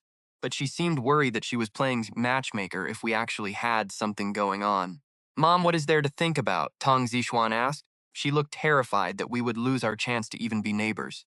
That would be a massive step backward for us. Her mother suddenly looked up. Helping you study is a good reason, she said to Tang Zixuan. But I need a reason to trust you. Tang Zixuan froze. Mom, do you seriously think Zhang Chen and I are dating? The accusation was clear. Her mother did not even try to hide it, nodding directly to confirm her suspicions. How was she supposed to prove we were just friends? In reality, we were way past high school dating. We were basically husband and wife. We knew everything about each other. But now, she had to convince her mom that our current relationship was completely innocent. At least in this lifetime. Chapter 185, Your bestie is just a tool. Auntie, it honestly does not matter where I live. I took a deep breath. Tang Zixuan was caught in a tight spot under her mother's heavy gaze. Anything she said now would just sound like an excuse. I had to speak up. Tutoring only happens at school anyway. After school, I prefer peace and quiet, I said smoothly. Her mother blinked, caught off guard by my incredibly calm tone. She probably thought I was being sincere, but she still shook her head. No, Zhang Chen. Xiaorou is too mischievous. I am worried she will ruin your focus. Tang Zixuan looked absolutely devastated. Usually, parents warn their daughters not to get played. But here, her mom was worried about my grades instead. Living next door to Zhang Chen would help you, yes. But I still need a reason to trust you, she repeated. The hallway went dead silent. Dad, maybe we should live upstairs, Zhang Fan muttered. He kept winking at his dad, desperate to escape the heavy drama. If this dating interrogation blew back on him, he was doomed. He wanted to get as far away as possible. If the dating drama hit him, he was doomed. Wait, this is Unit 10. Why are there still so many empty rooms here? A woman's voice called out from below. We all paused. Footsteps came closer, revealing a voice we all recognized. Tang Zixuan, you guys are renting in Unit 1 too? Lin Jiawa walked up carrying a small bag, followed by a woman who looked just like her but carried a much more mature vibe. Lin Xiahua immediately picked up on the incredibly tense vibe. Her eyes darted to Tang Zixuan's mom, who was glaring intensely. Her mother kept scanning back and forth between me and Tang Zixuan. Lin Xiahua clearly picked up on the drama right away. Seeing her best friend, Tang Zixuan's face lit up with a sudden idea. She quickly turned to her mother. Since you do not want me living next to Zhang Chen, how about Xiaohua and I share the place? Sunlight is amazing here, perfect for lazily lying around and binge-watching shows, Tang Zixuan offered with a bright smile. Lin Jiahua's eyes lit up. Wait, really? Really, my foot? You are here to study, not watch shows, her mother snapped. Flicked Lin Xiaohua's forehead. Lin Xiaohua groaned softly. Mom, watching dramas is how I unwind. Didn't I watch that with you? I can watch it, but you can't. You actually have classes. Lin Jiaohua's mom glared and snapped. Don't you have class too? As if we're the same, Lin Jiahua muttered under her breath. I'm the teacher, you're the student. Lin Xiaohua's mother huffed. Watching their little back and forth, I felt the tension in the room finally start to melt. Definitely softened the room's tense atmosphere. After all, a little bickering was way better than discussing puppy love. 10 minutes later, ultimately, Lin Xiaohua won the rooming debate. From what I could tell, their parents felt much safer having them live with a close friend. Fine, you win. But let me tell you, you have to study like crazy during your senior year.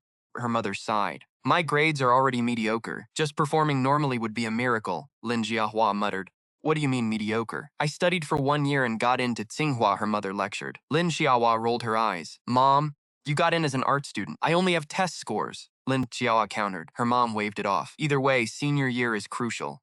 Ignoring her completely, a classic parental privilege, Lin Xiaohua's mother turned. It's not just up to us. We need to ask Tang Zixuan's mother.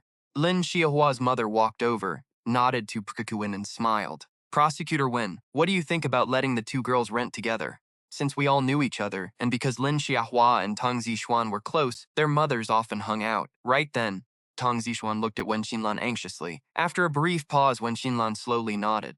Tang Zixuan roomed with Lin Xiahua. She'd barely interact with me. After all, I had already told everyone I preferred my quiet time. Even if Wen Xinlan suspected Tang Zixuan's feelings for me, she clearly realized it was completely one-sided and that I had zero interest. With Lin Xiahua keeping watch, Wen Xinlan probably figured her daughter wouldn't pull any sneaky tricks. The two mothers walked inside to finalize the deal. Then, Tang Zixuan and Lin Xiahua gave Zhang Fan a quick look. Zhang Fan tactfully dragged his dad upstairs, leaving the three of us students alone.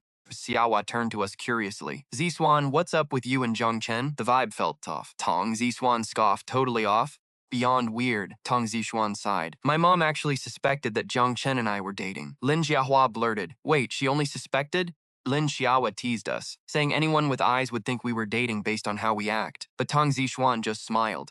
Now that I'm renting with you, she'll be fine, Tang Zixuan said, patting Lin Xiahua's shoulder. I just shrugged at the two of them. I pointed inside since I still had to pay and grab my keys. Tang Zixuan nodded, and I turned to head back in. Lin Jiahua glanced at me, then at Tang Zixuan, so I'm just a tool to you guys. Chapter 186, This Boy is Outstanding. With Lin Xiahua in the picture, Tang Zixuan's live next to them made perfect sense. Soon, their mothers happily paid the landlord. The retired teachers here were amazing, charging cheap rent just to support students. As we left, Lin Jiahua's mother chatted with Wen Jinlan. You guys seemed tense earlier, Lin Xiaohua's mother noted. Wen Jinlan sighed. It's just Zixuan. That girl drives me absolutely crazy. Really? Xiaohua told me Zixuan's grades have improved like crazy since last semester, Lin Xiaohua's mother replied. Wen Xinlan nodded. They have. But only because a boy has been tutoring her. Wen Xinlan sighed. Lin Xiaohua's mother paused. You mean the guy living next door? Yes, him, Wen Xinlan admitted. Even though he's just helping out because their homeroom teacher asked him to, I still worry. You know how playful Zixuan is, Wen Xinlan continued. Lin Xiaohua's mother nodded. So you're just worried she has a crush on him? Exactly. She can be so impulsive. What if she does something reckless? Wen Jinlan sighed. But with Lin Xiahua around, I feel better. I'm much more relieved. Lin Jiahua's mother hesitated for a second, then spoke up. Sister Wen, honestly, I think you're overthinking this. At Zixuan's age, teenage romance isn't the end of the world, especially since it's with that boy next door. Wen Lan stared at her in shock. What parent doesn't worry about teen dating? You've been to the meetings. Zhang Chen is always top of our grade. Plus, he already got early admission to a top university. If he's a good kid, you'd be crazy to let some other girl snatch him up. But they're still so young, Wen Xinlan protested. Not that young, Lin Xiao's mother replied seriously. Even my middle school students date nowadays. Dating actually helps them grow, just like how Zixuan's grades have shot up. Why shouldn't we support them? Support them? Wen Xinlan stared in disbelief. Sure, you'll support her in college, but by then, a catch like Jiang Chen will be taken. Popular boys get snatched up fast, so her getting close to Jiang Chen now is actually smart. Listening to this, Wen Jinlan found herself agreeing. It actually made sense to her. After all, I was basically the gold standard of an outstanding kid in every parent's eyes. Wen Xinlan sighed. Lin Xiaohua's mother leaned in and whispered, My husband says Jiang Chen is brilliant in ways that go way beyond just academics. Beyond academics? Wen Jinlan was stunned. If anyone else had said that, she probably would have dismissed it instantly. But coming from Lin Jiahua's father, the billionaire chairman of Lin Jia Group, it had to be true. You'll see, her mother smirked.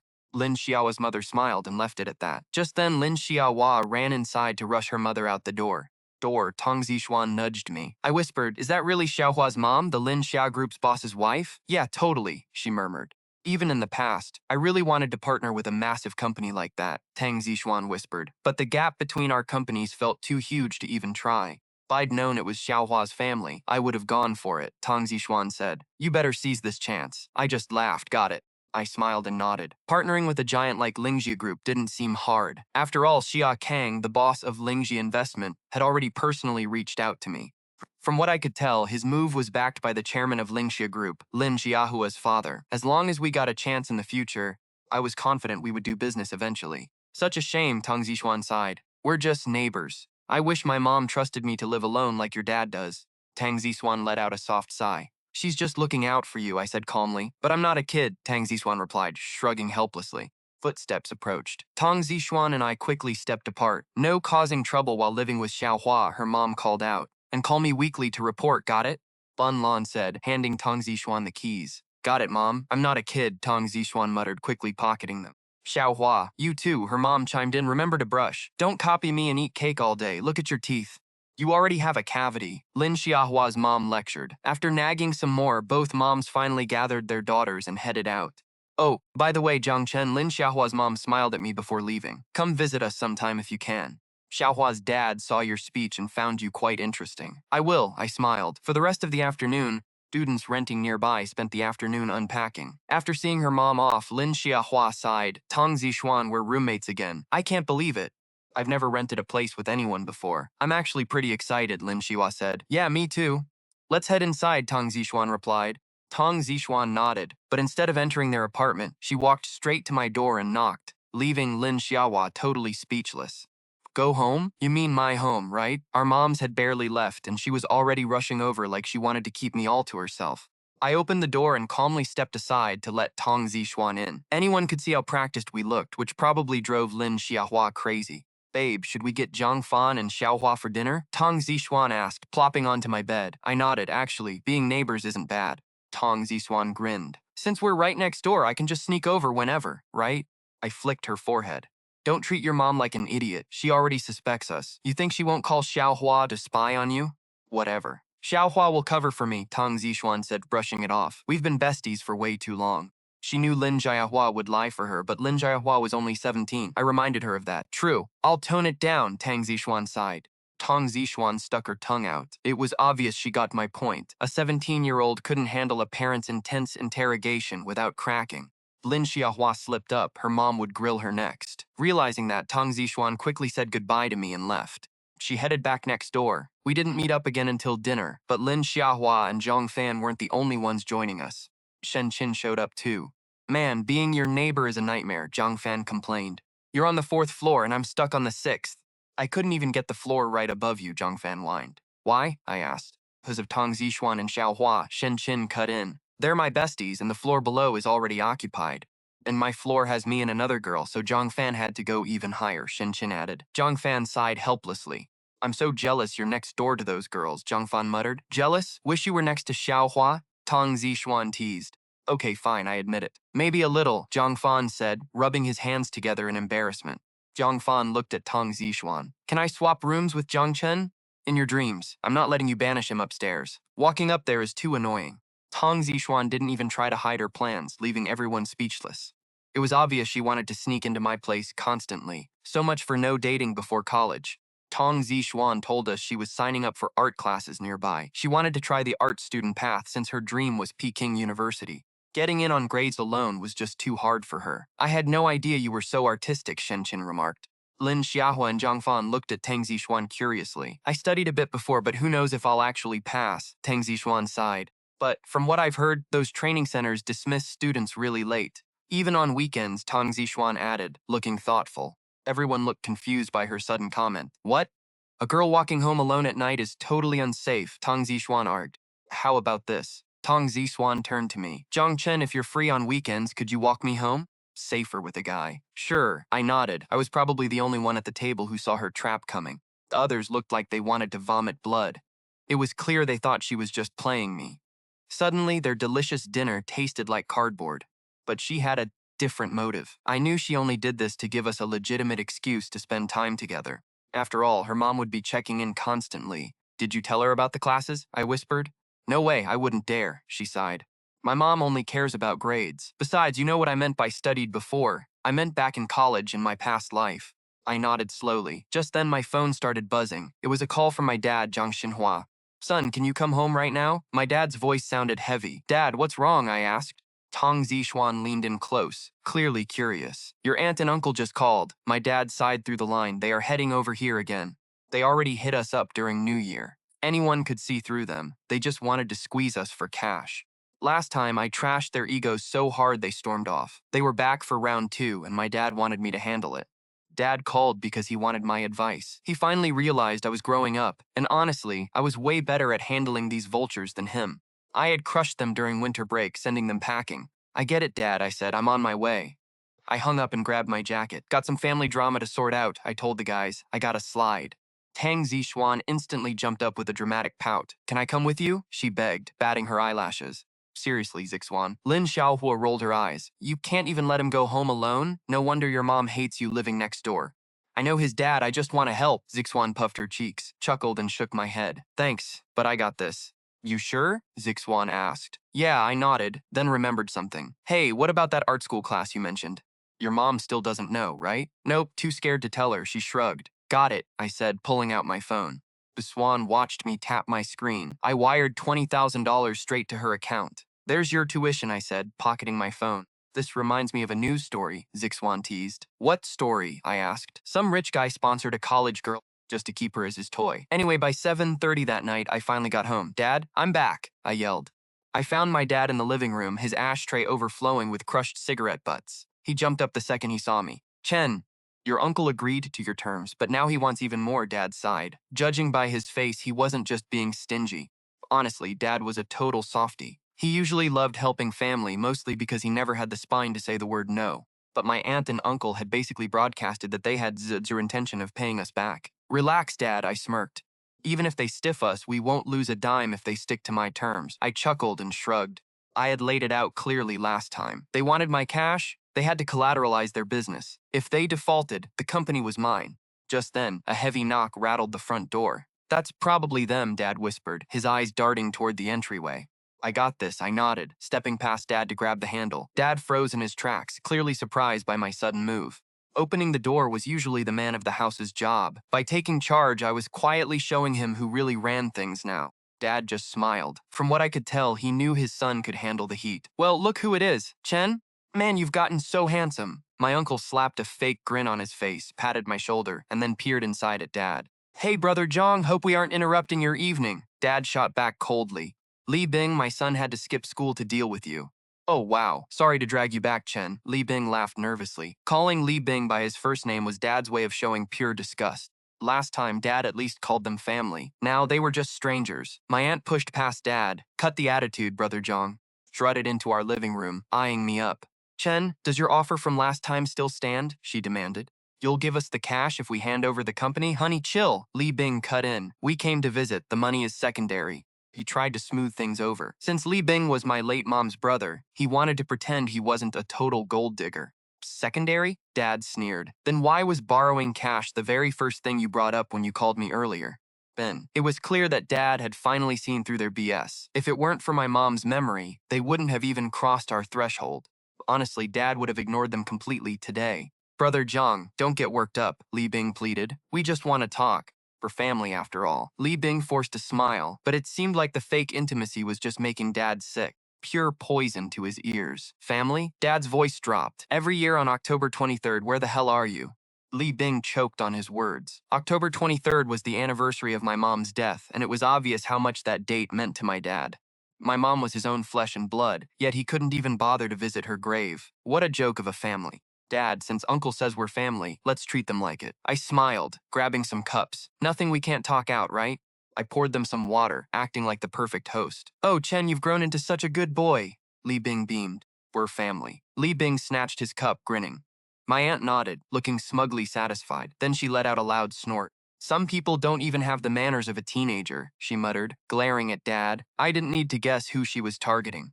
She hadn't shown Dad an ounce of respect since she walked in. She and Li Bing knew exactly where Dad's money came from. Actually, our cash was all from me trading futures, meaning we weren't begging Zhang Xinhua for a single dime. My aunt was actually trying to use my dad to borrow money from me. Her demands made my dad snap. He slammed the table, yelling at my uncle. I tugged my dad's sleeve, giving him a silent look. Instantly, his fiery anger cooled down. I knew I was his whole world, his entire reason for living. Go back to your room and rest, Dad. Let me handle this, okay? I whispered.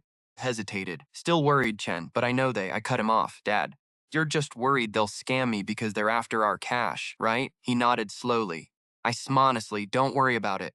They actually have something I've wanted for a long time. My dad stared at me, totally confused. Something you want? I nodded firmly. So trust me, even if we lend them the cash, we're definitely not the ones getting ripped off.